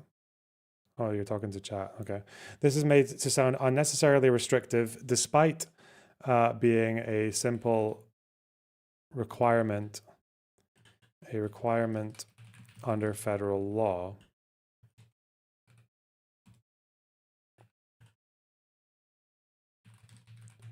Law. 501c4. Yeah, because it says here, doesn't it? We got that in the early bit, introductions. 501c4s. They cannot engage in partisan activity.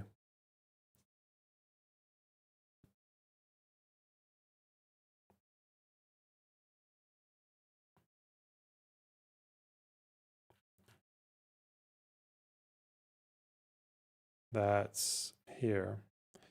For 1c4 cannot engage in partisan activity. Let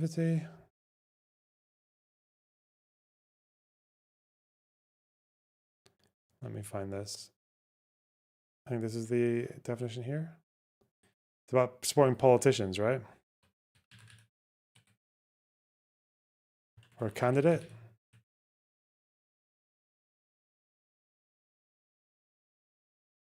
What can be the primary purpose? Wait, what was she saying here? She was saying that they can't. Hang on. Oh, they can't do too much of it. Is that right? What's the... Oh, for federal candidates, contributions. Okay. Permissible in some states. Okay, yeah.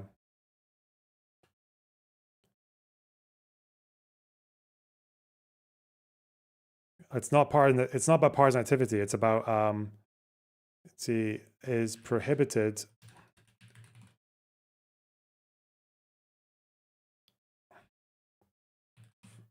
using their resources to back federal candidates. Okay. Good point. Good point.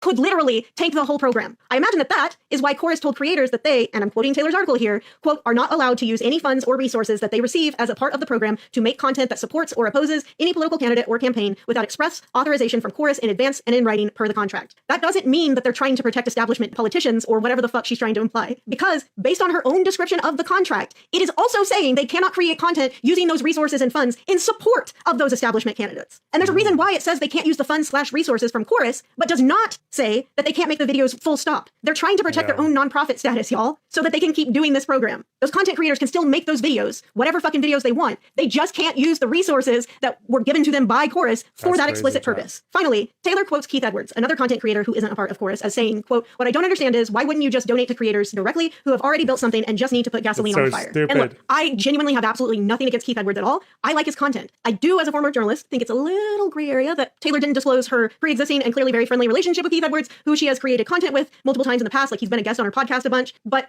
I genuinely don't think he's done anything wrong here. But his suggestion that donors simply give money directly to pre-established creators is both wrong and a reflection of his own privilege and blind spots as a creator, which to be clear, we all have. There is a reason why most established, well-known political content creators are cisgendered, able-bodied white men, regardless of whether they are center-left, progressive, or legitimately leftist. Creators who are black or brown, are queer or trans, are disabled, or are women, have a much harder uphill climb to establish themselves as creators. Hell, even I, as a queer disabled woman, have benefited greatly from the privilege of my skin color in terms of how the algorithm treats my content and how folks respond to it. That is why I personally think programs like Chorus are so important, because no offense to Keith Edwards intended, but I don't want the political content creation space to just be 10 different versions of Keith's face, or of Hassan's face, or of Sam Cedar's face. And if we want to win elections and defeat all of the horrific bullshit that is happening in our country right now, we need the political content creation space to not just be 10 different versions of white men's faces, because there are a hell of a lot of voters who would not ever consume content from those faces. Investing in and training content creators is important. Legacy media just ain't cutting it any longer, which Taylor clearly understands and agrees with, given her choice to go independent with her journalism. None of the far-right assholes who do this work happened organically. All of them had massive investment from people with money and influence that got them to where they are now. And critically, the alt-right pipeline exists and is functional because content creators further down the pipeline don't spend all of their time talking about how dog shit the creators earlier in the pipeline actually are for not being further right with their politics or further down the pipeline. They understand that they all have their place in that pipeline. But here on the left, we just cannot stop attacking one another. And frankly,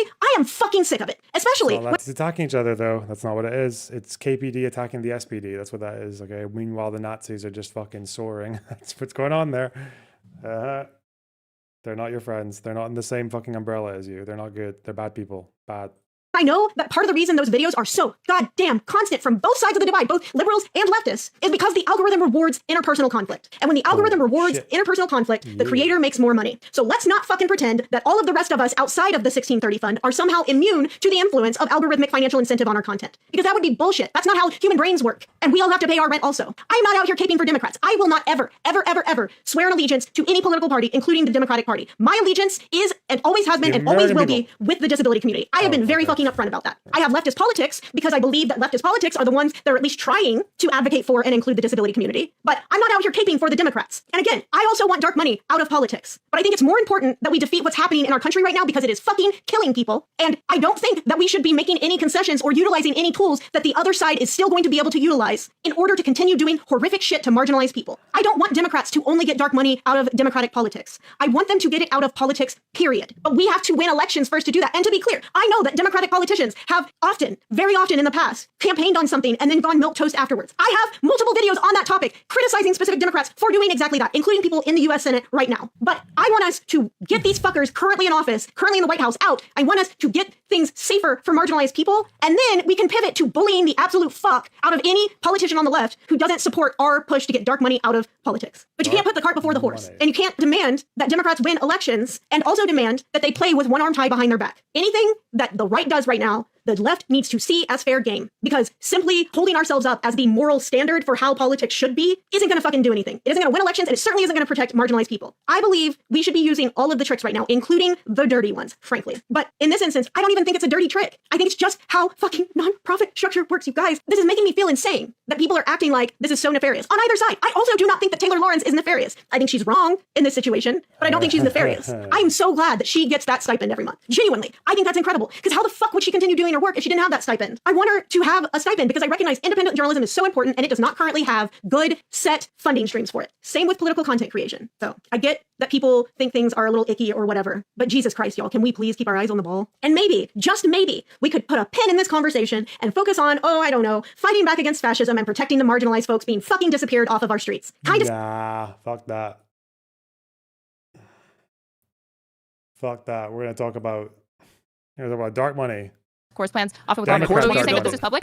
Yes, Course wants to build a newsroom, and that was also when we actually eventually go to the lady of this TikTok. They have a newsroom where they're going to have lawmakers go to the newsroom so they can interact with creators in the Chorus newsroom. So this just like the association between Chorus and the creators was obviously going to be known, right? And so really what we're talking about here now is like the disclosure that these people are getting paid at all, and yeah, they should disclose that they're getting paid by Chorus. 100%, I agree with this, but even by Taylor's own words, the association obviously eventually was going to be exposed, but the way she paints it is somehow more shadowy and somehow like, oh, this is all like behind, like, and I think that more broader implication of nefariousness, because even the association with Chorus might not be disclosed, that is ridiculous.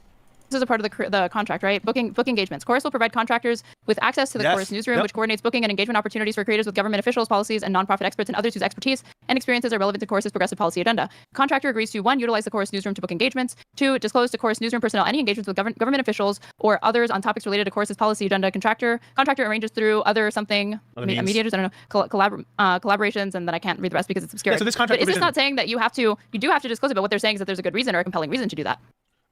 Sorry, what?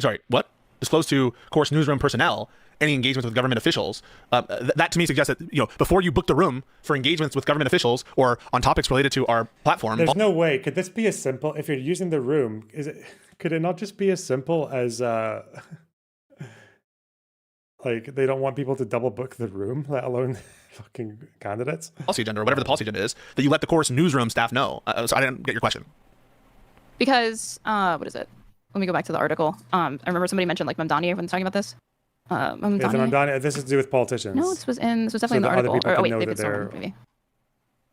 Yeah, many creators expressed concern about some stipulations. According to copies of the contract reviewed by Wired, creators in the program must funnel all bookings with lawmakers and political leaders through Chorus. Creators also have to loop Chorus in on any independently organized engagements with government officials or political leaders. If I want to work with another politician, I have to fully collaborate with them, said one creator who was offered the contract. That's that creator's interpretation of what the contract says. Yeah. Right, which is what she's reporting on. If I get Zoran and he wants to do an interview with me, I don't want to give that to them.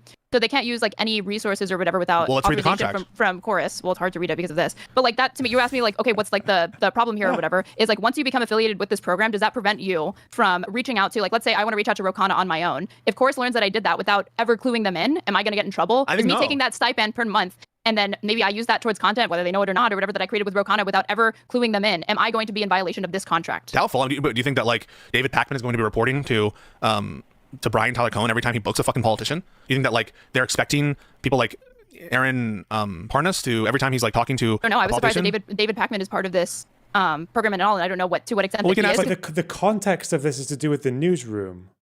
Like it's saying they provide you with access to the newsroom, which coordinates booking and engagement opportunities for creators with government officials, policy and nonprofit experts, and others whose expertise relevant to the agenda.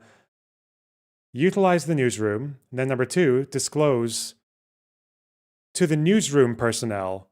Why would you need to tell the newsroom personnel if you're just chatting to a fucking creator on your Twitch stream separately? Oh, hey, newsroom personnel, guys who are in the newsroom, running the newsroom. I'm going to do something on stream, like next door in my flat. Like, because he says that he's like a mentor, not like a creator in it, that he like helps mentor these people.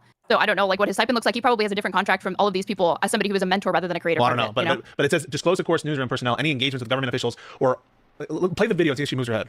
It says or others, which implies everyone. Sure. So every time you're talking about anything to do with their policy, whatever it is, was it the Chorus policy platform? Anything to do with their policy agenda, you have to tell Chorus about it. Why the fuck would they bother? Why would they? What a fucking waste of time that would be. I remember when we first watched this before the weekend. It was like their inboxes would just be full of all these creators saying, "Oh yeah, I'm talking to some other, not even a politician, but just some other about taxes or about trans rights." Pre-watched. No, we've watched this video before. Yeah. A minute, but first let me show you this. Here's an email of me directly reaching out to the Zoran Okay, go. So this is her campaign to try to interview him. His course does not control who I interview or what I post. I also sometimes text the comms directors directly of like Congress people that I want to interview, because usually the congressional offices will give out these little business cards. And this is not like specific to content creators. This is just like if you go to try to talk to your senator, their people will give you little business cards. I blur out the name of the specific person because I feel awkward, but like anybody can get these business cards and then you can just text them. Of course, does not control that. I've done lots of congressional interviews and usually I just set them up myself. And here's a section of the contract, right, that confirms that. It says they want you to disclose to Chorus any engagement with government officials related to Chorus's policy agenda. That contractor, that's me. I don't want to like Disclose to Chorus any engagement with government officials related to Chorus. What are you doing?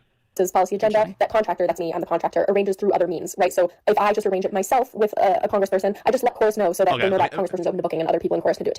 So this does seem to require, potentially, her interpretation of it is it requires disclosure. Wait, go back real quick. I just want to read the text. Accidentally, on topics related to Chorus policy agenda, the contractor arranges through other means to tell them when you arrange engagements with government officials or other topics related to Chorus policy agenda. So I might read this as being limited to engagements that are, booking engagements through the Chorus newsroom, given the contractual language here. I don't know what the intent was behind this provision. I think it's arguably ambiguous that, maybe this applies to other kinds of bookings. If they're suggesting, if it's the case that Chorus is asking for them to like give them all of their contact information of people that they engage with government officials, I think that's bad. But I don't think that's the only way to read this provision of the contract. That's just me. No, it's not. But what you have is a bunch of laymen who are presented with a contract, and they said like, well, even if you interact with a lawyer and you want to like redline certain things, it's not going to happen. So you have a bunch of creators that are just we should ask reading Brian. We should ask Brian. And is he a friend of yours?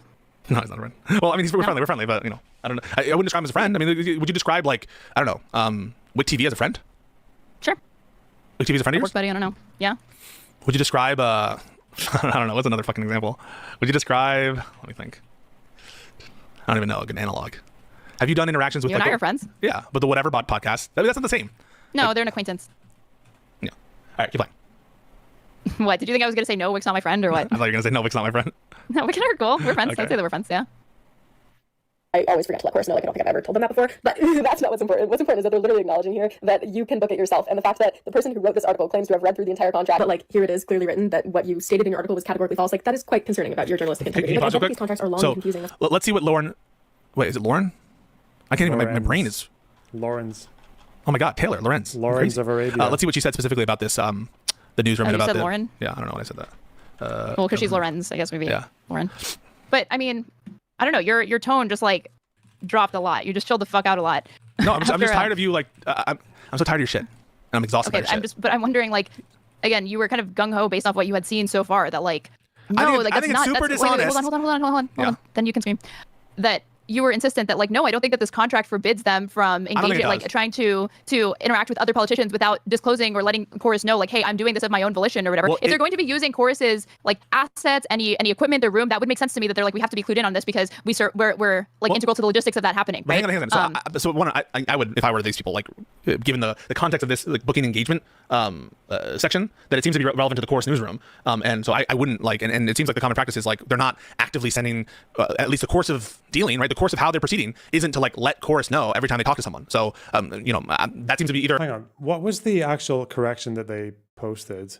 Following the publication of this article, Graham Wilson of the LES Law Group, whose participation in the Zoom call was reported upon and who did not respond to Wired's pre-publication email request and comment, reached out to Wired on several points. These include whether members of the cohort can publicly talk about working with Chorus and Chorus's connection to good influence, both of which Wired has clarified. We also included comment from Wilson regarding Chorus placing restrictions on content and whether V. Spahar was included in any Chorus materials. That's a few changes, so they've changed things. Where's the original? The changes might be... So that means her allegations against them to begin with were even stronger. We'll see. World Dark Money Group is secret. she thinks she's violating the contract. I wouldn't read it that way. I don't know if that's the best way to read it. But even put that aside. Look at what... she thinks she's not violating it. She's like, they don't control who I talk to, because that gives me reaching out to Zoran, and it's fine. So Taylor Lorenz, this is how she says it. Creators also have to loop chorus in on any independently organized engagements with government officials or political leaders.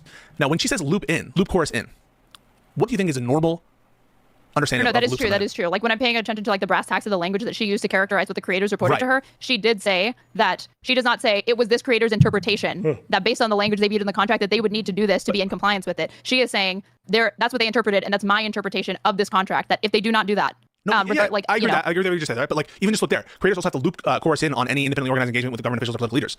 That I think leaves the notion that they're forcing choruses to be a middleman in all these communications, right? Looping someone into a communication means including them typically, right? Or I don't know how you not use necessarily. At least notifying them that you have an obligation to notify them that if you want to talk to Rokana, that if I am a creator in this program and then I decide I want to interview Richie Torres, that before I go do that, I have to ask Chorus for permission to, or I have to disclose that I'm doing that to them. But hang on. So before that, it says, according to copies of the contract viewed by Wired, creators in this program must funnel all bookings through Chorus. That's not true. The contract clearly anticipates independently obtained, even if you read it in the way that I think that you don't need to read it, but even if you read it that way, it's not the case that creators in the program must funnel all bookings through Chorus. Because it says... Well, the thing is, the thing in the contract, it says on topics related to Chorus's policy agenda, but I don't like... But it's in the context of the newsroom. Why would you need to tell the newsroom, specifically the newsroom, about shit that you're doing that's got nothing to do with the newsroom? What? Am I mental? That's not even badly written. That's just if you can know where the fucking bold part is and read the beginning of even the point 2. Even read the beginning of point 2. No? Am I crazy? Do they think that these chorus people have to tell the newsroom every time they talk to anyone related to the policy agenda about anything? Does anyone sincerely believe that? They have to do that. They have to tell the newsroom every time they're talking about anything related to policy agenda. Bro. Do they mean by Chorus's policy agenda, do they mean if you ever want to talk to a politician about things that they have stated, which is like the racial justice thing, affordable healthcare, etc., or is it only when you are explicitly stating like, no, Chorus's policy agenda, not just these policy items? You know what I mean? I don't know. Let's do one thing at a time. I'm hearing what you're saying, but I'm not seeing how it's responsible.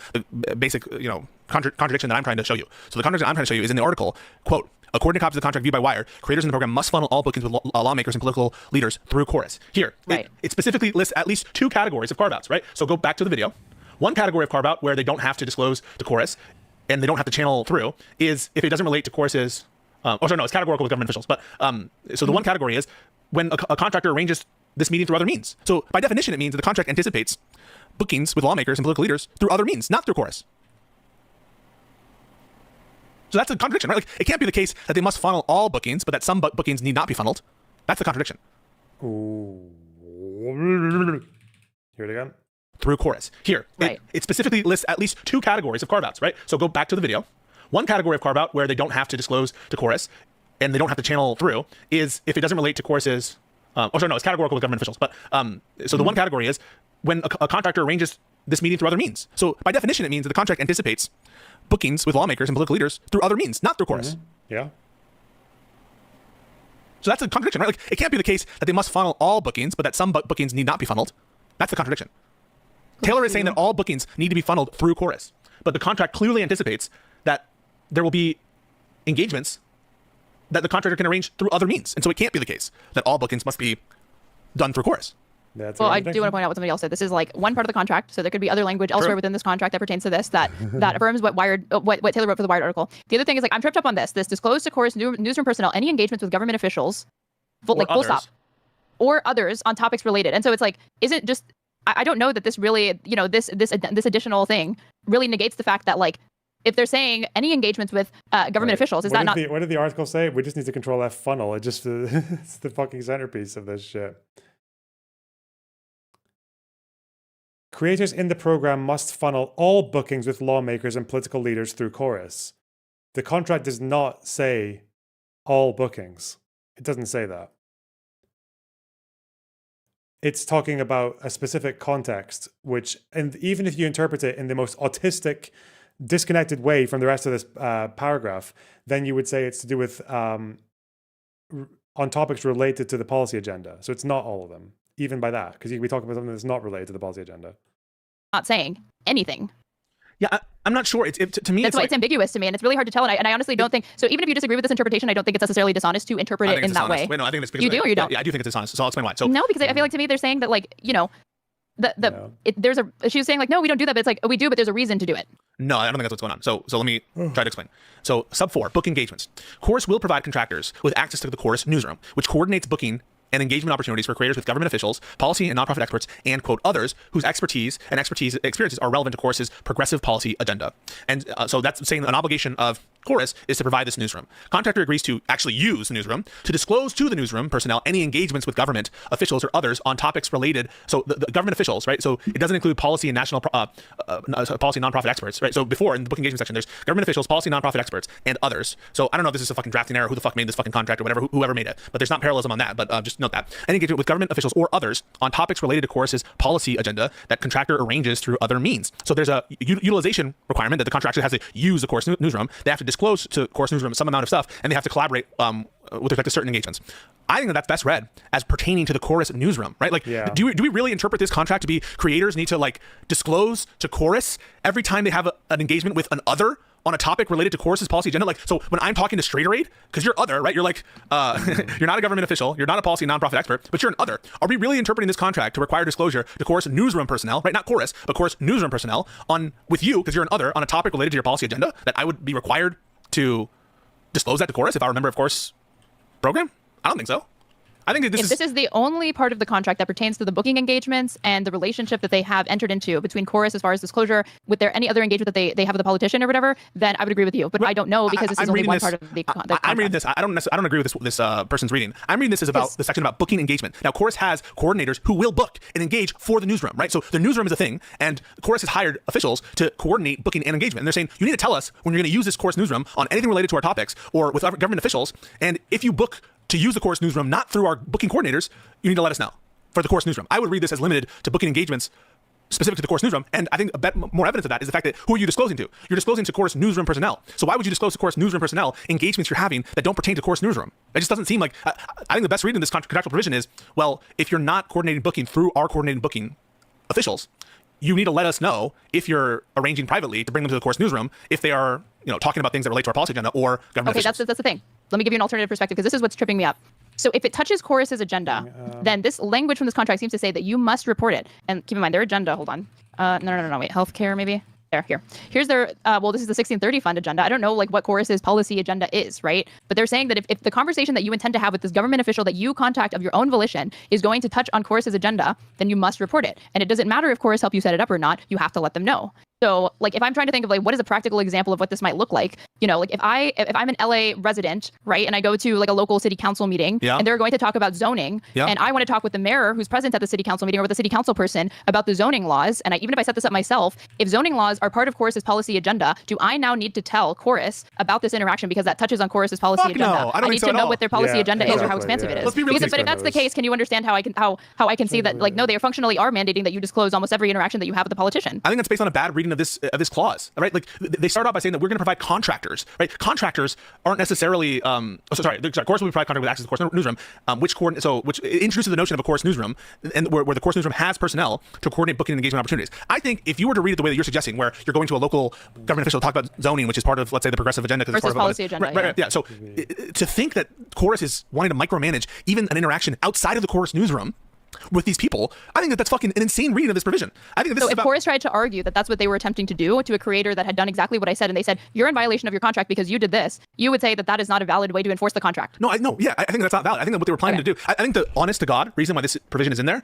is because they don't want you bringing government officials on Chorus newsroom without like prior authorization, not even authorization, prior notice. Like we want to know whenever you bring in a government official on, into the Chorus newsroom, we want like a heads up before you bring in a government official or someone, or if you're talking about something pertinent to our agenda. I think that's what the purpose of this is for, is to micromanage, or not even micromanage, but at least have some fucking control over what happens in our newsroom, not you having a fucking, this really, if you interpreted it the way that Taylor is suggesting, you would be interpreting this to mean like anytime I talk to an other, remember, quote, other, about a topic related to Chorus, that means I would have to disclose to Chorus every time I'm fucking talking to you about something in the fucking Chorus agenda book. You get me? Because you're another, right? So he knows, that can't be Well what they're done. suggesting, right? Well They done, can't be Bizzo. suggesting Absolute that every fucking time that you boss. interact with Destroyed. another person and have a Shagged. public engagement, She's been Well, wait, you're you're supposed to disclose to the presupposing newsroom. that you're presupposing that this is necessarily the section that Taylor is characterizing in this article. It may not be because we haven't seen the whole contract. Okay, maybe not, but this seems to be the most pertinent section about disclosing things What with we've government seen, officials. this is the only thing that we've seen, and this is what this creator is saying that it pertains to, but we don't know until they show the whole contract. If this is it, right? This ain't it. Like this to me, it would be such a ridiculous reading of this contract, right? The thing, and I do because I think the or others thing really undermines the idea that you would need to involve them in every single communication because it would be literally so encompassing that it's micromanagement is unenforceable. It's not a reasonable way to so interpret insane. this. Yeah. So I want to make sure, Aaron, I know you But understand. I just want to make sure the audience What is understands. his policy agenda? I don't know, but I just want to make sure that the audience understands. So Aaron understands for sure. This is what I'm suggesting, right? If you read this as pertaining to things outside of the Chorus newsroom, because this disclosure requirement applies to both government officials or to quote others, right? Others, that would include on topics related to Chorus's policy agenda.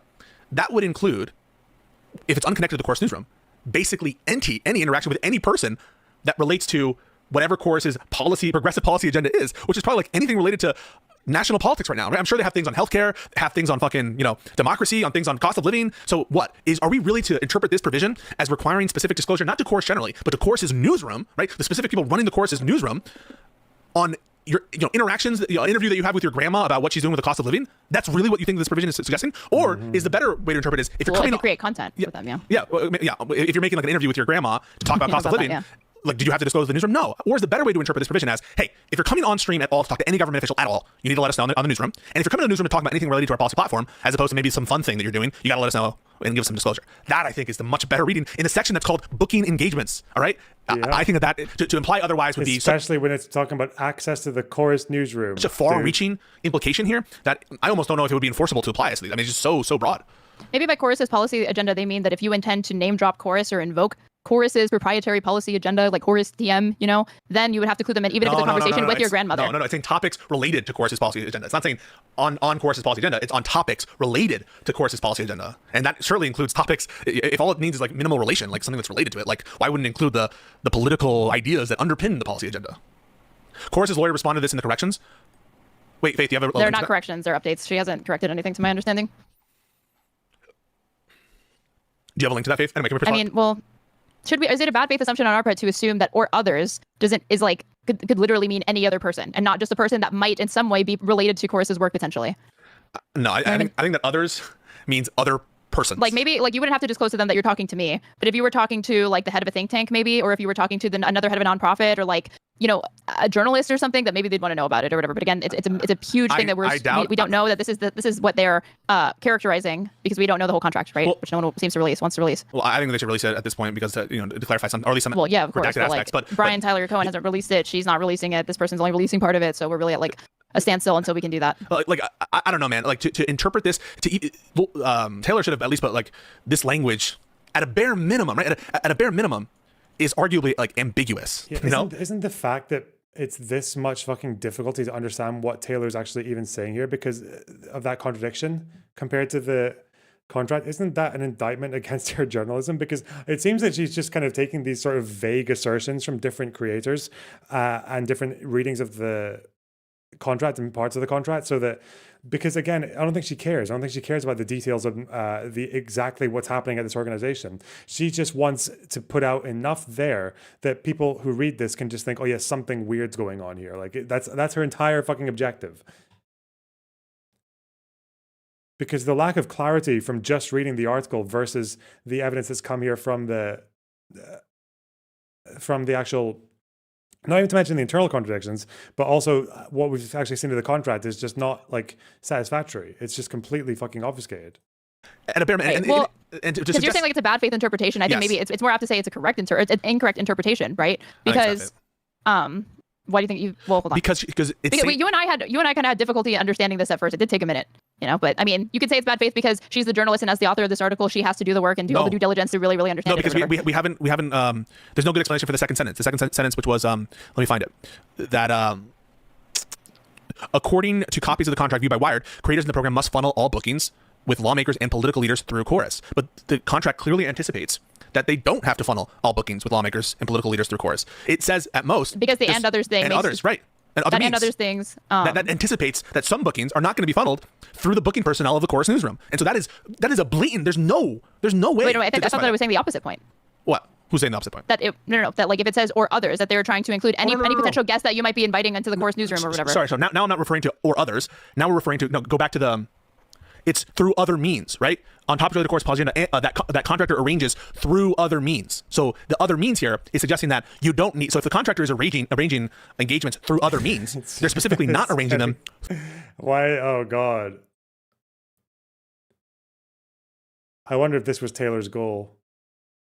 Taylor and Aaron's goal to get hung up on it. It's so, wait, why am I fucking entertaining this? It's so obvious that they're talking about engagements pertaining to the newsroom. It's not just every engagement. That's all they're talking. They're talking about the fucking newsroom. That's what they're talking about. Has there really, are we actually saying that these chorus people have just never had any engagement with any politician in the last year that was outside of the newsroom? Through the booking coordinators of the chorus newsroom. So it's anticipating that the contractor be arranging through other means engagement. Can a contract not be poorly written though? Yeah, but again, a poorly written contract is not newsworthy, especially if it doesn't seem like any boundaries have been, like any ethical boundaries have been crossed with the creators by chorus in the last year because of this contract. Again, they're looking at a contract through the eyes of people who said no to it and saying, yeah, this might be bad. If I get an interview with Mandani, they might take it from me. Nothing in this shows that, by the way. This is just, what's that phrase that Diorio used to use? The discourse rapist. That's what they're doing now. That's what Aaron is as well, but is fucking hyper-focusing on this stupid fucking line. Discourse rapist. With government officials. And so therefore, it must be wrong to suggest the contract does not allow for bookings that are not being done through chorus. It's clearly suggesting that the contractor would be establishing relationships and arranging engagements through other means, that is to say, not means related to the chorus newsroom. Okay, what you just said, unless I might have totally misunderstood it because I was also reading at the same time. Does that not suggest exactly what Taylor's interpretation is? And let me hold on. Let me explain to you why I got the impression that it pretty much did match what she had said, which is that you were saying it's carved out an exception that some people don't need to have like there does not need to be disclosure to chorus for some people. Correct? You just said that? No, I didn't. Because of the or others thing? No. Sorry. The or others things relates to the interpreting the contract at its broadest is ridiculous. That's what the or others argument that I was said. This is talking about not or others, but through other means, and it's to contradict the notion of the sentence from Taylor's or of article, which is according to copies of the contract, creators in the program must funnel all bookings with lawmakers and political leaders through chorus. Where here it says the disclosure requirements are that contractor anticipates that contractor will arrange engagements through other means. Close. First and foremost. Yeah, so therefore, these kinds of disclosures, right? Like, you obviously wouldn't need to disclose, right? You wouldn't need to disclose things that the course newsroom books for you, right? So the disclosure requirement only applies to things that you arrange outside of the course newsroom, right? The disclosure requirement is there for any engagement that you book, not through the newsroom, because you wouldn't obviously need to disclose bookings that are done through the newsroom, because they're being done through the newsroom. Does that make sense? So the mere fact that there's a disclosure provision. What if you contact a politician and you want to interview them in the newsroom? What if that happens?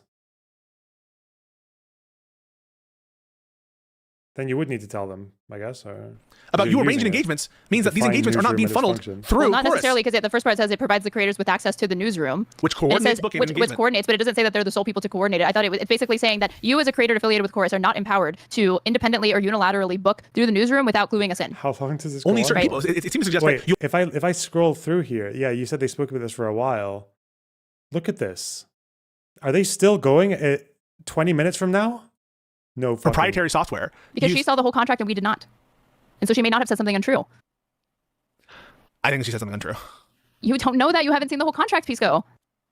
So you think that this alone, the booking engagement section, that there's a possibility that the other parts of the contract, or reasonable possibility, that the other parts of this contract would I would somehow hope that there's some sort of appendix. No.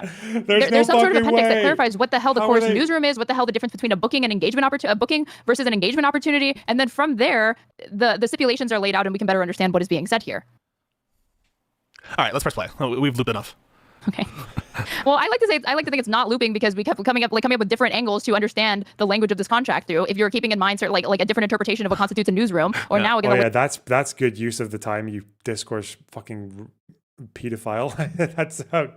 God, what were they doing? There is a provision within your contract that says there might be an opportunity that presents itself to Pisco where you are able to network personally yourself. The agent doesn't need to do it for you. Yes. And like you come face to face with Jake Tapper, right? And you book Jake Tapper for your stream. Do you think that you ought to and have to like disclose to them that you did that before or after you did so? Yes, I'll tell you why. Yes, I'll tell you why.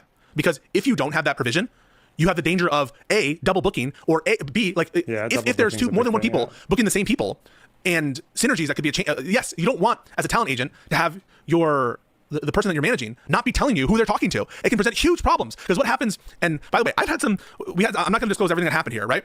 But there were some moments, right, when we were interfacing with politicians where one part of what we were doing was talking to someone and another part was talking to someone else, and it was almost a train wreck. It was a huge problem that there was one part of this politician talking to one person and another part of the politician's team talking to someone else. That creates huge problems of expectation. So if this is treated as like a talent agent situation, I do expect there to be disclosure so that people aren't double booking.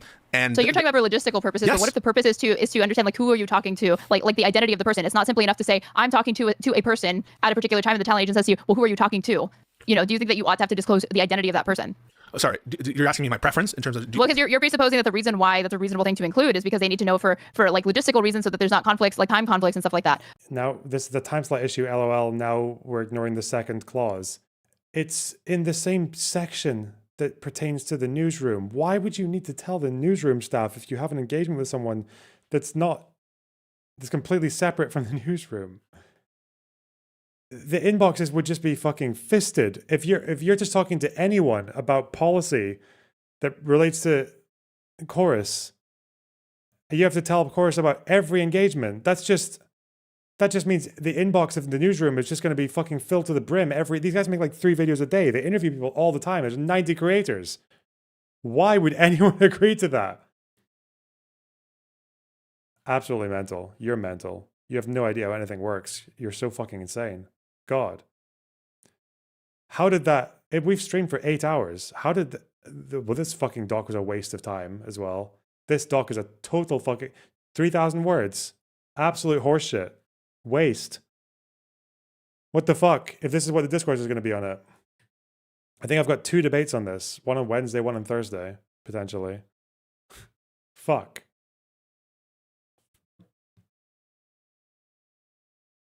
How? How did it come to this?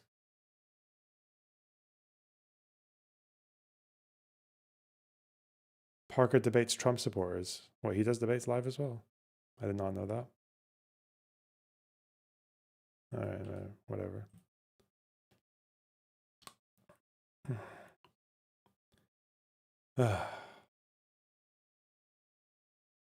You're not a serious person, Rococo Rat. Taking that out of the context of the bit that literally starts in bold and sets the tone for the rest of the section, you are insane. You are a fucking psycho. I don't believe you. I don't think you're actually that stupid. I think you're one of them. You're a discourse rapist. You've come here to rape the discourse for the day. You need to keep going until Hutch goes live. Why would I do that? Is Hutch even streaming today? Would he stream late? Did we ever talk about Yemen? No. We did this the entire time. We haven't even done half of the responses for reading what's written in the contract. Okay, you are so fucking banned. You are unbelievably fucking banned. Oh my God.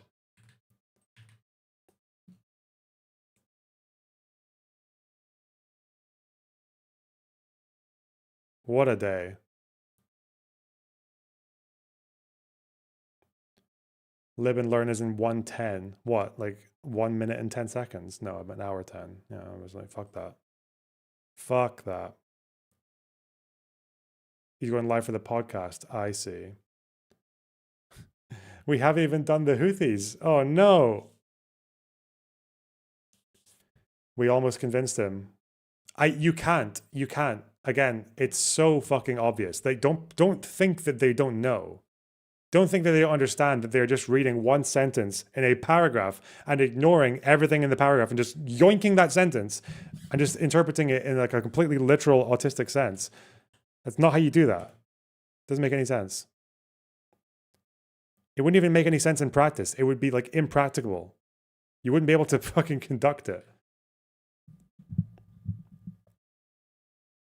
They know, Aaron knows. Like, they must know, yeah. There's no fucking... I think the way it works is that people have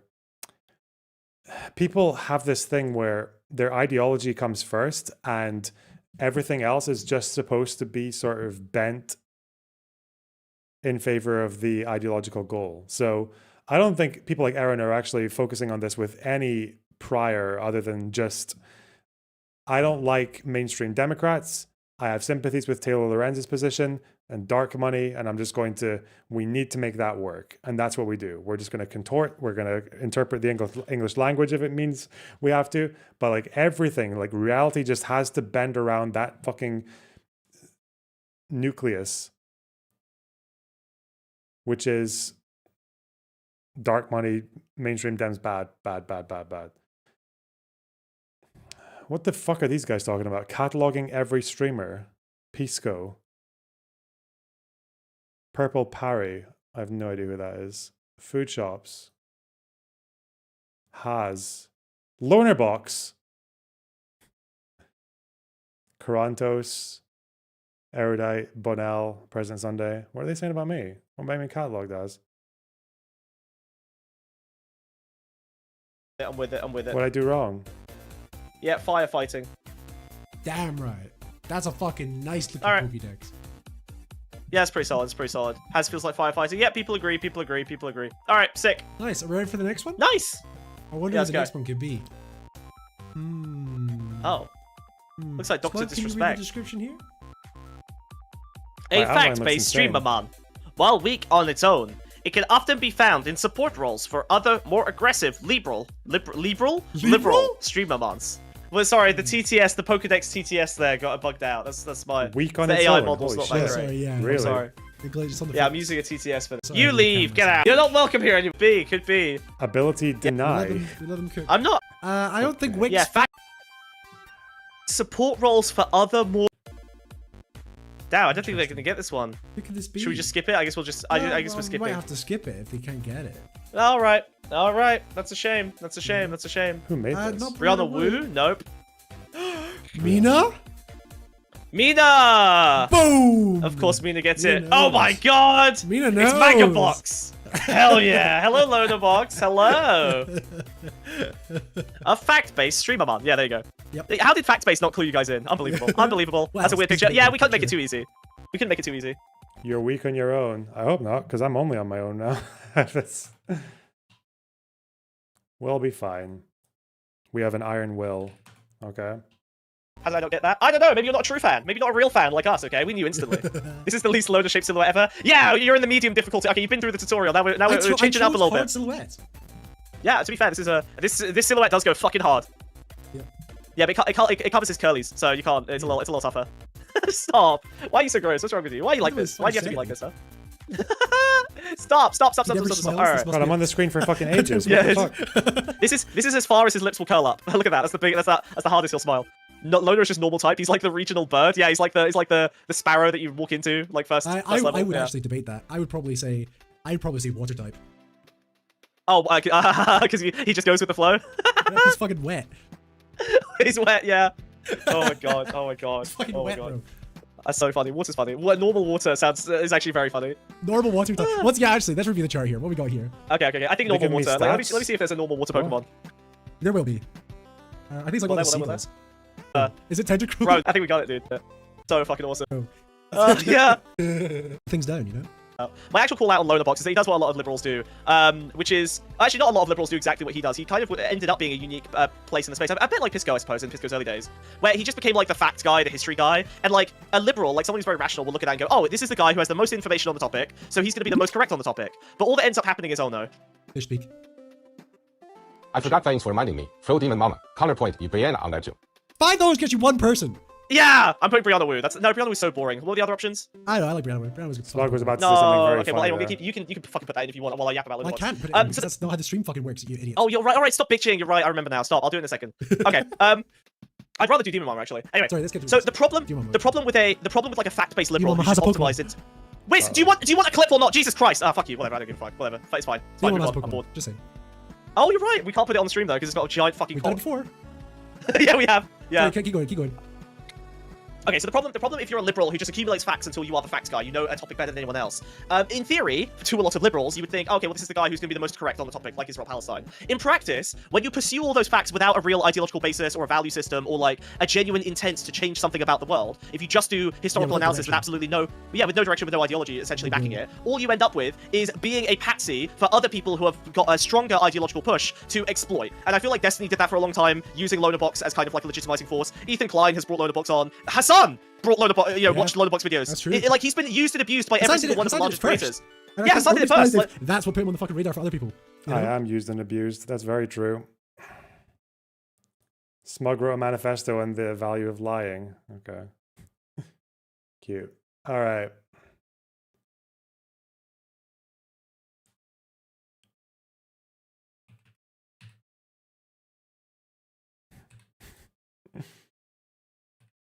Smugs. What a fucking waste.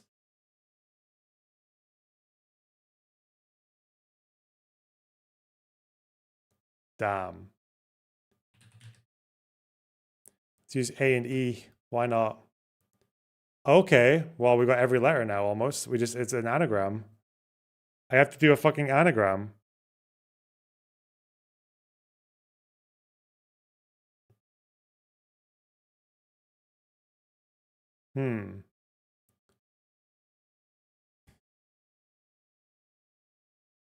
Could be that.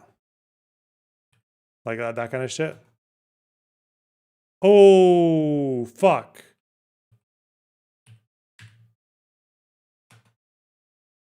Nice one. No issue.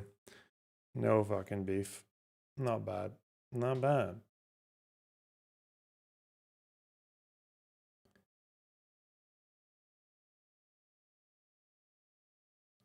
I've missed a few. I'll just do these last two. Word rapist. Shut up.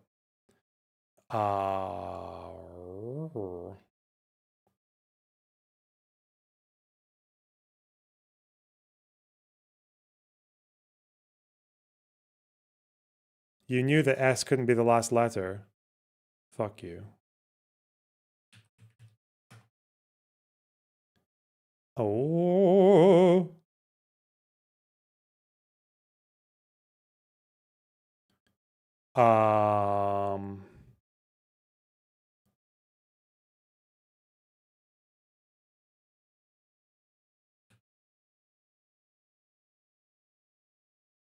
I'm not going to do it like that. I'm going to try to use another consonant for the beginning, maybe. I don't know.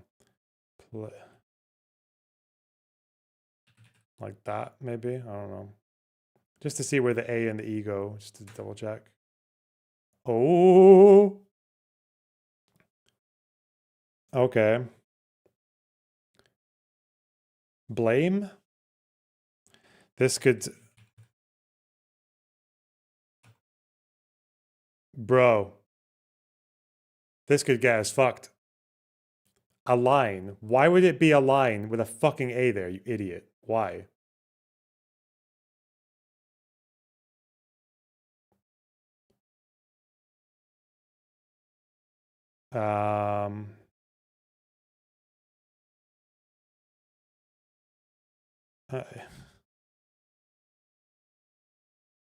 Elaine. What, like the Scottish word? Shut up. Lane.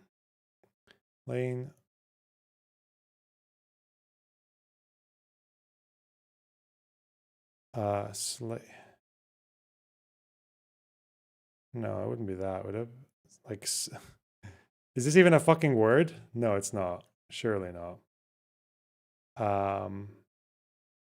But it might be something close to it.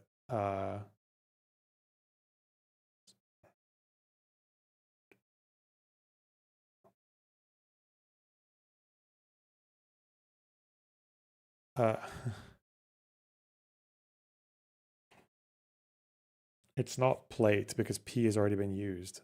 Dumb fuck. It could be this. Dude.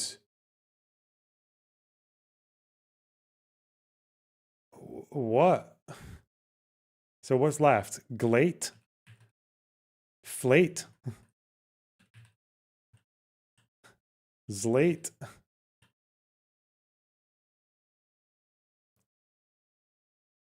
Nice one. No. Okay, wait.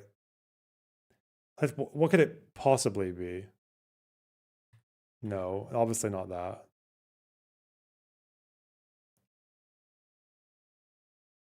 I'm not going to say that. Is it? Oh, doubles. No. Okay. Holy shit. Archive.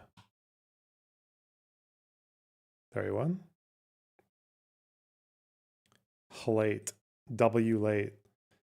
No, I want more vowels.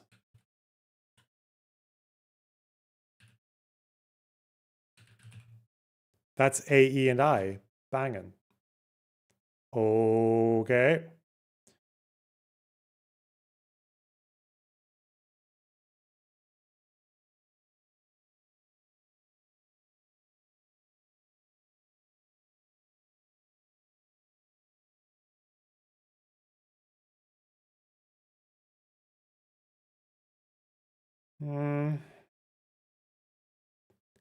I don't like using a double there,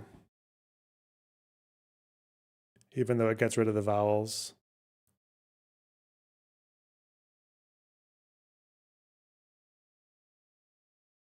Fuck it.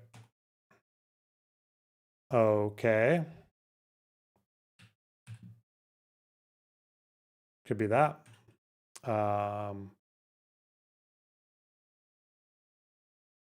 Could end with L. I think it might start with L. Okay, L, E. Not A, though.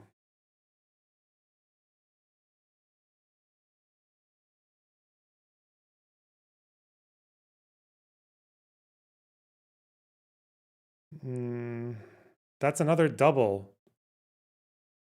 But at least it'll tell us where the L is. It's useful. Okay. Hey, okay, good. All right. Now this is probably the one where I should get it. Okay.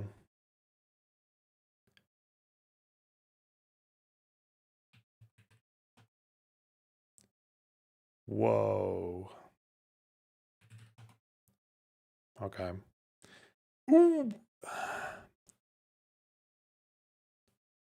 Hey, that was faster than chat. Nice.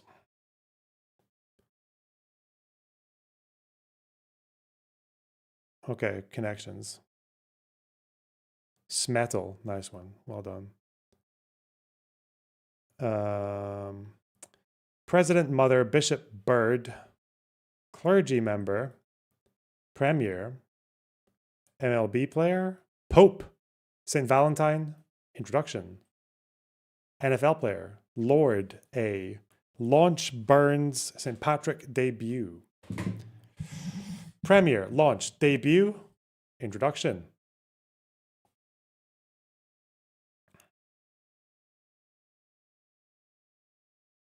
Clergy member, bishop, pope, no, mother superior. Is it? These just all, but why would clergy member is like a broad, it's an umbrella category, and these are all in the umbrella category, so that's a bit weird. I don't know about that. Don't know about that. Lord, this is like the artist, Lord. Bird. I don't know an artist called Bird or any other ones. St. Valentine's Day, St. Patrick's Day, Pope's Day, Burns. That could be like either it burns or someone burns. MLB, Major League Baseball, NFL is like football, right? It could be like president, pope, like the head of something as well, right? It could be the president, the pope, the mother. Am I just overthinking? Is it actually clergy member, bishop, pope, and mother? No, not even close. I knew it wouldn't be. I knew that.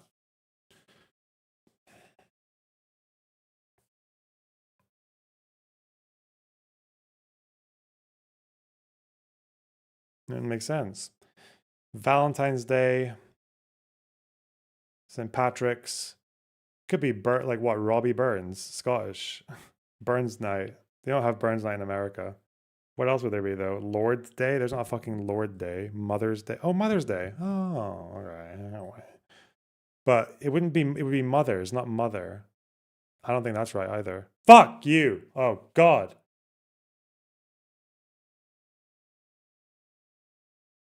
Why is this one off?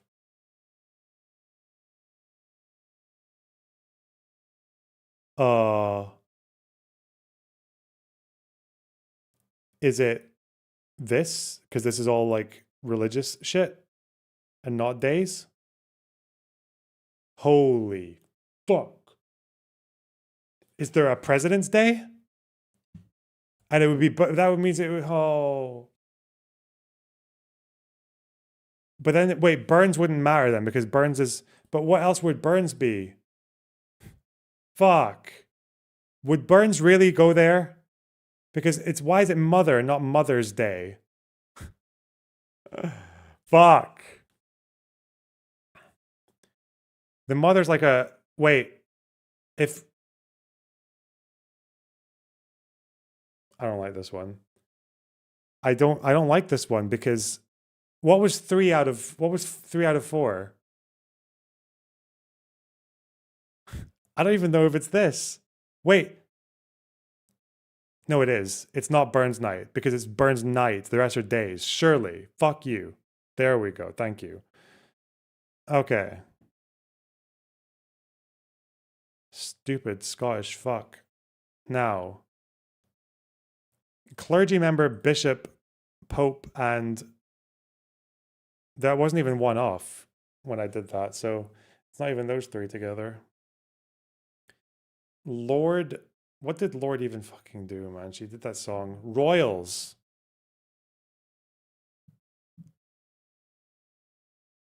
Big Bird. Big Pope. Fucking bird.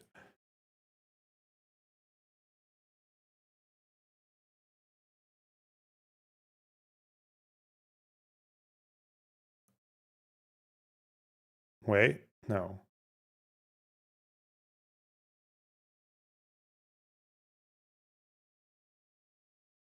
Hmm.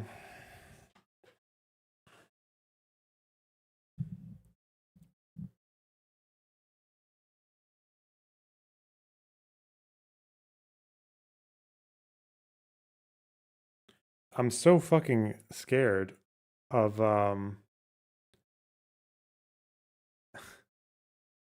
so scared of doing like these are like pieces on a game, like the players and the bishop like a chess piece. That's just so fucking loose though. There ain't no way. There ain't no way. I think Lord is gonna have something to do with royals.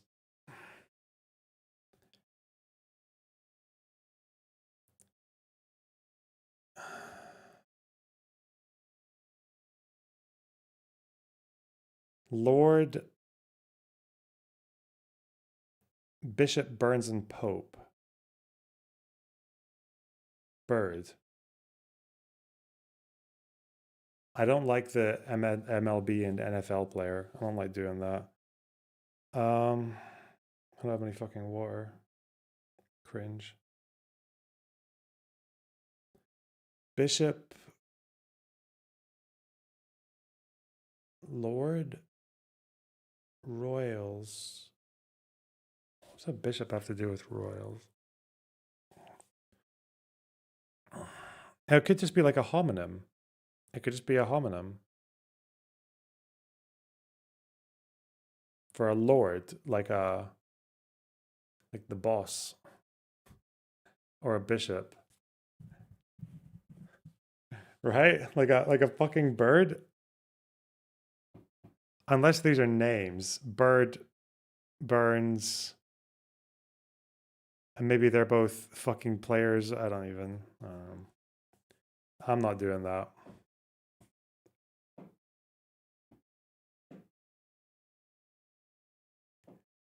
Huh.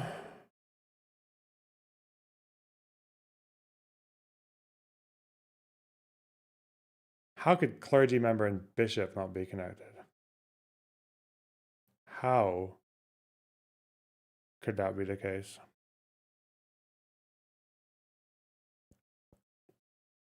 Dude. Fuck me. Lord.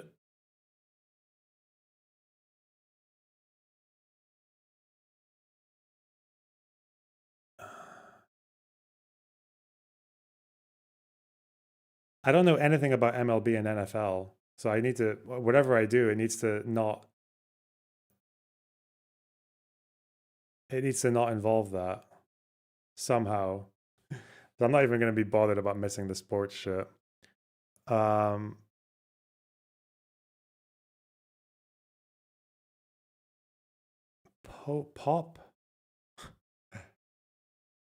Pop. Hop. It's nothing to do with like internal words, is it? I don't think so. Burn. Pop. Burr. Lord. Without the E. Bish.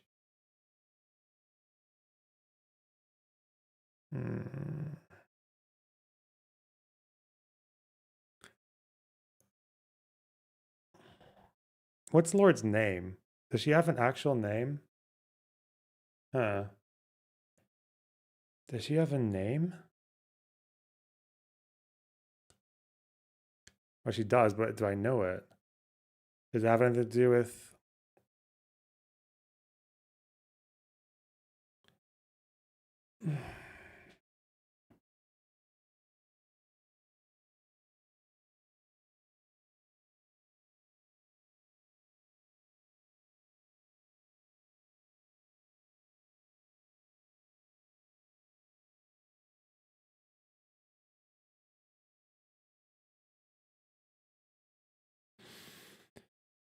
I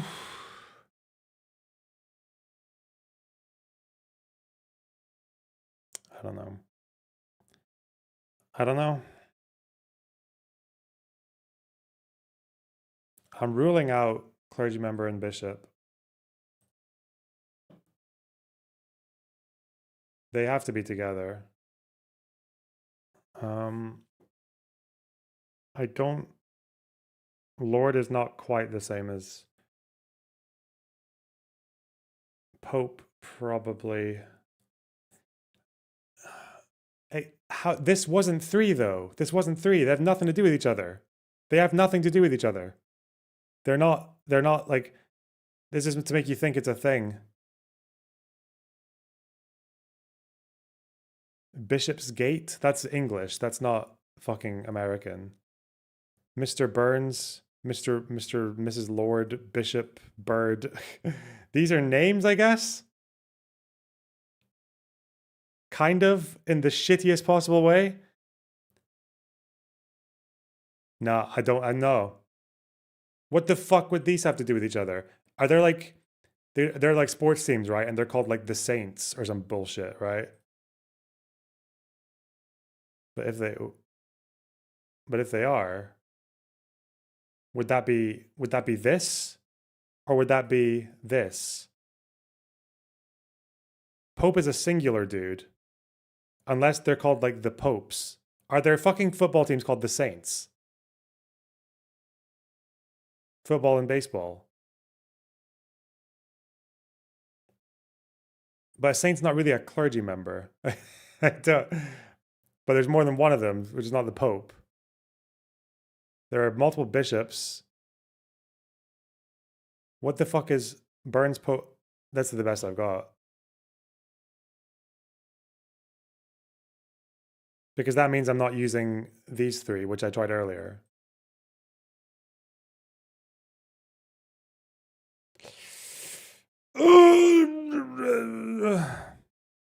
If I get this, I got lucky.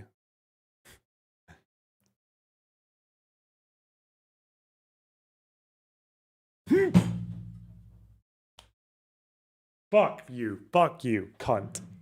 Wait, I didn't get it, did I? Oh well. I thought I got it.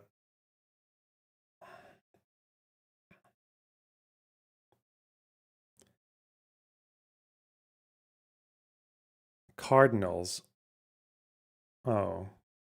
Wait, you got it. Wait, no, I didn't. No, I didn't. See? This is the last one. I got a light blue and... Wait, what? Hang on. No, I didn't get that one. That was a failure. Because it completed the last one for me. That was a failure. Poets. How would I not? What was the fucking... Hey. Lord was a fucking... Oh, Alexander Pope. I don't know who Bishop and Lord are. What the fuck? Lord. I know Burns and I know Pope. I don't know Lord and Bishop. Cardinal Bird? Oh my god. What? Okay. Oh, it was Cardinals. Okay. I wouldn't have got Lord and Bishop as poets. I knew Burns and Pope. But I didn't think of Pope at the time. Oh well. Fucked up, man. Fucked up. Archive. Go to the archive. We need to do 2 more because we missed weekends. Blow, Metal, Cage Slay, Glass Rock, Emo Suck, Funk, Bite, NO Pop, Stink, Eat, Rule, Reich. Well, genres, metal, emo, pop, funk. But rock is there as well. It's not that. Okay. Third Reich. Third Suck. Okay, okay. Funk, Stink, Smells.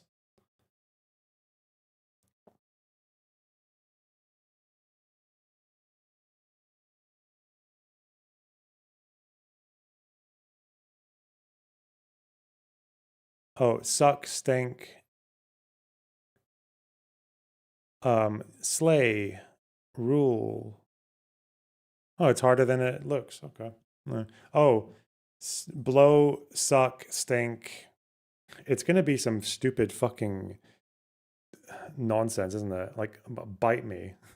You bite. It bites. Right?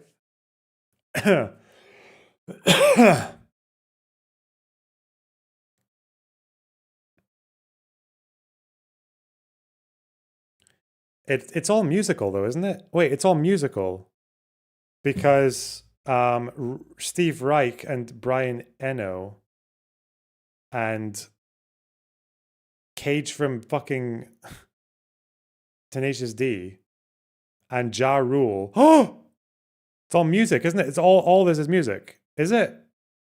I don't know. Never mind. If they're saying that like this is all things that people say about shit bands, they blow, they suck, they stink. No, but there's not slay rule. It could also be blow, suck, eat, bite. These are all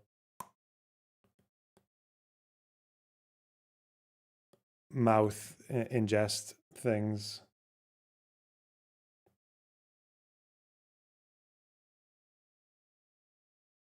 Steve Reich, Brian Eno. I don't think it would be Cage because like last names. But it could be someone. There could be someone Cage who I don't know about. Philip Glass. This is mouth actions. Fucking hell, dude! Blow, suck, bite, and eat. Why is that one off? Fuck you. Fuck you. Blow, suck, bite, eat. Spider is in the chat. Hello. Hello, Discord. Okay, wait. Steve Reich, Brian Eno, Philip Glass. Is it Ja Rule? Is that the fucking dude? Is that... I can't remember. I don't know what Ja Rule is. I don't... Is that an artist?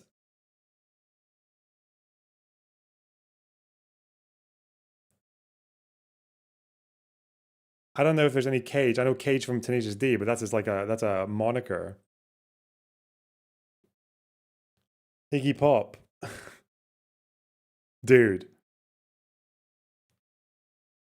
But wait, Steve Reich and Eno and Glass, these are all like they're like composers though, aren't they? They're composers. So it's not going to be Ja Rule or Iggy Pop.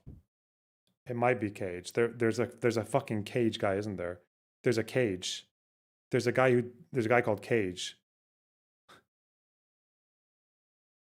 His spider hangnails his profile, but okay, thank you. Wow. Hmm.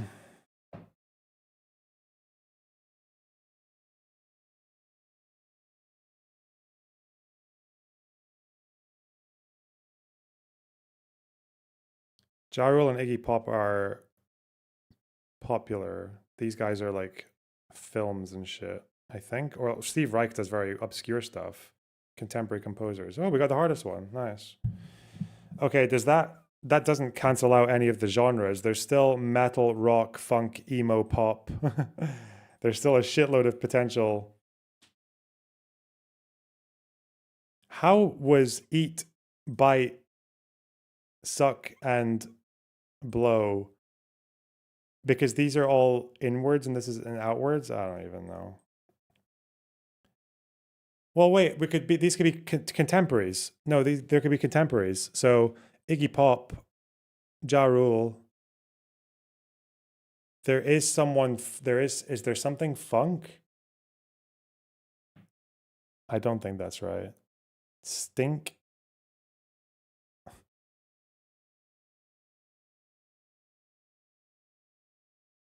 If it's all, wait.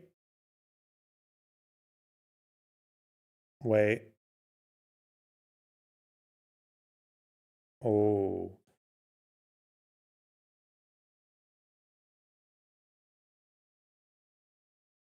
It's not gonna be.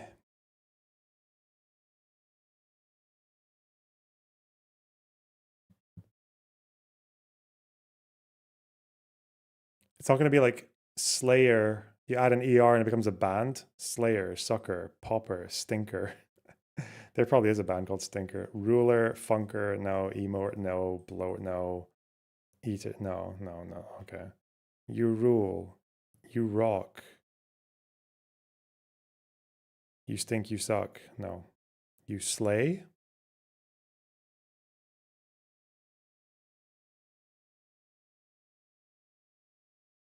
You eat? I mean, maybe that's like a Zoomer thing. Okay, let's say it was that. We'll just do a quick elimination. So then the genres would be metal, emo, funk, and pop. And then it would be blow, suck, bite, and stink. Blow me, suck me, bite me. No fucking way. Eat me. Shit. That's so crude. But then eat's not there. Huh. Nah, that's not right. It wouldn't be stink either. Wait, blow me, suck me. Eat me. Bite me. Really? Wait, are you really gonna? Well, already guessed. Okay. Huh. Okay. Definitely not. Right. Slay. Wait.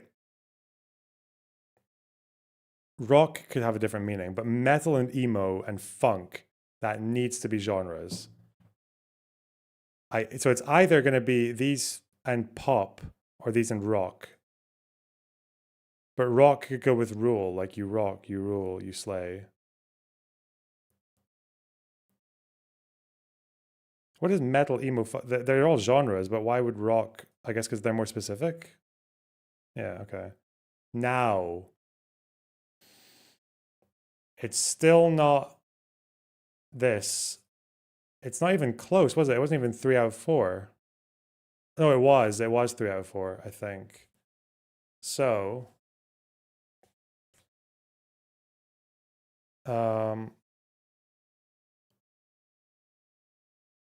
wait, if I go you rock, you rule, you slay, rule, and if I go eat, blow, suck, bite, stink.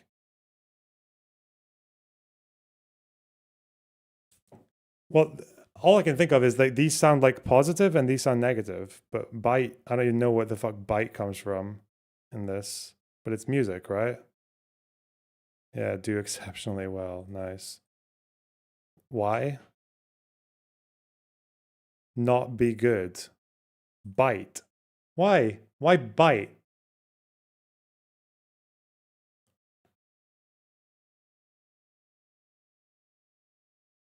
Stupid. Stupid. All right. Let's do one more. We have to do one more. Oh, music. Drum, bass, fish, cards, fiddle, roast, does, flame. Do you think they, whoever makes these puzzles gets a kind of thread from the previous ones? Because drum, bass are there, but then everything else is like not musical, right? Drum, bass, fish, cards, fiddle, roast, does, flame. Chop, axes, blast, dice. Coordinate pieces, board, bash. So for a board game, you need pieces, you need a board, you need dice, and you need fucking cards. What game is this? What game are you doing with cards, dice, board, and pieces? Probably like, I mean, Catan or some shit, right? There's lots of games actually, like Risk, Monopoly.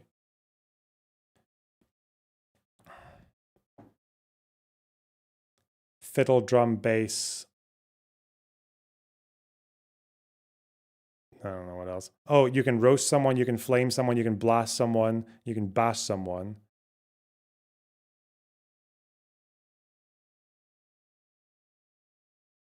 Uh-huh. I'm gonna roast you, I'm gonna flame you, I'm gonna bash you, I'm gonna ass blast you. Ass roast, ass blast.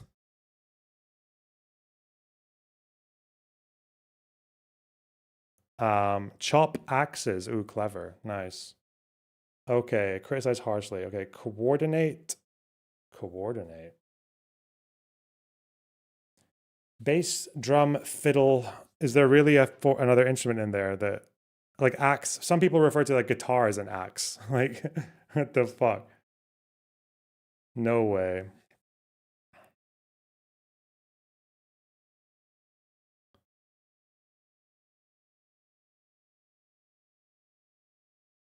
Drum, bass, fiddle.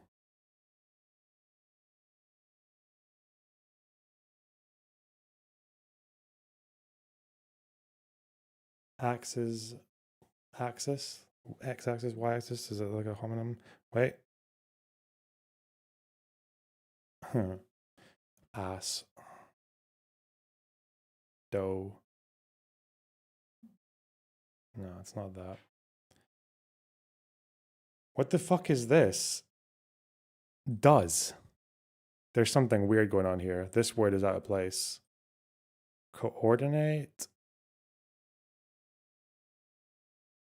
Chop. A coordinate. A chop.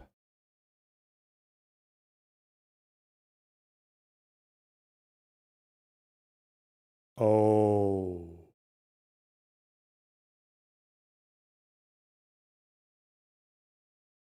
I said axis earlier, not like not axis, but like an axis, x-axis, y-axis.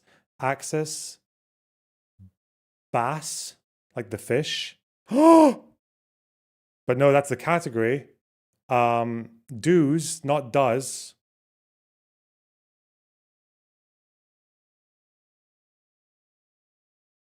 Drum, droom. No. Oh wait, chop, chope. Is chope a word? Fuck.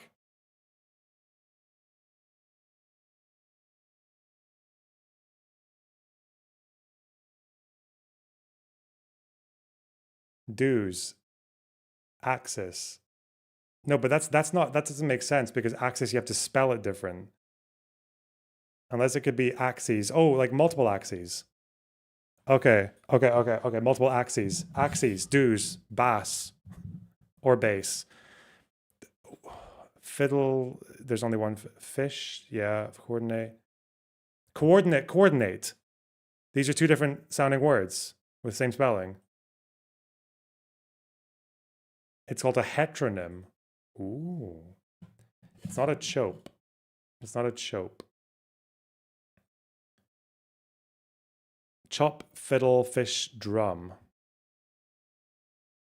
Okay. Chopsticks, fiddlesticks, fish sticks, drumsticks. Hey.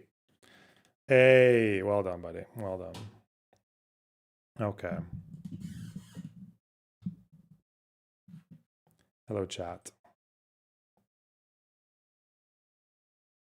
Okay, one of you was saying sticks. Two of you were saying sticks.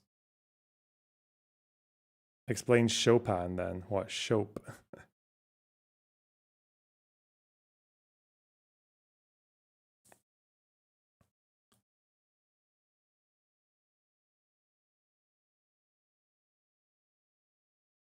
You ignored our advice. Yeah, I turn off chat when I'm doing this. Okay, I've been almost 9 hours now. Fuck me. Hello, Spider. Hi. Yo, what's up? Why have you? What's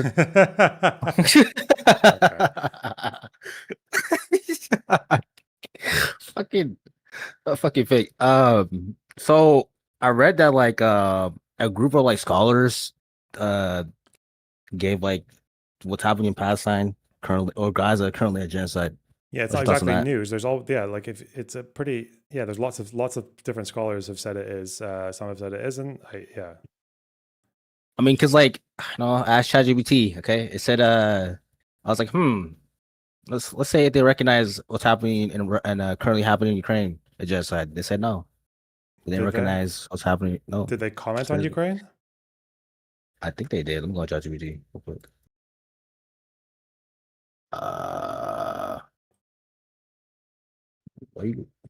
Why you play this game? What's this like Wordle or some shit? What is this? That's Connections, New York Times, but they're both New York Times games. There's lots of those New York Times puzzles. Those are the two ones that I like so far. Oh shit.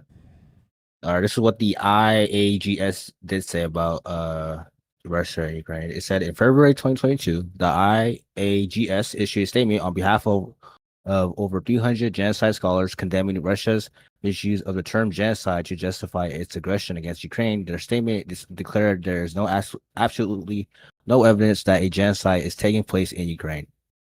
And then it said this statement was part of a broader condemnation of how Russia invoked genocide allegations as a pretext for its invasion. They did, yeah.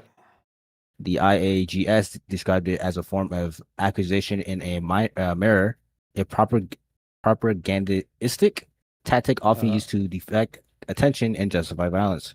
Summary: the IAGS did not recognize that Russia committed genocide against Ukrainians. Instead, they explicitly stated the opposite, that there was no evidence of genocide, and condemned Russia's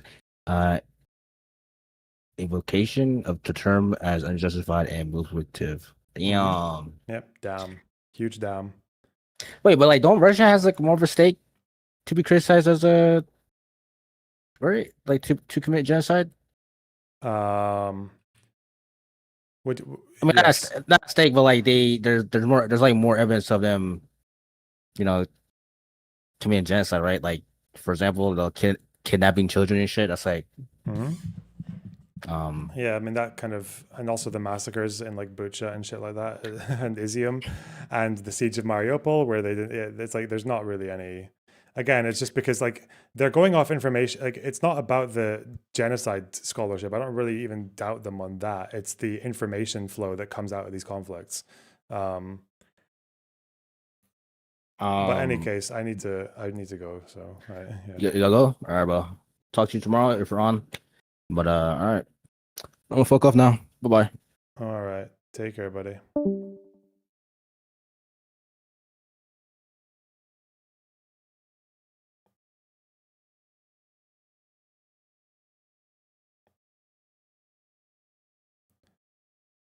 All right, I'm gonna raid out. You guys can go to IRI, okay? What the fuck? Okay. Thank you for the 9-hour stream. Yeah. All right, I'll see you tomorrow. Maybe we'll do more fucking. Yeah, we'll do more nonsense around the thing, Taylor Lorenz. Because that's going to be the discourse all week, it seems, with people wanting to do debate panels and shit. I'm kind of curious to see what other people are what other arguments people are making, because I don't think it's going to be quite as pathetic as what Aaron was doing with Pisco, but we'll see. We'll see. More of that sentence analysis. Hell yeah. More of that discourse fucking pedophilia. I haven't even spoken about Houthis today. Oh well, next time. Oh, donos. Shit, I forgot to do some donos. One sec.